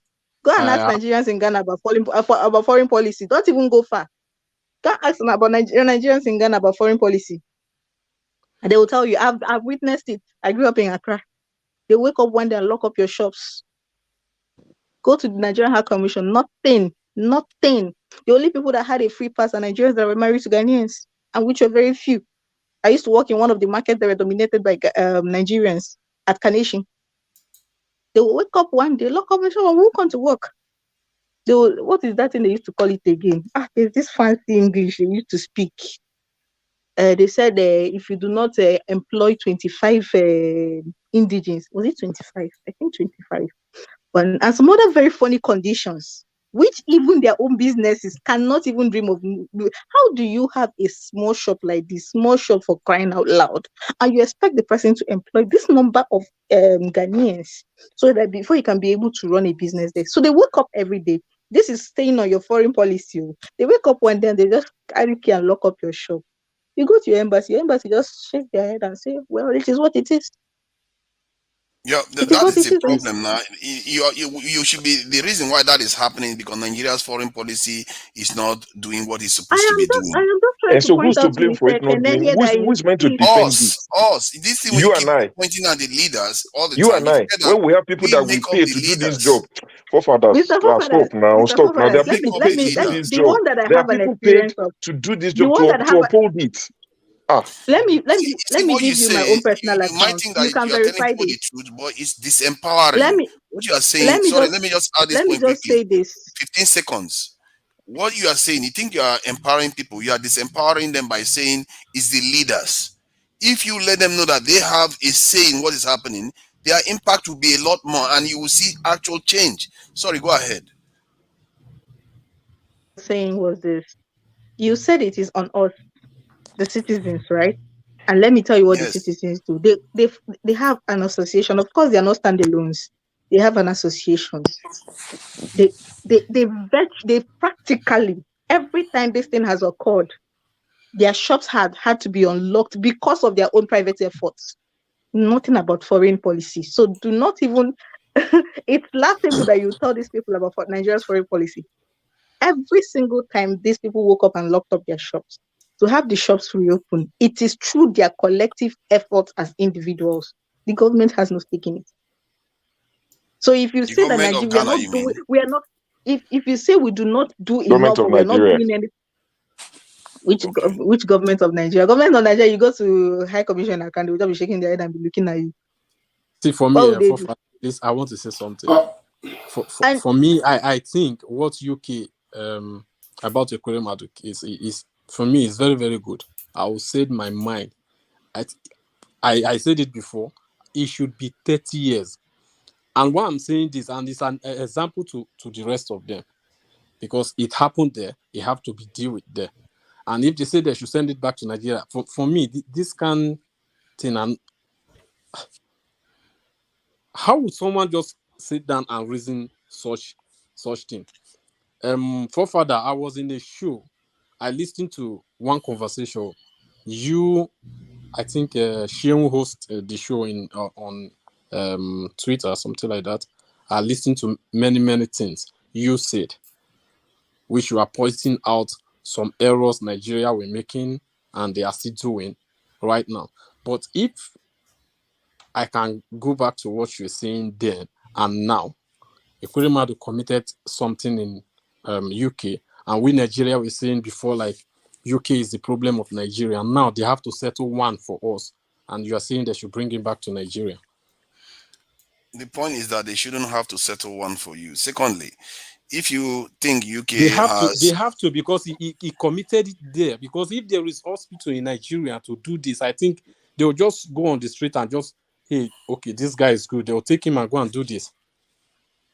But in reality, that they do everything to get their own people out of our hands or any other country, even between themselves. Yeah, like the US, like I said, we gave them the right.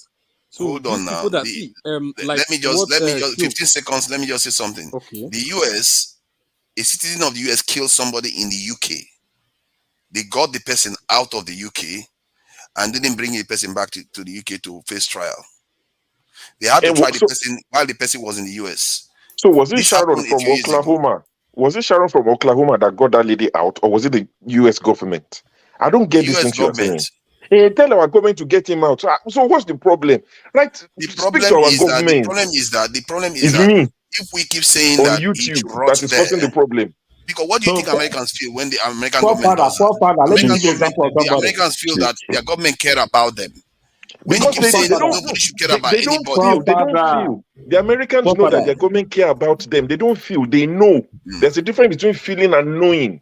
The question I wanted to ask him is that if he loves the UK and the way they conduct themselves, why don't we copy what they are doing too? Another one. Let me say this. They do the same thing. Why don't we copy them? UK, and he has home there. So I think even in Nigeria, what he have in Nigeria is just corner launch. He have his mansion in UK, so they should settle his case there.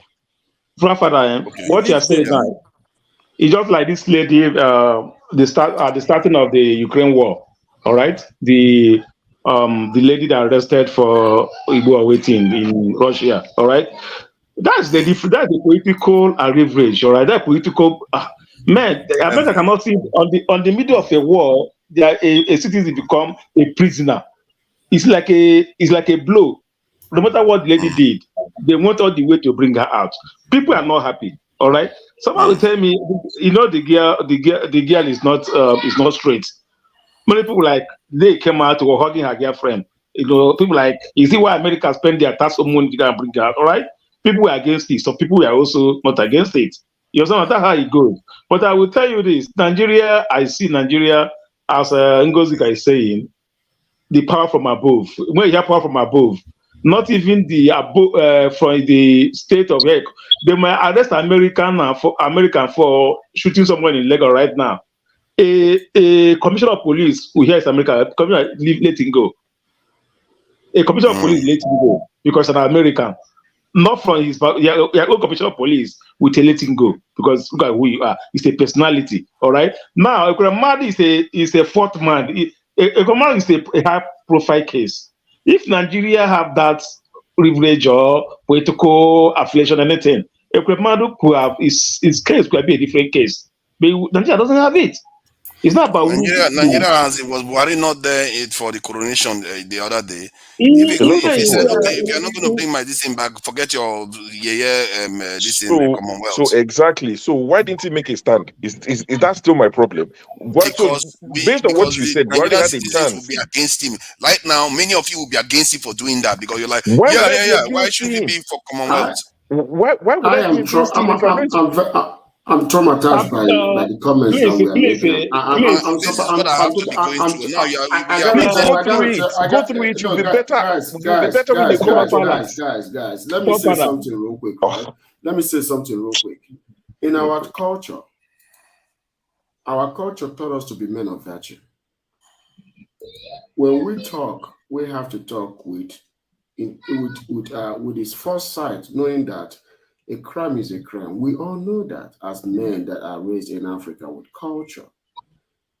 Our culture, put law aside, punishes a man for committing a crime like this. Our culture does that. We know the severity of what he did. He broke a law of a country. You have to allow the law to take its place. You have to allow the law to take its place. Then appeal it. While the appeal is going through, let the diplomats do the diplomatic wiggling. You see what I'm saying? This man just got sentenced. He's not even in jail yet fully. Allow him to sit there and face the consequences of his action. A year is okay. 2 years is okay. In a year to 2 years, that man is going to be out. We all know that. But if we start debating, it's just like one thing that pissed me off about Nigeria is this. Somebody is a drug dealer. We know he's a drug dealer. He goes overseas and supplies drugs that kills and destroys families.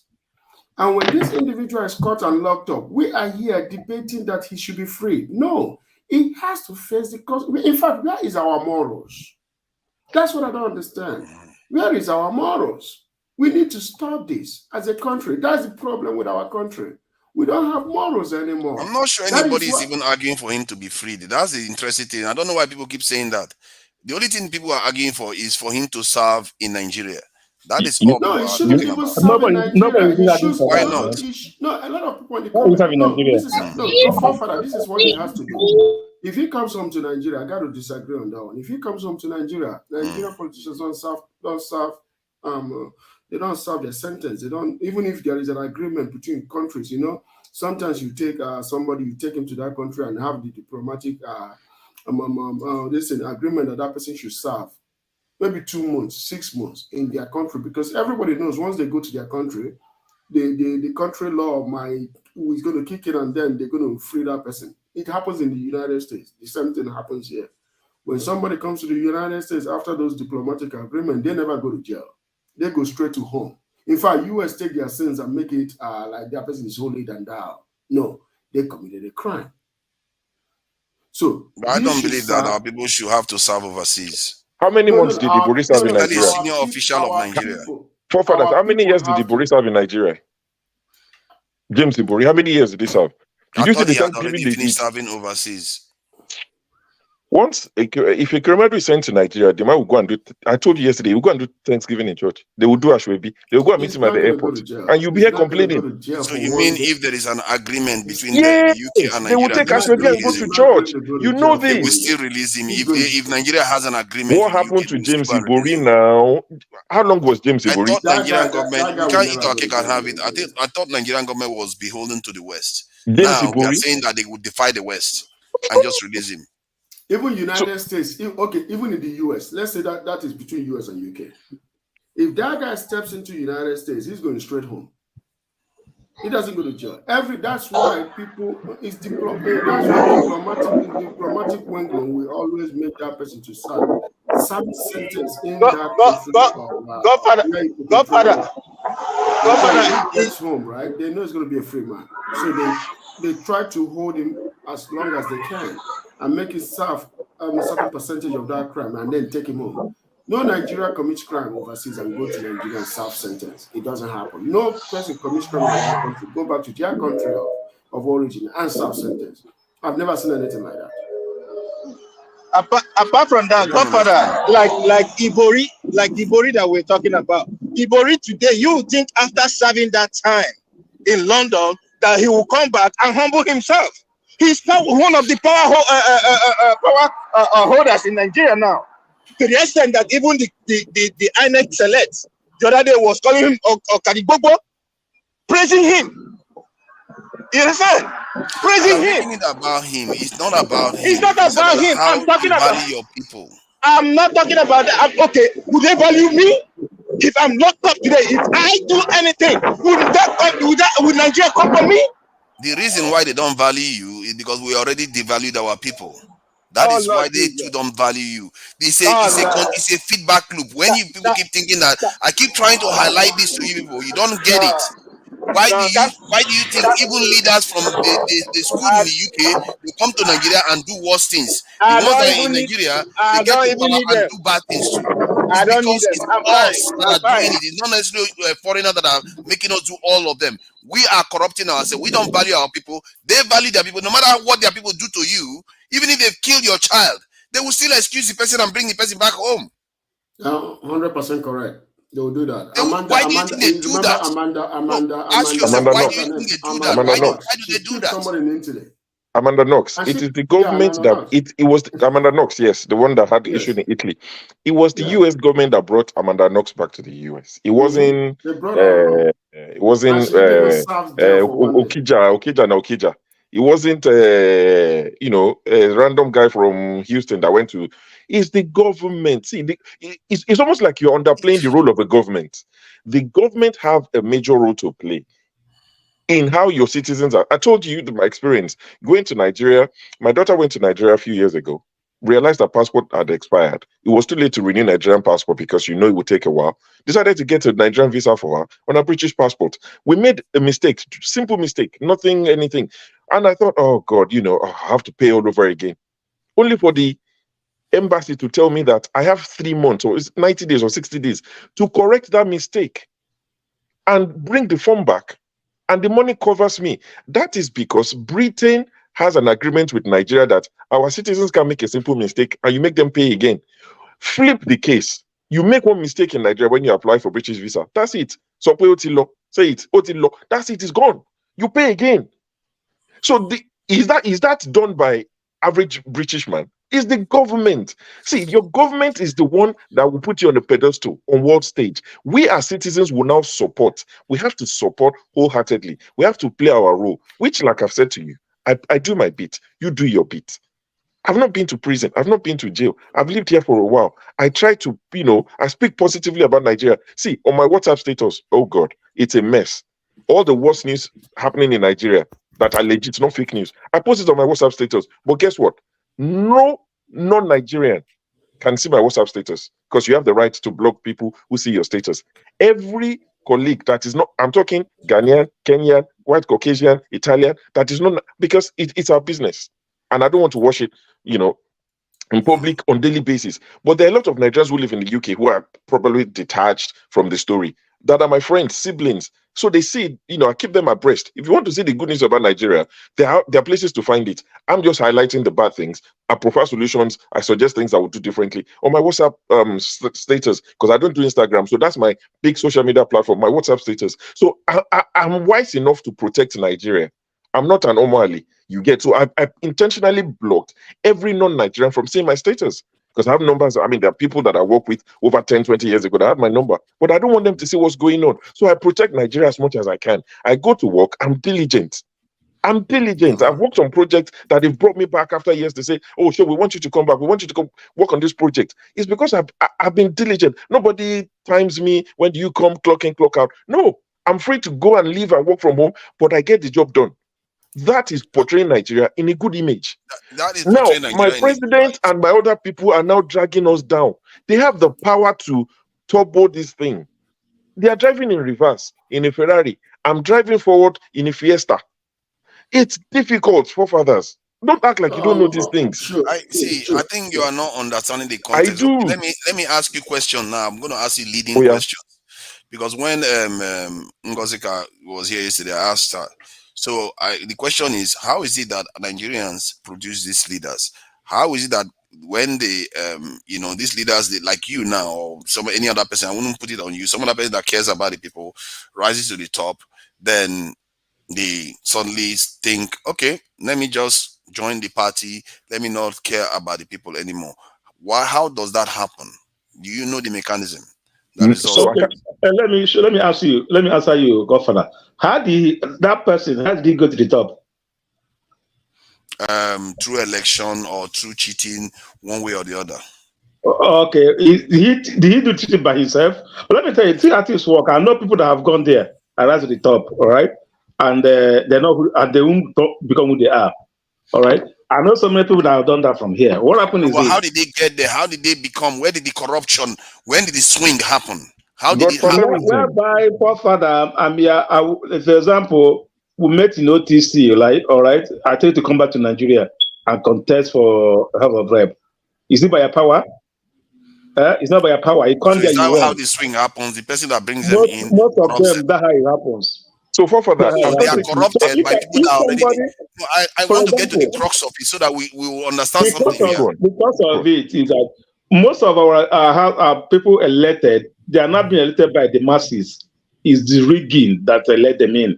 So the masses having no power over them. Okay, for example, now, in Imo State, all right, Why do they stop caring for the people, even if they rigged? Why do because they stop caring for the they have the return to make. They have the They have return. a return to make. So why Yeah, they from can the, choose not to make that return? then it's you have difficult to now. okay, It's difficult, isn't it? This is like Because one, they love themselves more than they care for the people. because That is what they are tends to not there for happen. you. They are not there for the people. They are not there for you. They are there to represent the interests of a particular person. But these Period. people originally cared for the people. They also experience bad healthcare. They also experience bad roads, bad electricity. They also experience all these things. Why is it that when they get there, they turn? They become the people that perpetuate the same situation. Why do Because they turn? somebody put them in. They can't get there by yourself. Someone push them in there. And There are two aspects to this, and Right, I go will on. allow Sho to try yeah. to explain it in his own words to what he Okay. thinks is going on. Okay. So, I mean, I can't tell you for a fact because I've never walked that path. But what I think happens is, alluding to what Uzo said, a lot of these guys get there through godfatherism. And I know godfatherism exists, everywhere. But the strain that we have, the strain of godfatherism we have in Nigeria or in Africa in general, is one of the worst ones, where you are, just handpicked and put there, and you have returns to make. Oyetola was the former governor of Osun State. The Jackson guy, the dancing guy, the Adeleke, he came in and he's paid some bills and he's cleared some debts, a few backlogs. And they said, where have you found this money? He said, I've blocked a few leakages or wastages or whatever. And there's money to pay at least some of this backlog. People have made of that what they choose. Some people are saying all he needed to do was block, a link that was going to a certain quarter, and the money is there to pay because he is not godfathered by anybody to get there. He got there because the people supported him. They wanted change. They voted for him. So the chances are he would do right by them. There's a particular image online that I love so much. I'm not sure if it's Shagari, one of the northern leaders in London, where he was walking and there was an Igbo man holding an umbrella. Yeah. It wasn't raining. It was just total respect. That guy was Nigerian. He was Nigerian, but he was respected on the world stage. You get why? When our leaders went for, what did they go for? Somebody mentioned it. I can't remember. Was it the Queen's death or something? And they packed all of them in the bus and they were happy. They were smiling. And there was a few leaders from choice countries that, had their own cars that drove them. I think it was in England. Yeah, maybe when the Queen died or something like that. We've lost respect. And I think most of it, I'm not saying solely the leaders, but most of it is caused by our leaders. When you are known to be very corrupt, the image you portray of your home is poor. Your people are literally being. You see that? I know it's propaganda as part of it, but for further, you live in the UK, you see it. BBC, CNN donates $2 a month, donate $5 a month. Something they'll mention one funny name is crying, is sick. You don't often see that about countries in the West. So the image that we've created for ourselves through our leaders in the most part, is one of a poor person. And when you're poor, you don't get to dictate how you're treated. Well, I don't believe we're poor. Sure. Look at it this Can way. I Sure, just look ask at it this question? way. Do you know what make Nigeria? Yeah, go on. Do you know what make Nigeria? Do you know what make Nigeria godfatherism different from the West? Please shed some light. It's the fact that Nigerians are too loud. The West have the same thing. They do godfatherism. Look at Justice Clarence Thomas in the U.S. What is going through with the Texas politician? The man has been channeling money through a justice. This is the worst corruption. You don't know how corrupt the West is. The West is far corrupt than Nigeria. The whole Supreme Court justices are corrupt. They are all taking gifts from politicians. I know. That's what is going through now. That's what people, and everybody's pissed off. But some people are playing it down too in the U.S. They're trying to save this justice. Even the justices like themselves are acting like it's nothing because it's deep-rooted in the West. Corruption in the West is far deep-rooted. The thing in Nigeria is that when we see something that is corruption, we speak out and condemn it. In the West, sometimes they just make it normal. Sometimes they go as far as changing the laws to accept corruption. Bribery in Nigeria is a crime to the citizen and to lobbying everybody. is accepted in the US. But lobbying is accepted in the US. And it's the same thing. It's the same thing. So it comes down to one thing. I do prefer the way Nigeria criticize politicians. I prefer than the West. I prefer it far better than the West. But the thing is this, right? Sometimes when you criticize certain corruption, it also hinders the progress of your own country. Because corruption between countries or corruption between politicians and what do they call them? Business people benefit the employment of citizens. But when it becomes too wasteful, then it becomes detrimental to the growth. In Nigeria, the corruption between politicians and business are more of on the wasteful side than on the profit, than on the improvement of infrastructure. You see what I'm saying, right? What makes it particularly wasteful? What makes it particularly wasteful is that the infrastructure is not even built. If let's say right now you want to build a bridge, River Niger Bridge, right? And the earmark for the River Niger Bridge is $3 billion. But the building of the bridge alone is going to be about 1.2 billion or 1.5 billion.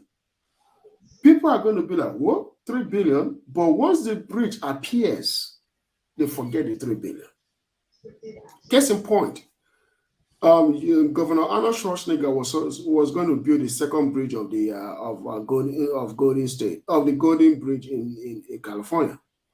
There was a section that was being built. Do you know that United States controlled by bidders, right, was estimating it to cost about $2.4 billion or $2.2 billion. That was back in 2006 or 2005. Arnold Schwarzenegger was like, this is crazy. Do you know what Arnold Schwarzenegger did? He allowed foreigners to bid that contract. Normally you don't in the US, but he allowed foreigners to bid, and the Chinese company won that contract. The Chinese company built that bridge in China, transported that bridge through ship, all the parts for that bridge, transported it through massive shipment to the United States, installed it in the US. You know how much it cost? $475 million. Whereas US companies were going to bid for a minimum $2.1 billion. So that's a lot of discrepancy. I think for me, where I see in terms of wasteful corruption in Nigeria is because most of the corruption that happens in Nigeria, the resources end up in the West. Because if the funds were spent in Nigeria, it will circulate and you've made a point. Instead, would become self-healing. Exactly. So, you've made a point that I love so much. Corruption is bad, but it exists everywhere. Anywhere there's money, there's corruption. Church, Moscow, anywhere there's money, that football, sports, there's corruption everywhere, right? But our leaders, our politicians, they've bastardized the system, the society so much that even they know that it's not safe to invest in Nigeria. Not because of they care that you would know. No, these guys they run with impunity. Nobody can stop them. You can't challenge them. So it's not a case of you Uzo will find out that this money that I used to build this, I stole it. No. They just feel like their money is safer far away from home in a more stable economy. That is why they take the money out. If our politicians were, not that I'm encouraging it, but if they were taking our money, stealing our money, and they were even investing it in the society, people would get paid. The money would run through the system. It will benefit Nigerians. But you take the money, everything, you take it far away from home. This is what they do. And that is what really gets me annoyed. That you take the money, you don't even let the people smell it. You just carry it far away from home. There's corruption everywhere. The same thing happens even in the African American community. It's almost as if all our communities are under attack. In the African American community, they call it that the money doesn't circulate in the community. The moment it comes in, it goes. When other people, it stays 48 hours, 2 weeks. Sometimes in some communities, it stays for months. I think the Jews have a deliberate act of making the money go. Circle in the economy. But in our community, pure. We keep doing this thing where we are just serving other people, and this is why I keep saying that we have to be deliberate about this, because sometimes when I come across it makes me look like I'm trying to say that we should value this in corrupt politicians. No, it's about value your own people and start taking responsibility, because I think it filters into everything else we do. If you value your people, you are less likely to want to leave the healthcare system in such a terrible state. You are less likely to want to spend your money overseas. You are less likely to want to leave them in darkness. It has to be at the core. Let me ask a question. Forefather, who is the current elected governor of River State? Do you know him? Okay. Oh no, Timmy Perry or something. I think it's Timmy Perry. But you know Wike. Yeah. Wike was running campaign as if he's come for the third term. Oh, is it Simfu Barabi, whatever that guy's name is? Nobody did know him. So I've never had him speak. He just follows Wike like a boy. Saying me, where you got the governor today? What's going to happen? Sorry, let me give you an example. So can I ask you something? Yes, go For example, you know when Anene was terrorizing the whole East, I think, Anene now. Yes, so people won't be because he steal from the poor, then he paid the money to people. Is that was that good? He has said that if they steal the money from here, they spend it in Nigeria. Anene was stealing from the rich and giving that to the poor. Was that a good thing? It wasn't a good thing, but there's a slight difference. Okay. Like I said, I'm not justifying stealing, but okay, let me give you an example. This ties to what I was about to say just now. So I work in a particular sector in the UK, where different new IT systems are deployed, all around the country. Every time there's a new system, and I'll joke with some of my colleagues, and I'll say, I feel like this is probably quote and unquote corruption. Some of the corruption in the West, because maybe a new director comes in, a new CEO comes into this particular organization and has some friends, or lobbyists who come to him and say, oh, take our IT system. We'll sort you on this. Because these things might happen. I can't say for a fact. They'll probably, pay for you and your wife's holiday, luxury holiday, go on a yacht, go whatever, buy a Rolex. These are just me just thinking as a Nigerian that. Because why would you get a new IT system today and 3 years later that you train over 4,000, 5,000 staff how to use it? Then 4 years later, a new CEO comes in and changes it, brings in a new system. And I said to, I said to a few colleagues, I said, who are Nigerians, I said, I think this is their way of being corrupt, because a new CEO comes in, has a friend in that IT software, provider, third-party supplier, gets something, kickback, whatever it is, and tells the organization, this is the IT system we should use.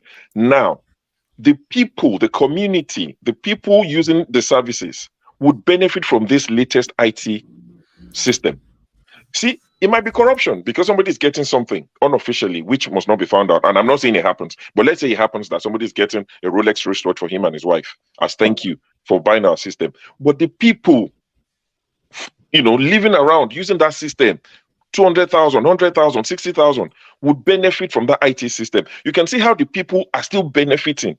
But the corruption in Nigeria, it is they suck you dry. There's nothing in it for you. And they transfer the benefit to foreigners. They take it to a foreign land. That's one of the biggest issues. All our sweat, all our work. Everything. Overseas. Everything. They take it out. You took the word. That's what I was going to say a few minutes ago. You took the word. You took those comments from me out of my mouth. I'm sorry, and I appreciate that you said that because I didn't want to be the one that would take the hit. That you supporting corrupt politicians. Yeah. Let me say this. Let me add to what you just said. Sure. When you persecute politicians the way Nigerians persecute politicians in Nigeria, right? It's gonna result to capital flight. Because guess what? How am I going to be telling my own person that you corrupt, you this, you do that, and then somebody from another family is telling me, yes, tell him he's corrupt, and I'm saying you corrupt, and then the person runs to that family, they say, oh, welcome, my son. I'm going to turn around and be like, what the hell happened? Didn't you tell me to tell this guy that he's corrupt? And as soon as I tell him he's corrupt, he ran to your family and then you welcomed him. Something is not right. Western countries welcome over $2.something trillion a year from corrupt politicians around the world. London is the headquarters. And London is the headquarters. Do you know that almost one third of high-end real estate in London are unoccupied? I know that for a fact. I know that. Look at that Queen's Park. Look at the Queen's Park. You know that when you come out of that Piccadilly Piccadilly, right? yeah. And you go up, you get into that Queen's Park towards Buckingham Palace. On your left, you remember that big, massive real estate right there? Yep. Do you know that more than almost 2/3 of those buildings in that apartment, this penthouse over there are unoccupied? I know. Even the Shard, there are apartments in the Shard that are just locked up, completely locked up. Unoccupied. You know why? Fathers, I'll get your number. I'll send you a documentary. You'll be shocked. Those are massive real estate. And that's a massive corruption. Then go inside London. A lot of houses in London are unoccupied. All these shell companies, where are they registered? How long does it take to register a company in the UK? That my friends in Nigeria saying I want to register a company, they will tell me the whole process will take months. In London, you go on your laptop, on your phone, you register the company in 5 minutes. How much do you pay? £15 or so. I got to also say this in show. Nigerians lie a lot. Every human being. Nigerian citizens are also worse criminals than the government. I'll tell you why. When you go to that to register your company in Nigeria, it's very fast and quick. Okay. But when you get an agent, they will lie to you, say all these things to you. Because I gotta tell you, when I go to Abuja office, right, the registration office in Abuja to register for company, sometimes it takes only about anywhere between 48 hours or a week. Oh, wow. I'm telling you, it's registered. I have like almost 4 or 5 companies that are registered in Nigeria. The longest that took was 3 weeks. And it was because of me. I was sending the document that they needed very late. The first day, this is how they do it in Nigeria. It's everywhere. But you remember, when you go, Lagos is like the most corrupt place in Nigeria. That is why I always say that Lagos has to be like Lagos, people have to move out of Lagos in massive number to enable to develop other aspects of Nigeria. Because this is how it works. When you go to Nigeria, to that what do they call it? FR something. When you go over there to register your company, right? The first day they ask you what's the name of the company. You give it to them, then they put it into the system. If you can wait within 1 hour or 2 hours, they will tell you if that name is available for you to register. If you said if you can wait and then get that name availability, right? You can then leave. In 2 or 3 days, you come back and they say, okay, your registration is done, and then you get your paperwork. You see what I'm saying? It's that quick. It's that quick. I have registered stuff. In fact, the first time I registered a company in Nigeria, I was shocked. My clothing line, this cloth right now, that's my clothing line. The first time I registered this company in Nigeria, it was done within 48 hours. The name, everything was done with it. The certificate got printed. The certificate got printed. I think one of the is somewhere. That probably started sometime middle of last year because there was a change. This is done this is done 4 years ago. 4 years ago? Yeah. And you see Wow, Nigerian I'm passport. surprised by that because I gotta tell you, the fastest place to get passport in the whole world is Nigeria. Nigeria works seamless if you have the right people and you are out of Lagos. When I first got my first Nigerian passport, it was 48 hours. My first Nigerian passport. Do you know what I was told? This is what I was told. I was told back in 2002 when I was getting my passport.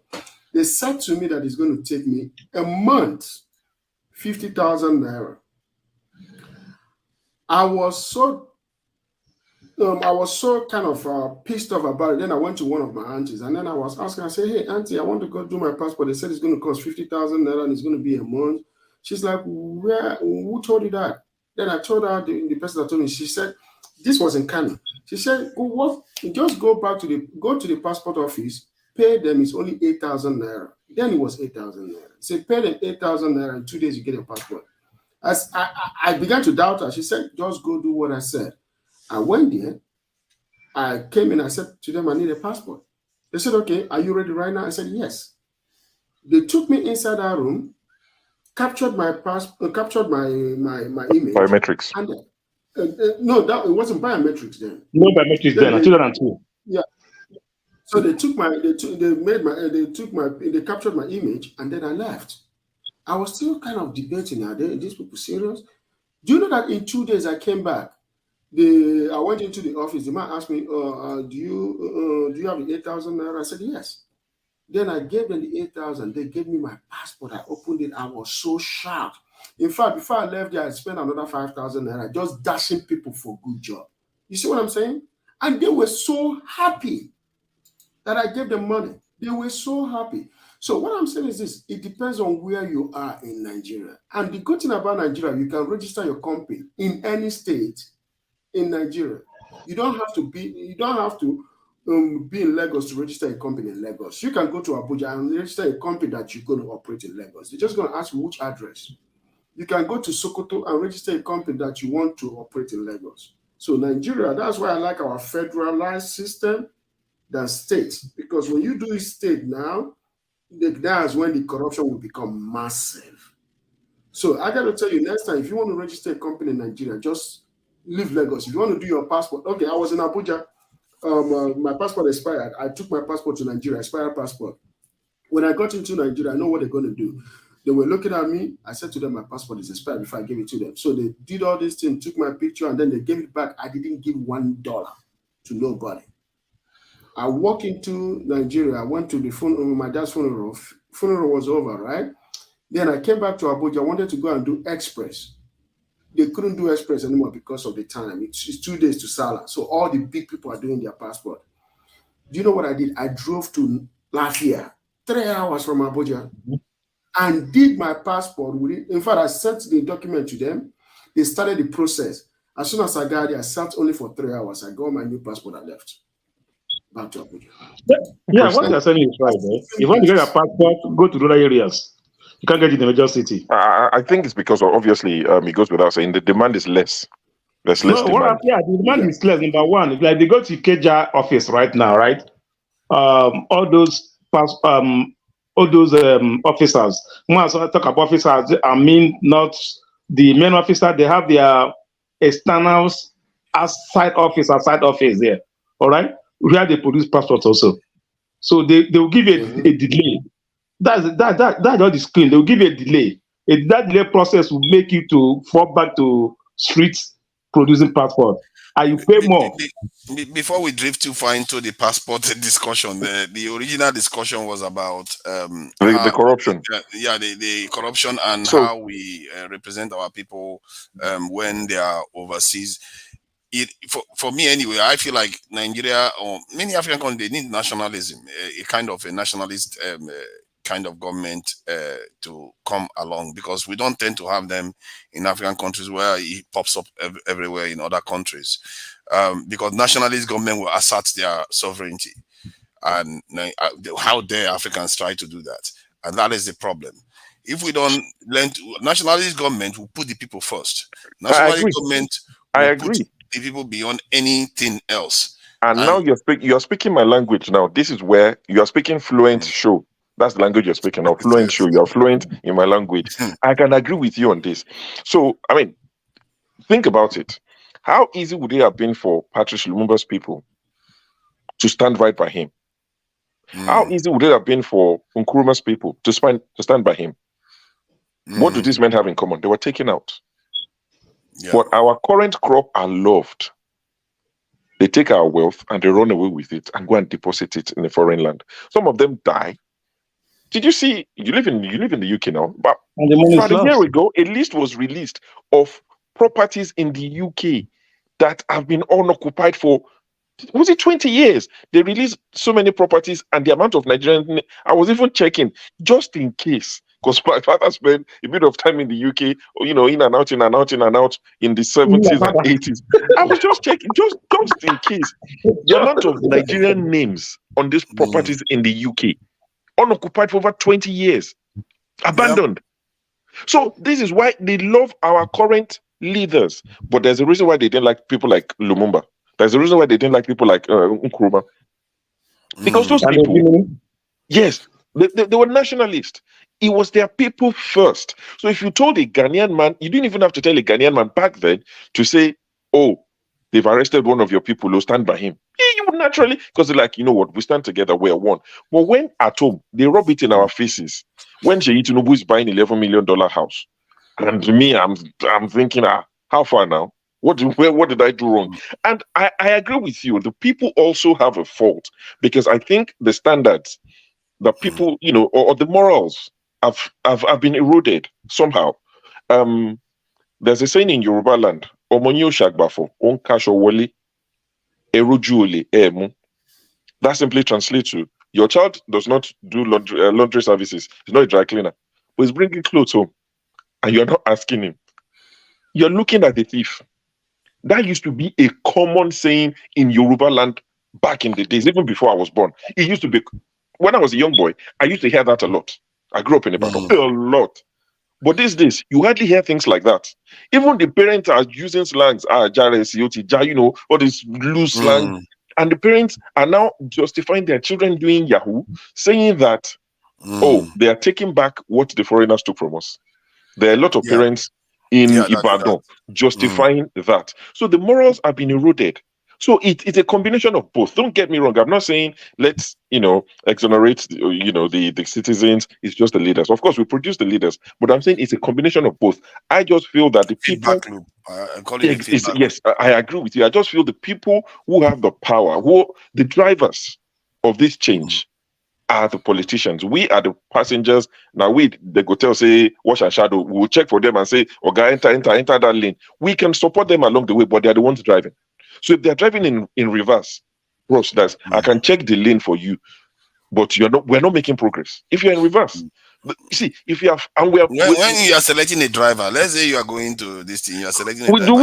We just try to select one now. We just try to select. Who are you going to blame? Why you not here when we try to select a driver? Now, see Lagos. Did you see what happened in Lagos? Did you see what happened in Rivers? Yes. Didn't we try to select a driver? And they won. See, it's like the drunk driver won. The good ones didn't win that struggle, and that is what the good ones need to win. How do they win? How do they win with people like Wiki in power? How do we win? Because people like Wiki, they too strategize. They are not stupid. They took a long time to get where they are. The people that want to do well have to do that. The problem with the ones that want to do well, they have so many things working against them because they don't have money and they can easily be bribed, threatened, and all the rest. This is why nationalism goes deeper. Because they understand that when you are a nationalist and you achieve what you want to achieve, you are going to get all those things anyway. Exactly. It's not like the West. It's not the West. The rich people in the West are way richer than the rich people in Nigeria. So let me tell you something that would really get you annoyed. Let me annoy you quickly. You're going to get really annoyed with me, but at this point, it doesn't matter much. I was having a conversation, during the coronation ceremony. I was busy, I had stuff to do, so I didn't watch, any of it. But I just came into the living room, I saw the crown and all of that, and I was like, oh, I remember the South Africans, not South African government to even tell you now. But South African, generally on Twitter, everywhere saying they want the diamond on the crown. They want it back because it belongs to them. And the British said that it was a gift. And I thought to myself, no, this conversation is not recent. It was like, it's been going on for years. And I thought to myself, who gave you? The British people who were in charge of South Africa at the time, or whoever, gave you. They gave it to the crown. Yeah. It belongs to South Africans. Give it back. So my wife now said, yesterday, she said, I think they should give it back. So I now said something, and I told her, I said, you've heard the name because she's like, forefather. She has forefather. She knows Dr. Damages, those two names. And Mama Ichu, because I put my phone on speaker most times. So she said, she doesn't know what anybody looks like, but she's like, forefathers, Mama Ichu. So she said, I said, let me say something that would annoy someone like forefathers. I said, now, these diamonds and all these things, not like the artifacts that returned to Nigeria, that went back to Benin Kingdom, those are fine, but like diamond that can be sold and broken into pieces, or somebody who puts, as pendants. I said, you know what? If actually they want to return these things to Africa today, I'll probably tell the English people to hold on for a while. And my wife couldn't understand. She's like, what? How can you say that? I said, because, I have trust issues with our leaders. If they return those things today, they will disappear. There'll be war. Said they would disappear. They will kill each other for it. They would fight each other. They will break it into pieces, and it will become personal effect. It may not happen. You see, this thing we have. No, I don't understand your. That's why I said I have trust issues. I didn't say it will happen. I just said me personally, I have trust issues with them. I understand that. I used to think that when they always talk about things like brass and things like we don't value artworks in Africa. Not a lot of people value artwork in Africa. So all the ones that return to Benin Kingdom is not quick money, but diamond, you are returning diamond and things like that. You probably find out that they will say Python swallowed it. JB, if they told you 10 years ago that snake will swallow money in Nigeria, you will have said I'm talking rubbish. If they told you termites would eat vouchers that is worth millions. But sure though, when people say that, those people did the court acquit them because a snake ate their money? The cases die now. The one that collapsed, that they were opening his mouth, the NDDC guy, professor or something. But what happened since then? They were fainted and they were opening his mouth in court. Off your mic. Have you heard anything? These cases die natural death. And that's why I have trust issues. So I would want all our things to be returned if I believe that, even if they're kept in a museum or sold, I don't care who owns it. Let's get the money for it. The diamond will. I think if let's say it comes to someone like a place in Nigeria and Aso Rock holds it, the day it is stolen, it will be a national. It won't be national anything. Sometimes you talk like you're not one of us. From Aso Rock, something that the entire country knows about. Aso Rock that they said Buhari couldn't go to office because there were rats there and they clocked the office and they were. No, but that's what I'm saying. But that's a different thing. I'm talking about. It's like saying they have Shikau in prison in Aso Rock someday and somehow he just disappeared. It will be a national. So Kuje prison that they went to and they operated for hours. Who has been sacked? Tell me, nobody has been dismissed. Nobody has been sacked. I agree with that one, but it's gonna be there's a plethora. There's so many we can go through. See, it's not all doom and gloom. But if you look at Nigeria, sometimes you're like, sorry, some of these things, like I keep saying, I like the phrase low-hanging fruit that our government officials can do, tick off the box and earn brownies with us. You understand? Brownie points to say, our government did this, so they did this. So people from Ghana can hear it and say, that's normal. To us, it's not normal. They've done it. Let's clap for them. But they don't even do the things that appear to be simple. Kuje prison was broken into. Nobody lost their job. That is the uselessness. And you say Diamond won't go missing. We don't know whether people lost their job or not, though. We don't necessarily know because we are not. If people lost their job, they will have shouted it from the rooftop. It's brownie point for them now to say, we did because it's also their own incompetence now, because their own incompetence is leading to it. Fafala, if someone wants to lose their job in Kuje prison, who is that going to lose his job first? The prison warden, whoever is in charge. Bishop Imperium is in charge. He's there. At least my sister, yeah, that's on the head, but they won't. They'll go and find a cobra. I think that you start from the warden that is in charge of the prison, except the failure is not his fault. You start from the head. By the time the Ministry of Interior resigns, then the president will have to resign now because the Ministry of Interior is empowered by the president. Okay, Godfather, let me say this real quick, okay? Whenever something like this happens in any country that understands what we call optics, right? The first person that will resign is the Minister of Interior. First. He's going to be the first casualty. The president is supposed to fire the Minister of Interior that is within a not week. necessarily fair now, because any prison can it's not fair. be It's broken not into, fair, then the Minister of Interior but resigns. remember the word. The prison is under your watch. The prison is under your watch. It's optics. Exactly, it's optics. It looks bad. It's under our watch, man. Maybe you're the right Ministry there. of Interior has to be fired. It's optics. So these are some of the things that make people question to say, what direction are we even going? Does anyone care? Is there any adult at home, or are we just citizens just on autopilot and all these things? So I think we highlight all the negative. We don't necessarily see all the positive, because when we're highlighting the negative, it looks like that's all that is going on.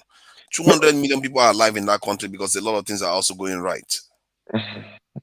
Well, otherwise they will just implode and that population will decline, because it takes something to sustain the life. Nigeria has never had 200 million people in that spot before. It takes something to sustain those lives. Let me tell you what I think of Nigeria at this point. When I say a lot of things that go on, I think Nigeria is an experiment put together to see how much a group of people can take before they reach their breaking point.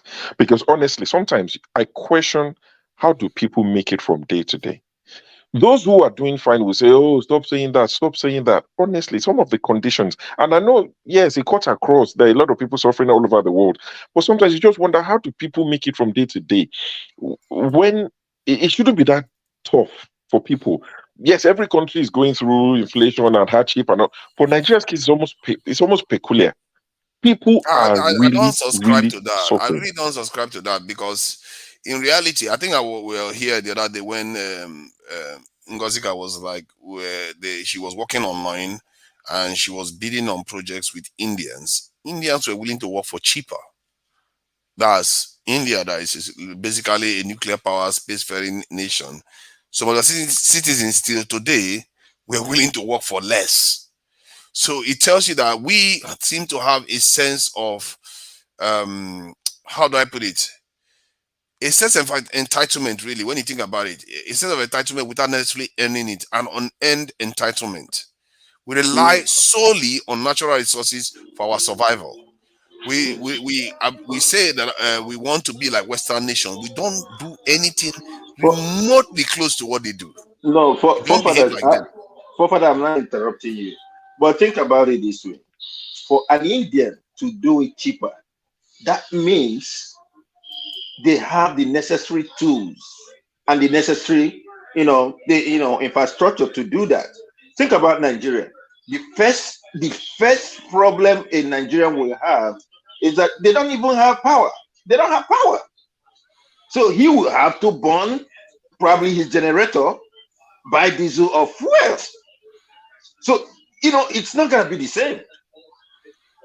You understand? It's not going to be the same. Even when I work with Nigerians in Nigeria that doesn't require petrol or fuel, you can see that their work ethic is very, very different from that of let's say an Indian person, because all they think about is either they want to do their job a little bit as much as they can, and they want to get the next job too, or they want to think about leaving the country. That is all their focus is. They are not focused on building or working their way. They don't have that inherent I agree to an extent. Be part of the country that they are in. Check this out, Godfather. You call somebody a teller. Mm-hmm. You have two tellers, all right, or three tellers. One of them is a Nigerian that has no relationship with a foreign country. The other one has relationship to a certain minimum with a foreign country, and the other one has strong relationship with a foreign country. They three will make you a cloth that is of the same quality. But the difference is the one that is in Nigeria that has no relationship with foreign country will make you that cloth, let's say 2,000 naira. Let me just use, let me be realistic to today, 10,000 naira. Then you contact the other one and he's going to say 20,000. The other one says 30,000. And you ask them, why are you charging me 20 or 30?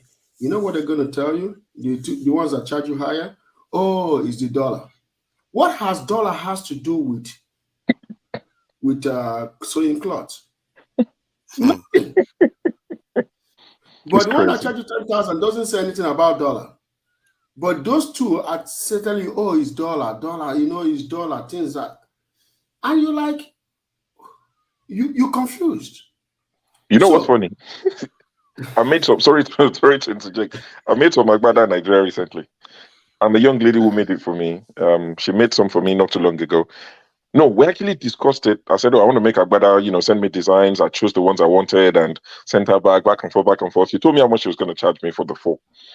So I completely forgot about it because it's not like I have where I'm going, but I just wanted some for this summer, Owambe and all of that, because COVID do a strong thing. So this summer, a lot of people are, feel all these 60 Egmons at all. I have like 4 or 5 Egmons turning 60. So I'm like, we're going to turn up this summer. So I contacted her about 4 months later and the price had gone up.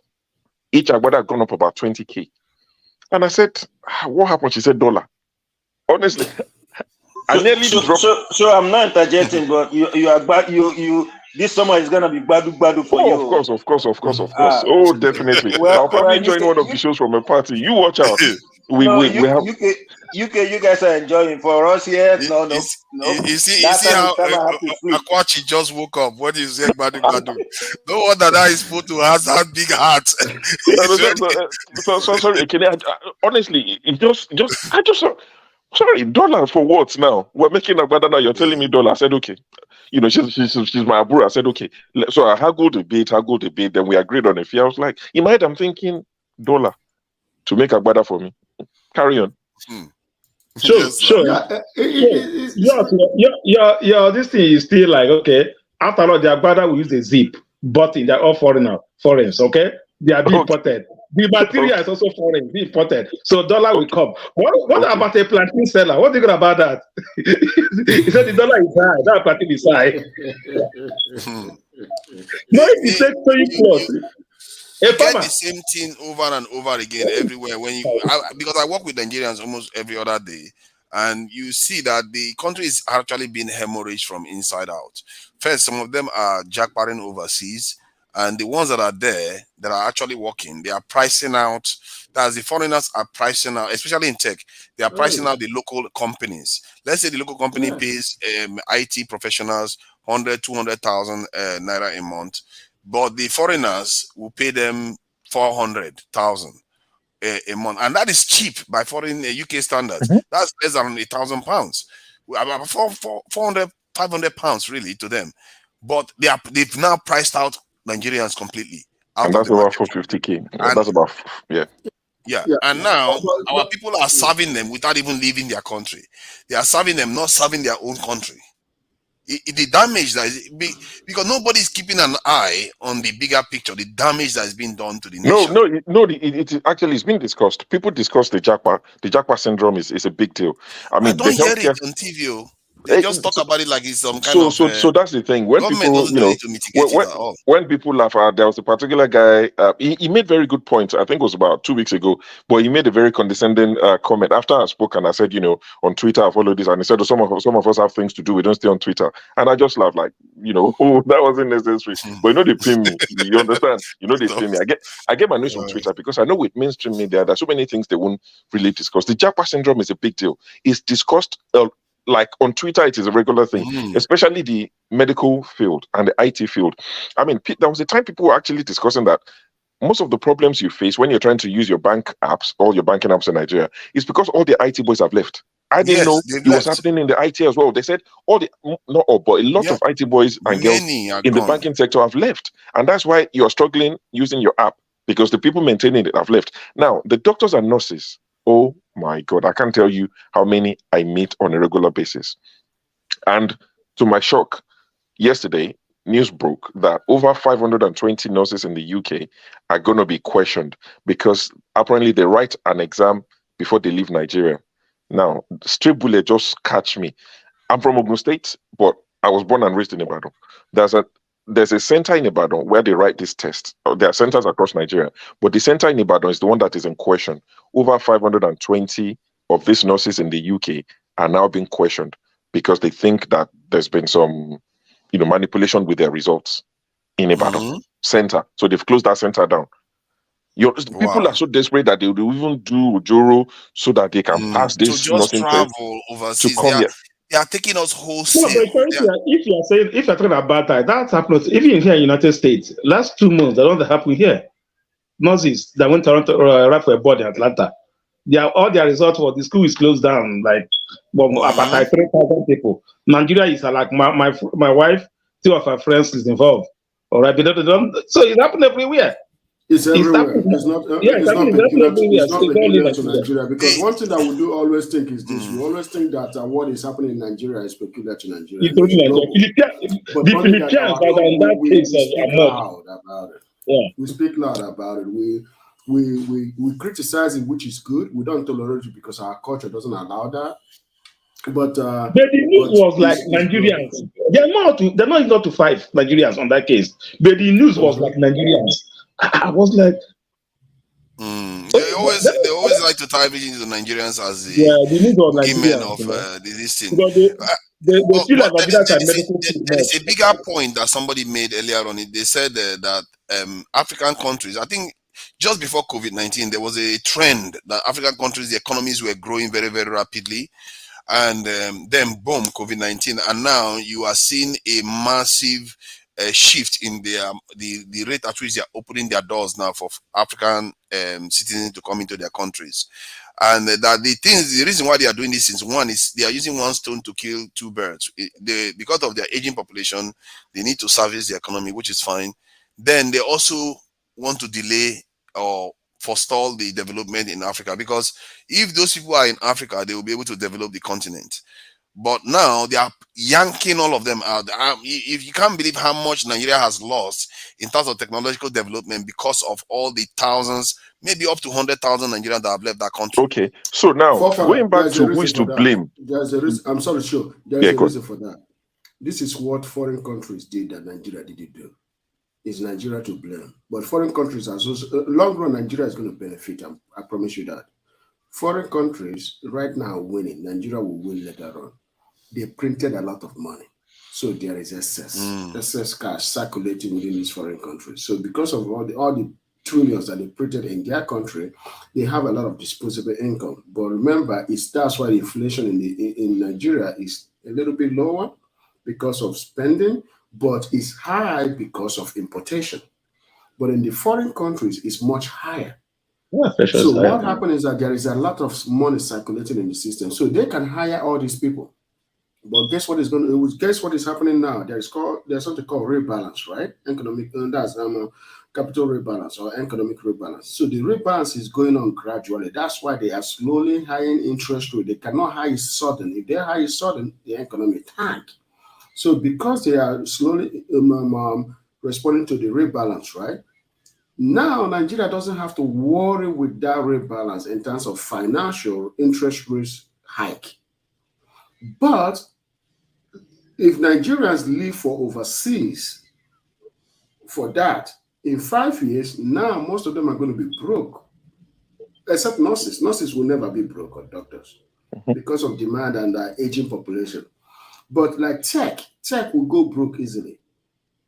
Then Nigeria tech will go broke easily. You say what? How do you know I'm a tech man? You just confessed that you're a tech man. You're the one working with all these. I'm in tech. I'm not staying away from it. Just look at it this way. But my tech is linked to healthcare, so you see, it's secure. His own is secure. But something like aerospace and mechanical, the reason why is because of and other tech like computer. The reason why is because if you look at the last 3-4 months, there's been there's massive layoff in the tech industry because of the rebalance. So, and most of these tech industries, their employment during COVID was as a result of logistics. So now that logistics, the demand for the supply is now balancing with the demand, right? So those people are now going to lose jobs, but not at a massive rate or as it's supposed to be, because of the hike in interest rate is gradual. So the rebalancing is also being gradual. So where Nigeria is going to benefit is that Nigeria will itself has to find a way to print money, but not in excess, to be able to pay workers. You remember yesterday's discussion about revenue generation, right? On taxes. Remember forefather? You remember that? Yeah, we talked about it. Yeah. Yeah, so that's one thing that has to help Nigeria to be able to pay workers that they need in order to compete in this 21st century that has gone by almost a quarter of a century. A quarter of a century is gone on the 21st. So we have to find a way to start printing money in order to take care of our tech people, because Nigeria in the next 10 years have to have a lot of massive employment, especially in tech. Because the world is going global and is going it so fast. Look at AI. AI is supposed to be 20 years away now. AI is 10 years, is cut in half. And there is another panic that is going within the tech industry that AI might be cut in half again, which means we are approaching AI taking over things faster than we anticipated. But Nigeria has to catch up with that. But the thing is this, AI is going to take a lot of jobs away, but the tech industry will benefit massively. So Nigeria has to find a way to save its tech industry. The tech industry, we talked about it too yesterday about why that for me, 70, 80%, maybe even 100% of Nigerians have to learn tech because the future is in technology. And in terms of what are tech companies, the tech companies, I think people that work in tech, they shouldn't necessarily feel threatened because in reality, it's a matter of evolution of the technological industry. It's everywhere. Yeah, it is non-skilled jobs that should be seriously worried. If you are not very skilled, then you are in a lot of problems because, like tech now, it's about how you have to understand the underlying technology. No matter how AI does the job for you, if you don't know the underlying technology, you can't make anything happen. And it's very, very hard to tell even ChatGPT to write a code when you don't know anything about code. Because when it spills out an answer to you, how do you know whether the answer is correct or not? You go and test it. Who maintained the AI? Who maintained the AI? That's what I mean. So there's going to be a job for people. Yeah, who maintained the AI? AI is being programmed and be programmed by who? So if it starts becoming self-evolving, then you are in trouble. Some people are worried about the security implications and safety implications of AI. No, that is more a massive job, though, all over. Even into AI, that's a massive job. But those things, people are going to maintain them. It's not just a very simple to buttress what you said, forefathers. If you're not skilled, there might be a risk. Look at a very simple example. When self-checkout came at supermarkets, when self-checkout came into place in the UK, Tesco, Morris, and all of them, self-checkout, a few people must have lost their job in terms of self-checkout. People who are checkout ahead. When when I was in London, they closed most of the underground in London. The ticketing offices, they closed like 80% of them. So they put machines there, but some people gained jobs to maintain those machines. A lot of people will lose, a fewer will gain. You understand? There would always be need for IT. And especially with the need with this new work from home thing that a lot of organizations are happy for their staff to work from home, remote job, people in Nigeria. You need more IT to support that. Because if you have a lot of remote work, everything is done virtually. So you need, IT would always be around. One area I think is expanding is, and I'm not sure you have picked up on it. Maybe you have in the West. Is that there's a lot of hardware work now that is beginning to show up in the West, where like if you look at robotics, unmanned vehicles, autonomous systems. So, and you tend to see that they tend to prefer their staff now to work on site. It's becoming a problem, actually, because some of all these people, you have to be on site to test the hardware. You can't just do remote stuff there. So that thing now is beginning to come. I'm beginning to notice that it's beginning to show up in the industry a little bit. And in China, they literally kicked out most of their conventional tech companies, all this software, TikTok and all of them. They suppressed them in China. That's why Alibaba is suffering too. But they are supporting more of hardware-based technology. Now, this is why the Chinese, they are more concerned about their drone fleets, their this robotics, their vehicles, all those things. They want to build real hardware or in the real world. So, and I think in Nigeria, I don't see any strategy so far of what they want to do in Nigeria.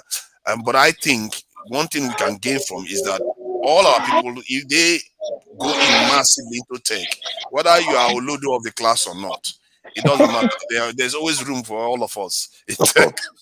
There's always room for everybody. Oh, of course. Everybody joins, and you start from because somewhere. we will become a lot more valuable because you take tech into agriculture, take tech into healthcare, take tech into There's tech and we'll everywhere. start solving problems. There's tech everywhere.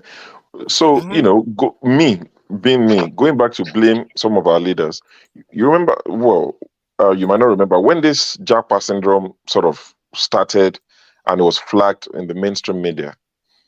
And it was doctors at the time, not even nurses as much. It was doctors. A lot of doctors were leaving and leaving. It was another doctor, a physician, who said, let them go. We have more than enough doctors. Is that another Chris Ngige. That guy, oh my God. You understand? A minister said, let them go. We have enough doctors in Nigeria. That when they go, he said when they go, they will send money back. They will send pounds and dollars. So this is why I'm saying that the people that we're meant to follow, that are meant to lead the way that we follow, look at the sort of statement he was making. That let them go. But he came from the same people that always saw the West as a place to be. And these people don't understand that they are losing.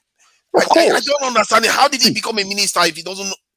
For me, the biggest loss is loss of your human people. Yeah, the loss of people. We're literally losing people on daily basis, like thousands. These leaders, they are weird. They don't care. Sometimes when I get mad at them, people think I don't get mad at the leaders because I talk about the people. But the reason why I get mad at the people sometimes is because I wouldn't say I'm getting mad at them actually. I'm just trying to highlight to them that there's something you are doing to generate some of these leaders too. It's not just them, and you need to go search deeper. And I also know that there are aspects that the people don't control, like what happened to the Asian countries because they encountered Africa, by and large, sub-Saharan Africa is I don't know whether I would call it shielded or we are hoodwinked from the global this in geopolitics. We don't participate. No, we don't. It's almost as if we are absent from the world, which it's is not like dangerous. we are absent. It's like weird. But the other parts that are present in it, the Chinese, all those people, they experience a lot of traumatic catalytic event that got them to galvanize themselves, and in other words, increase their group IQ. They are able to perform better. They are able to notice whenever anything goes wrong, they respond very, very quickly. If they see that their people are going overseas, they will tap into it to reach their people. Look at Taiwan. They built some of the most valuable not some of the most valuable semiconductor manufacturing industry in their country. How did they do it?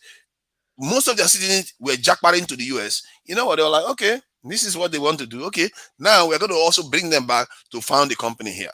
And they found the company in Taiwan. And before you know it, they didn't look back. Their company succeeded. And now the whole world is shaking whenever anything wants to happen to Taiwan. Because semiconductor, till now, it's actually still affecting the world right now. So the government had a plan.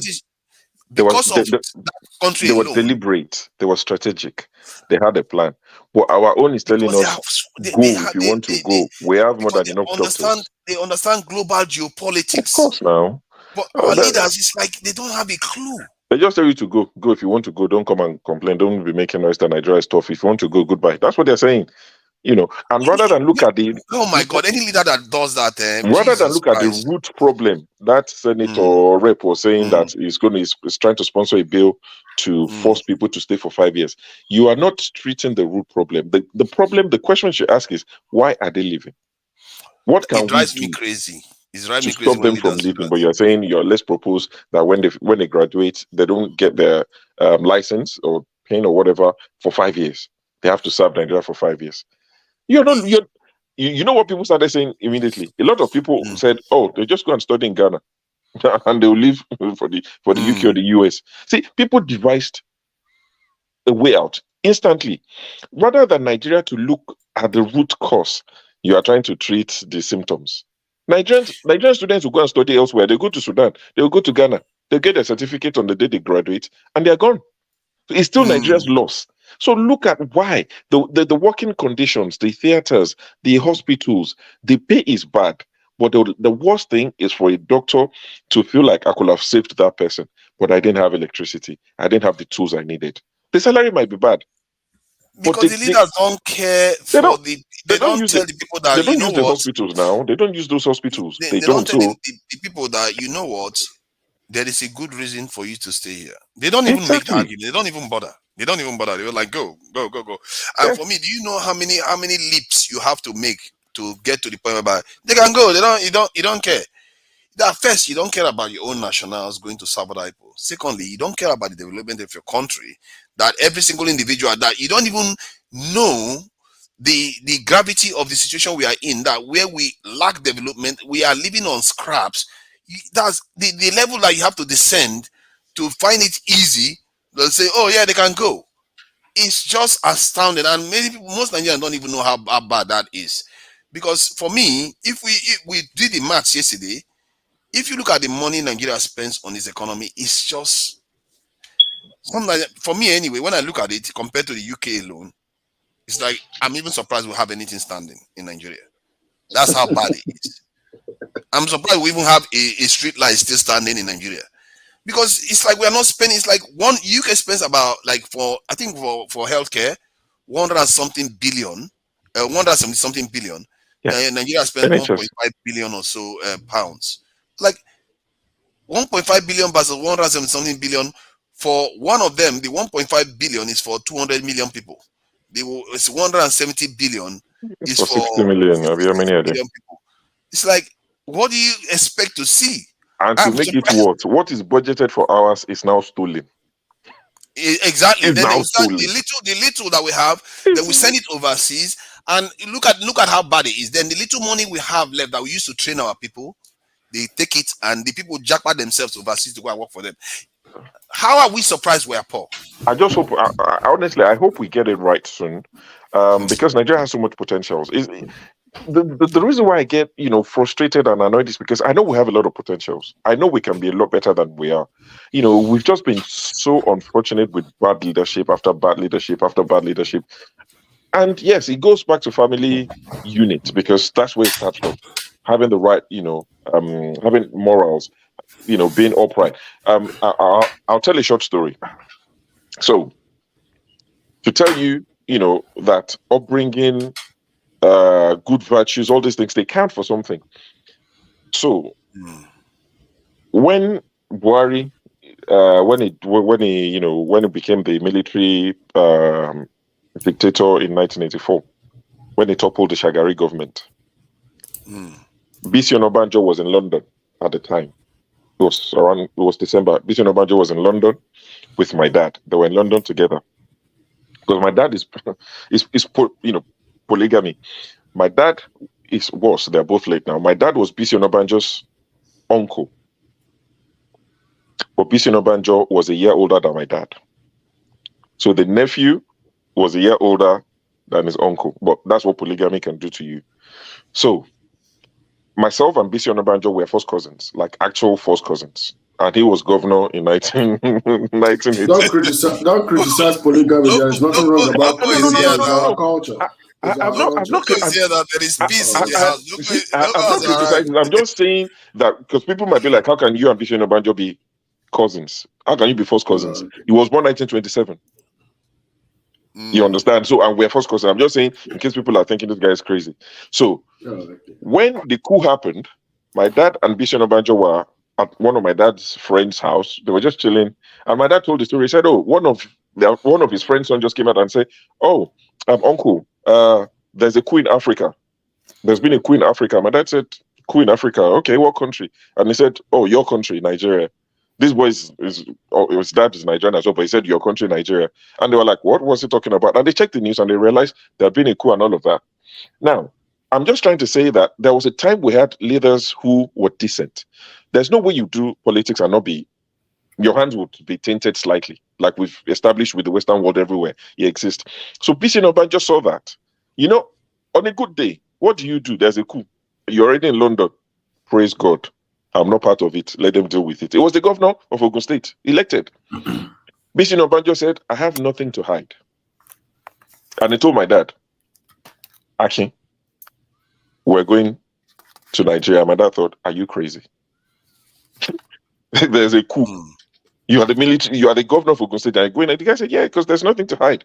They boarded the plane. They got to Nigeria. They were separated at the airport. Bisi Obanjo was arrested, sent to prison. He never recovered fully. He died of complications and all of that. You know, now, my dad worked as a banker, then worked as a civil engineer and all of that. He had projects he was executing. Now, nepotism, yes. But he had projects he was executing. He was qualified to execute this project. He worked for Oni and Sons. For those who lived in Ibadan, Oni and Sons is one of the biggest, civil contractors in Nigeria ever, of all time. So he worked with him. So he was well experienced. So he was handling some projects, for, on behalf of Ogun State. If it is today, the money will have been paid. All of the money for the project will have been paid upfront because these are family. They were like brothers. Of course, it's uncle and nephew, but they're like brothers. 1 year apart, they're like inseparable. My dad was now summoned along other contractors. Dia took over as the military administrator in Ogun State. Dia summoned all the contractors that were executing projects in Ogun State, and he wanted them to show him what they were doing. My dad said, Dia was working very fast. The day my dad was meant to, show Dia around what he was doing, the project, the building and everything. He said Dia, was going and there were other military guys running after him. So my dad was trying to catch up with him. Eventually showed him everything, the building, what stage they were at. And he said Dia did something. He touched the wall that had been painted. He wanted to see if the paint would come off. Yeah. Come off. It's dry paint, but if it's like cheap quality, it's like chalk. So he touched it, he was checking. And he said, okay, that's fine. So he was happy. My dad's never been, he never went to prison, never went to jail. Bisi Obanjo went to jail. So it wasn't because someone protected him. It's because he had done the job that he was paid for. Guess what now happened? They had not paid the full money. Remember, his nephew was in jail. My dad, I remember going to Ogun State from Ibadan. All those 5 o'clock, 6 o'clock trip that we leave Ibadan to go to Ogun State Secretariat. My dad chased the money for years, the balance. Ogun State didn't pay. After a while, they just wrote it off. So I said all of that to say, when we talk about our leaders today, it's not because we hate them. There were people like Bisi Obanjo that said, I have nothing to hide. There's a coup in Nigeria, but I'm going there to say, yes, what's happened? I'm no longer the governor. Let me carry on with my life. But was sent to jail like with everybody else. Of course, eventually released. Do you think if a coup happened today and a Nigerian governor is in London, he will go home? No, their hands are so dirty. And if that governor has a relative, very close, like blood relative, that was executing contract, do you think that contractor will come home? No, they would not. They will both disappear. That will be the last you ever see of them because they were fortunate to be abroad when the coup happened. So we had people who did right by us. There were no saints. I keep saying it. Some of the best roads in Ibadan were roads that were built by Bola Ige when he was governor around the same time. And they're the best. Aleshiloye Market, if you see the master plan of Aleshiloye Market in Ibadan, this market has abattoir, it has medical health centers built years ago. The car park, you could see the system. See, when I was in Nigeria, I never left Nigeria. I didn't understand the beauty of the market. When I now came to the UK and I saw the sort of, how they have ticketing system going in and out of the car park, then I'm thinking, this guy had a vision. He tried to bring some of these things, but that's Bola Ige, to Ibadan. So if Bola Ige was alive and wanted to contest today, he will win in Ibadan. You can't rig him out. He will win by landslide. He people, was a great. Do you understand? These man. are people who did right by the people. Nigeria need him into. They took money. I wasn't there. I didn't see it. No one told me. But there's no way you'll be there that you won't benefit directly or indirectly. But they did right by the people. Put the people first, and you would see them stand by you. They will go to war with you. Because I know you keep saying it that, let's go, a man that cannot fight. I don't know how our women tolerate us. It's because people just feel, you stand by these people, they are traitors. They will probably sell you off, kill you off. So we just need the right leaders, and Nigeria will be great again. That's my honest belief. Just to add, yeah, I get your point to an extent. I think just to add to the point about Dia ruling Ogun State during that time. I remember when Dia was there, he had to literally ban parties at night or something like that because they were blocking the roads or something. That the party culture in that place was so much that they were obstructing traffic every Friday, so he had to ban it during that period. That's one thing that never escaped my memory in terms of Nigeria. Even during Abacha time, people were still doing all over the place. Of course. So, but that said, anyway, regarding the leadership thing, I seriously urge you to try to, because I've seen this stuff. If he was going to work, that you just call up for leaders all the time, it would have worked before now. There are factors that affects the way a nation responds and the kind of people they create. Like if someone like Lincoln you came up in Nigeria today, they will kill him. Nigerians will support him because they are not ready. The mindset is not ready to take on such a leader. And that's why when I call the people out, I'm pointing to them to let them know that there's something they are doing to ensure the right kind of leaders don't emerge. The right kind of people don't emerge. Maybe the only time that will happen, according to what Ify said, that we have not suffered enough. If we suffer the kind When of you stuff people like say that thing, honestly, it scares me when you say, well, I get your angle, but anytime I hear you and if you say maybe we've not suffered, Nigerians have suffered enough. Please stop saying we've not there's suffered something we've enough. not suffered. If you know There's what the too Japanese, much. if you know what the Chinese went through when the Japanese came there, if you know what the North Koreans went through when Americans came there is a reason why they are so focused. Their I mindset, know. they are so fixed. I just don't in think Nigerians can take any more than they are taking right now. I just don't. what are they going to do? What are you going to do? Implode now, then you get worse. Implode, you just become Somalia or Sudan or whatever. Like, can I go on? Yes, sorry. I would say one thing about Nigeria, right? The reason why the government hasn't really go far in what it's supposed to go is because these masses are more corrupt or far more corrupt than the government. And the problem because of that is that the people that are in government today actually come from the masses. So it's getting worse because that corruption is coming from the people we don't even expect to be corrupt, which is the citizens. These same people will cry that, oh, Nigeria is bad. They will go and talk about Nigeria being bad. As soon as they get into office, guess what? They are stealing billions running overseas. That's the problem with Nigeria. It's just that the masses have lost their sense of culture completely. They've lost respect. The average Nigerian does not have patriotic hearts to the country. It didn't start today. If you grew up in the 80s, right, you will understand what I'm saying.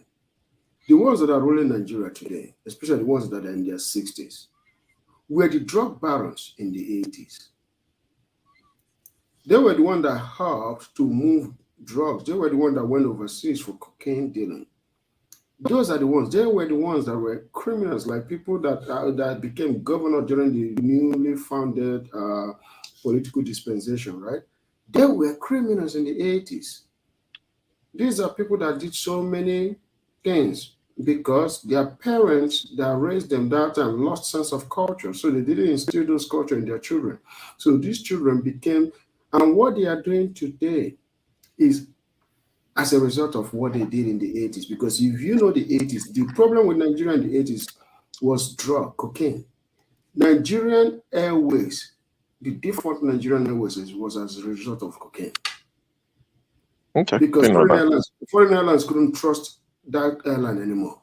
A lot of politicians we might not be able to name on this website due to their supporters, right? On this YouTube due to their supporters, right? We are the problem of Nigeria. They were the problem of this country. They were the ones that led to the default of Nigerian Airways. So Nigerians don't see. They don't see their contribution. No, they do. They do. Maybe not enough people. So, for instance, you can see a lot of people already saying it's a shame that someone like Hush Puppy will come out of prison, and for all you care, people will try to whitewash his image. People are already complaining about Nigerians. There are Nigerians who don't That support these people. whitewashing of image is something that needs to stop. Like when somebody comes out of prison, then they will be waiting. Do you know those people that are waiting for them? Maybe they should make a law to sue them to try all of them. You know, What are you waiting? I He's agree a with criminal. Ekene because, like you rightly said, a lot of these people who are governors who came around the 1999, dispensation, a lot of drug, been to prison in America, Atlanta, a lot of them, and they are already grooming the people that will take over from them. Those ones are worse than the current crop. The ones waiting for their turn, they are worse. These ones are the credit card fraudsters. Maybe not so much coke. Credit card fraudsters in the West. And I mean, one of them was extradited to the US. He was special assistant to Ogun State governor. You see, what you just said just now is very Ogun State governor himself had history in the US in the 80s. So he has or had a special assistant who was into credit card internet fraud. That was taken back to the US. This boy was living large in Nigeria, starting to wear agbada and all this their filler. He could have become a governor if he wasn't, found out in the US and taken back. I'm not sure what's happened to him. But last year, his case came up. So it's like a conveyor belt producing criminals. It's like a conveyor belt just producing criminals. So the Don Dada has children who are criminals. He's not having grandchildren who are criminals, all just waiting, lining up to become Nigeria president. And Don Anthony, thank you very much. I saw Don Anthony in the comment section said, when I was talking about, my dad's story and all of that, he reminded me of a famous one, Umaru Diko. He jackpot to the UK now, the one that Buhari tried to bring in a case. So there are people who actually tried to run away, while some people said, there's nothing to hide. We'll come home, no big deal, So thank you, Don Antonio. I saw your comment. Yeah, Umaru Diko was an example of one that tried to jackpot when the coup happened in '84. What you say just now is a little bit disturbing, actually. When you said that the current generation, they are preparing to rule, that they are probably going to be worse in terms of corrupt practices. And I saw someone they played him, a young man on video. He was like, he can't support Peter Obi because Peter Obi is going to bring rules and he doesn't want that. It's like there are people that have been indoctrinated to believe that this is a culture, this is how it's supposed to be. And why I find that very disturbing is that how do you break it then? It's because you wonder why the good side, the side that is supposed to restore some of the things we have lost, they tend to lose, they lose. Because most of them are like that. I even had one lady explain certain things, that the way she practices, the way she does her practices and with her employers and stuff like that. She was describing this stuff in such a way that it's like there is areas of moral ambiguity of what she's doing, or something that is not even ethical in terms of working for an employer that she's doing, but she just regards as normal because she's Nigerian. She just regards as normal. And it tells you, if this is the kind of mindset the young generation has, we're talking about the ones that were born since 1990 here. Since 1999, I mean. Their mindset is so distorted right now from what it should normally be. But can you blame them? All they've known is corruption. They see a governor, not even governor, they see somebody they know on their streets. Egbo Adugbo, we call them Egbo Adugbo, area bros. That's just, every day wake up, bathroom slippers, just the hustle, normal. And he becomes he's friends with somebody who becomes local government chairman. He's not the chairman, no, friend to local government chairman. And he moves away from the neighborhood. And they see he's rented a nice pad, drives a nice car. That young boy's mindset is whatever it takes. If I can't become the chairman, my friend has to become. Because they've seen it as the fastest route. It's the most lucrative business in Nigeria, apart from banditry. It's becoming a government official. You become rich instantly. I saw a video. I didn't share it with Rudolph to share on this platform because it came from Yoruba Twitter. If there's anything like that, it was everything was in Yoruba. A lady was naming a child. The naming ceremony happened like an open field. I don't know if she's a pastor. She was wearing, Yoruba or African attire, so it's not like a robe or pastor or whatever. I'm not sure. I can't even remember if she prayed in Jesus' name, but she carried the child. No, the mother of the child carried the child, and this woman was laying hands on the baby and was naming the baby. I was calling the baby's name and said, as tough as Nigeria is, I'm translating now. She said, as tough as Nigeria is, there are people becoming rich every day. She called the boy's name, Oluwarotimi or something, David, one Jewish name, one Yoruba name. She said, she was prophesying to the boy's life to say, you'll be one of the people that will be using pen to add multiple zeros to numbers in Nigeria to make money. She was praying for it, eight-day-old baby. She said you will be one of the people that will be using pen. She held the pen, give the boy, trying to put the pen in the boy's hand to say, you'll be one of the ones in the future that will be using pen to cheat, to make money. That Nigeria will not be tough for you. This woman will be in her 50s. Praying for Imagine that. Okay, you are beginning to see what I'm talking about. Now you are testifying to what I'm talking about. That the people themselves, they don't care. They don't care for their own heritage. They don't care for their land. They don't care for their nation. If they change their attitude, the moment, that's why I think a nationalist government is required. No matter what, we have to have a nationalist government that people will say, okay, this is all about nationality. So that people start understanding, even if they don't win, people need to start understanding what makes a viable country that you can prosper in and want to stay in. It's not about always looking to cheat the state and, deferring to foreigners all the time. And then you have leaders that want to run overseas and make their people think that is the thing to do. Our leaders are also setting this example. They always go overseas all the time. They say, yeah, this is a place to go. I have money. I'm showing off. And this is how I show off I have money, because I go overseas. I'm allowed in London. I'm allowed in US. That is the kind of stuff that Look at it this way. I think Ekene was about to say something. So sorry. Sure. Look at it this way, right? I'm going to say something that is very controversial. Yeah, go on. Check this out. Let me ask you a question. Did you grew up in the 80s, right? Yes, sir. Okay. Forefather, you grew up in the 80s, right? Yes. Forefather doesn't disclose anything, no. Forefather, he has no lineage. He's like Tinubu, nobody knows. You can't track me down, man. Yeah. So all of us right here know what the 80s was, or probably the 70s and the 80s. One thing that we knew about those days was one thing. It was the high level of discipline, culture, respect for parents, debate respectfully. What happened in the 90s and the 2000s? The infiltration of churches in Nigeria. That is our downfall today. Most corruption in Nigeria are actually exhibited by the church, especially these Pentecostal gospel prosperity preachers. They have destroyed our country that we know. Let's be honest with ourselves. We know our pastors. We know what they've said on pulpits. I'm not a church person, so I won't say my pastor. But I'm just using my pastor to you guys. We know they don't have the fear of God in them. They only care about two things in life: them and their well-being. They only care about their family. That's it. Them and their well-being means their family. That's it. They rack up money. These pastors, what do they actually precisely do that results in this decay that we talk about? They did a lot. They did a lot. Especially the way they glorify. I don't know if you, No, because I want the viewers to hear it now. I know, I have an idea. This prosperity stuff, they don't care about whether you're a drug dealer. I know, but it's good that people understand what he's saying. But the thing is this. Well, sure, I think you're mute. The thing is this. The thing is this. We don't. The congregation know what the pastors do. But the thing is this: touch not my don't do my anointing no harm. Is a very powerful line in the Bible that makes our congregation not to speak out against their own pastors, because we know that those days when we were growing up, we know crime, we know good leadership because we lived it.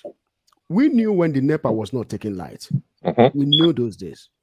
But today, these kids don't know that there was a time when NEPA did not take light. They'll have to make an announcement 1 hour before they take light. And then they will tell people, all hospitals, to switch to generator. You guys remember that, right?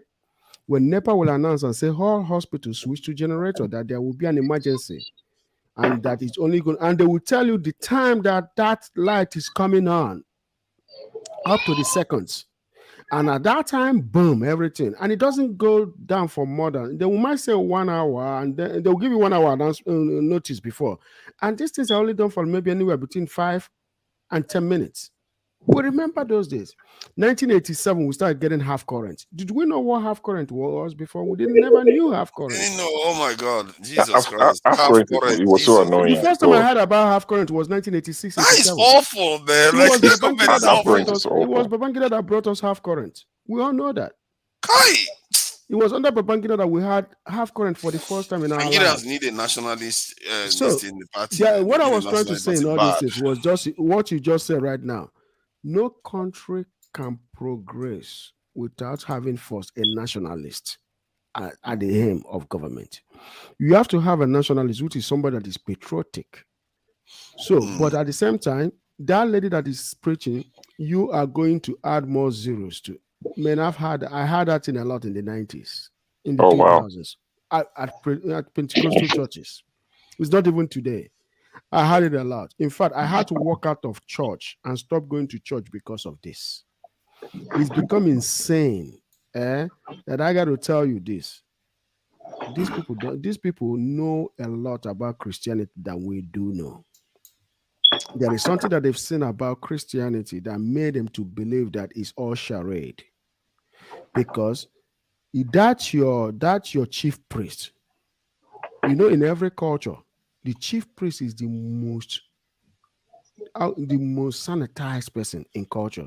They don't lie because of that. You know, remember their tongue. There is something that is caught in their tongue, right? If they lie, they die. The chief priest is the most truthful person. And he will come to the front of the king and tell the king what he has done. We don't have that. All we have today is those, like I said earlier, those people that did drug dealing in the 80s are the pastors that we have today. Those ones that couldn't get job as soon as they get out of university are the pastors we have today. If you create a job out of poverty or out of hunger, then your business is not going to be an honest business. But if you create a business because you believe in that business and how it's going to change human life, your business will change just like Bill Gates and the rest of them did. That's the difference between starting something out of hunger and starting something because you believe in it. Religion on the continent that's our opium. It gives people, that happiness. They go, they're happy that when they're there. And, a lot of the pastors, I'm a Christian myself. I go to church, I believe everything, God, Bible, all of that. But quite a lot of our pastors are hope peddlers. And they've seen a vacuum, and a vacuum can't exist for long. They've seen a vacuum. They've seen that, this system is not working. This continent is literally on its knees. We can plug in and sell hope to people. Everybody wants hope. And they go there and you clap and you're happy and you're dancing and they tell you, you've seen people now saying, and this is nothing against Tinubu. I'm not trying to link it to Tinubu, but you see people almost hoping, not because they believe it would work, but they are hoping they'll say Tinubu's regime would favor me and my family. So your neighbor that doesn't say what you've just said, it won't favor them. So it would only work for you if you say so. No, it shouldn't be that way. But people have been indoctrinated just to, just say it, just believe it. And one thing I joke about a lot is, you see a lot of pastors drive bulletproof cars. That pastor is selling wristband to protect you. He doesn't wear that wristband. He prefers a bulletproof car. He's got security around him. His house is secured, but you have a wristband. Sit down for a second and deep it. Think about it. How does that work? There's a particular pastor that, people following him, they were going somewhere, they got shot and they died. The pastor survived because he was in a bulletproof car. Why? These are some of the questions people need to start asking. They've seen a vacuum and they filled it and they lie to people. And, I always make that example when I talk about Peter Obi simplifying our problems and providing simple solutions. It's the same. You talk to a lot of people who are born again Christians because they don't consider people like me born again enough. And they say, the Bible, or the Bible. When some pastors say, when they quote the Bible, like touch not my anointed and do my prophet no harm. And when you start to challenge it and say, let's read that in context, they say, no. These are things of the spirit. Your carnal mind cannot decode it. What was the point of Jesus coming to die then? He came to remove the intermediary so that we can have direct access. So why do I need a pastor to tell me how to read the Bible or what it means? I can read it and I should be able to understand it. But they tell you the pastor still has to read it for you. No. I suspect their power and their influence tends to come from what you said earlier on. People looking for hope. I think they also look for socializing, networking, and without that, where else have we got? Where else has Nigeria got? They don't have any other way. Babalawo, and traditional meetings have been diminished because of these religions. Didn't you hear Wiki saying he was going to go and bulldoze the gods? That they should talk to the gods. Or talk to the gods. Talk to them. It's only when they'll collect palm oil and this, I'll bulldoze all the gods. Didn't Wiki say that? That kind of careless this thing. Yeah. On the statistics now, DBS are bloggers now on Facebook and Twitter. Native doctors are bloggers now. The richest native doctor right now is from Oba. No, okay. I think we need to change it. I think we need to create a new form, and I think this is why no, I keep saying we need a nationalistic approach to this problem, because the problem we have in Nigeria is that I don't tell you the truth now. The richest native doctor in Nigeria now is from Oba. He have 3 hotels opens like 3 months. Full 3 hotels. Nice. All right. Very good job. Put it this way. And he's a blogger too, eh? He's a 23-year-old boy. He's a native doctor. You see? That is not a native doctor. That's not a proper native doctor. That guy is doing something else. The guy is not a native doctor. He's not a native doctor, because I got to tell you something, right? There is a man that was called Edin. You remember the man that was called Edin Anog, right? Remember his fate. Yeah, Edin Anog. Remember his fate. Every native doctor always have a fate when they serve God in a diabolic way, or in a way that God didn't appoint, and the ones that God didn't appoint. You have to also understand that even in the olden days, before the Christianities came, right? The Christians came, right? You do know that we did have our native doctors. Native doctor is not the same as a priest. It's not the same. A native doctor is like a medical doctor. He understands the difference between native doctor and a medical doctor is that a medical doctor is taught how to use prescription drug, how to operate, do surgeries and all these things, right? Depend on his field. But the native doctor is taught how to use the plants, the leaves, or plant, or herbs and all these things. We were talking about it the other day, and they gave them a name in Yoruba. This in there's Babalawo, there's the other one. I've forgotten what they call them. Babalawo. It's like Babalawo. It's not the same as a priest. It's not the same. So people have to understand that anybody can be a native doctor. You just have to know how to use those trees and leaves. But the difference becomes this: then they amass power. How do they amass the power? They can amass it from different ways, because during a caниtation, you can actually command the natural element to do certain things for you. You can learn how to do that by going and practicing. Edin are not going to India to practice how to use the natural means to perform all those things to pastors and rich people. It's always like that. But when you are a priest, it's a whole different thing. That is why even in the olden days in Igbo land, let me use an Igbo language on this. Well, let me ask though, how did people used to meet up in the olden days then? Because right now the church and that's what I'm about to say. Are serving as a confluence point every week. That's what I was about to say. So in the olden days, what they did actually was the priest was appointed by God. So the way, and then that priest will always deliver messages. That's why in Igbo land they said, "Ejina na nke dibia, meaning that do not go to native doctor. Instead, go to the chief priest. It's been around for thousands of years. They will even discourage you from going to native doctor, because when you go to native doctor, you end up bringing evil to your house. Our people discourage people. So this is how they used to congregate, forefather. Remember in Igbo land, they say, I don't know how you guys say in Yoruba, they say chim. Forefather is not Yoruba. I'm the Yoruba rep here. Forefather is like Tinubu. Don't worry. Nobody knows where it's from. Okay.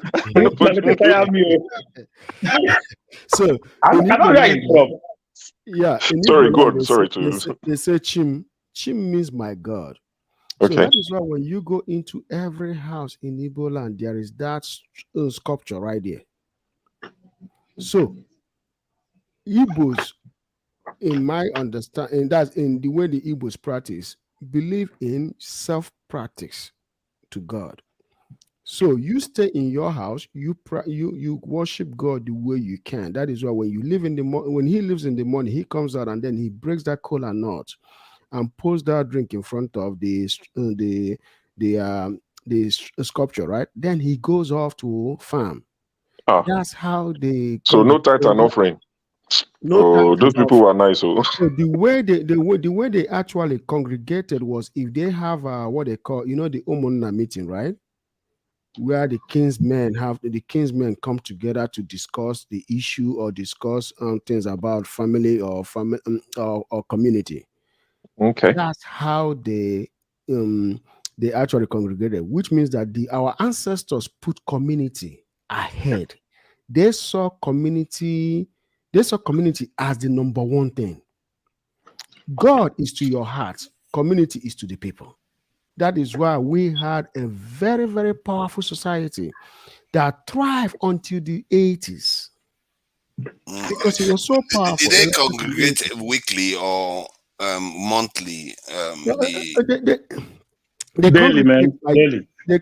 Daily is like, when you guys meet, that's how that's why we have beer parlor today. Because when we used to, when our ancestors had the daily thing, is for you bring your own evening wine, right? And you take it to a car for house. And when you get to a car for house, Okeke is there, Okore is there, this person is there, and Wanfo is there. Different people are going to be there because they know that's the meeting joint. That's why we have beer parlor today. So tomorrow they go to somebody else's house. So they rotate it. But for the meeting is usually the kindred. When you sit in, you remember those guys that would take the thing and go and knock it on the street. That's how they announce the meeting. Town crier. That's town crier. So the town crier will then go and cry out the announcement, and then you guys will meet at this place. That's when they will have the general meeting. And sometimes those things, the big one happens at Nkwo. That's why especially in Anambra, every town has Nkwo. Nkwo is where they do our people had fun. They used to do wrestling. So they would do wrestling at Nkwo. After wrestling, then the people would dance, the Jews will come and dance and all these things, and then the main meeting, the whole town meeting will commence at Nkwo. So they had their ways, and their ways were beautiful. They don't ask you to bring anything of your money, no tithe, no offering, because worshiping God is between you and God. But you have to be truthful. I think in the West, what they've done is that they created clubs and things that, how people gather together. They have so many different things, from cafes to restaurants and stuff like that. They have so many ways. Maybe there is something we can think about. Because sorry, let me just finish the point. 30 seconds at most. Because if the North, there are many of them are going into mosques, and the South, most of us are going to churches, and these people have not Africanized these things to benefit us in any way.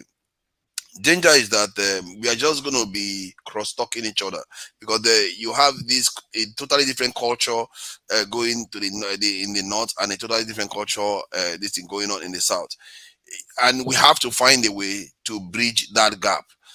Something that is more common all over the country. We need something that has to be common all over the country, and that is how you sew a country together. And I think if you don't have a nationalistic mindset, you will not think that way. You will not think that way. You just leave it as it is. Let's just carry on and everything. That's what you get the result as it is right now. And that's why I think that we should start thinking in that way. Sorry, Uzo, go ahead. What I want to add is this. I remember, if we can go back to the law, I remember when I was grade 80s, as was saying, there's an announcement was made in my community that any guy any girl that get pregnant, through life, the baby will not be born. Are you going to die on that pregnancy? Like if you get pregnant on mature, you know, go and sleep with the guys in the community. Or 3 girls we are on their like there's nothing there, just like announcement. It happens like that. So people were even scared, like to sleep with, like you see this girl, you can't even approach the girl, have a sexual intercourse or nothing. You understand that kind of thing? That kind of law that was on ground. You can't even approach a girl, want to have something, want to know her, so you guys can meet. Easy from that the same community. All right. The thing was I was growing up then, I was like, what's going on here? All right. But now I found out that, man, that was when Nigeria was good. All right. I can't come to your farm to even touch your crop, you know. That in some certain days, everybody have a sacred, have a boundaries, everything goes good. My father, like as my brother is saying now, I say like in my place, not only one person have a kid. All right. If I go to school right now, I have five kobo. I buy granuts. Before I get home, they tell my mom. Like, can you imagine that I didn't eat at home, so I go and buy granite and eating on the road. That would be a huge problem to me. That's kind of insane to tell us that was in place. If they have money, you can't even buy that for yourself. All right. So that years back was fun. It was good. All right, but right now I don't think. And for the pastors, I don't like talking about pastors and churches. Man, the problem in Nigeria is pastors and churches. If not, I'm thinking I've already crossed the sea to America here. He already crossed the sea to this place. If most of Nigerians here, the way they behave, even those that are nurses and doctors, professionals. Those are nurses and doctors professionals. Children have taken over. If these are about put to you, you have not started. Yeah, so look at it this way. Look at it this way. Ozo and the rest of us, look at it this way. You gotta understand that in every society, Nigeria is heading towards something very scary, and that is called the problem that the West is going through today. It's called matriarchy. The church profits when matriarchy is the system. When patriarchy is the system, the church does not profit. So the church will always prefer a matriarchy society because women spend a lot of money in the church. Men don't really go to church. So men have to decide what we need and what we want. The way we can do that is this. We have to, as men, start teaching the young folks our culture, our tradition, the ways of our ancestors. If you teach them the Bible, I don't have anything against the Bible, but the stance of the Bible right now is not looking good. If you teach them the Bible and then they go to church and you have a woman, 50-something-year-old woman that is supposed to be a grandmother, professing on a child that he's going to add 3 zeros or she's going to add 3 zeros, right? 6 or 6 zeros. Yeah, to the millions. To ITT, that's ITT level. Yes. So what the child is going to do right now, they're going to say that it's not corruption because you told them to go there. You, the father, told them to go there. But the thing is that you didn't tell them not to listen to this because you can't tell them not to pick what the pastor is saying because you have to make them give the pastor 100% of their attention and believe in what the pastor is saying 100%. You don't want to undermine the pastor, right? But our culture will instill the fear in them so that they will know that there are consequences from the gods when you do certain things. There are consequences from the gods when you do this. One thing that I try to tell Nigerians is this. You can go to church however you want to go to church. It's okay. Go to church. But you see the fact that your ancestors, right, had those gods before you were born. And those gods belong to that land. Whatever crime you commit, the gods will punish you and the church will not save you. So that's the consequences that a lot of people go through. And then they will run to the church and say, oh, this, that, the sin of my fathers. They say, but you're committing sin. You are the one committing fraud against your own country, thinking that you're not going to face that consequences. The God will not leave you. So we have to teach our people culture. We have to stay in our culture. Look at Nigeria today. They don't even want to teach history anymore because, number one, the government is opposed to the history because of the past atrocities they committed. Then the church don't want to teach the history because they don't want people to know about about our ancestors. But we as a people, we have to bring back that teaching. You have to teach your children the ways of our ancestors. If they don't know anything, let them watch things fall apart. That Things Fall Apart is the most, apart from all this nonsense that is being done today, that they are acting, all these are charm, this, that. Things Fall Apart took away the charm, took away the stupidity, took away the diabolic attitude, right? But it taught you the custom. So they have to understand, you have to teach them the custom. They have to understand the custom to understand how to be patriotic to Nigeria. Slightly off topic. Someone is giving you a shout out in the comment section. I think it's Victoria. She said you're making this sound like a podcast. She said your microwave, I believe that's the microphone. It's just autocorrect. She said your microphone is giving a lot of vibes. It's very saucy. So people are feeling, the microphone they set up in the chat section. Just thought I'll let you know that. So some of us holding the phone for 4 or 5 hours. Give us shout out to know easy. Don't mind them. Welcome, Okech. I'm sure you came to say something, and you are welcome. So, what do you think about what we've been talking about? Thank you so much, every one of you. You guys are so great, and I like the exchange of ideas. We may not always all agree, but we should always learn to accept and listen to the other person's view, and also know that person is entitled to his view. I will say this way: yes, a lot of things have gone wrong, especially when they have to do with the church. And then I don't particularly agree that the religion we practice or the church we go to is actually a contraction of the white man. Now, and that is why I didn't want to comment all this while I don't have with me all the empirical evidence that I want to lay down. But I'll just do a snippet of it, and eventually, maybe next time, I will probably be able to be in a position to point you to certain places that you may want to read. In the first place, let's go back to the beginning. Before the world itself split into the regions we have now. Okay, one of the books I've read and one of the research I've tried to do was that the world itself was all knitted together. Okay, and if you go back to history, you find out that it's not too long ago that the West tried to build the Western Canal. Okay, if not before that time, it was all joined together.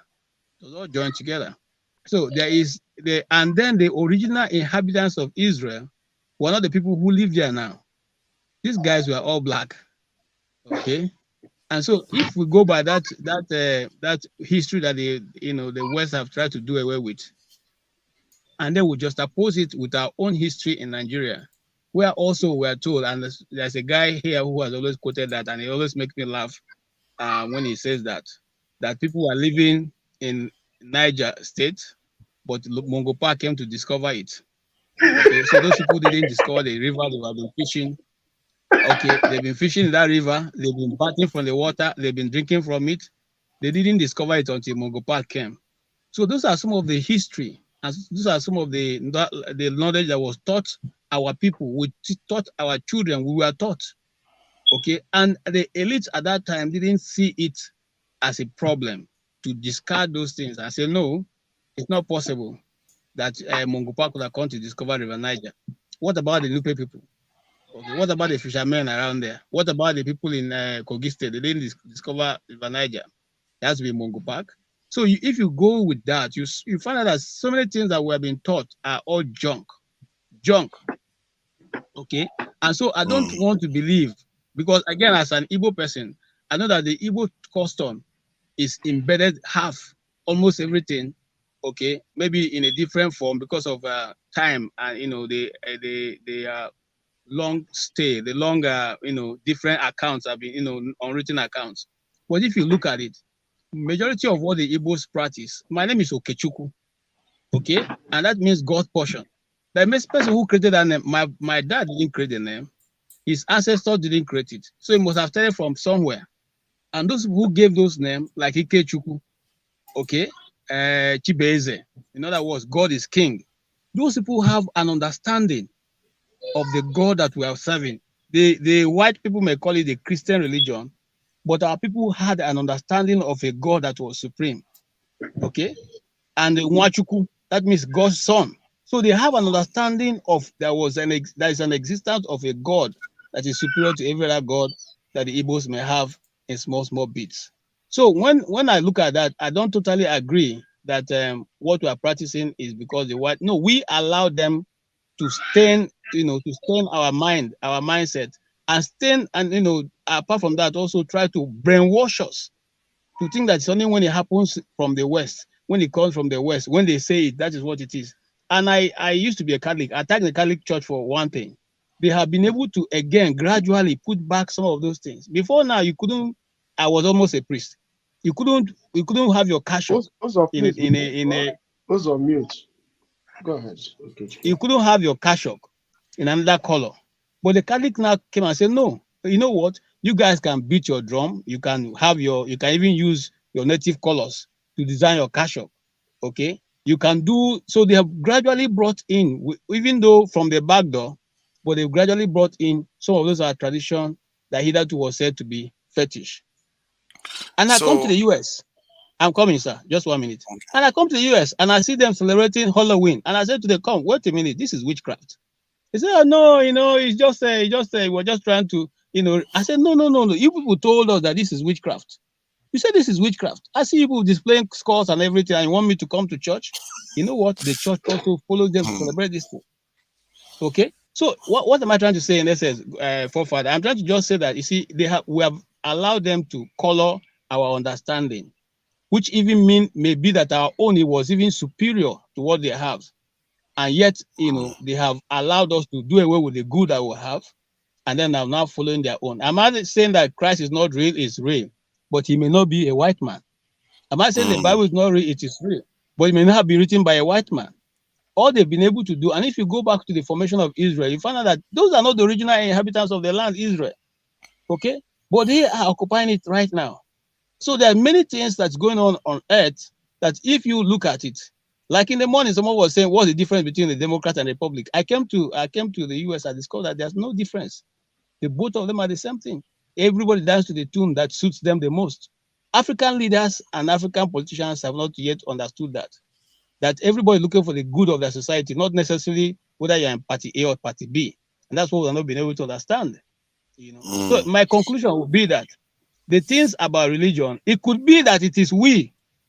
You look at the crown that Prince Charles was, the king was wearing. Where did it come from? Those gold ornaments, where did they come from? Those were taken from Africa. They have a chunk of them. The one that the queen used to have, there was one gold that she used to hang on her waist.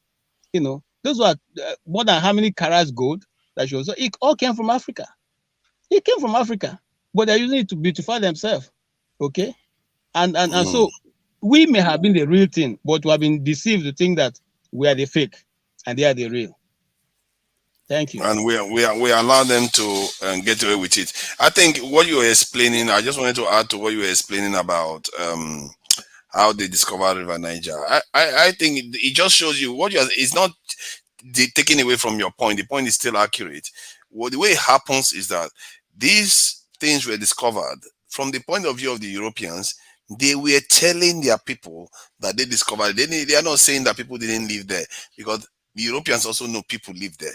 But they, amongst themselves, were telling themselves, I just discovered this place, and this place has people there, but this river, I name it after this and all the rest of it. They solved the road for themselves. We literally hijacked it and brought it to teach our people.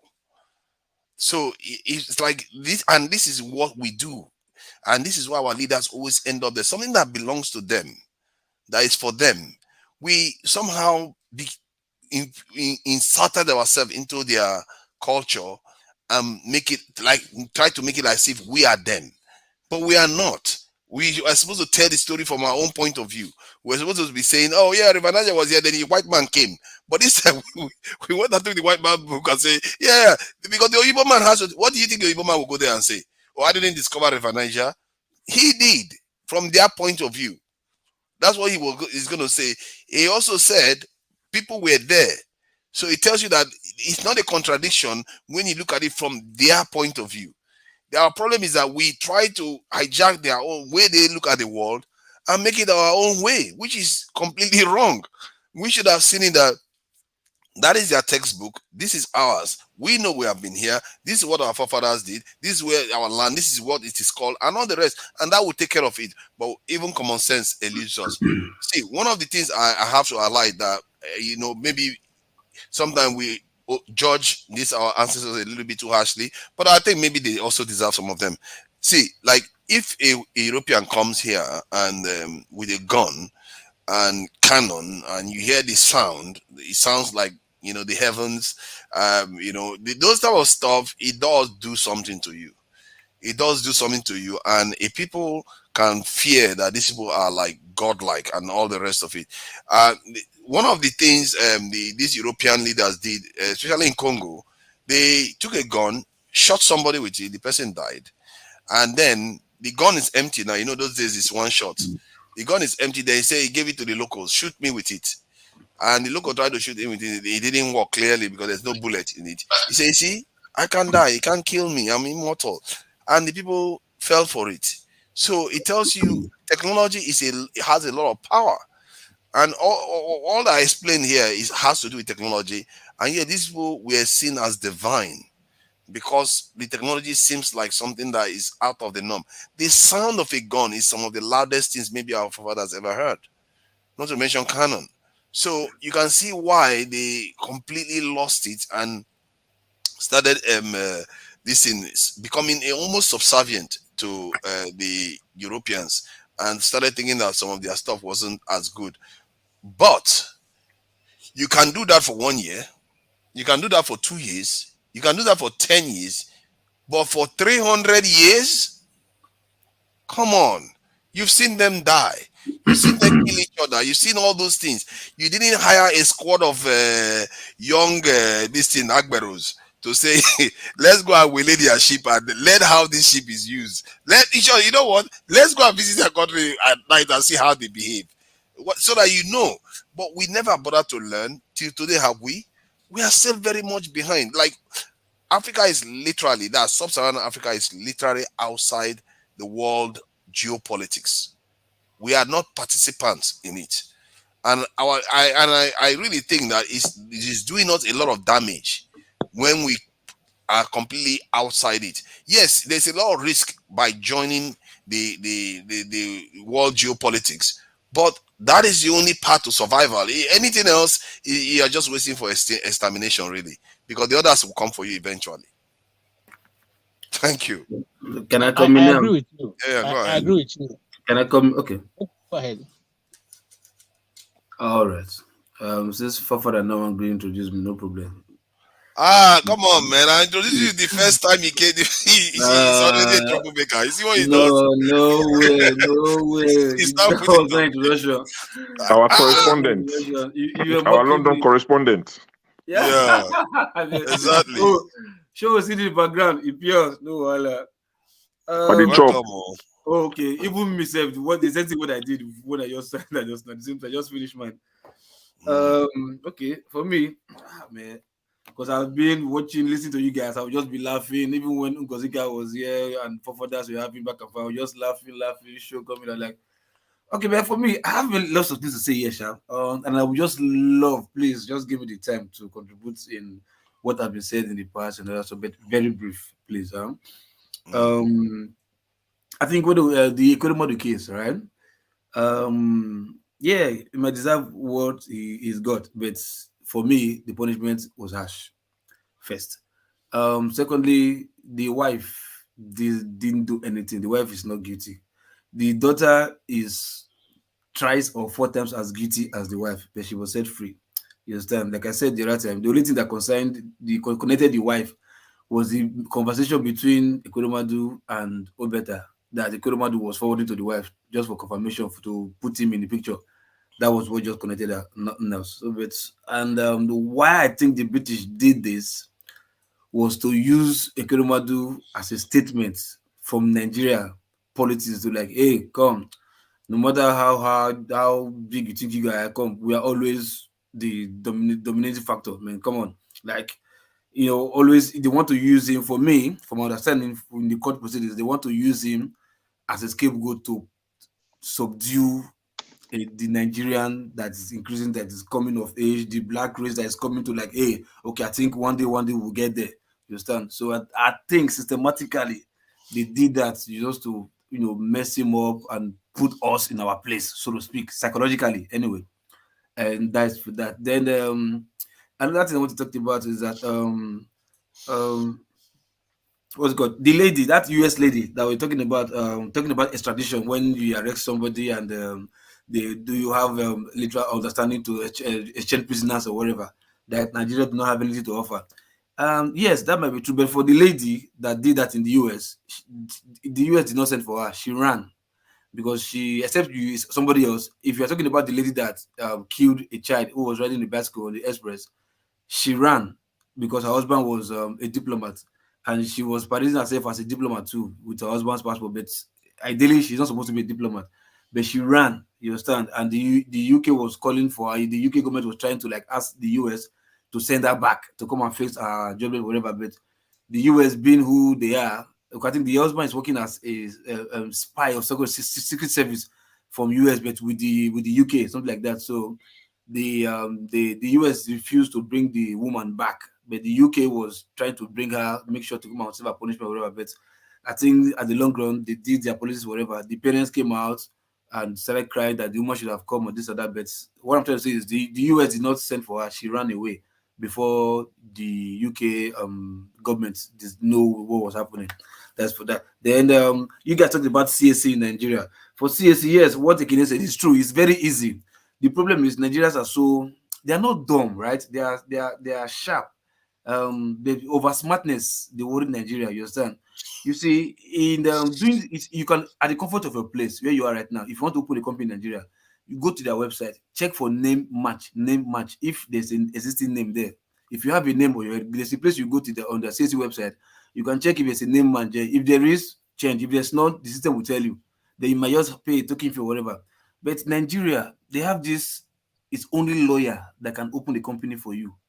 You get, it's only one charge and bill lawyer or one lawyer that you have first degree because that cannot go to, that just finished bar, just left bar, that has not even started working in the courts. We just say, I'm a lawyer.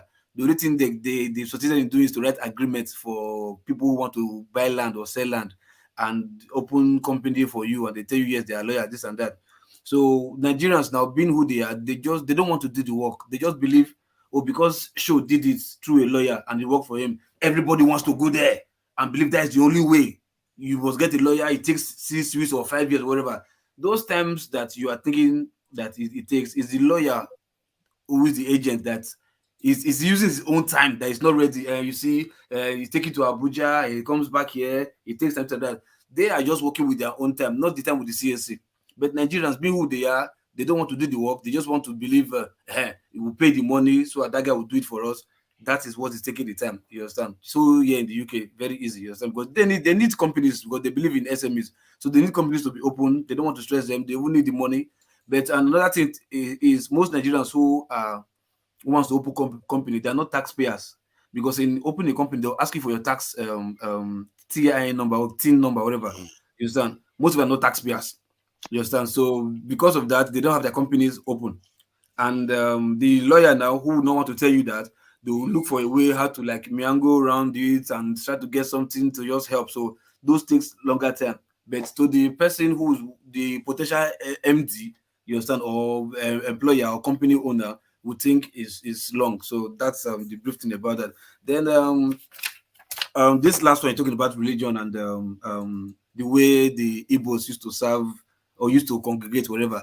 I think Ekene was not correct in that. I'm not sure, because from my tribe then that I know of, at least everybody know how old my tribe is. And for my tribe that I know of then, and I think it's same thing is practiced in Japan, same thing is practiced in China, same thing is practiced in India, and my tribe, so to speak, and even maybe Egypt, as it could be. Then they don't congregate for every once in a while to do religion, whatever. Everybody has their God in their house. Either No, that's exactly what I said. I said that they don't okay, probably I think you congregate say for. maybe or you say like they go to a place, they No, congregate once in a no, while, no. time They prayer, do come they and do that bring meal for for gathering. like Kingsmen. If Okay. they want to do like Kingsmen meeting and all that. But for Okay, the religious meeting is people, just they meeting, never family meeting, congregate. you know, They like never. family meeting, whatever. But when it comes to like deity as in tradition or worshiping, everybody, like my tribe, everybody has their own god. Even Paul has several times used my tribe to make fun. Like he always say, if you have your own juju in your house, then so we have our own way of serving our own, the God yourself. Because we believe in the same God Almighty, you understand, and we see God's representation, the God Almighty. We see His representation in our King, in a King. You understand? Even in way back in Can the I Bible. can I just add something quickly? That this thing you said about having personal like gods, shrines, in Yeah. houses. Mm-hmm. Yeah, I think I've seen that before. But why do they have to make it a little bit creepy and scary when they put all those things there? And Okay. why is Susan laughing? Okay. I'm Hold just on. saying I'm just asking because if you want people to be attracted to something, you don't try to make it a little bit creepy. But see, hold on. Okay, like now, some people will tell you beauty is in the eyes of the beholder. Nobody's ugly. Do you get? So because you see, because of the way you were born and you've seen everything just fine, bling bling is bling bling, shiny shining, you've accustomed your thinking, your mindset towards this thing. So anything that looks contrary, opposite, looks the opposite of what you think this is supposed to be. You understand? The only thing you will say that is not supposed to be there is the order. And this is like when they say they don't collect sacrifice, they don't collect money. They collect sacrifice, but the sacrifice just comes in blood. Maybe spilling animals or this and that. That is a sacrifice, which is the same thing as tithe. But it's the the 247 pastors these days that want to separate offering, tithe, first seed, first this, first that, just so that they can create streams of many, income around. So these are offerings, you understand? So you will see like somebody will tell you they put sacrifice in the junction. You start to junction their street, something like that. So those are sacrifices. It mustn't be in money. Those are even like Abraham. What was this? What was he about to sacrifice? It was about to sacrifice a goat. You understand? But Abraham that they call is God's first-hand man. What he was doing is today called paganism, but what he was practicing is Abrahamic faith, Judaism, which African was practicing. We were practicing Judaic Abrahamic faith then. But like you said, if you want to kill a dog, what do? You first of all give it a bad name so that you can condemn it. You understand? So these people that came here, they knew what they saw. They knew exactly what they saw. So several times we've had, people, scholars coming together to say the plan they had for Africa was to attack their religion first. If you can attack their religion, because they know Africa is so attached to their religion. If you can attack their religion, you've attacked 80% of them. You understand? Then the rest is just oppression, whatever, deceiving, or whatever. And African being who we are, then we are not this warlike people fighting to them. Yeah, we fight ourselves just because of supremacy, but to see something strange and want to like kill it, condemn, and this and that, we don't. We are really trusting like per se. I think that was what happened. That was why these guys, from here, took advantage of our naiveness and did what they did. But regardless, so like what I'm trying to say is like for the religious part, okay, I think I've also seen. Sorry, let me say this one quick. Very forgot. I've also seen videos of Jewish people from Israel, wearing their cap and their long hair going left and right. I've seen where they've beheaded the fowl while the blood was gushing out. The guy with the full regalia, these Jews, they have their own regalia that they wear. With the full regalia, the cap still on his head, they were taking the fowl with the blood spilling around his head, doing some whatever. But they did not call that pagan. They call that Judaism practice or whatever, Jewish practice or whatever. Sacrifice. Yeah. No, they call it the practice itself is Jewish practice. They didn't call it our own paganism, like pagan, like demonic, whatever. Yeah, it's never pagan. Yeah. So, but they demonize our own and tell us that if you forgive what we've done to you, they painted this place for us that will go, everywhere is fine, this and that, and we believed it, and like, okay, no problem. Okay, this one is ugly, it's smelly. Okay, you abandon it, enter it through our mind, turn us against ourselves, this divide and conquer thing or whatever, and give us a white Jesus.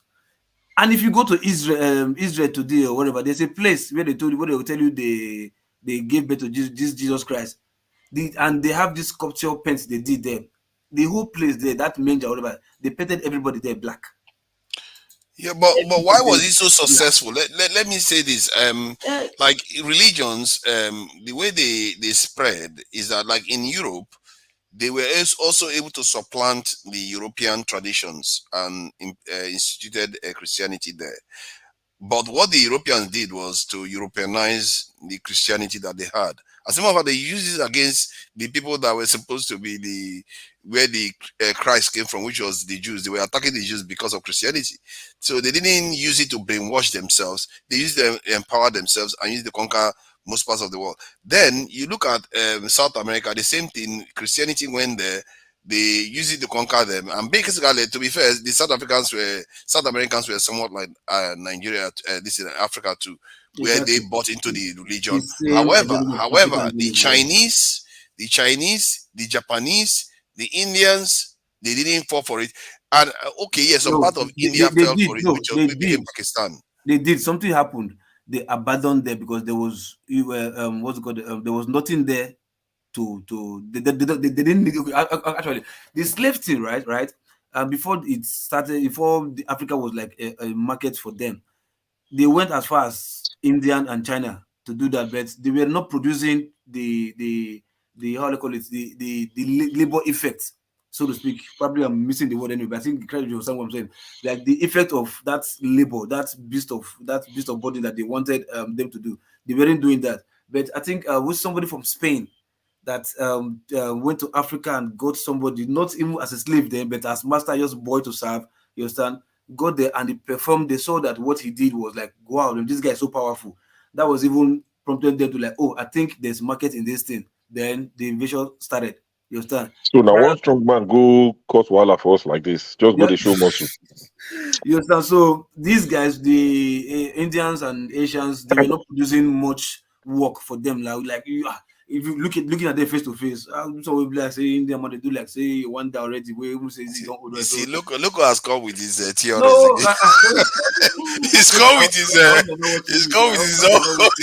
oh, look at them, they can't do all this.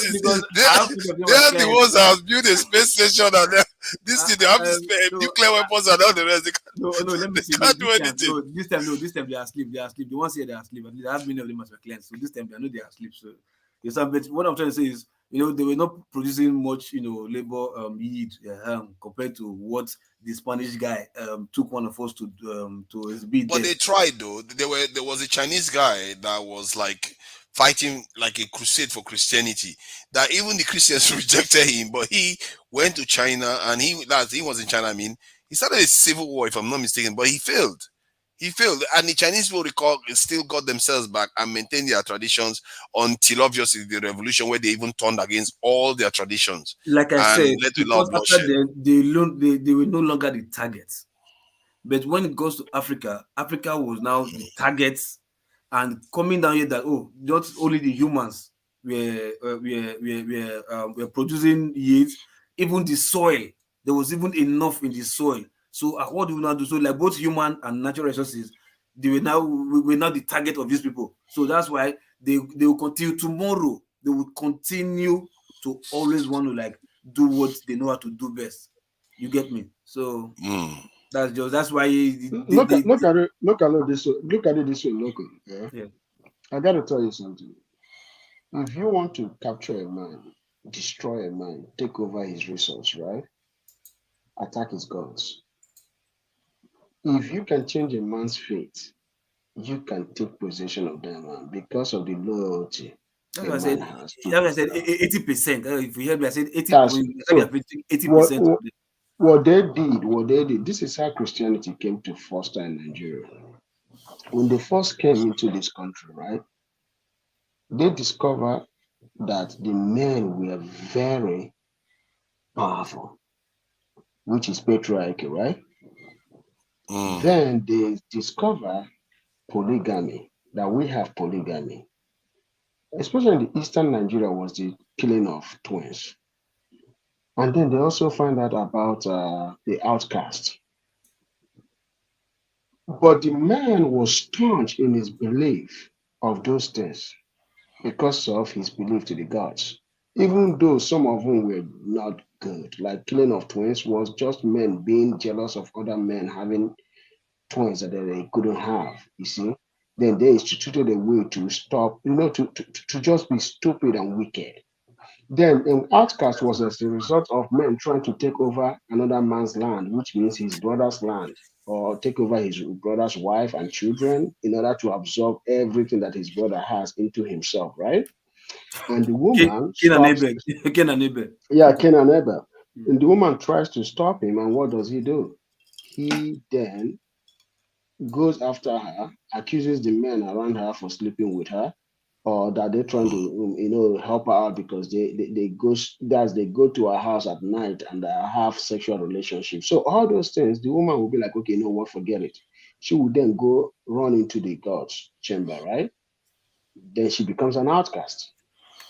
So when the Europeans discovered these things, they used those loopholes, those weak points that we had, and approached our women. That is why you say, if you watch things fall apart, you see that when they started approaching our women, what did? They start peeling the women first because they couldn't peel the men out. They started peeling the women. Then the women became more into the church. That was how they were able to break us. That is why today, when you argue with a Nigerian and tell them that the ways of our ancestors is good, they will tell you, but what about the killing of twins? That's the first. They always come up with that, and sacrifices. Yes, and sacrifices that the Nigerian woman will throw at you. That's the first. And then the next thing she will tell you, what about polygamy? Polygamy is not good. But one thing that our women don't understand is this. It's not a woman's place to determine the structure of a marriage. It's a man's place. Because at the end of the day, the marriage benefits the man. Because that's the only way his legacy can continue. The name if you have that is one thing that Nigeria does today that really pisses me off. You married a woman that can't have a child, and then you stick with her for the rest of your life. Your lineage is gone. But those are things that our ancestors try to prevent. They tell you don't have to send her home to her father, but you need to marry a second or third wife to continue your legacy. Because it's your legacy, not her legacy. But a woman doesn't care. A woman only cares about one thing when she comes to marriage, is to protect her seed, her offspring. She does not care about your legacy because it's not in a woman's nature to care about your legacy. It's in a woman's nature to care about her offspring. Then another thing again that our people don't understand is this. When somebody, like I was saying earlier, the white people saw those things, they brought that religion to us. They weakened our women. Our women then weakened the men. So if you look at China or look at the rest of the world, apart from the European countries, show me one country that professes Christianity that prosper. Almost none, apart from the European countries. Almost none. The whole of South America is nothing because of what? They are staunch into Catholic Church and Pentecostal. They are staunch into it. What do Europeans do? They go to this South America, they take their resource and go home and take it to Europe. So they use Christianity, they use the church to put in your face why they take your resource. And because of your loyalty to the church is your loyalty to Europe. You see what I'm saying? They couldn't do that to China and Japan and the rest of, and most countries in Asia, because those Asian countries stick to their gods, to the gods of, to the ways of their ancestors. They stick to it. Some of them may have bended in the past, like what do they call it, like India, but they defaulted back.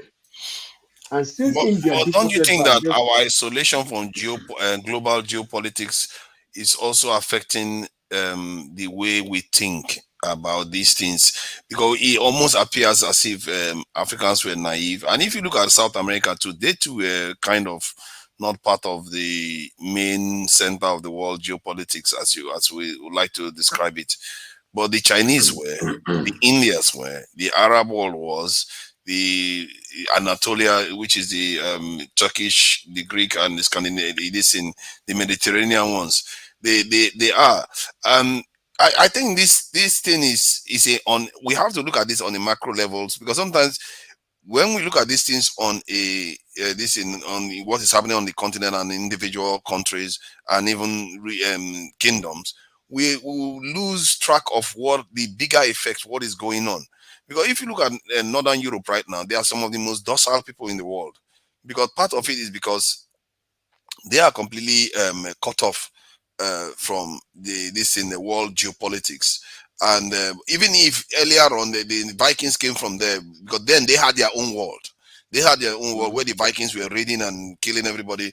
But when it comes to bigger, the global world that we are looking at now, they are basically isolated. They are completely locked out. The countries that are at play are the ones close to those equator regions. No, I wouldn't call it equator. This in latitude regions, like that line from Greece the to reason why India. it's like that. They The control the reason why, world. They are the ones that are yeah, they are the heart of things. the reason why it's like that is because there's something that called when you're hungry, you will do anything.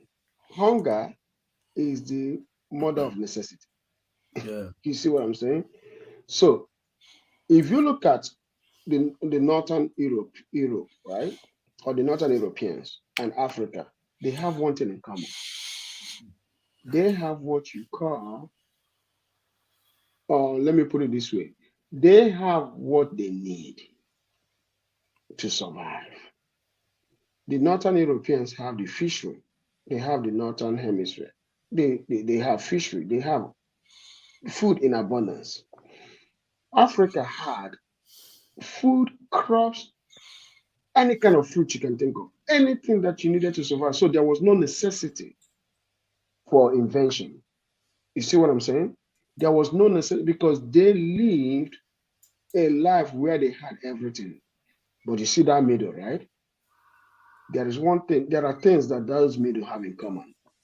Constant in search of resource. They don't have resource. They didn't have resource. So because of scarcity of resource that was within them, they innovated, they invented. They started encroaching each other's land, trying to take over this person's land to take what they have in order for their own people to survive. England, Europe, they went through 1,000 wars, right? Europe of that region. They went through 1,000 wars with Turkey, with Northern Africa.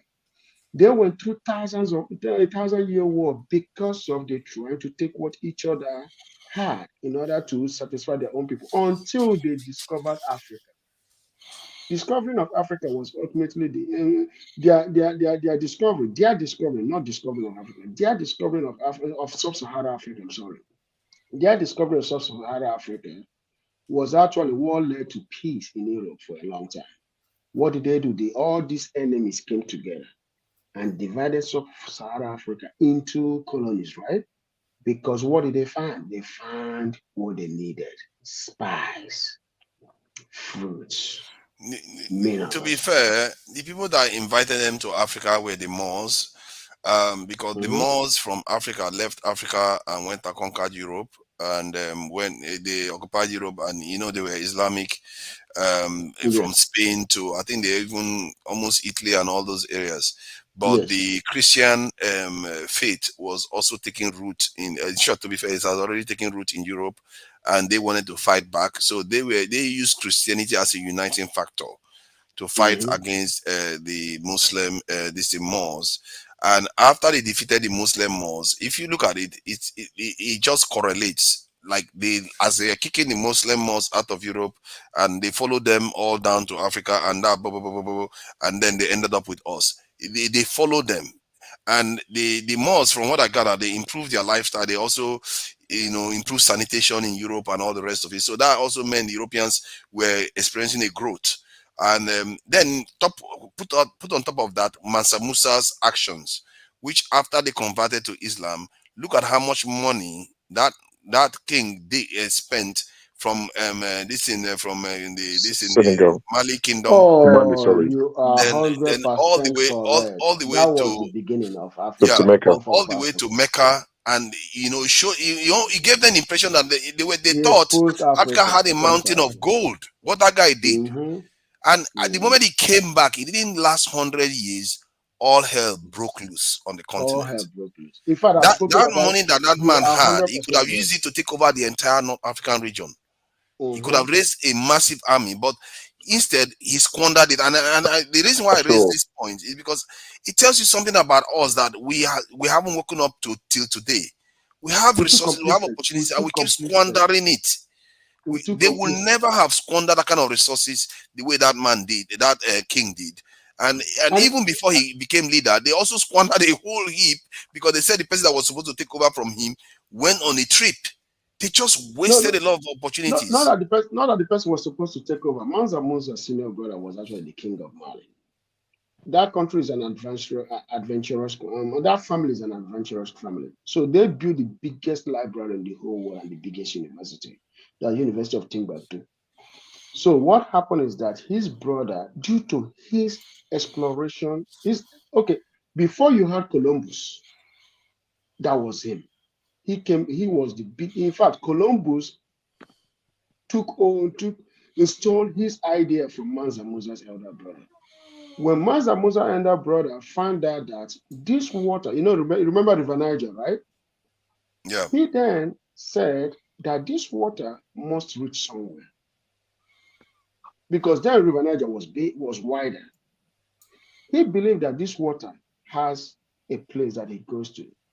Let me use my kingdom to explore this water. He went in with over 6,000 slaves. That's 6,000 servants and chiefs. Then handed his kingdom over to his brother, pending his return. But he never returned. History, then explorers have explored throughout the whole of Atlantic Ocean, because he went into the Atlantic Ocean by veering west, because he veered west of that of the river. So the west led him into Atlantic Ocean, and he went all the way. Nobody saw him. They've gone as deep as the Atlantic Ocean is very deep, but the Pacific is the deepest. So they went through all the deep 5,000 feet of the Atlantic Ocean, not discovering any single ship. This guy left with over 300 ships or 500 ships with 6,000 people. So fast forward, North America is in existence, meaning that before the white people came, there were black people in this continent, right? So history believed that that was Mansa Musa, people that arrived there. But going back to Mansa Musa, so when he took over, yes, you are right. He took that gold to Egypt and he destroyed the world gold market. When he destroyed that market, yes, you're right, the Arabs were mad at him. To punish him, because this guy, wanted to kill Africa. When we carry religion, we over-practice it. He's a Muslim, right? He's a convert Muslim. He's a convert. He's not even a proper Muslim. No, he's a He convert. went and showed off. Yeah, so he went and showed off because African kings are very flamboyant. It's still the same till today. Up to today, they are very flamboyant. So he went on to show off to please these people by exciting them. But what he did, he crashed their market that lasted for 10 years. To punish him, they didn't want to come to him and destroy his market or destroy and steal his gold. No, they contracted it to the Europeans because of that Muslim, because he was going to turn around and say, oh, as a Muslim, you did this to me. As a Muslim, you did this to me. I thought you guys are supposed to protect me. No, they contracted it to the Europeans and asked the Europeans to come. So when the Europeans came and started stealing gold, they found out the gold was endless. And you know one thing about mineral resources, they are not concentrated, they are expanded. So the Europeans are like, you know what? This gold can't just be here. It must be beyond this location. They began to dig, they began to go, and then they started discovering more resources.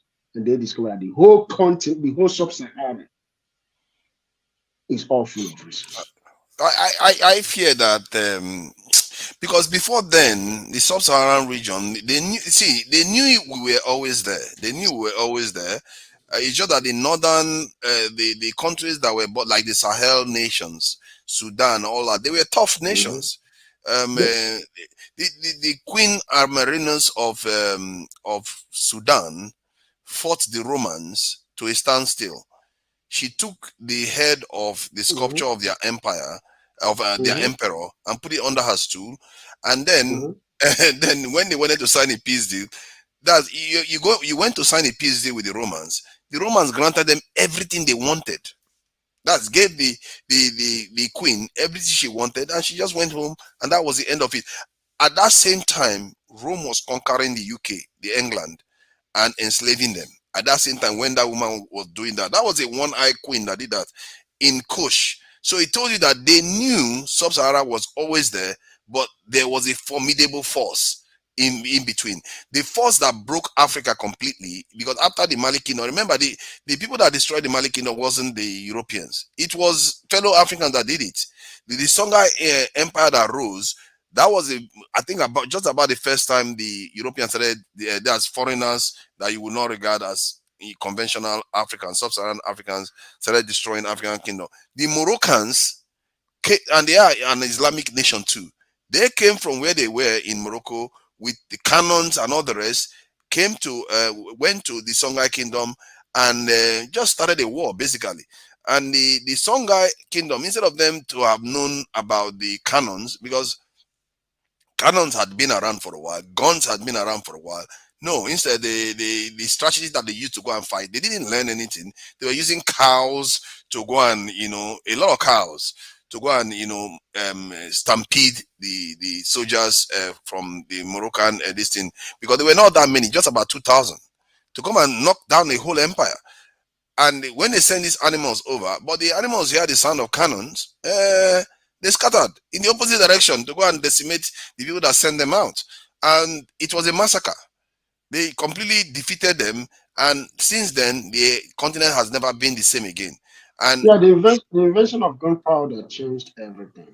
The invention of but we didn't learn. We didn't learn. And see, when the Mali kingdom fell, he was asking the Portuguese, the king of Mali was asking the Portuguese for guns. And they just came with gifts, mirrors, and all those things. He said, I ask you for weapons and you bring me trinkets. Like they are stupid. They are going to make you weak and weak and weak. And until the kingdom fell, that was the end of him. He never recovered. The kingdom never recovered. And the Songhai Empire rose. And the Songhai Empire, even knowing what the Malians went through, they didn't learn how to make guns for themselves too. That was under 100 years. After 100 years, before they fell, 100 years, you can't learn how to make a gun. If you look at it this way, check it out for further. The thing that Africa always lack is necessity. We never see anything as necessary. We lack that. And we are still doing it today. We don't even see the urgency of something. Because if you look at it this way, which country in Africa has an industrial complex?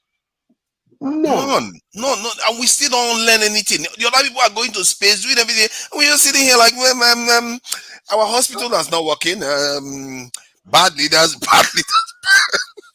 But if you look at it this way, bad leaders repeatedly is what we keep talking about. The complexity of, you see, the industrial complex is a complex thing. I will tell you why it's complex.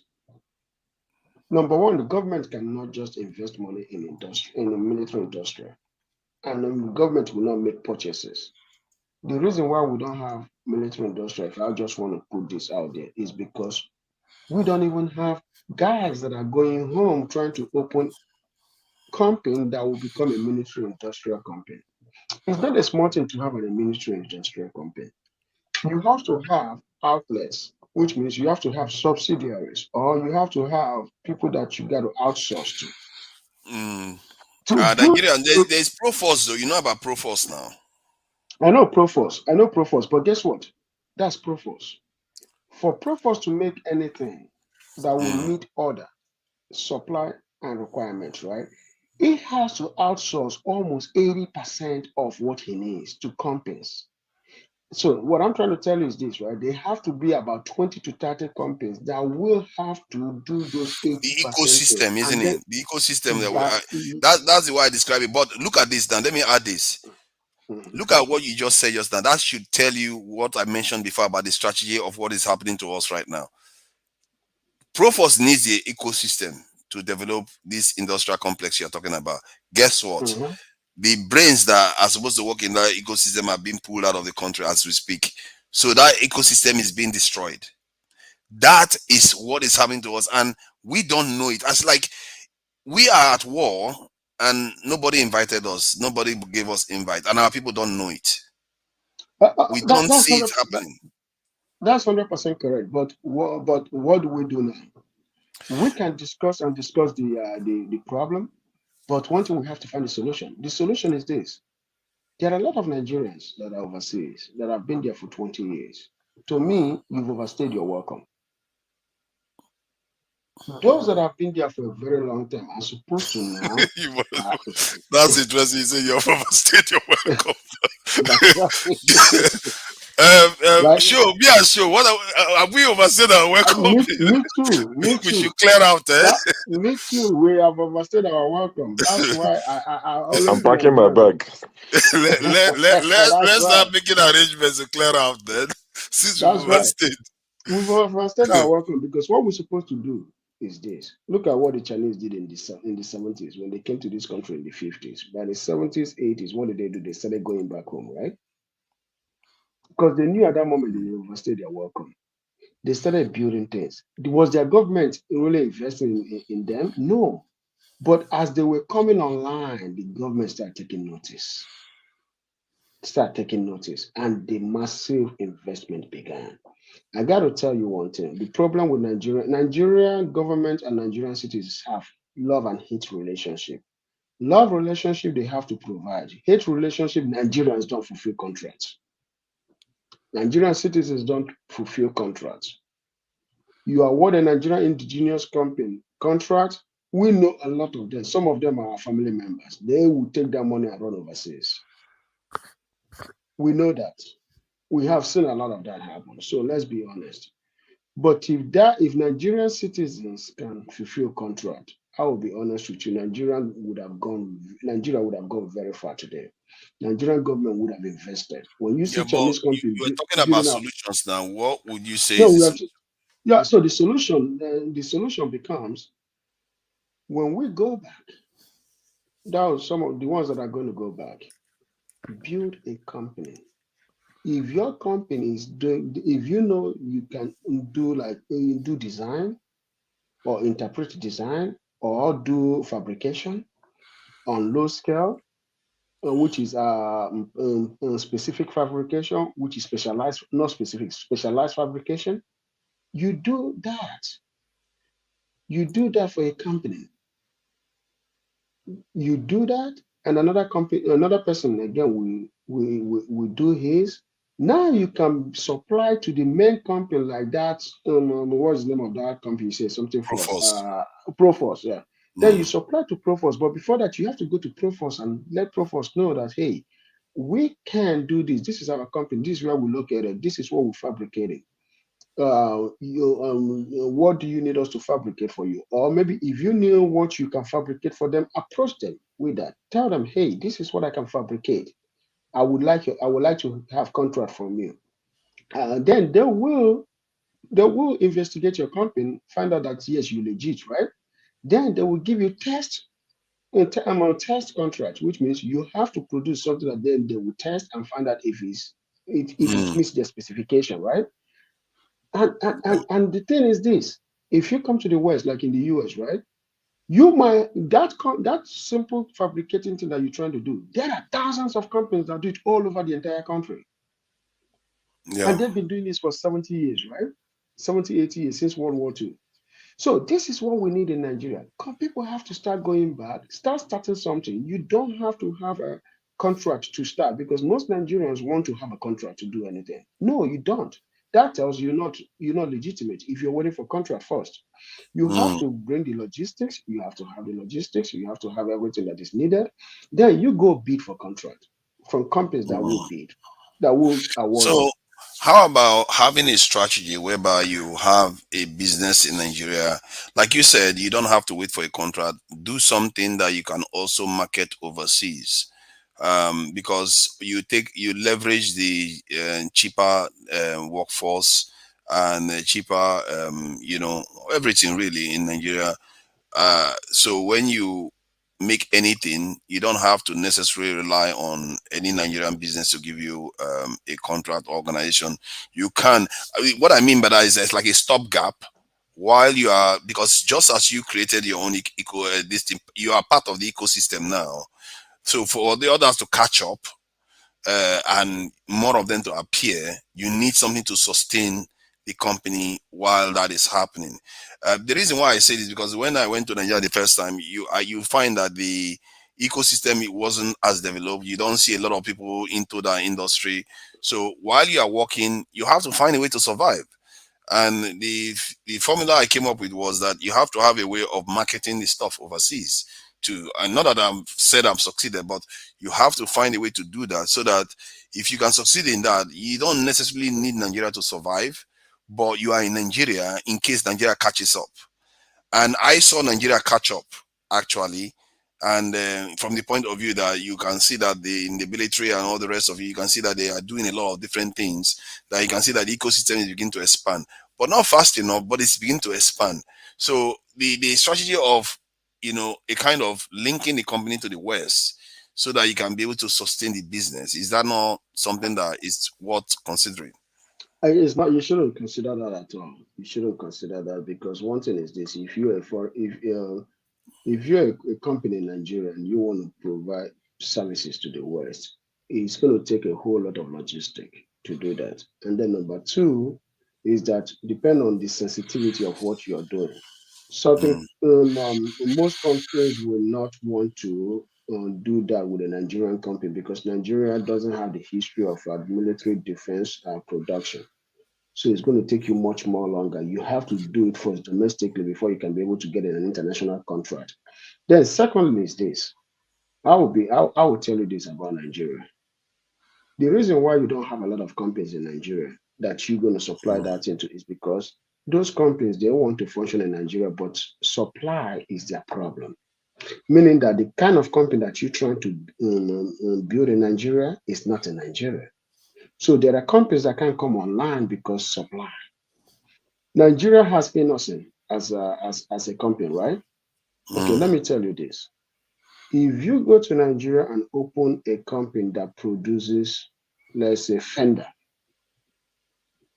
you do fender, or you do the boot, or you do, let's say you do the body of a car, not the skeleton side, but I'm not talking about the frame, but just the body, right? The outer body of a car, which is, they have A, B, C for automobile, right? So you're doing the body A, right? Or type A. They have three types, type A, type B, type C. So you're doing the type A. You'll be surprised that when you start that type A, the demand is going to be, you can't even, you're going to be 6 months backlog. You know why? Innocent would rather give you that contract to do it and supply to him locally, because you meet that foreign his supplier specification in China. You met or exceed that specification. Am I correct? He would rather have you supply to him than to be waiting for a supplement to come from a consignment to come from China. You see what I'm saying? So that is why you have to look at it this way. Dealing with that is why there is a need for fabrication in Nigeria. In fact, my company, right, we're trying to do fabrication in Nigeria, and then we're going to start doing fabrication. It hasn't come online, but we're working towards it. So a family friend of mine told me, "Are you sure you want to do this?" I said, "Yeah." She said, because it has to do with the something that she wanted. She said, if you do this in Nigeria, that is going to be huge because I'm not going to be going to India. He said, but just know that you're going to be 1 year, 6 months to 1 year backlog because the demand is going to be out of chain. So you are going to be supplying another industry. I think you may be right there A because whole lot of industries in I Nigeria. wanted to add that Proforce actually supplies internationally in Nigeria. They supplied to the UN. I think they supplied to all. They even sold to Belarus recently, in Europe. So they supply internationally. So in other words, you can see a formula there where you can actually, because Proforce is still supplying to the Nigerian. I think they are also supplying to the Nigerian military too. So Nigerian military has also funded them. So they are working both ways. The greatest challenge that these organizations are going to face is the syndrome of our people leaving the country and working for foreigners if they cannot compete with the amount that the foreigners are paying Nigerians. And there is also this aspect of what was that again? I've forgotten this point I wanted to make. I think it was tied to the local this thing product. I guess it's going to come back anyway. Local content. No, not necessarily. I think it's going to come back, but I think you are right that you need to start doing these things.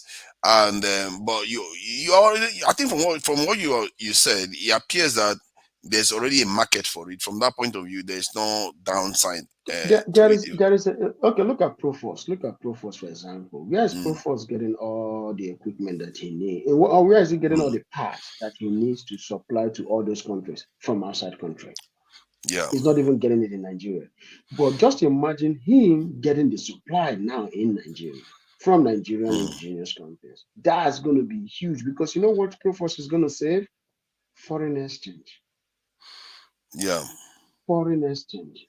Because these guys one thing I saw Proforce did recently was that they also, like they said, they wanted to start doing UAV, and I noticed that they went to this French company to work with them to start doing UAVs too. So I don't know how far they've come now in terms of their work together. But like you said, if there was somebody in Nigeria that can do it, that too, they would have looked to work. But the question is, would Nigerians do that though? Because Nigerians, what they tend to do is like, oh yeah, they are local. I don't know. I still prefer. No. I'm going to come to Nigeria and to those Nigerians that react the way you just demonstrated. Not me, it's an example of what they do. No, I mean the way you demonstrate, what you just demonstrated right now, what you just said right now. They're saying that Nigeria, yes, what they're saying is true. What they're saying is true. Nigeria lack this agreement of meeting specification. Quality is Nigerian problem. It's a big one, believe me. I've spent a long time saying you are competing with the world here. You don't know the people I work with. I tell them you are competing with the world here. You're not competing with your local people. You don't understand the standard you have to meet. Now you're talking because those Nigerians have to. What are they supposed to do? They're supposed to meet the minimum specification that your contractor gave you, meaning that your contractor gave. There's a contractor gave to the vendor. Meaning that contractor has somebody else he's going to deliver the finished goods to. And that person will make sure that every single part, every single component meets minimum specification, right? So if you, as a Nigerian company, is not going to meet specification, he's going to go to somebody else or go out of the country. So it's part is of necessity that a Nigerian company meets specification. Let me add this too. There's another aspect to this that Nigeria also does that is very, very disruptive. Recently, I discovered that the Nigerian Clearing Agents Association at the airport were on strike. And because of it, the goods cannot be delivered into the country anymore. Even DHL cannot get their goods into the country. Why? Because the fees that the customs or something started charging them, they increased it by 100%. basically without notice. It's like, why do these things keep occurring? Why do these leaders don't understand that if you want to increase these things, you have to do it in a way that is manageable without disrupting services. You can't increase. There's no part in this world where you just increase charges by 100%. You're not going to have problems. But they keep doing it anyway. They don't care. It comes down to that thing that when they said that, when Trump said that shithole country, everybody went mad. I went mad. In fact, I was very pissed. But Nigeria is not a shithole country, but Nigeria demonstrates. But these are Nigerians doing these things. Why? What kind of human being will think? I wake up this morning. You know what the good idea is today? Increase the fees that I'm charging the agents by 100%. Why would you do that? I consider those saboteurs. They are not nationals. They are saboteurs. They don't care about anything about their country. They don't care whether anything works or not. They just want to get their way. And they are not traitors even. The problem is when just like a Piramadi, right? He went to a country with a donor without following due process, right? And some people are advocating that he shouldn't face consequences because of his daughter condition, right? That is Nigeria for you. When there is no consequence for action, for disobeying of law, for not following due processes, people will then start acting however they want because they know there will not be consequences for their actions. So that is why you're going to have somebody increasing price of service without first notifying customers. But I can also come to the agency's aid. If you look at contract that comes out of agencies, yes, prices are subject to change without notice. It's still under is a disclaimer. We all know that it's always a disclaimer. So they can also use that disclaimer to justify their actions. Because yes, they do have the power to do that. But there is something called optics. You see, in order not to cause destructive in the system, because this is a serious thing, not to cause destructive in the system, you have to put out notice. But it's also a problem of Nigeria, where you have only one functioning seaport. Nigeria is supposed to have 5 world-class seaports in the 5 states of our Atlantic coast. Yeah, but why do they feel that they need to increase something by 100%? Personally, I can't, for the life of me, no landlord increase rent by 100% overnight. You can't do that. You have to give the people a heads up. A landlord can if he's the only one that have the whole property in the state. He will do that. But this one, the state you are doing it to is the entire nation. They can't get their goods into the country because you caused a disruption. Exactly. But they won't do that if the rest of the states on the coastal line have seaports.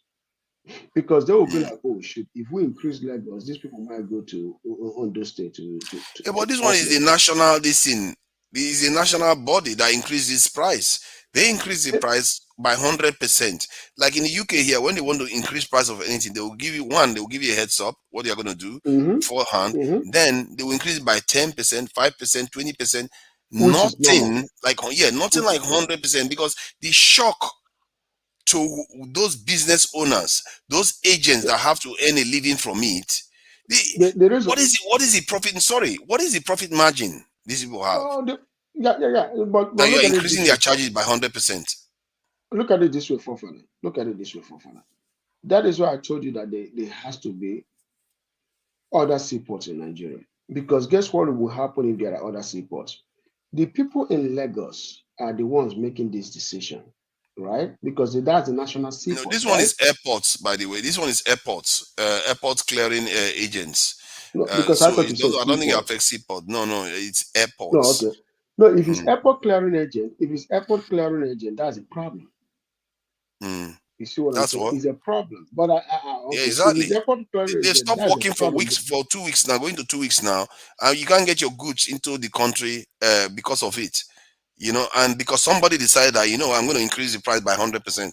Why would you do that? But the federal airport authority is supposed to intervene if that is the case. If goods are not coming into Nigeria, that would destroy the economy. But that's what they are doing, and maybe it's them that increase the price too. This is what I'm complaining about. That the Maybe National it's not Association of widespread. Agents went on strike, and because Mhm. somebody increased the price by 100% without any due consultation, there is no even this thing that you will justify it. You have to increase it over time. It's like boiling a toad. You have to do it 20%, 20%, 20%. Then you arrive at the number you want instead of just overnight. Let the shock happen. Let me destroy the business of agents that have a margin of this is for profit. It's just chaos. The reason why I mention it is because there are other aspects that makes Nigeria hostile to business, and this is one of them. Mhm. They have Mhm. these shocks that they introduce every time is to damage businesses, and it's just not Yes. good at all, because there is something like the people I work with now in Nigeria. If they needed some just tiny components to arrive, no, you can't get it now because this is what having a quarrel. It's just unacceptable, and we That have is to the most. take care of that too. That's a demonstration of bad leadership. That's a demonstration of bad leadership, because the reason why I say it's a demonstration of bad leadership is also the same thing that I've always said in Nigeria. When I have that conversation going on, I always tell them that our system has to be overhauled. But at the same time, we also have to put people that understand the basic necessity and have understanding of where they work. One thing that kills Nigeria is nepotism. Nepotism is a big problem. Nepotism is practiced all over the world, but there is certain position that doesn't allow nepotism because it can be detrimental. So Nigeria is one country where you like in something like that airport authority, something you have somebody that has no logistic experience, and you put him in a sensitive job like that. That person is not going to understand logistics. He's going to make decisions based on his own pocket or revenue. It's just like bringing an accountant and say, "Hey, an accountant, can you be the head of logistics?" An accountant is going to think about maximizing of profit and saving of money. You know, that an accountant will not think about the effect of that, of course, of cost cut. Look at something like Boeing. You remember when the 737 Max was dropping from sky, right? And one of the defense that the engineers had was that in the 70s and the 80s, Boeing was the leading aerospace due to the fact that engineers had control of that company. But the 90s and the 2000s, the government started putting pressure on Boeing to cut costs. That resulted in a lot of accounting department making decisions. So whenever the engineers put in work order, whenever work order is given, and then they go through all the process of submitting the BOM, right, to the accountant. The accountant would then say, no, this is too expensive. We need to cut costs. We need to cut costs. But cutting costs means cutting safety, cutting production quality, compromising on those things. Then they will take it back to these people for approval. Then from there, guess what happened? Boeing began to drop in quality. The same applies to houses in America. America used to build houses that are strong, but today they look for so many technical ways to reduce cost by maximizing profit, but also killing quality. So that's the problem with Nigeria, with a lot of places around the world.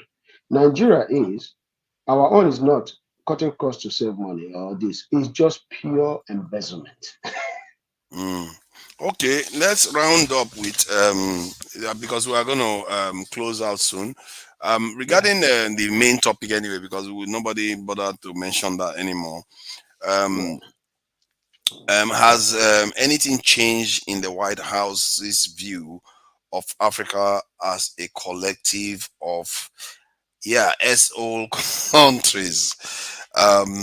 Has anything changed from your point of view? Do you think anything has changed? I'm not an insider to that, but I would say this, right, based on understanding of politics. Uh, I think the comment of the shithole or exile country that was made by Trump was due to, I think it's due to foreign relations and him understanding of black community and the way Africa's outlook compared to the rest of the world. You see what I'm saying? Trump wasn't a man that went around the world when he was a private citizen before he became president. He wasn't somebody that went to Africa to see what Africa looks like, but he's somebody that did business mostly in Middle East, like Saudi Arabia, Europe, and China. Those are places he went. So he saw development in those areas, but he wasn't somebody that was exposed to Africa.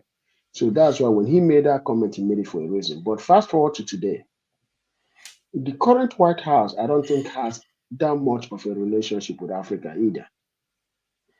And the reason why is because there are difference between when Obama was in office versus when Biden is in office.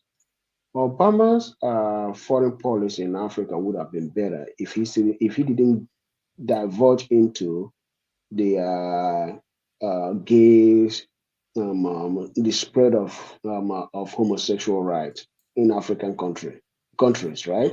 And Or destroying African Gaddafi. continent. Yeah. And then also Gaddafi issue. If he hadn't done those two, right, he would have had a better policy. But due to the fact that Obama never really set a good stage for Africa or defined African foreign policy in a way that America would have understood better as a son of Africa. That is why the current White House don't even have any single clue about what to do. Because this current White House is made up of people that don't know anything about Africa whatsoever. They've never been there. They don't even know anything Well, how about it. can you? Well, are you sure they don't know anything about Africa? They know full well of what is going on. Have you seen their document on Africom? What they stated about Africa? The term was that. Yeah, Go the ahead. Go term ahead. they used was that with little money and little men, you can get outsized returns on the continent. They went on to describe the budget of their national defense budget and how much they spend on the continent is less than 0.1% or so of their budget. That's how much they get a return for their money's worth on the continent. So they know full well what's going on in Africa. They know exactly what is going on, and they have strategic interest in terms of the mineral resources from Congo and other parts of Africa. Yeah, So that is 100% correct. Yes, the white for the past 100 and something years, every European and Western country knows full well about the mineral resource in Africa.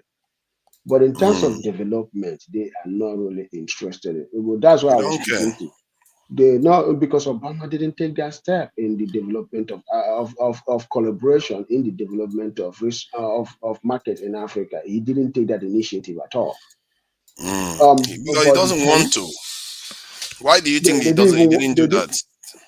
he didn't do it because number one, they must have demonstrated to him that developing of African resource is going to lead to is going to be costly to the Western market.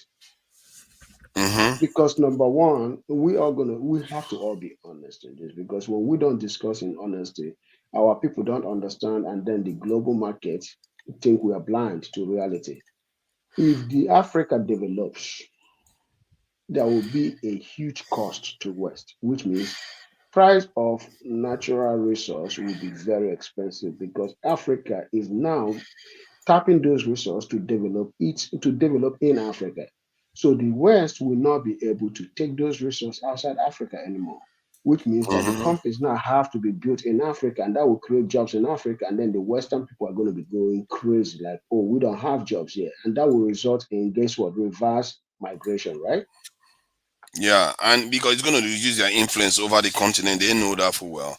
And we have not even had we have not had anything to offer like the way the Japanese or the South Koreans offered or the Taiwanese offered, so for them to sustain development on the continent. Because we don't offer any real strategic interest. At least we have not made it relevant so that they can. I think our case and Chinese case are different. Though. They're not resource. They're not resource. They're production countries. They're not resource countries. The Chinese, the Japanese, the I Koreans. understand that, but there is a reason why America went to China in the first place to start trading with the Chinese, and that was because of the Soviet Union. The Soviet Union was at full strength, challenging America's power, and the Chinese and the Soviet Union working together would be almost insurmountable for Americans. So, what America did was to play them against each other. They went to China. They tried Soviet Union first, actually, but the Chinese were not having it, and then they went to the Chinese this time, and then the Chinese agreed to doing trade with them, so that it pulled the Chinese away from the Soviet Union enough, and it worked technically because the Soviet Union collapsed in the end. The Soviet Union would never have collapsed if they were working more closely with the Chinese in terms of food and all those things. So that worked, and the Chinese gained from it. They gained development from it, and they emerged from they became a nuclear power, did all the stuff that they needed to do. Till this date, the reason why they are against the West is against the Chinese. It's not because the Chinese is fighting them in a war, physical war, or anything like that. It's because they fear that the Chinese power is becoming too much and it's going to challenge especially the Chinese going to Africa now to develop Africa. It's almost like freeing Africa from the shackles that the West put on Africa. So this is the dynamics that is at play, and in the context, for me anyway, if I look at the way they look at Africa right now, zero has changed. One of the ways you will know is that you put yourself in their shoes. You will look at Africa and say, what has this country got to offer?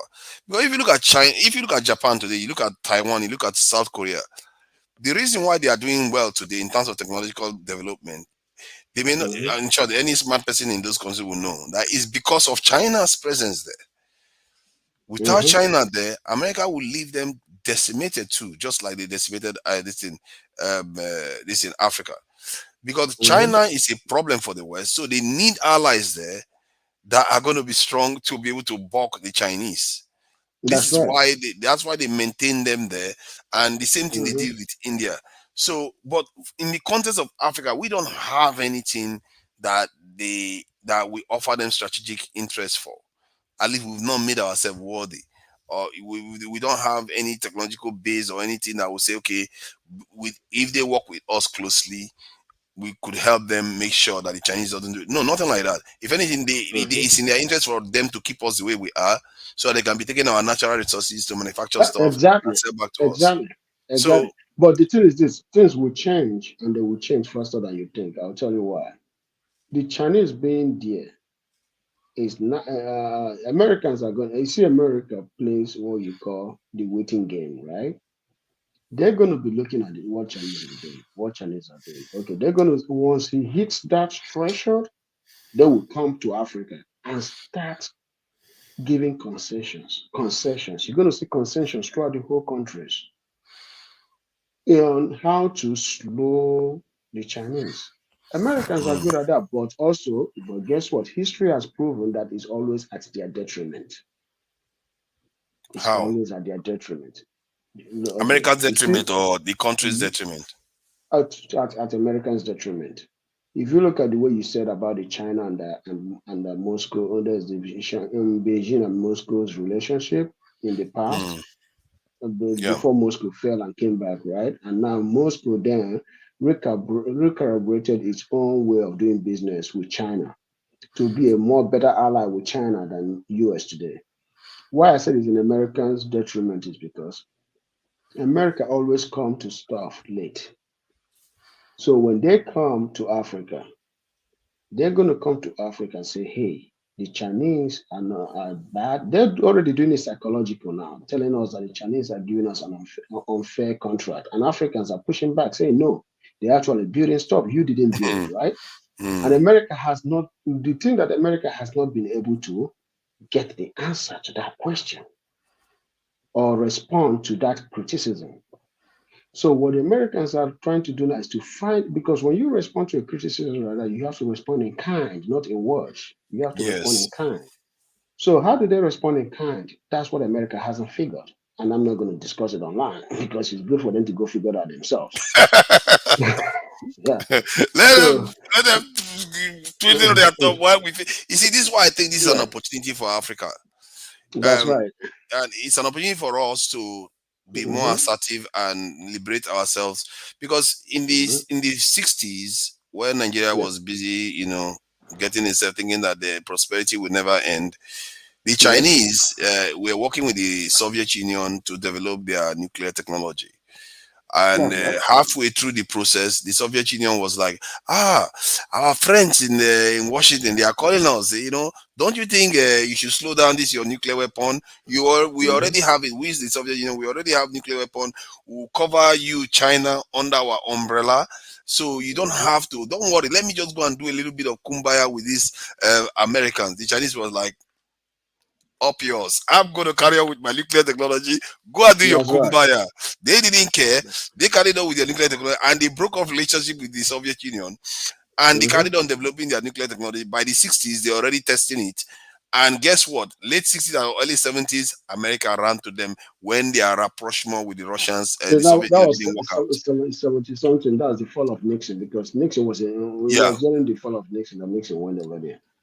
So, and it's funny because this stuff, when was having discussion about this online, that it tells you that's why it's always important to look at the power dynamics, what is at play, and put yourself in the heart, in the mind of the people that are doing it. Because to tell you what I saw there was that when I was having a discussion earlier on with people, I said, America going to China to do that deal. Some people just think that it was some kind of, just trying to make friends with China and all the rest. I said, no. It wasn't. It was mostly about Soviet Union. They wanted to contain Soviet Union. That is the reason why they did that. And because I know this is how they played Africans too.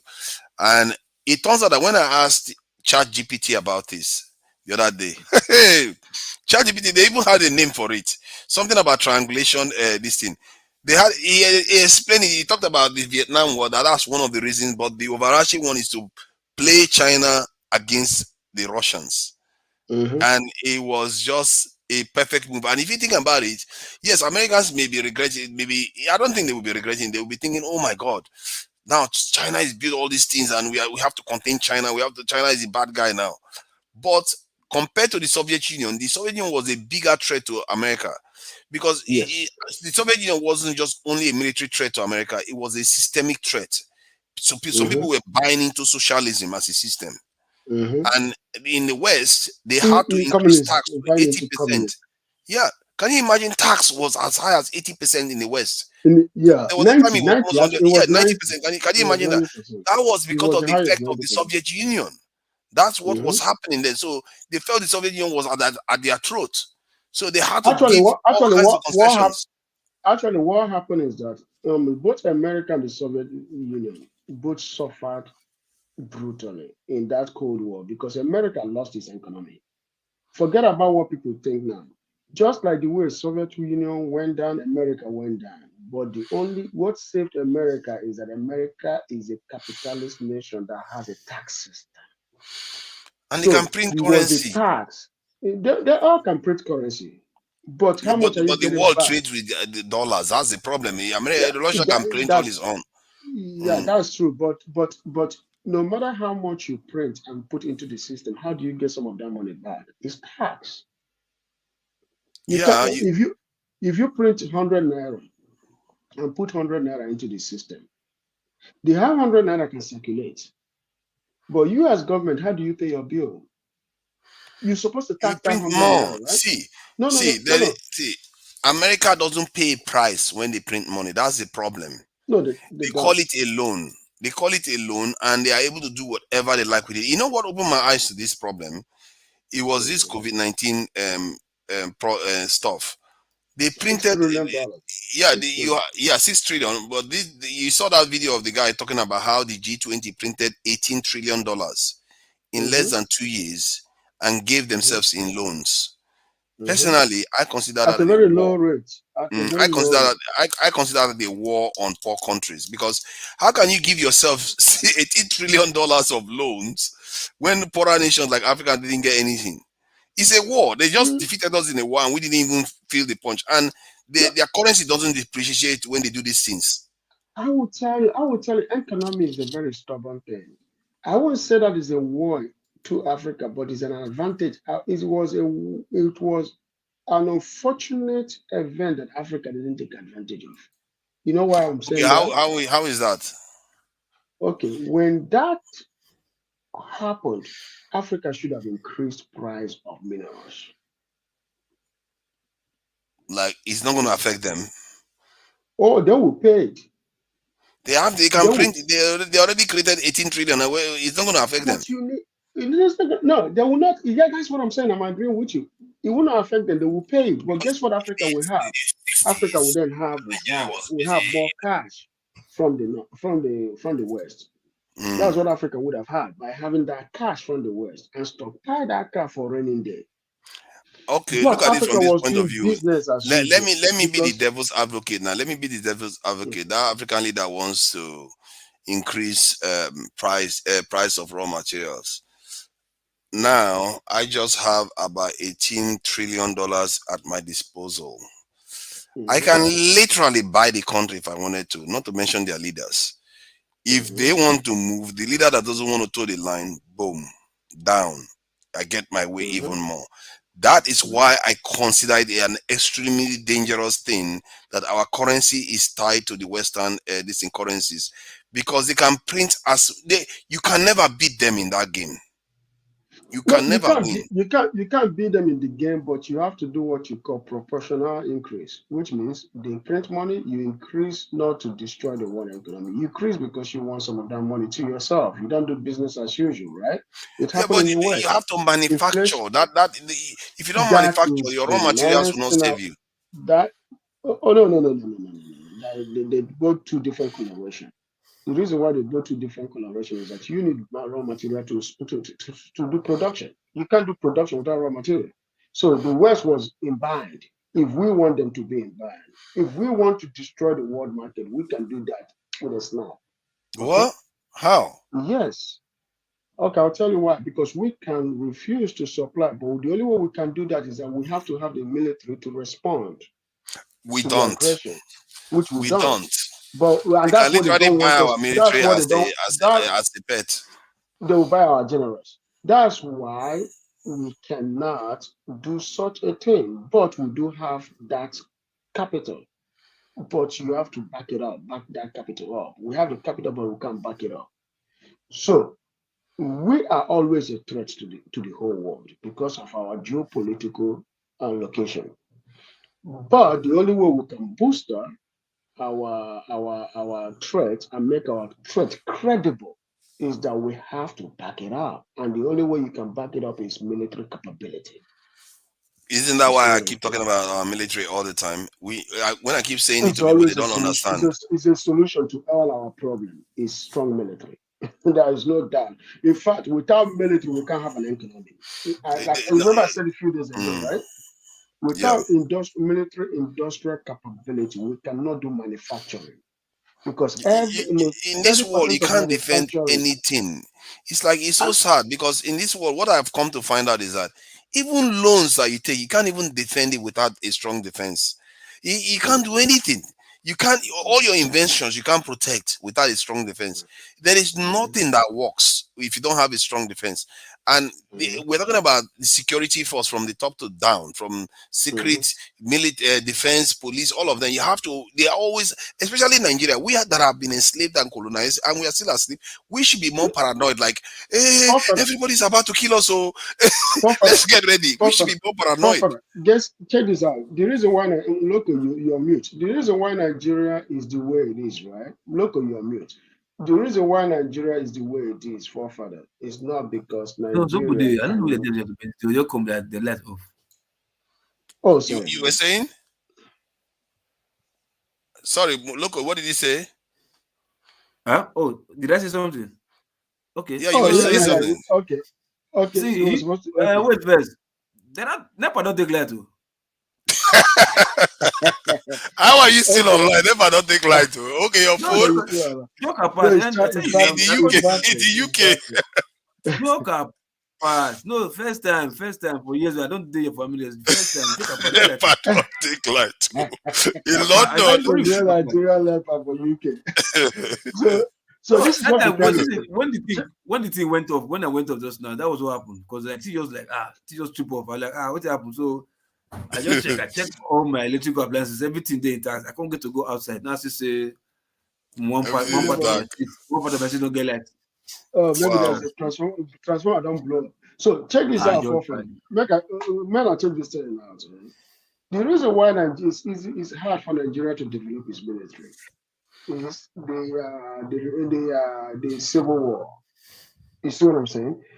Every part of the country doesn't trust the other part of the country in terms of Nigeria's military expansion. The Igbos don't trust the Hausas to finance the military. The Yorubas don't trust the Igbos and the Hausas to finance the military. The Hausas don't believe that the Igbos should even come anywhere near the military. You see what I'm saying? So there is this big distrust among us in terms of military expansion, because for you to do military expansion, every single town, city, state, local government has to participate. You see what I'm saying? And now you have to have installations, you have to have companies, you have to have contractors, you have to have vendors scattered throughout the whole country. And there will be massive employment. I'm talking about close to 5 million employment, both direct and indirect, that this will generate. But the problem we have in Nigeria is not that we can't do it as a country at peace or a country at will, and a country at will, is that the generation that fought that war are dying off, right? But they are still ruling. That's the problem. They are still ruling. They haven't transitioned fully to the next generation. So I think the military thing will be fixed by the next generation. The truth is, the next government has already, all the candidates during this campaign, the advantage, the thing I like, all of them say they want to increase the size of the military to 1 million at least. You have so, but let's see whether they're going to do it. That's another thing. They say stuff. Whether they're going to do it is another thing. You see what this Scene TV printed out there. It says, if you print more, what about inflation? I think that is an interesting point. You see, let me try to get to the crux of this. When you print more money, there is inflation because your currency depreciates. But when you are the one creating the currency of the world, and that when you print more money, other currencies are tagged to your currency doesn't depreciate. There's no penalty for you. Especially when all the people that were supposed to penalize you are part of the people that got this loan, which is the G20 economies. They are not even they call it a loan, but in reality they're just giving them money to go and spend. So they are not going to get inflation. Their currency doesn't depreciate, hence zero. They just printed more money and they are kicking our teeth in, and we are paying the price today. The only reason why you are hearing cost of living crisis right now is because of what is happening in Ukraine. How nothing to do with all the loans they've taken. Not only that, also another thing that is causing problem. Another thing that is causing problem. Are you referring to America? No, it's talking about the post. Somebody sent a post. Are you referring to America? Yeah, America and the G20. The G20, they printed 18 trillion in less than 2 years during the pandemic period in terms of loans to each other. So that's what they did, and there's no consequences to them because the consequences is to us. It's like normally financial systems, when you print money, you're supposed to suffer inflation, your currency depreciates and all the rest. But if America does it, it doesn't affect them because our currencies are hooked to them. That is a perpetual. I'm going to disagree to that. Actually, they paid a price. They paid a price for that. That's the price they're paying today. Inflation is high. Inflation is seriously high. But that is because of Ukraine war. No, it has not. No. It started way before Ukraine war. It started way before. Okay, what is the inflation rate we are talking about? Let me see. So inflation rate in the US right now, I think is in the double digit. That I know for sure. So what they are doing to abate that is what do they call it? the increase in interest rate that they've been doing for the past 2 years now, that has gone up close to 6%. Since I've been in this country, I've never seen interest rate more than 2%. But now it's about 6%. It's 6%. That's not inflation. Ghana has 40. We are the ones paying the price. Nigeria has about 20. So in US inflation rate right now, I think in Nigeria, why Nigeria is high? When Nigeria is high, right? Money is taken from our country and put elsewhere. Just like what you have in what's it called? This cash, cash crunch, but this cash scarcity we have in Nigeria. The money that federal government printed for circulation, for markets, most of the money is circulation. Your politicians took lots of them and converted it to foreign currency and took it out of the country, leaving less money for just poor people to exchange among themselves. But the crunch, the bulk of the money that's supposed to be for the country, politicians took it out of the country and kept elsewhere.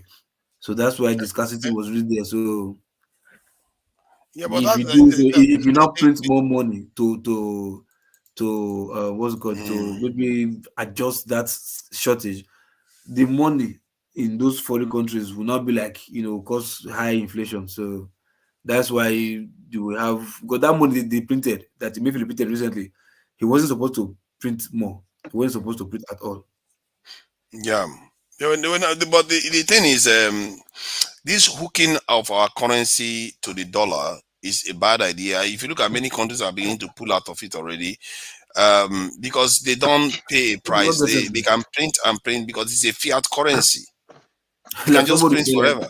They will say every country, America, how can you owe your own currency? You can't owe.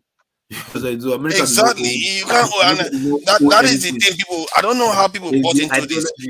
No, actually, America owe $31 trillion.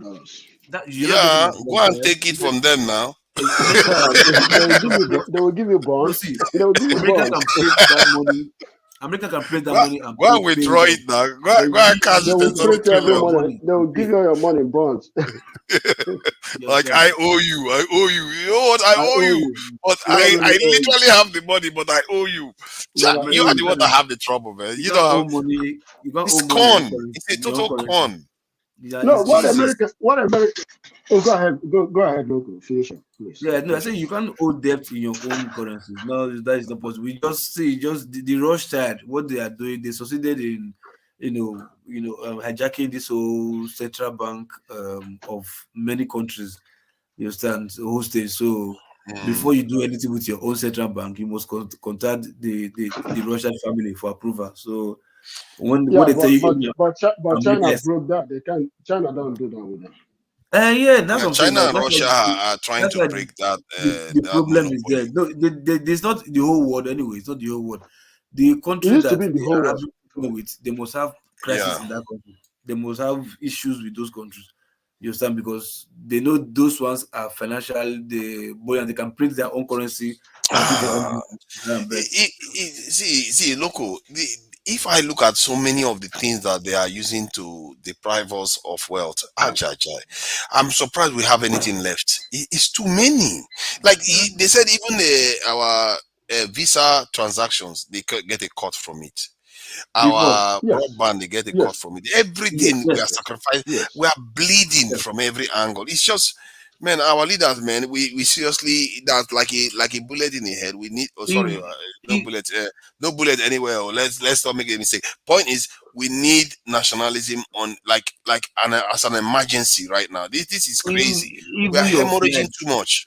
Even your flight from Lagos, Nigeria to UK, these people here, they don't want the Nigerian government to approve it because they know the highest money they make from Nigeria to UK, Nigeria to London, there's money that route. So they are the only ones who wants to make sure they control that route.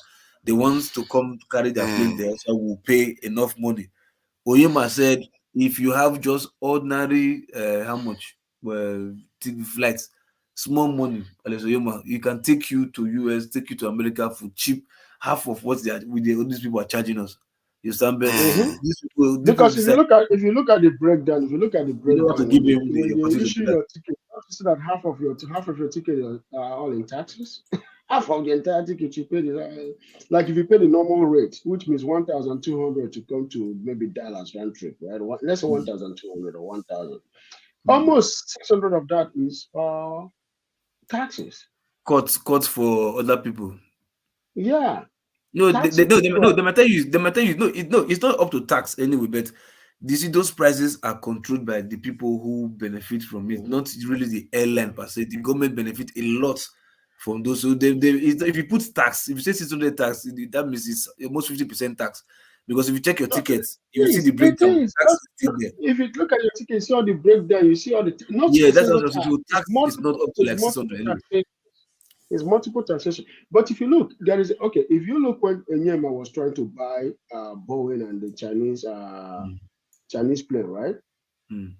A lot of Western airlines started cooking up story against him. They went hard because number one, they knew that if this guy come into that international flight stuff, it's going to hit them hard, and he needs a lot of plane Yes, to operate. I And believe they don't want to. They don't Africa want to lease or sell patronize him. Oh, a lot. They don't want to lease or sell him any plane that easily. So when he tried to go to China, they said, "Oh, he was a drug dealer." Yeah. They came right away and said he was a drug dealer.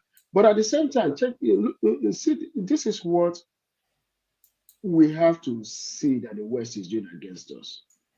Not every African wants to come here. Sorry. For that, I think somebody's asking for a link. I don't know if you want to post it. Oh, let me post that now. Let's get that. Can you continue? We should be rounding up soon, though. So let it come in. All right, go ahead. When you look at it, right, not every African wants to come here and live. I got to tell you, if you give visas to Africans, most of them will be gone in a heartbeat if they know they can be coming here and going without each at the passport office at the embassy, right? They'll be coming and going. Most of us will not even want to live here. I'm telling you. But because they know they're using psychology on us, they don't want us there to stay in our country. They want the smart ones to leave and come here and work for them. Yeah. But at the same time, they don't want us because if we are able to come here often and go as we want, guess who is going to profit? Onyema then. All these Nigerian airlines will now start asking for supply of aircraft, right? And you're going to have that Nigerian, Lagos, Abuja, Anambra, Ebonyi, Port Harcourt, Kano will be a very, very busy route. As a hot route, man. Hot one. But the thing that pisses me off is this. These Western countries know how to shoot themselves in the foot. They want price to be as low as possible, not to allow Africa to develop, but at the same time, they're also hindering their own progress because just imagine how much we are going to be spending here if we are coming here and going, and how many millions of us will be coming annually, and their own people will be coming to Africa. But I think this is just procrastination. This is just me guessing in why. Exactly. What did say? You might be surprised nobody will come.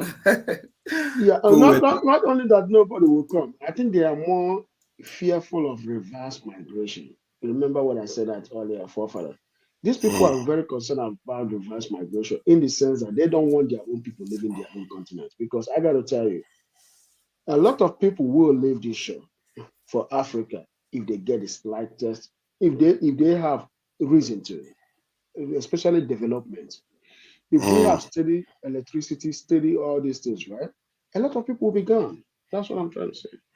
I think that you are right there, and they want that pressure to remain, so that whenever they need manpower will come serve, and whatever they want to do with us, they can do with us. But it's up to them to want that. It's up to us to grant it to them. And like I keep saying it, I'm wrestling with solutions to this. One of the solutions I came up with was that the people themselves need to become more conscious, but education takes some time, and the leaders are not ready to open the people's eyes. But we are having these conversations here, aren't we? And we have to be deliberate, and especially the diasporans, because the diasporans have a level of protection. They are not physically on the ground in Nigeria where they can just, somebody can just come use your phone number to track them. According to Fix, yesterday, when he came in, he said that if you do something in Nigeria because of your phone, they will just give them your phone number. The police will be at your door. So you can see that it's harder for them. I don't believe that. Yeah, but it's true though. Don't you know that phone number in Nigeria is basically your identity? They can use it to track you. If you give somebody a Nigerian phone number, because it's linked to your BVN, I think, if I'm not mistaken, or to your fingerprint and all the rest of it, and your identity, so they can track you down with that. So this is why they said that the guy said the Fix said made it comment he made. But the point is, the people need to start changing their culture, and you can see that there's a bit of a change happening. After all, you saw the diaspora commission official on the plane with the Sudanese coming down from from Sudan. That's something you will not see 10 years ago. You will not see her, catering to Nigerians the way she's doing now, because Nigerians are crying out for change. They are beginning to hear it. The question is, are they hearing it quickly enough to make a change? Look at the Kenyan president recently. He actually said, hey, what is going on here? Why is it African leaders are queuing up to go to Washington when they call them to Washington? And then they queue up to go to royal wedding and the burial of the queen, and they put them in a box and all those things. That which the African leaders shouldn't be doing that. Is very, very embarrassing. That they should just have the AU go and represent them. Just about 8 officials go and represent the entire continent. All they need to come up with is strategy. Like, personally, one of the things I said was that when you want to go to like the US African Summit, you come up with a strategy and say, this is what we want to do. Anything you want to do with Africa, it has to involve local manufacturing. It has to involve value-added manufacturing on the continent. If you want our resources, fine. But you have to start manufacturing those things on the continent, like the way Nigeria did with Tesla. Tesla's Elon Musk, where they told Tesla that they have to do the manufacturing in Nigeria, but Tesla refused that. So you can come up with that strategy, and because you are speaking as a continent now, they don't have a choice. They will have to figure out a way to work with the continent on that basis. And if they do, you can imagine the amount of growth you are going to see on the continent. That is just one. That I actually said that even before the president of Kenya said it, and he said it while Dangote was sitting right there. Dangote and top officials of the continent were right there when he was telling them this. And then the next layer is obviously security. Every nation has to start fixing their own security and becoming more Pan-African and nationalistic as much as possible, because our health system is on its knees, education system on its knees. What other institution? Food production on its knees. We can produce all the food we need and an extra, but yet we keep importing a lot of food from overseas. Not even a lot of food from overseas. So there's a lot to be done on the continent. The good thing is that there's a lot of potential for growth, but we've been saying this forever. How is it physically going to happen on the ground? How do we translate these things to the ground is the trick. Because once we figure that one out, because I think all these people, they see us talking online. They hear us saying all this stuff. Let them keep talking. Let them keep talking. They can't do anything on the ground. As long as you can't do anything on the ground, it's just air.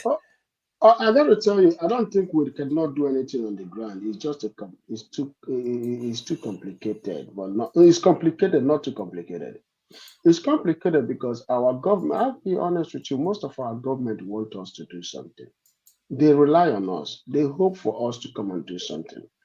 But it still comes down that Africa or Nigeria has a love-hate relationship with this government. Most of our people have not demonstrated or have not gone there and started something. You Did that included not? love in it, love, hate. There's no love. They have the hate relationship with their government.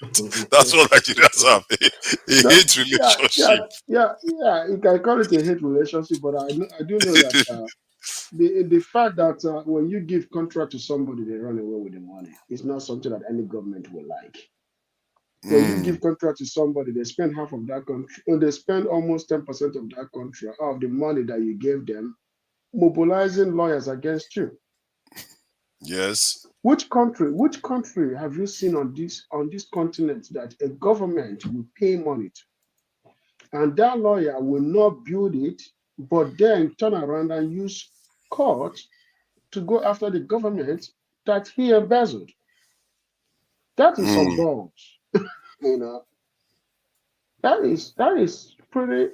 That tells you how some people don't have morals. But look at what is going on now, though. They said the Dangote refinery is likely to be commissioned this month. Could that be the game changer that Nigeria has been waiting for? Oh yes, That there's a that big will mean an How, upward trajectory because they are still looking to fix the refineries in Nigeria too. how much do you think you sell the price per liter? It doesn't matter what he sells it. Nigeria owns 20% of the stake, so whatever happens, we are still going to get a lot of free. That's the cost associated with buying fuel will reduce because we own 20% of the company. So he's going So to sell it on market rate. He's not going to sell it assuming any cheaper.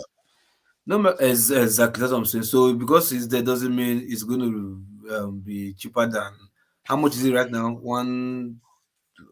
Almost 200 or one. I don't know how much it is anyway. At Or least Nigeria just decide to seize it. Pay refinery.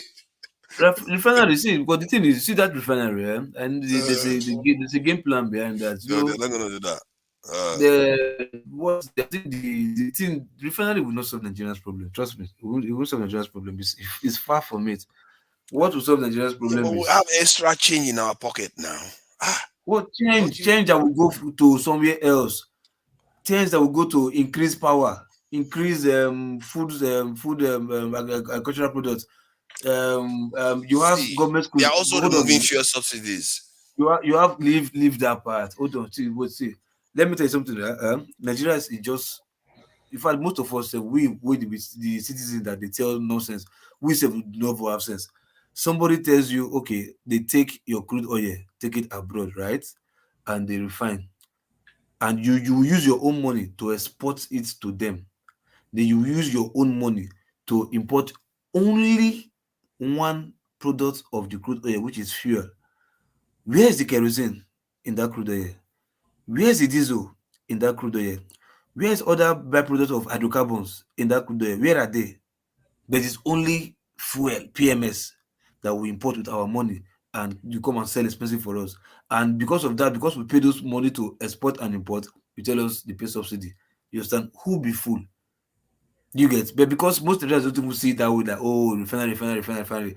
No, they don't want to do this refinery. Why? Because they make money from what they are doing. You were watching before they gave this guy when they gave this guy from data this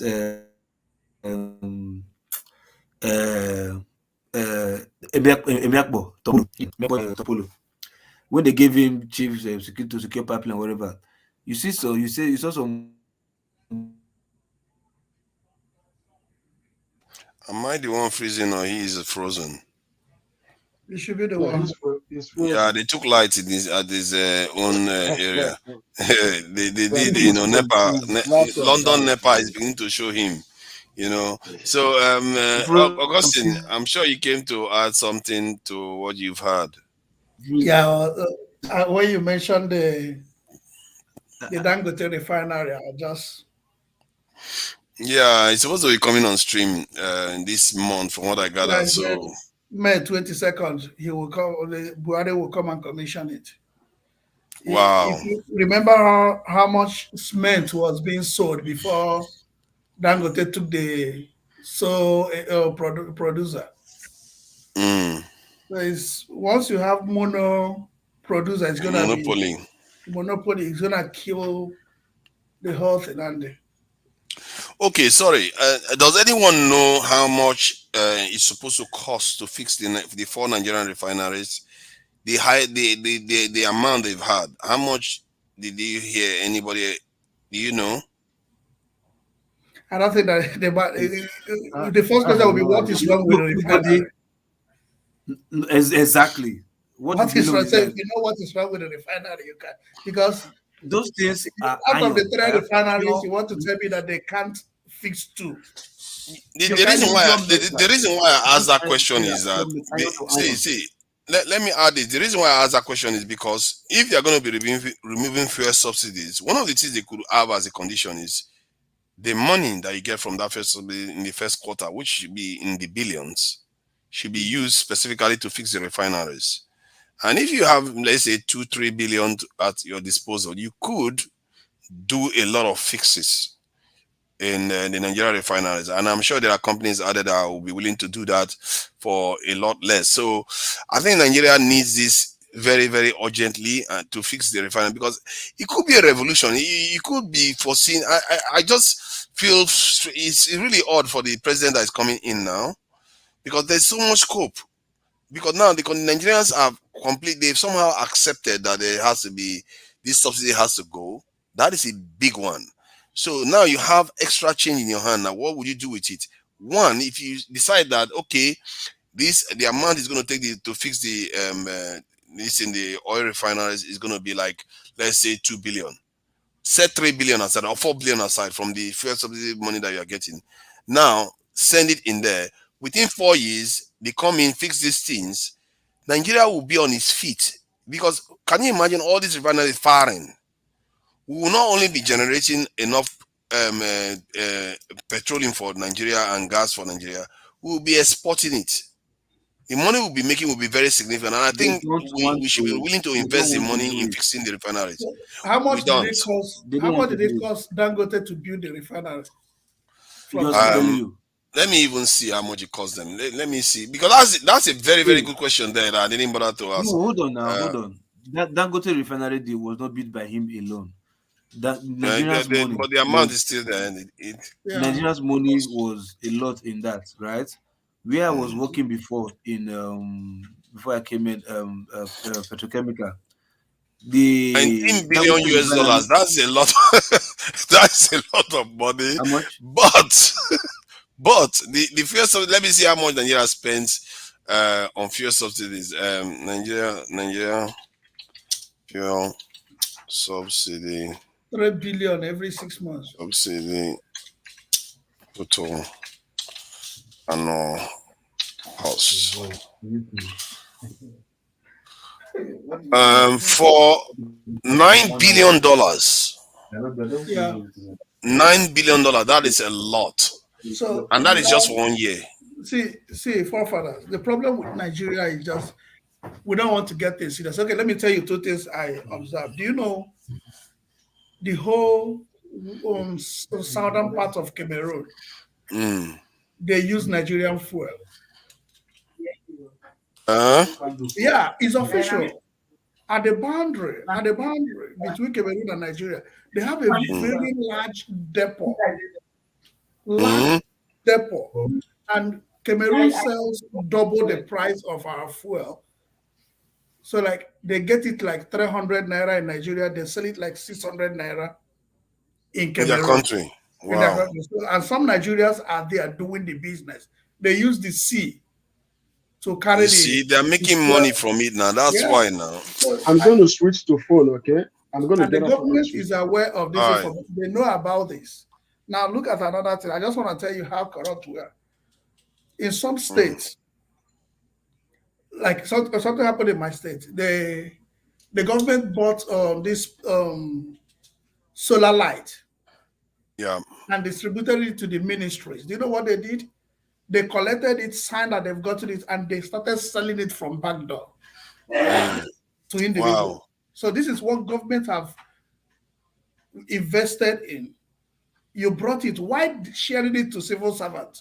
What are civil servants going to do with solar panels?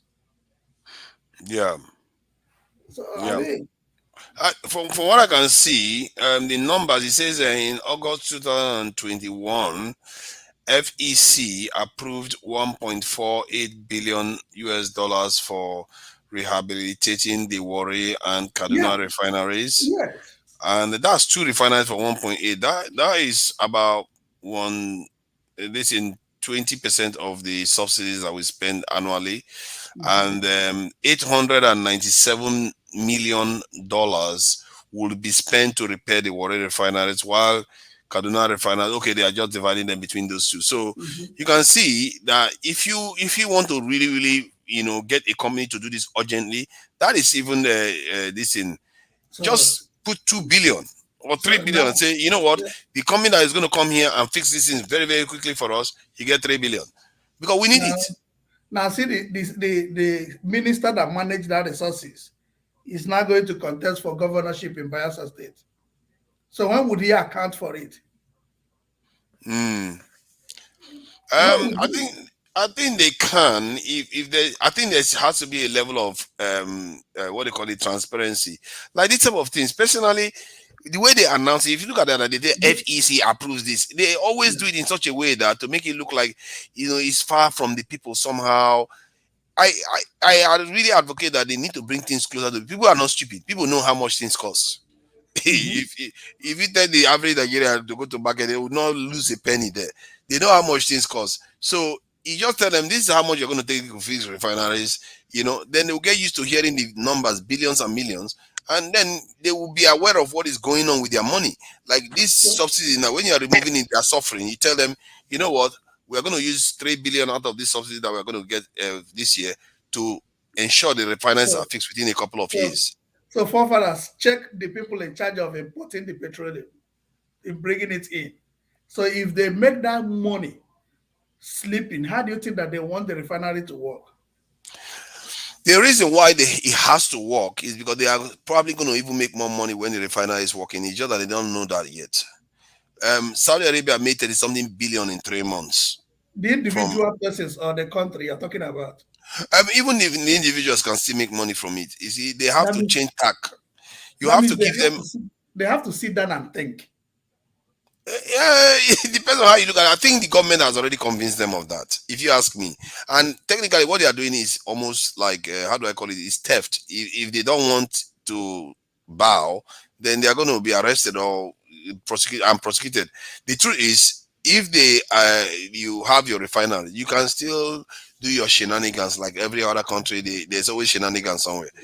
If you want to make money, but make money in a way that is productive to your citizens. And also, you are probably make more money. Like if you here in the West, I don't think the rich people are complaining that they are not making money just because the people are enjoying. No, but they are making more money. So this is they are thinking. These guys are not thinking. What makes you think they are not thinking? How would you think when you're stealing? You just want to keep the status quo, just like electricity. Somebody that imports generator feels that if you have steady electricity, he will stop business because he's not thinking. But if he thinks, he will know that even with electricity, you can shift that money into panels for solar panel. You can diversify your business. But because they don't think, they inherited a business, or they were encouraged to do a business. They just remain at that level. And all they do is just to turn around to make the money. See, I'm beginning to think that it's not only not thinking. There is a level of sabotage going on, and some of them are foreign, some of them are domestic. And some domestic ones that you can see that like for businesses to succeed in Nigeria, one of the things that they tend to do is the way they make rules can be very disruptive in Nigeria. Sure. Like I was saying earlier on, when I went to University of Benin, it was around December period, and the students were gone. I was like, why? They said they increased the dormitory rent, or the money that the school charges them, by more than 60 to 80% or something like that. That they had to go home to tell their parents the cost has gone up by 80%. I'm like, but why would the school increase that suddenly on them? No, nobody explained. More recently, this year, it's still ongoing actually as we speak. The Lagos, I don't know whether it's only affecting Lagos, but the Association of Nigerian Agents shut down operation. In other words, they are not clearing people's goods anymore because the airport authorities decided to increase the charges by 100%. Yeah. So why would you increase something by 100%? What profit are those people making?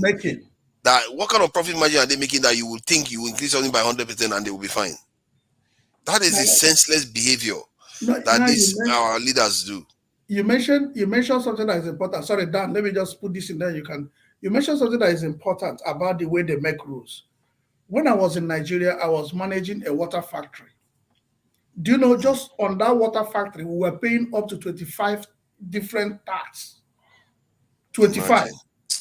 Local government, state, you pay on vehicle, you pay on nylon, you pay on location. Just your production is water. But you are paying all these tax. At the end of the day, you can't even balance. They are trying to kill the business before it So starts. people are not sitting down to think on how to develop a place. Yeah. Because if you gazette the place and you make sure that every factory that is there, you know what is coming in, then you can sit down and apply your tax. But that's true. Yeah. Let me welcome Dan. Yeah. Dan. Bro, good evening, forefathers and brother there, you know. Welcome. Yeah, I've been enjoying the show, falling to sleep, waking up, falling. So I thought, okay, let me just chip in, you know. The Dadas have met again. Yeah. Respect, man. This guy is suffering power failure in the UK. No. Nigerians have affected him. I want to start my contribution on the headline revolution, you know. Okay. Because if you see what you people are discussing, how they are treating us in Nigeria, for example, like what the line you just mentioned, people raising school boarding, students residential fee in Benin, and like the brother said, paying almost 25 different type of taxes, things like that. You can just imagine Nigeria is being built on that same foundation that drove people like us out of Nigeria many years ago, and still nothing changed. People are still living. Okay, sometimes we blame ourselves, we left too early, but people are still living after many years, which comes to that headline revolution, which Showore is championing. Not even, okay, Showore is a figure, but many Nigerians in their heart, we are tired of so many things. Some people have given up, some people have been praying, some people have been fasting, you know, different ways that to show that the system in Nigeria is no more relevant. Before, people will say, oh boy, chop your own, clean mouth, all those kind of things, take your own. But even those people where they take their own and clean mouth, they are tired of taking because nothing is there again. Poverty has gone to some level that, my brother, some people don't even know what to say. Even the thieves, they don't have nothing else to thief again. So when I say that, I want to base my contribution on the headline revolution now, is because we Nigerians, if we want to be sincere to ourselves, we have enough. We don't need to go anywhere. If you understand what I mean. Most of us have left Nigeria thinking it will be better somewhere. You understand? And when we really get to that somewhere, sometimes if you want to be honest to yourself, you will say, man, I was even better in Nigeria. Some of us, not all of us, but some of us in their own heart, we say to themselves, bro, when I was in Nigeria, I was doing well. But I'm here in UK or somewhere sleeping in one room with no comfort, going to jobs that you don't even know what you are jobbing. Some people are so muchly educated that what they are doing outside Nigeria, they cry in their heart. You understand? That I left this job just to Jackpa's sake, and this is where I am. So what I'm saying, that my argument is based on the revolution that we keep crying about. And revolution, I bet you when it happens to Nigeria, many people are afraid that it will result to maybe many people being killed because these big guys or this group will not just give up the power. But Please moderate your tone, because that's the no, terms no. you use, That's because why we are you see. worried because That's of the why you see the strikes tone I'm that this using. channel I'm has not had. using any. I know. Yes, I'm Just just watching. trying to lay some facts. People are afraid of revolution because when you say revolution, that means destruction and all those things. But all revolutions are not destructive. There can be a It could be a revolution. political revolution. Yeah, political revolution. Ideology. Sit at home system, and to like a strike. Let me call it a strike that people will say. Did you hear what I said? Something about nationalism, a nationalist revolution. No. Can you expand on that? A nationalist revolution is a revolution that is based on putting the nation first. The reason why I think that may work for us is because nationalists don't care too much about money. The end goal is always about the nation. It's like somebody, like a Marxist. Marxist doesn't care about being bribed or all the rest of it. So the nationalist idea is that all over the country, you have people that believe in this idea, which technically that's what Showore is talking about, but he doesn't coin it in that way. And because Showore technically is not even a nationalist. Let's not make a mistake. It's not. Forefather, no, I don't understand you. Please don't say what somebody is not. Showore is a nationalist. This man believes in Nigeria. No. The point, nationalist, Showore is not a nationalist. Look at the person that came. It's not about putting Nigeria first. I don't think Showore is that kind of person. Let me come. Look at the person that came in with the claim of nationalist. You can even see Buhari. No, brother, excuse me, please. I'm coming. Let me buttress my point. If I hang it here, it might be confusing. People just love Buhari, thinking that he was a messiah to so many solutions, and people rallied around him. But the disappointment people have gotten is beyond imagination. When I look at those people that died, those people brother, put themselves. I get where you are going, but please let us forget about that. What they sold to Nigeria by Buhari. It's just because most of us don't have the opportunity to come to the limelight. Nigerian hereditary, they blocked so many Nigerians from. They don't even want you to say anything. When you want to make a point, they will tell you, boy, now so they do them. Make you just bring anything system. Now Nigeria, I'm telling you, not even only the political class. Basic Nigerians, if you want something, they will tell you that no be so they do them, now so they do them. So Buhari case was sold to Nigeria by this. That is 100% correct. Yeah, the packaging was too smart. It wasn't smart at all, brother. This is the Nigerian system of keeping us where we are. No, it was smart for the majority to buy it. Nobody bought it. It's the Nigerian system. I think the reason why Buhari was able to be sold was because he ruled once. And when he ruled, his government was known to be anti-corruption, for discipline. It was well, that's the point. Nobody cares. They just care that he was linked to it. So that's that brand that he had. Dan, it's difficult when you say that Buhari was not bought by Nigerians. It wasn't.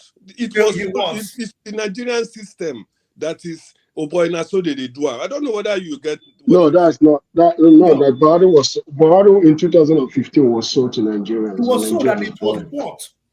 It was bought. But Buhari, does he not have a brand? Sorry, it's not fair to say that Buhari was sold to Nigeria. Given if you look at all the politicians that were on the ground in Nigeria at that time, Buhari had a reputation because Nigerians were tired of corruption. They were tired of indiscipline. His earlier government had it. So there was nobody that can claim that in the Nigerian space. Only him could. So it was easy to see. Even I thought he was going to be able to do something, at least about corruption. Well, Father, if you talk about corruption, I prefer the corruption during Jonathan than that of Buhari. Because during then you wouldn't think so. During Jonathan, what you are making. During Jonathan, it was exposed. Corruption was visible, but now it's very, very concealed. Brother, don't prefer any kind of corruption. That was my point. I said that Nigerians have one tactics. They will tell you, boy, now so they do them. No, that's a wrong way to analyze what I said. I said the corruption of somebody's corruption is better than another. You said your other corruption was out in the open. The other one is concealed. The other one was concealed, so you can. You mean like Oyibo people's one? Oyibo people's ones are concealed too. Yes. So you can fight corruption in Jonathan's regime. You can clamor for it. You can visibly see it. So you know what you're saying. But now you can't even see what is going on. Somebody will come and tell you that snake swallowed 16 billion. Is that when are we going to let that one rest? Did that person get away with the case? Was he acquitted because Augustine, there is something that you said. Dan, I'm about to say something real quick of what you said. You hear me, Dan, right? Augustine, Dan made a perfect point, but you not see what he said. Nigeria is a country where now so would they do. I will tell you as a businessman, that has been my problem in Nigeria. Whenever you're trying to do something, there are people that will tell you they don't want you to change it. They will tell you now so would they do. Even to the level of my own village, Forba, they will tell you too, now so would they do. It's a big problem. No, I'm saying both in business. I said, is that bad? No, what I said, I don't think if you're deducing what I said. No, what I said that in your family, your brother will tell you it's not that bad even to the level of my family. They will tell you, now so will they do it. Because it's become that bad, that corrupt. Yeah. So that whatever Dan is saying, Dan is making a lot of sense. You guys should, what he's saying is true.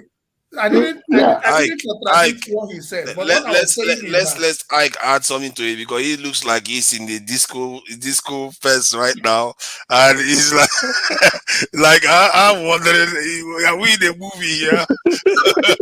No, I'm just listening for now. You guys keep on arguing about this. I'm just listening because I think a lot of people are making sense, but fundamentally, I don't think. In my opinion, really, I don't think Nigeria is ready to change. That's just my opinion. Because if Nigeria is ready to change, the people that did all these things in election, this past election, wouldn't have done it. Because if you look at how this election was conducted, is it not the same youth that are clamoring change? Are the same people that make the election to go the way it went to? No, Ike, sorry, that point you made is the same thing I'm telling you, or which was the other brother was trying to buttress my point. The problem in Nigeria is that same group of people who we now recognize as our rulers because of the money they have stolen. You know, Nigeria believe in money. We believe the person way there on top, the person will get the best car, even ordinary shoe where you wear yourself. Some people go take and rate you. So when those people they tell us they pay those young boys who they have impoverished for years. You can see somebody will go university, scratch all in brain, thinking that when he finish university, he go get office, he go they work, he go solve him problem, he go marry. You go find out, say when you finish, it's an illusion now. When you finish all those things, even to eat breakfast, you find out you cannot do it with your BSc and whatever. So do you think? Let me just land on this. Okay, go ahead. Now you see these people now, like you said, that you think that Nigerians are not ready to change. Nigerians have changed. We voted massively for Peter Obi and Dati, but those group of few people on top who are always controlling Nigeria, or no, they don't control Nigeria, but because of their power, of money, of whatever Nigerian believe, we get belief for Nigeria. Even a thief, everybody knows say this person a thief. So if I get money, there will still be some people who go follow him. So those people now, you say, because you are saying that it's the youths who are clamoring for change, it's some of them who did those rigging for them. These are the people who have been encouraged, who have been paid to do what they have done. Even some of them, if you meet some of them face to face, they will tell you, boy, na money, me I know, they pay me to do and me I no get anything, I no get choice. So based on what you're saying, then how would we change? How would the change come? That is the headline that I brought into this conversation. Revolution. And that revolution, why Nigerians are refusing to brace this revolution is because of the definition of the layman definition of revolution. That revolution is to scatter. No, Nigerians are educated enough. Nigerians don't want to scatter. Because Nigeria, if they want to scatter, they would have scattered. But you keep on referring to education. Actually, I didn't go to secondary school, talk less of university in Nigeria. But let's talk about that education. Education, what I mean? Since 1993, that we are learned. Since 1993. Since 1993 in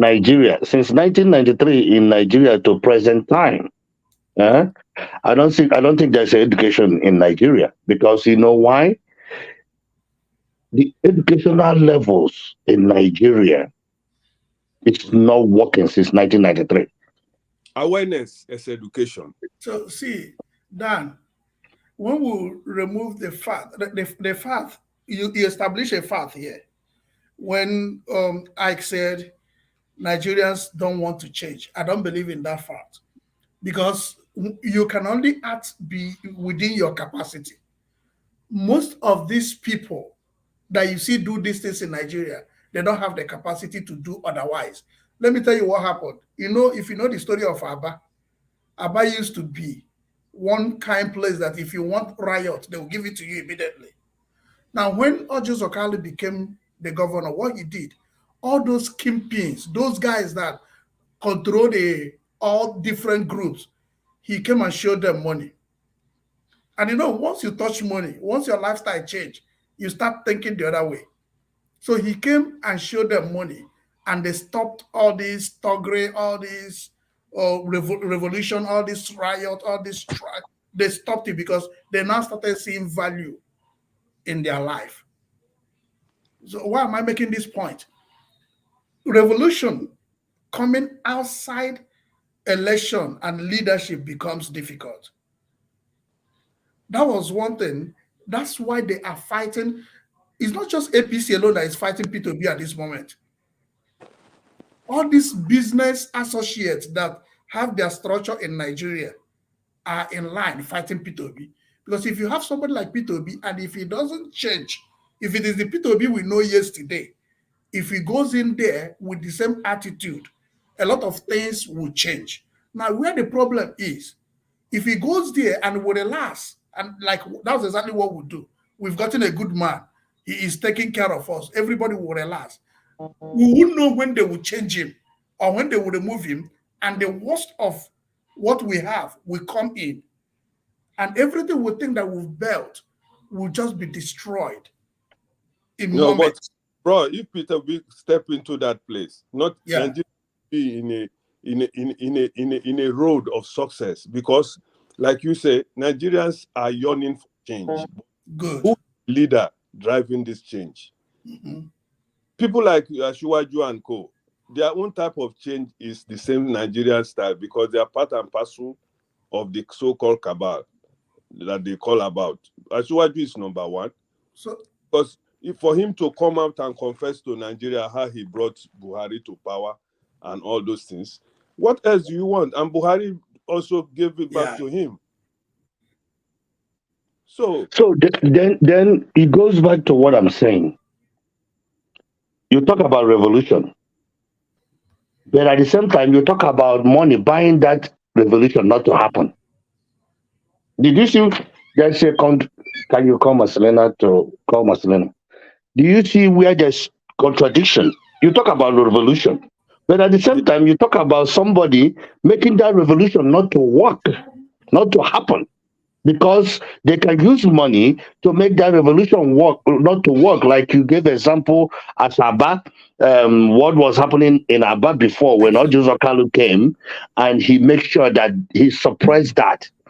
He used money to suppress that. And who did the money given to? Those people that are supposed to organize the revolution. No, the So, problem, bro. so how would the revolution happen? It's not me who said it. I did not say No, anything. I'm talking about Augustine. Yeah, my revolution that I'm talking about is I'm trying to define the type of revolution Nigeria wants, or that can happen in Nigeria. You cannot tell Nigerians to take a violent revolution. The election. No Nigerian is ready to die. You understand? Because we are not number one. So if you want to, but that body, was there a revolution in the last election? Of course, there was a big revolution.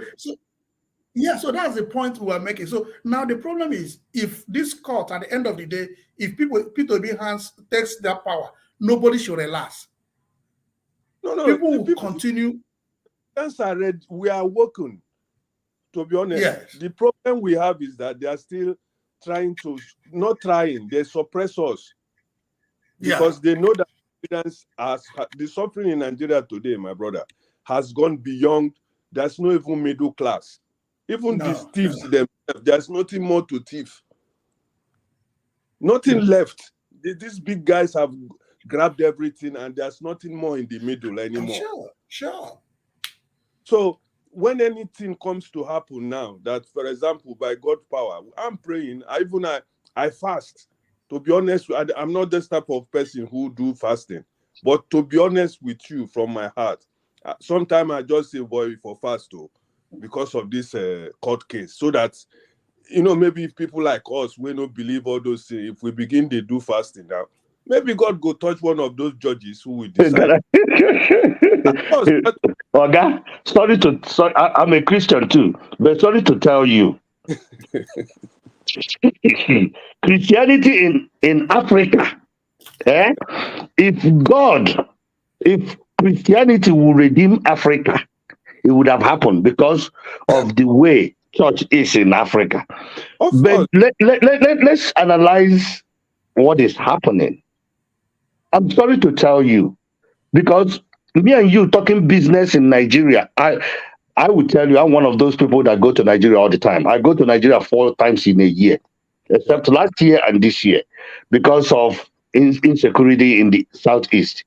But what I'm trying to tell you, if I'm talking business with you in Nigeria, the people that fuck me up, I'm sorry to use that language, in Nigeria, is the ones that are praying fast past anybody I have ever met. Yeah, I believe you. I'm not part of them. Yeah. Christianity cannot redeem Nigeria's situation. You can pray till Dogon 20, pray till the kingdom come. Nigeria is not going to change. No. What is going to change Nigeria? What will redeem it? Nigeria is, the Igbo people say no mekwata. Nigeria is in the realm of there's nothing anybody can do in Nigeria unless God come down. Even God come down from heaven to Nigeria, it's going to be a difficult thing to redeem Nigeria. You see, brother, you know why? You know why? Why? Tribalism, religion. Yes. If Nigeria will be good, for the first time in the history of Nigeria, we have somebody, all the ethnic group like. What happened? The same thing you said, oh boy. Somebody buys somebody and everything. If you hoping that judiciary will redeem Nigeria, I'm sorry, unless God came down from heaven. Brother, let me tell you why I mentioned that. Let me tell you my point of mentioning. Because we that are obedient, we are the revolutionaries now. I call it obedient. I'm 200% obedient. The reason is because Nigerians, let us face the fact. Okay, I can say to myself, I can pretend to myself, oh, I'm living in one of the best countries in the world, I'm okay. Maybe I pretend to myself. But if you are a sincere person, you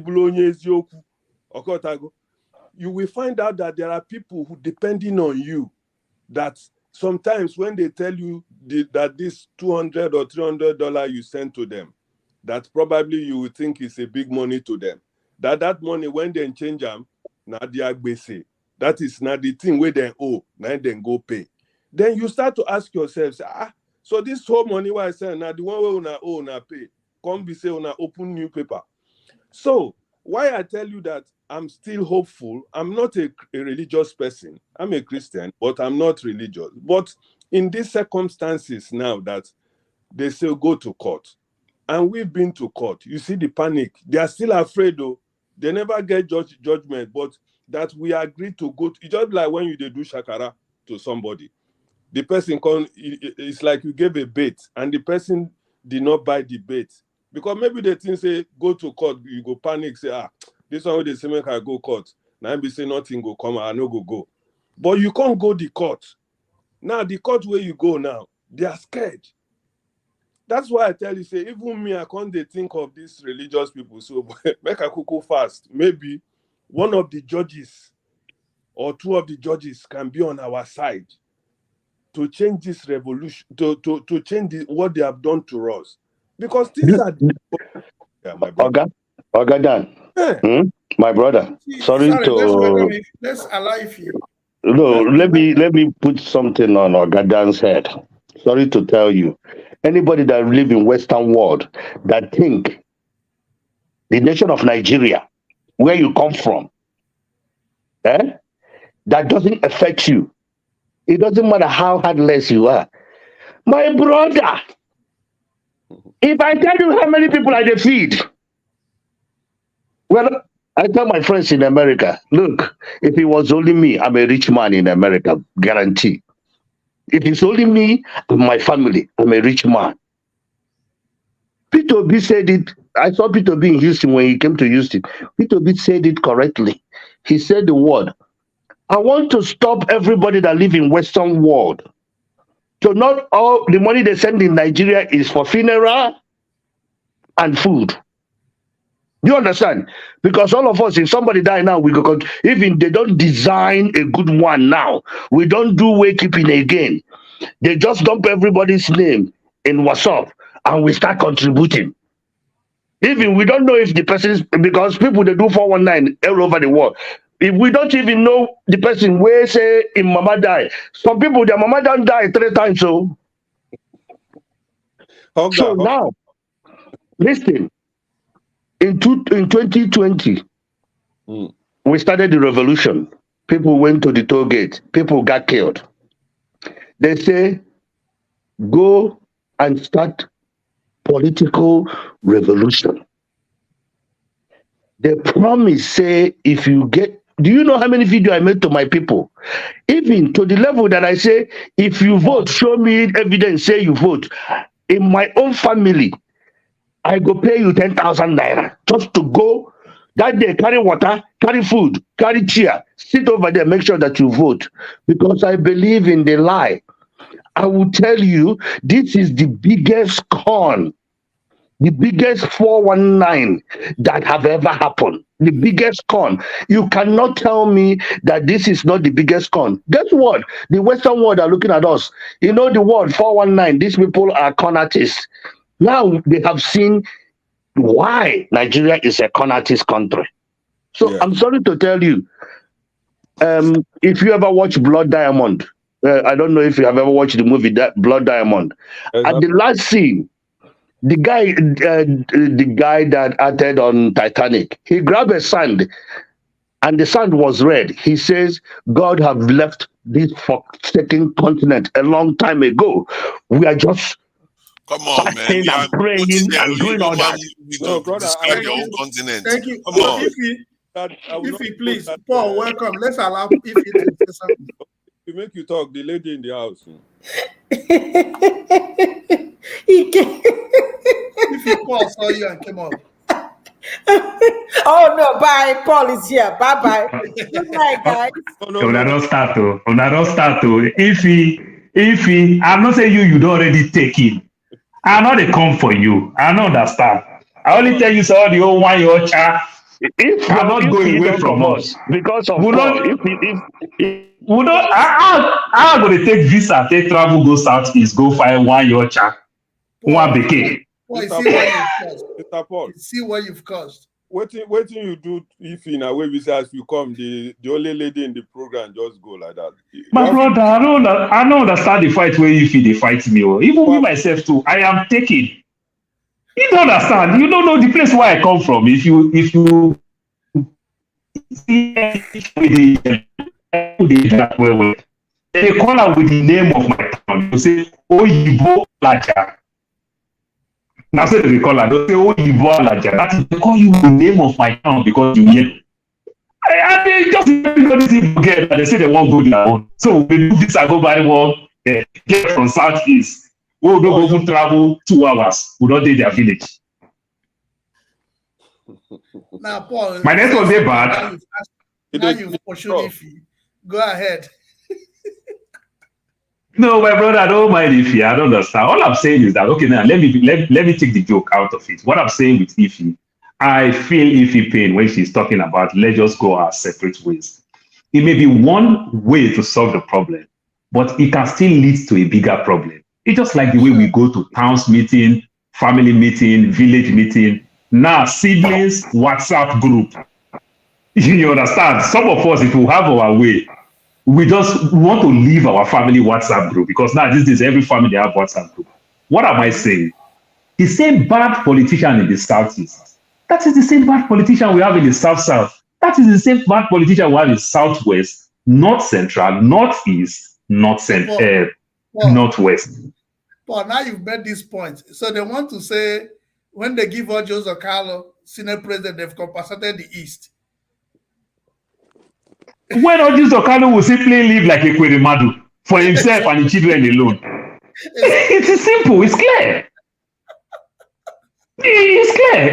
Ekweremadu take 400 million go give church, say father serve God so well, perfectly, and every other thing. When Ekweremadu had issue with EFCC previously, this pastor, they come outside, they pray. But Ekweremadu will not tell people that he makes some type of phone call and the case was quenched or cooled down at that minute. But Ekweremadu go pay bountiful tithe like Abraham to this pastor, 400 million. Do you know what 400 million, what type of hospital 400 million can build in the East? Because Ekweremadu with his influence, he don't need to pay for land. Well, don't spoil the whole conversation. You understand? With his influence, he don't need to pay for land. With Ekweremadu influence, if Ekweremadu can bring 400 million, which is possibility that Ekweremadu can raise 4 billion Mr. Paul, with his influence. Mr. Paul, before you came Yeah? so we were on something else. I don't know. Oh yes, I understand. No, I'm just saying now. Some of you they fight me over if you say I don't drive the only woman waiting here. So this is what I'm just trying to explain. No, Mr. Paul, let us clear the ground. Waiting you do. Okay. Waiting you do if you must have done something. Come out. No, I didn't do anything. If you don't like the fact that I say let all of us remain together as one country, you understand? Because it pays at the end of the day, it pays East Germany and West Germany when they become Germany back. You understand? So I don't want us to go like the East Germany. See, even Paul, I want some question. Yeah?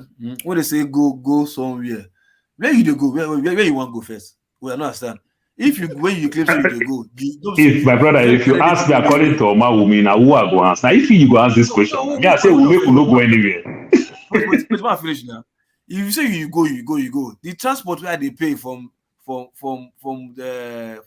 Warri to Anambra, now the same transport I go see pay if you don't come out. So where this you want go where you do go first? So sometimes when we just hear some kind of word where just with our ear, we just with our mindset or the way we think, we just no local. They feel Congo go say they know maybe ECOWAS no support them, so they feel no can be ECOWAS member country. So I'll call need to go do visa now to go marry one Igbo girl. Think this thing well now. Let's say you want to carry the land, follow body, go for somewhere else. Local, come on, man. Yeah. Local. Sorry. The point we're making, going is not the best thing, but imagine that you're on this platform for the past 1 hour. You want to say something, nobody's allowing you. What's your option? Okay, hold on now. Now let me tell you, let me give you an answer. Yeah. Why I thought why that is different, because what you are going with, if you say you are migrating now as a people, you are leaving to go and find another new settlement and start building from there, it's a different thing. The land, you still, you're like, you want pack. You still did the next, I see they see you. You say, okay, I want to leave this house, and I'm still seeing you in the next room. You are still there. You say, I'm gone. What's come to the worst? You just build barrier, cover my room and separate my room and your room. If I blow the work, big, you see the area. Where you go? They don't go anywhere now. No, if it is on that, there's a different this when you go. Like from Augustine, the difference that you are talking about, for example, that is what Ify just did now. She saw me and she left. So that is solve the problem. Because Ify gets a better idea to also convince me. But she leaving, she couldn't sell her own idea. If you ever come back, I don't explain now. The issue with you, would you give her opportunity to express? But Augustine, I quite understand what Ify is doing. It's a good thing. It's a step in the right direction to some extent. But what I've just explained is that I'm taking it one step ahead. Because if you don't know the pain that I'm going through from Delta State, because she's not from South region, so she is crying for her own pain. It's just like this word that women fondly use. They say, you don't know what it takes to be a woman. But I'm equally saying, you two don't know what it takes to be a man. You understand?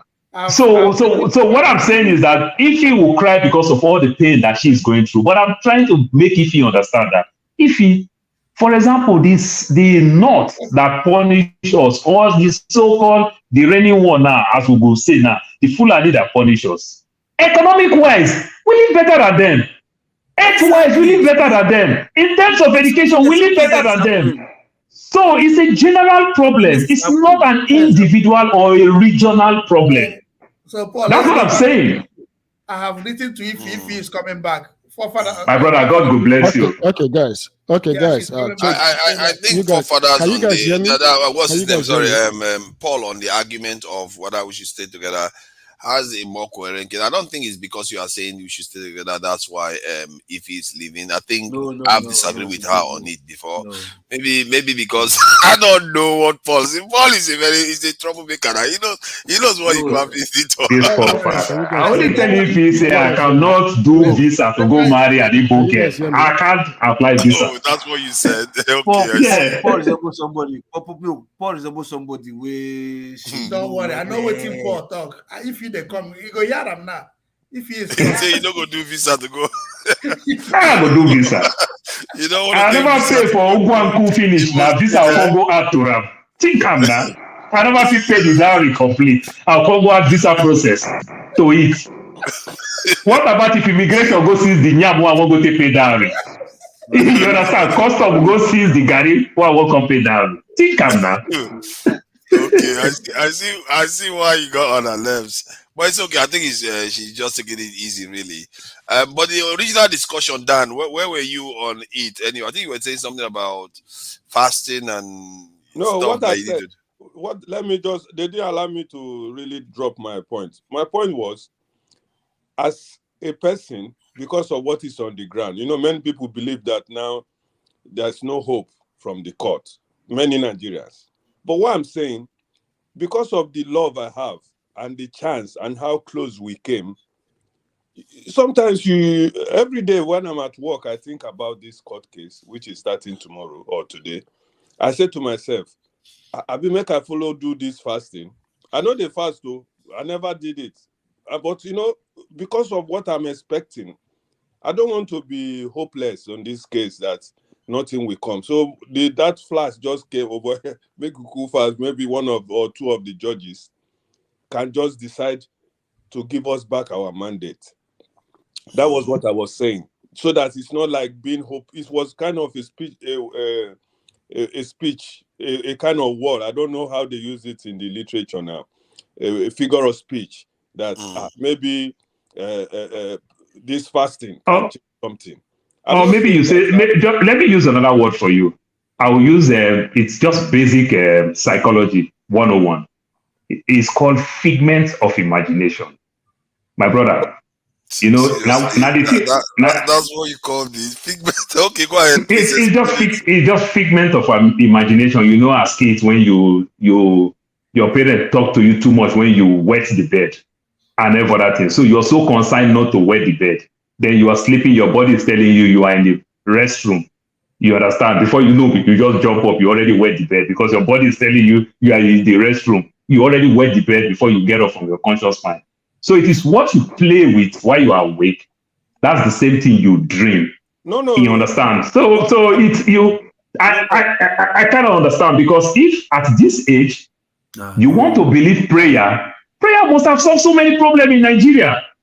We are the most prayerful people. So why do you want to believe in something that you never had results for? No, this Mr. is what Paul, happened, right? That is not what this is I what meant. happened. That As is soon not as what that's what what I we were mean. saying earlier, that prayer actually contributed to the problem of Nigeria. No. Nike, I give you pass mark. No. Prayer is different from spirituality. Is different from religion. Guys, you guys have to understand something. When somebody says something, ask him what's the reason. Why did he say that? He will give you explanation. Because if you try to explain that person's comment, then you just we're going to go in circle and circle. The reason why I said this is because allow me to finish my point. My point was, I'm not. Dan, don't worry, you're going to finish your point. It looks like your point is so powerful that it always takes people come into it. And all you are saying, you wanted to fast, but it's all right. Please, Ekene, go ahead. The reason why I always say this thing about prayer is this: the catastrophic nature of Nigeria today is prayer. A Nigerian will be sick. You ask him to go to hospital. Prayer. A Nigerian politician is stealing money from the coffer. Prayer. Somebody commits crime, instead of them to punish the person for the crime or make him pay the price for the crime, they say, oh, God will forgive. Now God or not devil. The church has always been our biggest problem, and we know that. Religion, not church alone. Both the church, the religion, all of them. They have before all these things showed up, people used to pay for their price. There is a reason why in Nigeria in fact, do you remember in the olden days when we were growing up, when somebody dies, when you hear that somebody died, the cry is almost for a whole month, because people were not dying. Thieves were not killing people. People were not dying uselessly. People were dying of honor. But today, people don't die with honor anymore. And every single thing that happens, we always say, prayer God, prayer God. No, we need to stop that. When we start making people face consequences for their actions and crimes, right? Then we'll go back to what we used to be, or better. So Dan, yes, and Paul, and the lady that was talking about revolution, I've told people that are talking separation, I'm sorry. I've said to the separatists many times that they are out of their goddamn mind. You see what I'm saying? The reason why they're out of their goddamn mind is because no country survives by division. Nigeria as a country, any country that is rich, prosperous today, are known for two things: the size of your country and your population. Population and the size of a country is what has always been the basis of a strong and prosperous nation. Brother, no small country today is strong militarily, that is strong economically, and has a say in the global stage. The three biggest countries in the whole world are still the three strongest countries in the whole world: Russia, United States, and China. And how are they faring?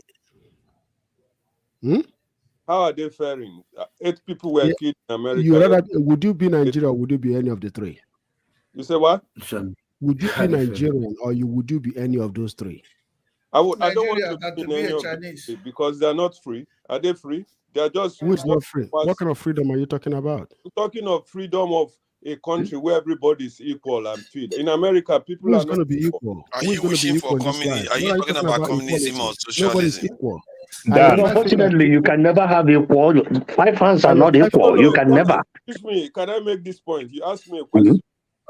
let The me thing tell is you this: something. before you make your point down, it You, says that you for mentioned pursuit of America, liberty and China, and Russia for your own for your opinion as the best country in the world or the most strongest. We are I not didn't talking say of best. strongness. We are talking of where people live happily and safe. We are Sorry, not I There talking is want no to country. America. There is no country on I earth want where to take anybody lives serious happily. exception. Again, I want to Nobody take lives serious happily in any exception on your country. point. I'm sorry. When you said that the greatest problem of Nigeria is prayer, is a clear sign that we don't know the difference between spirituality and religion. What Dan expressed was spirituality, not religion. Thank So you. even when you were talking about the olden days, the traditional it is called traditional religion. So if you say our problem is never prayer, you can call religion that have been abused, but you can also not take religion away as the only thing that have worked so hard to hold Nigerians together. Because outside Nobody. religion, I never said that religion was bad or tradition was bad. What I said that our reliance on using prayer in substitute of punishment is bad, or no, in substitute of responsibility so what is is prayer? bad. Let's define prayer. Okay, what's It's your a definition conversation of prayer? between you and God. Augustine, when you call religion, you want to play with word. When you call That's religion now, I am talking about Christianity. I am talking about Islam. And I'm equally telling you about our traditional religion. Do you know the proliferation of people who leave our traditional religion to enter this so-called borrowed religion called Islam and Christianity? Do you know why? Because our traditional religion first failed us. That's why we think we saw a better one. Then that better one too right now is failing us too. They all failed us. Let's tell ourselves the truth. The better people among this same religion that makes you want to vouch for them, they are in the minority. You understand? My simple economics that they teach us, the basic economics, they say anything that exists below 15% is as good as it's not existing. It's like the way you say Abia State have oil, but they don't drill oil there. They don't take anything there. That's why you see they don't get much like the way they get much in places like River State, Delta State, and Akwa Ibom. You understand? Because it's as good, it's there. They find it there. Maybe tomorrow we might need it, but right now that we are not tapping a lot there, they also don't gain a lot from it. So you might be that good Christian or that good Muslim, but the percentage of that good Christian, that good Muslim, that good traditionalist, you understand, is in the minority. It has been hijacked. It has been hijacked. Oh, Paul, Let's tell ourselves the truth. let us say Go something. ahead. The brother got my point, saying, I'm not talking of prayer or religion, I'm talking spirituality. There are some points where you get in life where you have to do the sign of the cross. You get some place, there's a decision you want to make, you look left, you look right, you just say, oh, God, help me. This is My what brother, you don't tell your eye to blink before your eye blink. Sometimes certain situations make you do all those things. Dan, that sign of cross is planted. Is planted in your head. That sign of cross. That's exactly what I'm saying. No, you don't get That the is not. point. Hold on, People are see. putting That words is in this. my mouth. That is My not point is spirituality. That sign of cross no, is planted in your head. Mr. Loco, my point Sir? was Okay. they asked us to go to court. No, be so. Now Yeah. we are in the court.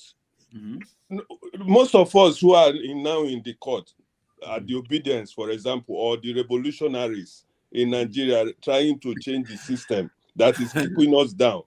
We got to the point now where we say, okay, we don't reach. It's just like when you want to do 100 meters race. You have been training for years. Now they don't put the line. They say on your mark, set. You see most sprinters, even the best, those who won, some of them will take their cross, which they wear, at that moment and put in their mouth and whisper some words. This is what I mean now by saying that I was just moving around. Suddenly, my mind just told me, oh boy, you know, go fast. I never fast before. I'm not those type of people. But because of the will for us to get a victory. My brother, as a Christian, if electric shock you, if electric shock you as a Christian, we all know what you will scream. You will scream Jesus. But guess what? The electric don't already shock you. Mr. Paul, I will not accept that. Don't make up my mind for me. You can make up your mind for yourself. Mr. Paul, I think to be Mr. fair Paul to and Dan, to be Mr. fair Paul to and Dan, Dan, there to is be something fair I to want Dan, to. let me No, just let explain me quickly. make. This is my own belief. Don't tell me Yeah, that my own belief. Yeah, that's a I hear big what you are mistake. saying. You Let me cannot just attack somebody on let their me belief. take my take from what he's saying. Well, I'm sorry about that, but I'm just telling you, forefather, I'm so sorry. Well, you have the right to believe your belief. Yeah, From my name, with it. This is my own belief. hold on now. We are conversating with it. I'm not arguing. No, It is a it's not conversation. conversation. You are So taking me out of my own so let me belief. let me tell you as a Christian, because from my name tell you that Paul is not a traditional name.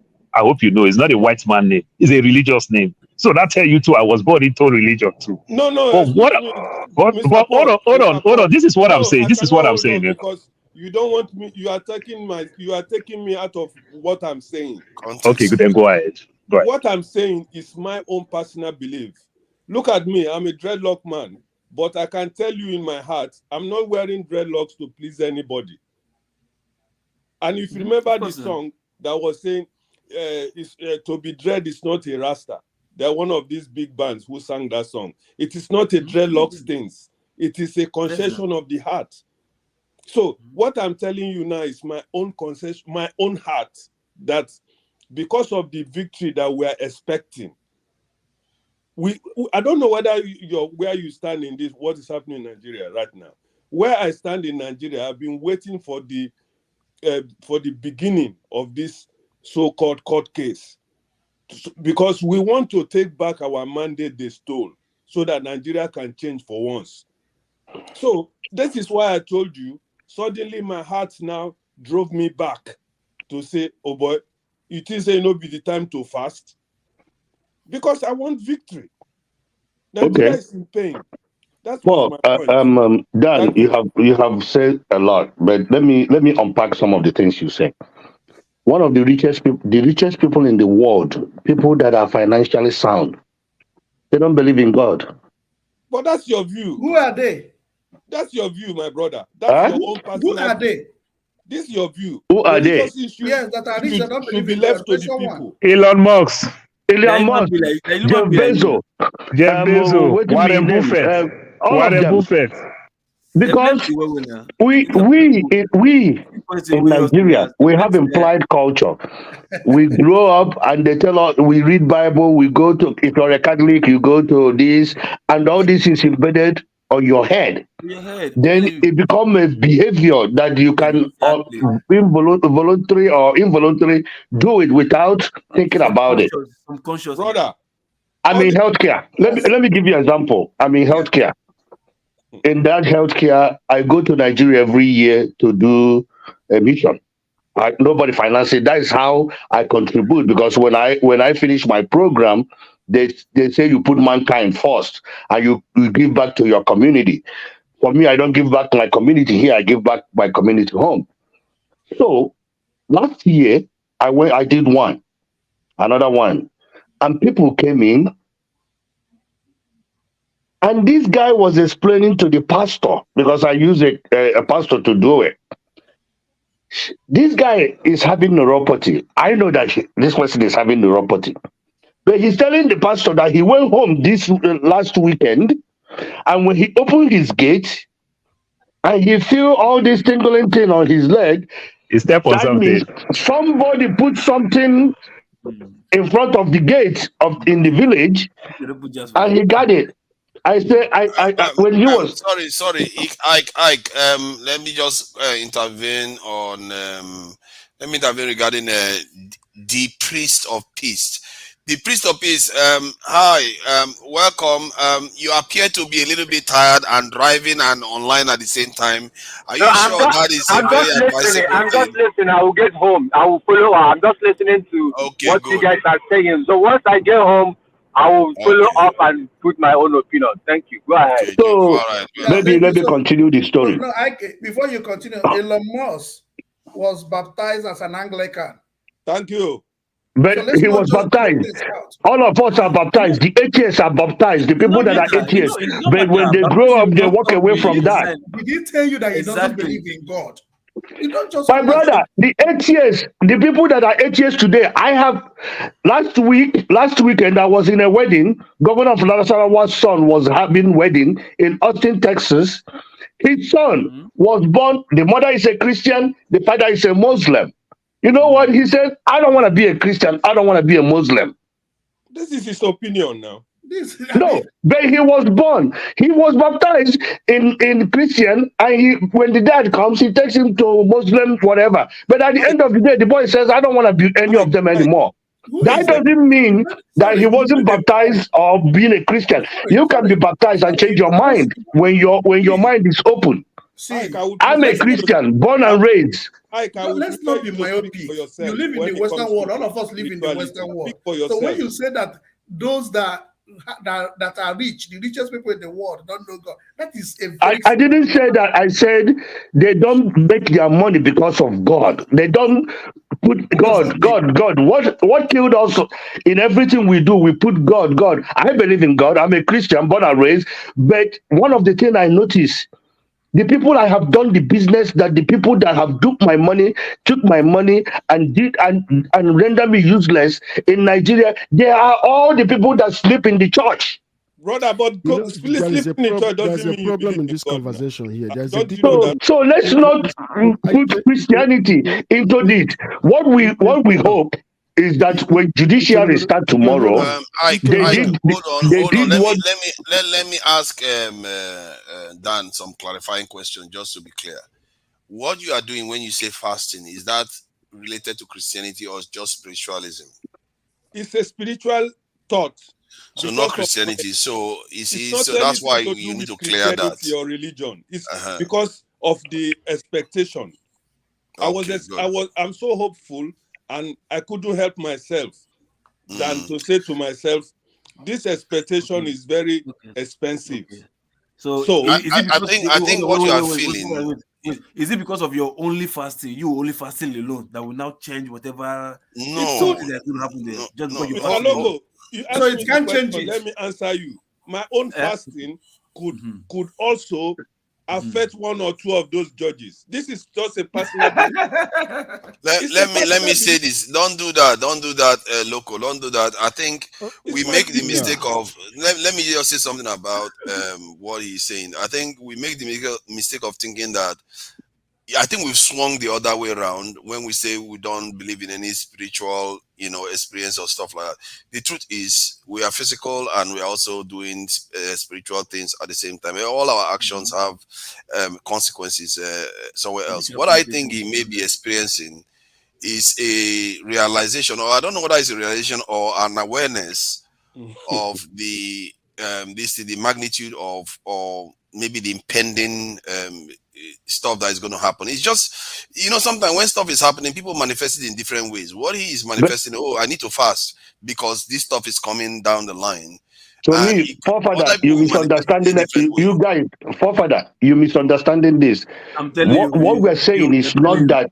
I believe everybody here probably believe in God. Spirituality, so yes. Believe in spiritual, believe in whatever you believe. But what we're talking about, the court start tomorrow. Tomorrow in Nigeria.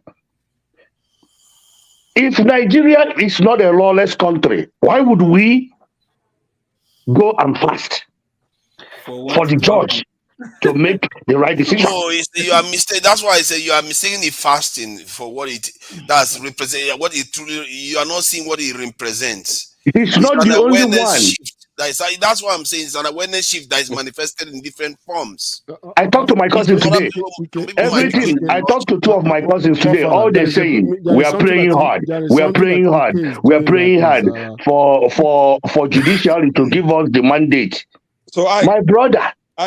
Before you make that point, some people pray. People like you will read the constitution. Other people do other things. You see what I mean? I pray, I fast. So don't get me wrong. I pray and fast.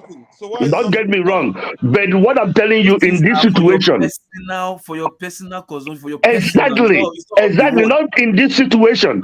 This situation is that because Nigeria is an unlawless country. I think. Okay, you know what? I have to say something about this lady. I don't know. Be bad. If you're a lady, please, loco. let me just announce this lady. She's been leaving some very, very interesting charts. You know, I think I should be recognizing some chat people. She doesn't. She for whatever reason she's not coming online, but she's really leaving some interesting. Yeah, that's gonna get her to come on. All right. Yes, So come on, man. Come on. He's scared. She's okay, local, let's pray so that she can come. Let's pray so that she can come. Let's pray. Come on now, you guys don't make light of our religion. Yeah. I don't believe this one. I don't You have believe in already those drinking one lady religion, off but the panel. Right? Once you drive the light water, of I it. people come on. Yes. Please. Yeah. I want to make one point. And I will not take more than 1 minute to make that point. Please. I'm not shouted out the lady. Come on, you guys just let me shout out the lady first. Okay. Fumi, I appreciate the comments you've been leaving today, and it appears you are very, very thoughtful and you try to reason things through. I've not had any dismissive comments like that one that says you are wrong, this, that, all kinds of stuff. So I think your comments are quite good. Do us a favor, why don't you read the comments, please? And if you can come in, even better, so that you can shame some of all these people that think they know. Father, can you help us read the comments? I'm using my phone, so I can't even see it very well. He said it could be a coping mechanism, a spiritual one rather than religious. I don't know. You see, that's people that actually think this through. She's not categorically saying things. You see what I mean? Yeah. Nice one. All right. Sorry, Dan, go ahead. What I was trying to make my point is I want to plead. This is a plead. Please, don't laugh at somebody's personal spiritual thoughts. Because for me, I don't say it's offensive. You can laugh at me. It's my point. But I would not in any form laugh at somebody's spiritual point. My point is that the problem in Nigeria today has gotten to a stage that everybody now finds his own way to find maybe solace, happiness, or hope. So, because of the problem on the ground, I feel that because that is my way, how I've been moving on in life. And it has helped me. Okay. So, if I decide that the problem on the ground now needs some spiritual touches, I will not go to a pastor or go to one babalawo or go to one imam. I will just on my own meditate, and what my mind tells me, okay, brother, if you like say we'll go fast. I don't think it's a case for somebody to think that I'm in a fantasy island. No. That is my own personal view. So people making jest of it, telling me, oh, look at this man, no, it is saying a prayer go solve the problem. That's my own personal view. You might have a way of you solving your own problem when you are in a dilemma. The problem in Nigeria now is forefathers, I'm here now. So this is my point. Yeah, good. I hope my point has been made. That is it's very clear now. Leave it up to local to betray you at the last minute. Fellow dadas, you should be backing your own fellow dada. Yeah, you just left him, for everybody to be having a go at. Dan, nobody is attacking you because you talking about this thing. What we are trying to do, me personally, is to tell you what is going on in Nigeria now. I don't think it's not spiritual. It's not spiritual. It is. The court. But is it me that this guy's lighting is super? It's like disco lighting. Allow me to put it this way, right? Ike's lighting is really, really good. I think yesterday I said Ekene this thing, his lighting is one of the best I've seen. I think you had that comment compliment I gave. Now you up the game. The next thing is disco light we are going to see here. Let finish what you are saying so that what I'm saying is that I'm a spiritual guy. I'm a Christian. I believe in fasting. I believe, but that's not the situation in Nigeria, because Nigerians have fast. Nigerians have prayed. Nigerians have even Babalawo have done his own. Even some Babalawos have done their own. But at the end, what happened? And now, when we go to court, we continue praying. But at the end of the day, if the court didn't do what the law says, interpret the law, you can pray from here till Sokoto.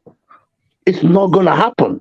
If somebody give them money, and they take that money and rule outside what the law says, and what happened continue, we can pray till tomorrow. But brother, I remember It's not gonna happen. Okay. Sorry, why I am just pushing to fathers, let me say something. A minute. I think you are frozen. 30 seconds. seconds. Okay, go ahead. Why I Go am ahead. pushing to talk on this issue is one, we are in a public and everybody will listen to what we're saying. When you say prayer doesn't work, look at it. St. Ignatius tells you something. Pray as though it is the only thing you have, and work as though everything depends on you. Pray as though everything depends on God, and work as though everything depends on you. Peter B went and hired the best of lawyers. Peter B goes to morning mass every day. Every day he goes to morning mass. He says his rosary. You know that what you said does not sound a little bit contradictory. No. What Play you as saying though is everything depends on God, and work as though everything depends on you. Good. No, it just means it's not a contradiction at all. Can I say something? Can you hear me, forefathers? Yeah, we can hear you. Okay. I know some of you know me as a priest. Of course, I am. A real priest, just to be clear. Yes, I am. Yes, I'm an Anglican priest. I'm an Anglican priest. Now, let me. You see, I'm not politically correct. I like to be factual. I like to be straightforward. If you don't like it, I mean, that's your business. Let me tell you something. You see, there are certain things I will say that will get me into trouble, but I still say them, and I have gotten into trouble many times. When it comes to Nigeria issue, I will want to give reference to some places in the scripture, or one or two places that I might not literally quote them, but I will proofread them. In creation rather, the Bible says God made something out of nothing. In religion or in theology, we call it ex nihilo, making something out of nothing. And when he made those things out of nothing, he see them and he said, these things are pure and good. You see, when it comes to Nigeria issue, we tend to flog it so much. And I have always said it on this platform. There are certain things we don't need to disturb God for. You know why? God has given us the common sense, the ability, the knowledge, the skills to go and make things different. But as far as Nigeria is concerned, everything that is abnormal is normal in Nigeria. And the system has made it to work against the people. Let me tell you something.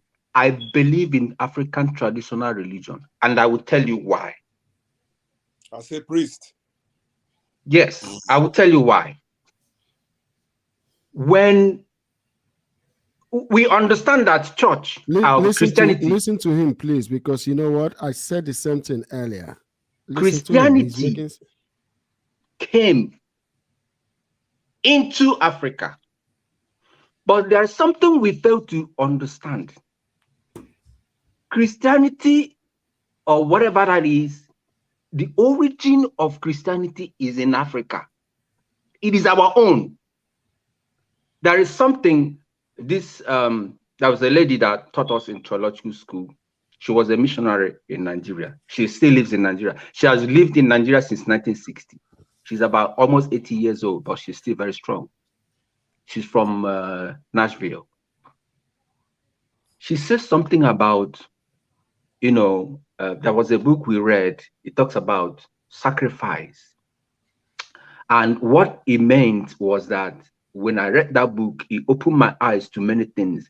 That the problem we have in Christianity that made Nigerian Christianity, especially Nigerian Christianity, to be, when they say it is 1 feet, it's not less than 1 inch deep and 1 inch wide. It is not deep, because you know why? We need to absorb that Christianity and apply it into our culture.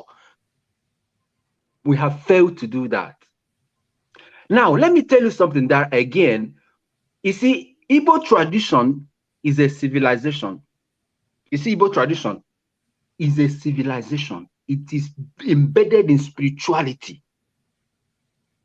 When he talks about Dan talks about spirituality, I understand from the angle he's coming from. Because why? Spirituality is not something you just say. And if you look at African traditional religion, what we see now is an adulterated type of African traditional religion. There are, if you go to, I've been a missionary to Togo where they have voodoo.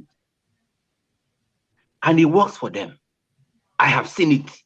And it works for them. And they believe it. But what are we saying? Christianity is still there. So coming to the issue of Nigerian election, we don't need to, Peter Obi, like he said, Peter Obi is a good Catholic, 100%. But you know what he's doing? There is rules and regulation. There is a pattern he must follow if he wants to. He doesn't have to go and tell Father, and he has already said it on one occasion. He doesn't have to go and tell Reverend Father, come and pray, so that it doesn't work like that. It is wishful thinking. There are also fasting and prayer in African traditional religion. But the way we practice it is I call it syncretism. This is deep. We call it syncretism. We bring in everything together and make it, you adulterate it. That is why even our African traditional religion or whatever doesn't work that much anymore. But now it is coming back gradually. If you see what is going on, it is coming back gradually. So what I'm saying in essence that we need to understand that Nigerian problem is not something that prayer will solve. I've said it here on this platform that I've stopped praying for Nigeria since 1999. I don't pray for Nigeria anymore because you know why? The people you are going to pray for don't even understand that you are praying for them. So it is better you save yourself that effort and start praying for yourself, because once you start praying for yourself, you will begin to emancipate yourself. That is where that spirituality comes in. When you better yourself, you better your community. So, but don't you think that the prayer has already been answered? Because I think I agree with you to an extent that you stopped praying in 1999. But one can argue that the prayer has been answered, because if you look at the story, it reminds me of the story of Joshua, of the Israelites when they left Egypt, and they went to spy on the land of Canaan and came back, started telling him, oh, these people are so big, we can't do anything about them, and all the rest of it. And then they were sent around the desert for another 40 years or so before they were still able, before they were actually able to take over the lands they were supposed to. So in other words, God delivered them to the promised land, but they were not ready for it. So in the context of Nigeria, we have the resources, we have the brilliant minds, we have everything, but we are just not ready. So in other words, we are ready. Nigeria is overripe to do everything for us. So, Fofada, let me borrow from what the priest said. Let me just borrow a little bit from what the priest said, or add to what the priest said. I want to tell you this thing, Fofada. Now, I went to the bank, opened a bank. They give me an ATM.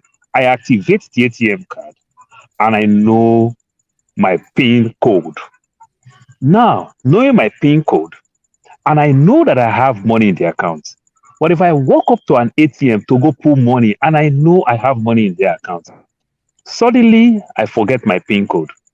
What do you think will happen to me? I don't have access to my own account. You understand? There is a process. There is a reason why the great countries of the world put system, and system make things work. So sometimes when some of us think that I want to pray to influence that man in HRO so that will give me job, I want to pray to influence the judge, I want to pray to influence this, it makes me laugh. Don't you think that judge is also as spiritual as you yourself can be? And every other thing. But there is a when we put process in place, process will make things work. Process is what make every civilized climb in the world make things work.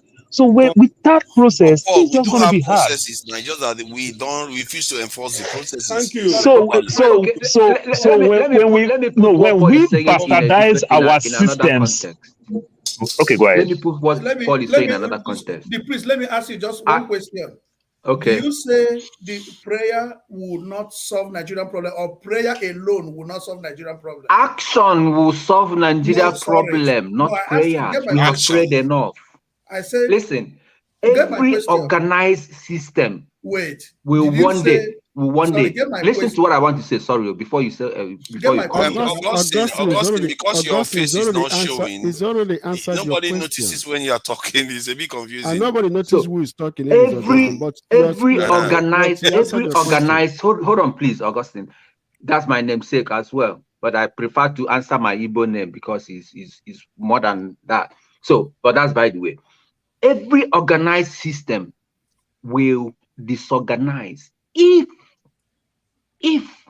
and when that system refuses to follow the guided principle that holds that. I was listening to Simon Ateba. I follow him judiciously, and when he was on the podcast, I completely forgot because I was there to ask him so many questions. I was listening to him, and some of our brothers were angry at him because he tends to be a conservative. I am a conservative. And for me to be a conservative, there are two things that I've always have at the back of my mind. One, for me to be an effective conservative, I should hold dear to my tradition and my language. My tradition and my language. But we came here, all of us are in diaspora, but we tend to forget completely. And we follow this Western. That is the reason why Africa is where it is. Pastor, right that's your opinion, no, not all of us. That's your opinion, please. Okay. I'm entitled to that. I must say, I appreciate the fact that you, as an Anglican, also subscribe to African traditional religions.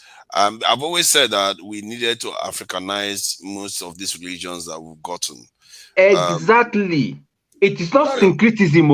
There is different. Hold on. There is difference. Sorry, Austin.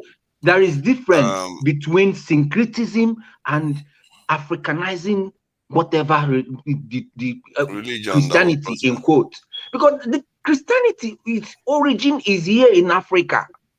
When we go to when you read your history, you will understand it. In which book can we read that? In which How? Okay. Don't worry. I will post it. I will send it to what is it? Damages. Yes, I will. Yes, I will give it to so that we will talk about it. You will see it. You go and read and all that. A lot of people with that analysis because we all have different ways. You cannot tell me as a priest. You introduce yourself as an Anglican priest, okay? Yes. And in my own religion, I don't believe that you have to serve two masters. So sometimes when people are taking opinion, please say your own personal opinion. I'm not serving two masters. You are serving two masters. Nobody serves two masters. Africanize that so that it becomes our own. What makes you think he's serving two masters? What makes you think he's serving two masters? Okay. Let me tell you why he's serving two masters. In religion, my brother, you have to choose which side you are. You cannot tell me you are an ordained African. You are an ordained, because he introduced himself very clearly, and I heard ordained Anglican priest. He's an ordained African priest serving Jesus Christ. And now he's trying to confuse me. He's not serving Jesus Christ. It's not serving Jesus Christ. What does an African? Excuse me. We need to excuse me. We need to stop this thing because you know what? That's our problem in Africa. We serve a living God. So Jesus Christ is not God.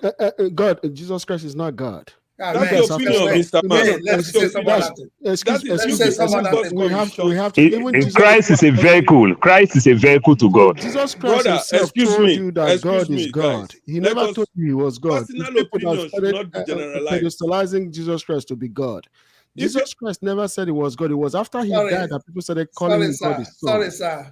That's a very wrong area you're going. But beside that, this is how it's always been described in religion, because some Christianity will tell you, some Christians will tell you this. They will say, oh, Muslims, Christians, everybody, they serve one God. But then you guys that are the congregation will say, no, we don't serve one God. We serve anybody that is not a Christian. So what is Dan, did you see what I'm showing you? Stop. What is Trinity? You don't need to show me. No, I want to show you, because your argument is that I am serving two masters. I am not serving two masters.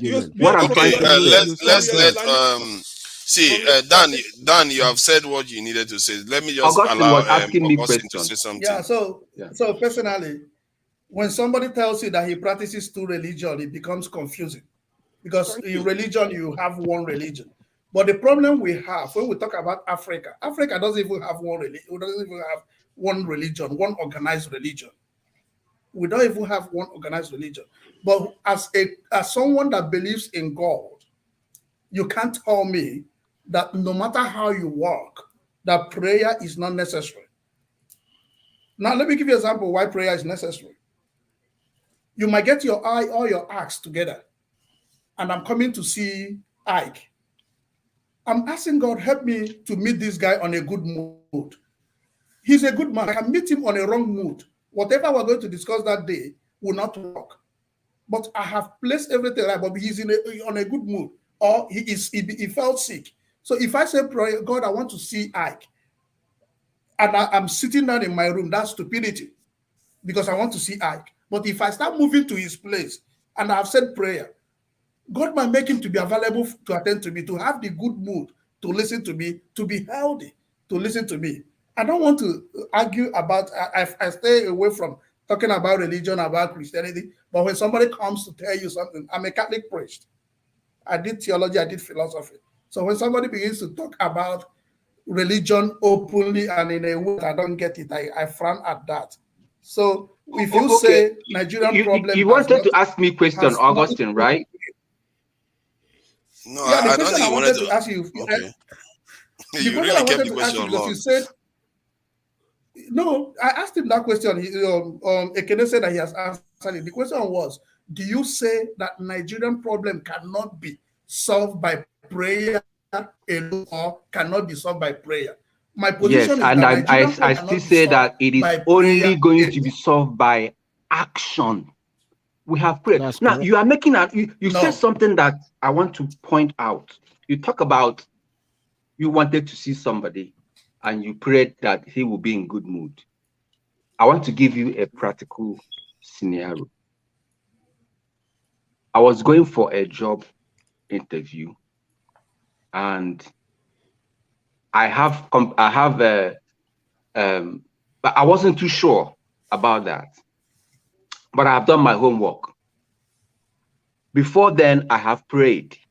But one thing that I prayed for was, God, I need wisdom and knowledge to navigate this. That every word I will say when I face these people will convince them. That is action. That is the kind of prayer that you will pray that will open doors for you. You don't just come out and say, God, I am going for interview. Make way for me. When you have not been asked specifically, he said, ask. It shall be given to you. You understand? So now, how do you ask God? No. When it comes to traditional religion, you see, why I'm giving reference to traditional religion vis-a-vis the situation in Nigeria is this. When my age, I know how old I am, and I saw my father, when he was, before he become fully Christianized. He does some rituals and all that, libations and all that. I see how those things work for him. And when he was a Christian, he was a good Christian and very, very religious. Absolutely religious. And listen, when he left African traditional religion and become a Christian,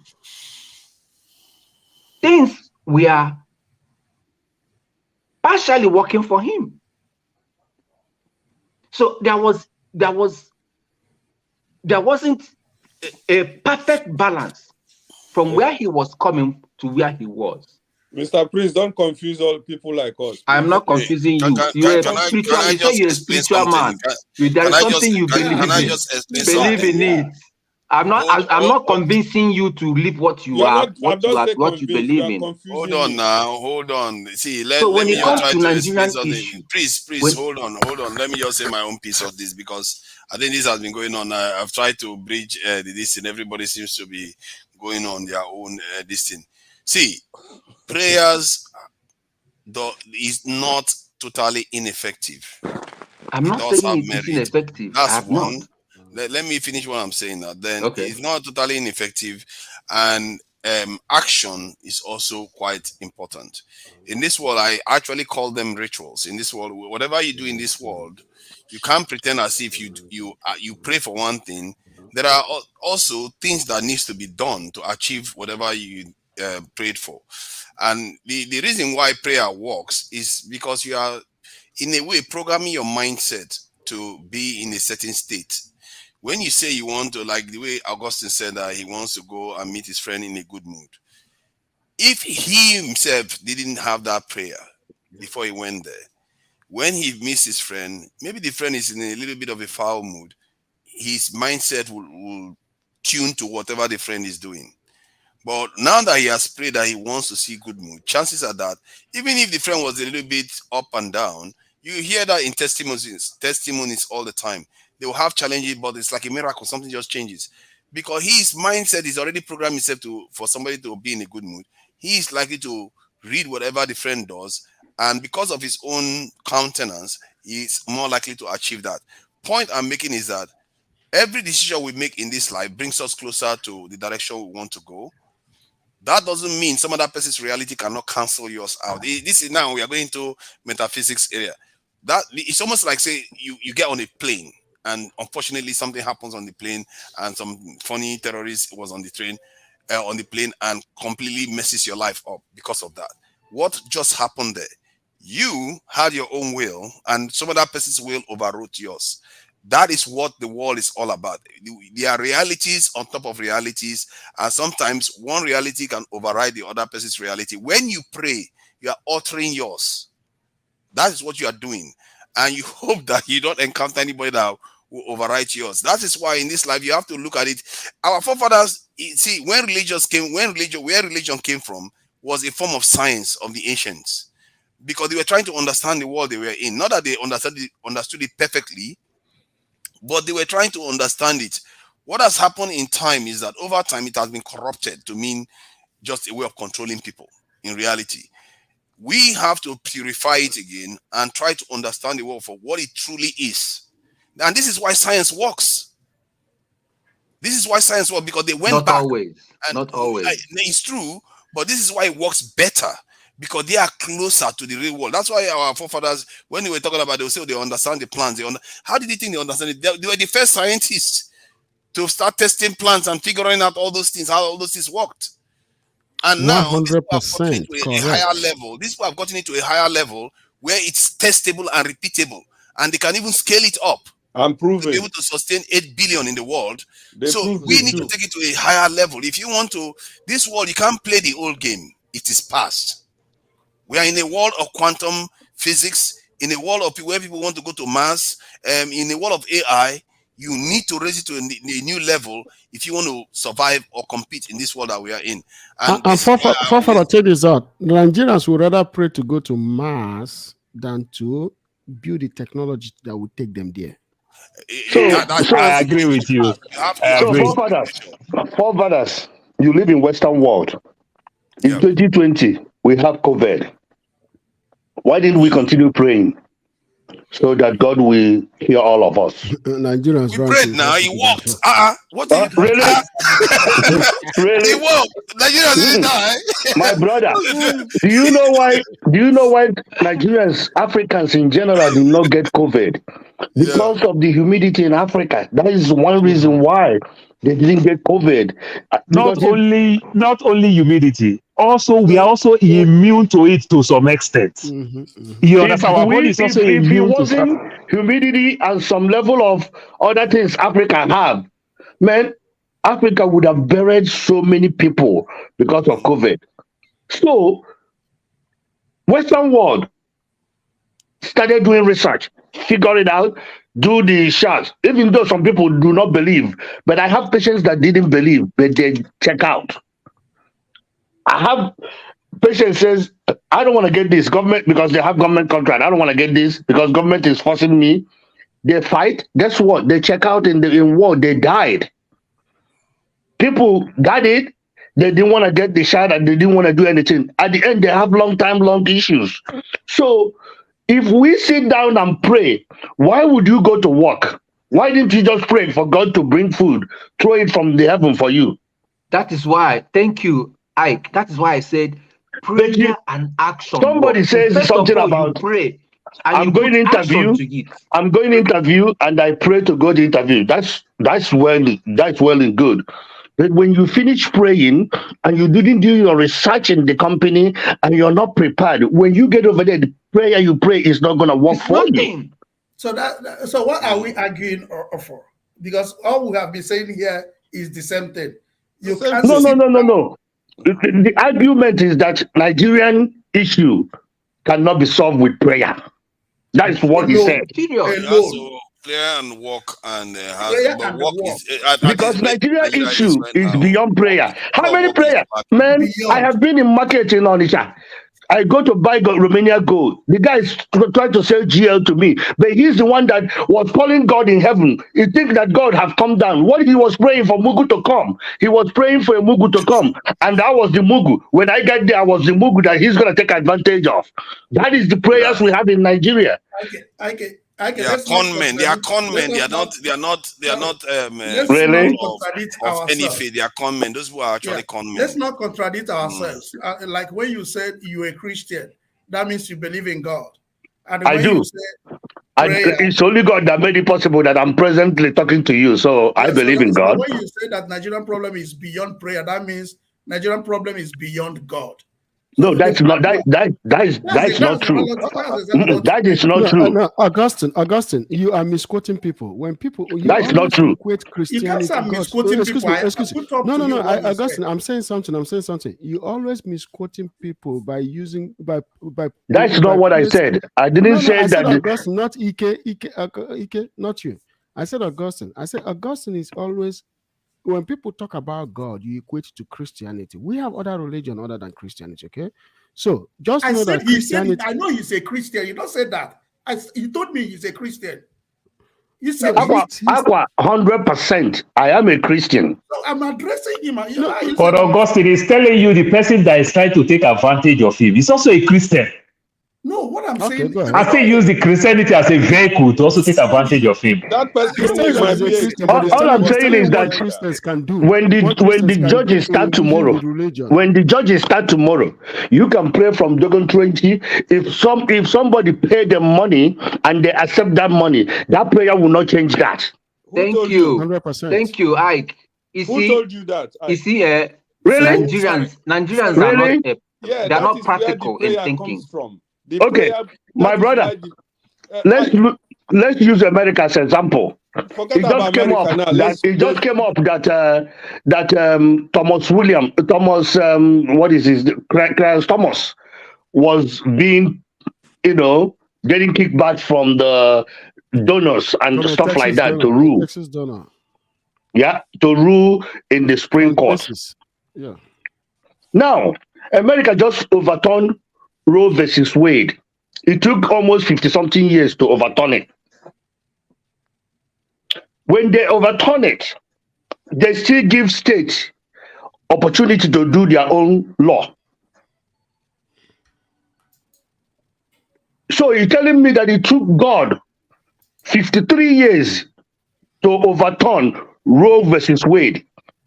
Excuse me, sir. It's not God. It's politics that end up end up having enough conservatives to overturn Roe versus Wade. Give me 1 minute. When you say like this, I love arguments when it's followed straight, and I don't like Let's allow, Dan hasn't said anything for a while, and he started this whole thing, you know. Dan, it's all your fault. You brought all this. No, Forefather, we keep shutting down Ekene. Let Ekene talk, please. We keep shutting down Ekene. He hasn't said a lot. Yeah. After you go and check how much. Dan, say what you want to say so Ekene can go. He started all this. Let Ekene finish. Ekene, give us your own. No, Dan, just no. Dan, speak your mind. I'll go after you. Okay, what I'm trying to say, you know, when I started this point, I told you that we are expecting a big, like the brother Ike was saying, that if somebody had been bribed to take a certain decision, no matter the type of prayer, we change that. And this is where I came from, because we all know that these guys, they tell us go to court if you are not satisfied. And many of us believe that confidence they have to tell us go to court, that means something is wrong in that court. So, but because we have evidence, we have a lot of belief. Suddenly my mind just jack up, so boy, for prayer, join these people in fasting. Because somebody they gave money to influence the decision. Prayers can also touch that man on that day and tell him, brother, this money where you take, and you want to change this man, you want to call black red, be careful. This is where the prayers, the fasting I was talking about could come in. But so if what they're saying, change everything. If what they're saying about Mahmoud, that he took money, did the prayer of youth of Nigeria deter him not to do what he did? But do you know? No, the case is different from that stage. The stage we are now is the final stage. Okay, so why would we go to why would we go to court? Why would we go to court? We go to court because there are different people in the court. So why didn't Peter Obi continue praying without going to court? Brother, Peter Obi did not pray. Nobody prayed. We went for an election. Election, they overturned our election. This argument, I don't get it. Okay, I want to say something. Say something. Please, just 1 minute, because I want to. We have been knocking. We have been getting past. I want to bring in Ensas. Even Paul has. Paul likes to take every. Let me bring in Ensas to this argument a little bit. Please. No, I slow down small, for father. Yeah, you slow down a bit. I want to give an analogy. When Ensas happened, this is what it is. It was an eye-opener. The priest. Let Ekene say something, please. Yeah, let's not get over each other. Yeah, this Who is wants to say? Okay, go ahead. This is one thing about life, right? Nigeria. We can't hear him. Can you guys hear me? Yeah. Oh, clearly. Can hear you clearly. Okay, this is one thing about Nigeria as a country. When it comes to prayer, attitude, and governance, they don't really work hand in hand like that. But attitude and governance work hand in hand, but not prayers per se. I will tell you why. Most of us, like I've always said throughout today and yesterday, we are the generation that experience two attitudes in governance. The attitude of the early 80s, and then the attitude once Babangida came to power.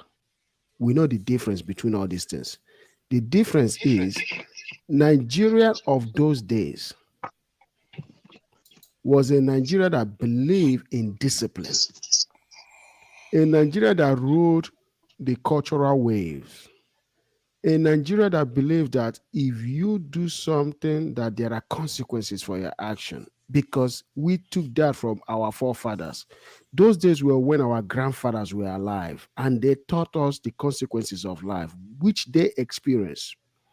But then late 80s and then 90s came. Then the church especially the Prosperity Church, began to spread across the country. They began to spread across this country with veracity. That also came with the fact that whatever happens, people will be like, let's pray. When a politician lose the country, they say, oh, let's pray so that the politicians will change their mind from looting the country to serving the country. It never stopped. In fact, our prayer got loud, and the crime also got louder. Why is it like that? Because prayer without action is in vain, right? Also comes with consequences. If there is no consequences for actions, it's also in vain. If somebody steals and you put them through the punishment by law, they will not do it again. It becomes a deterrent. But if if I commit a crime, and instead of you to go to court and seek redress against me and make me pay for the crime that I committed, right? Which is called me paying restitution. If I don't pay restitution and you went and seek prayers, what will I do again? I will do it again. In fact, what I'm going to do next is going to be worse than what I did.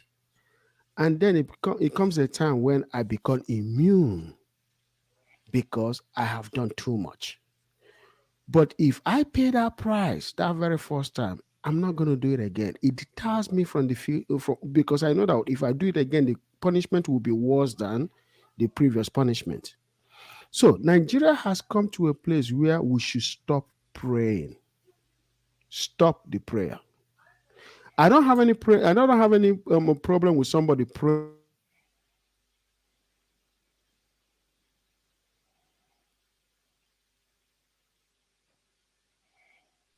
You're muted. You're muted. You're muted. Yourself. Okay, I'm sorry. I believe that everybody have rights and have should pray to God when on their personal level. Not praying for the country. Because if I wake up in the morning, what I usually would do is this: I will pray to God the way our ancestors do. I break kola nuts, or I pray to Olisa. I say to Olisa, Goziai. I pray that Olisa leads us for the day, that Olisa protects us. I do say those prayers. But I will say also, Olisa protects Nigeria. I don't pray that Olisa should change the Nigerian politician's mind. So which religion do you practice, brother? The same way that our ancestors pray, that's the same way I prayed. So I believe in the gods of our ancestors. So what I do is this. I believe that when politicians commit crime, embezzle the country, they should pay the price for what they do. Who will punish them? Guess what? We have the laws that will punish them. When we wake up tomorrow and start... Who will enforce the law? That's what I'm trying to say. Just check me out. Check this out. When we all Nigerians come out tomorrow and start saying that we're not praying anymore, we stop praying, I got to tell you, that will send a serious fear across the country. And we start demanding for justice. You see what I'm saying? We start demanding for justice. And we start calling politicians by name and say that, no, you the judge, you must punish this person for the crime that they commit. We start holding the judges, we start holding their foot to fire. I got to tell you one thing, it will change. You see that 2023 election that happened. Yes, the politicians, they ran that election, but I got to tell you, would they be able to ring another one and the one after that? No. Because what the people have to do now is that they should allow the process to take its course. Peter Obi going to court is not to go and have them overturn the election or have them overturn the INEC or have them do this or that. No, he's going there to expose Nigerian judiciary system, to send to the whole world that, hey, this judiciary system is corrupt, right? Then what Peter Obi has to do after that, if the judgment doesn't go on, that's in his favor, is now to campaign for the next 4 years by campaigning against the system. He shouldn't stop talking. He should keep campaigning, keep talking, keep shaming the country, keep shaming the justice system. Because I got to tell you, there is nothing that make people to change if it's not shame. You remember back in the days when our society was functioning during that's when our culture was prevalent. The reason why our culture was prevalent those days was because our women weren't getting pregnant outside, right?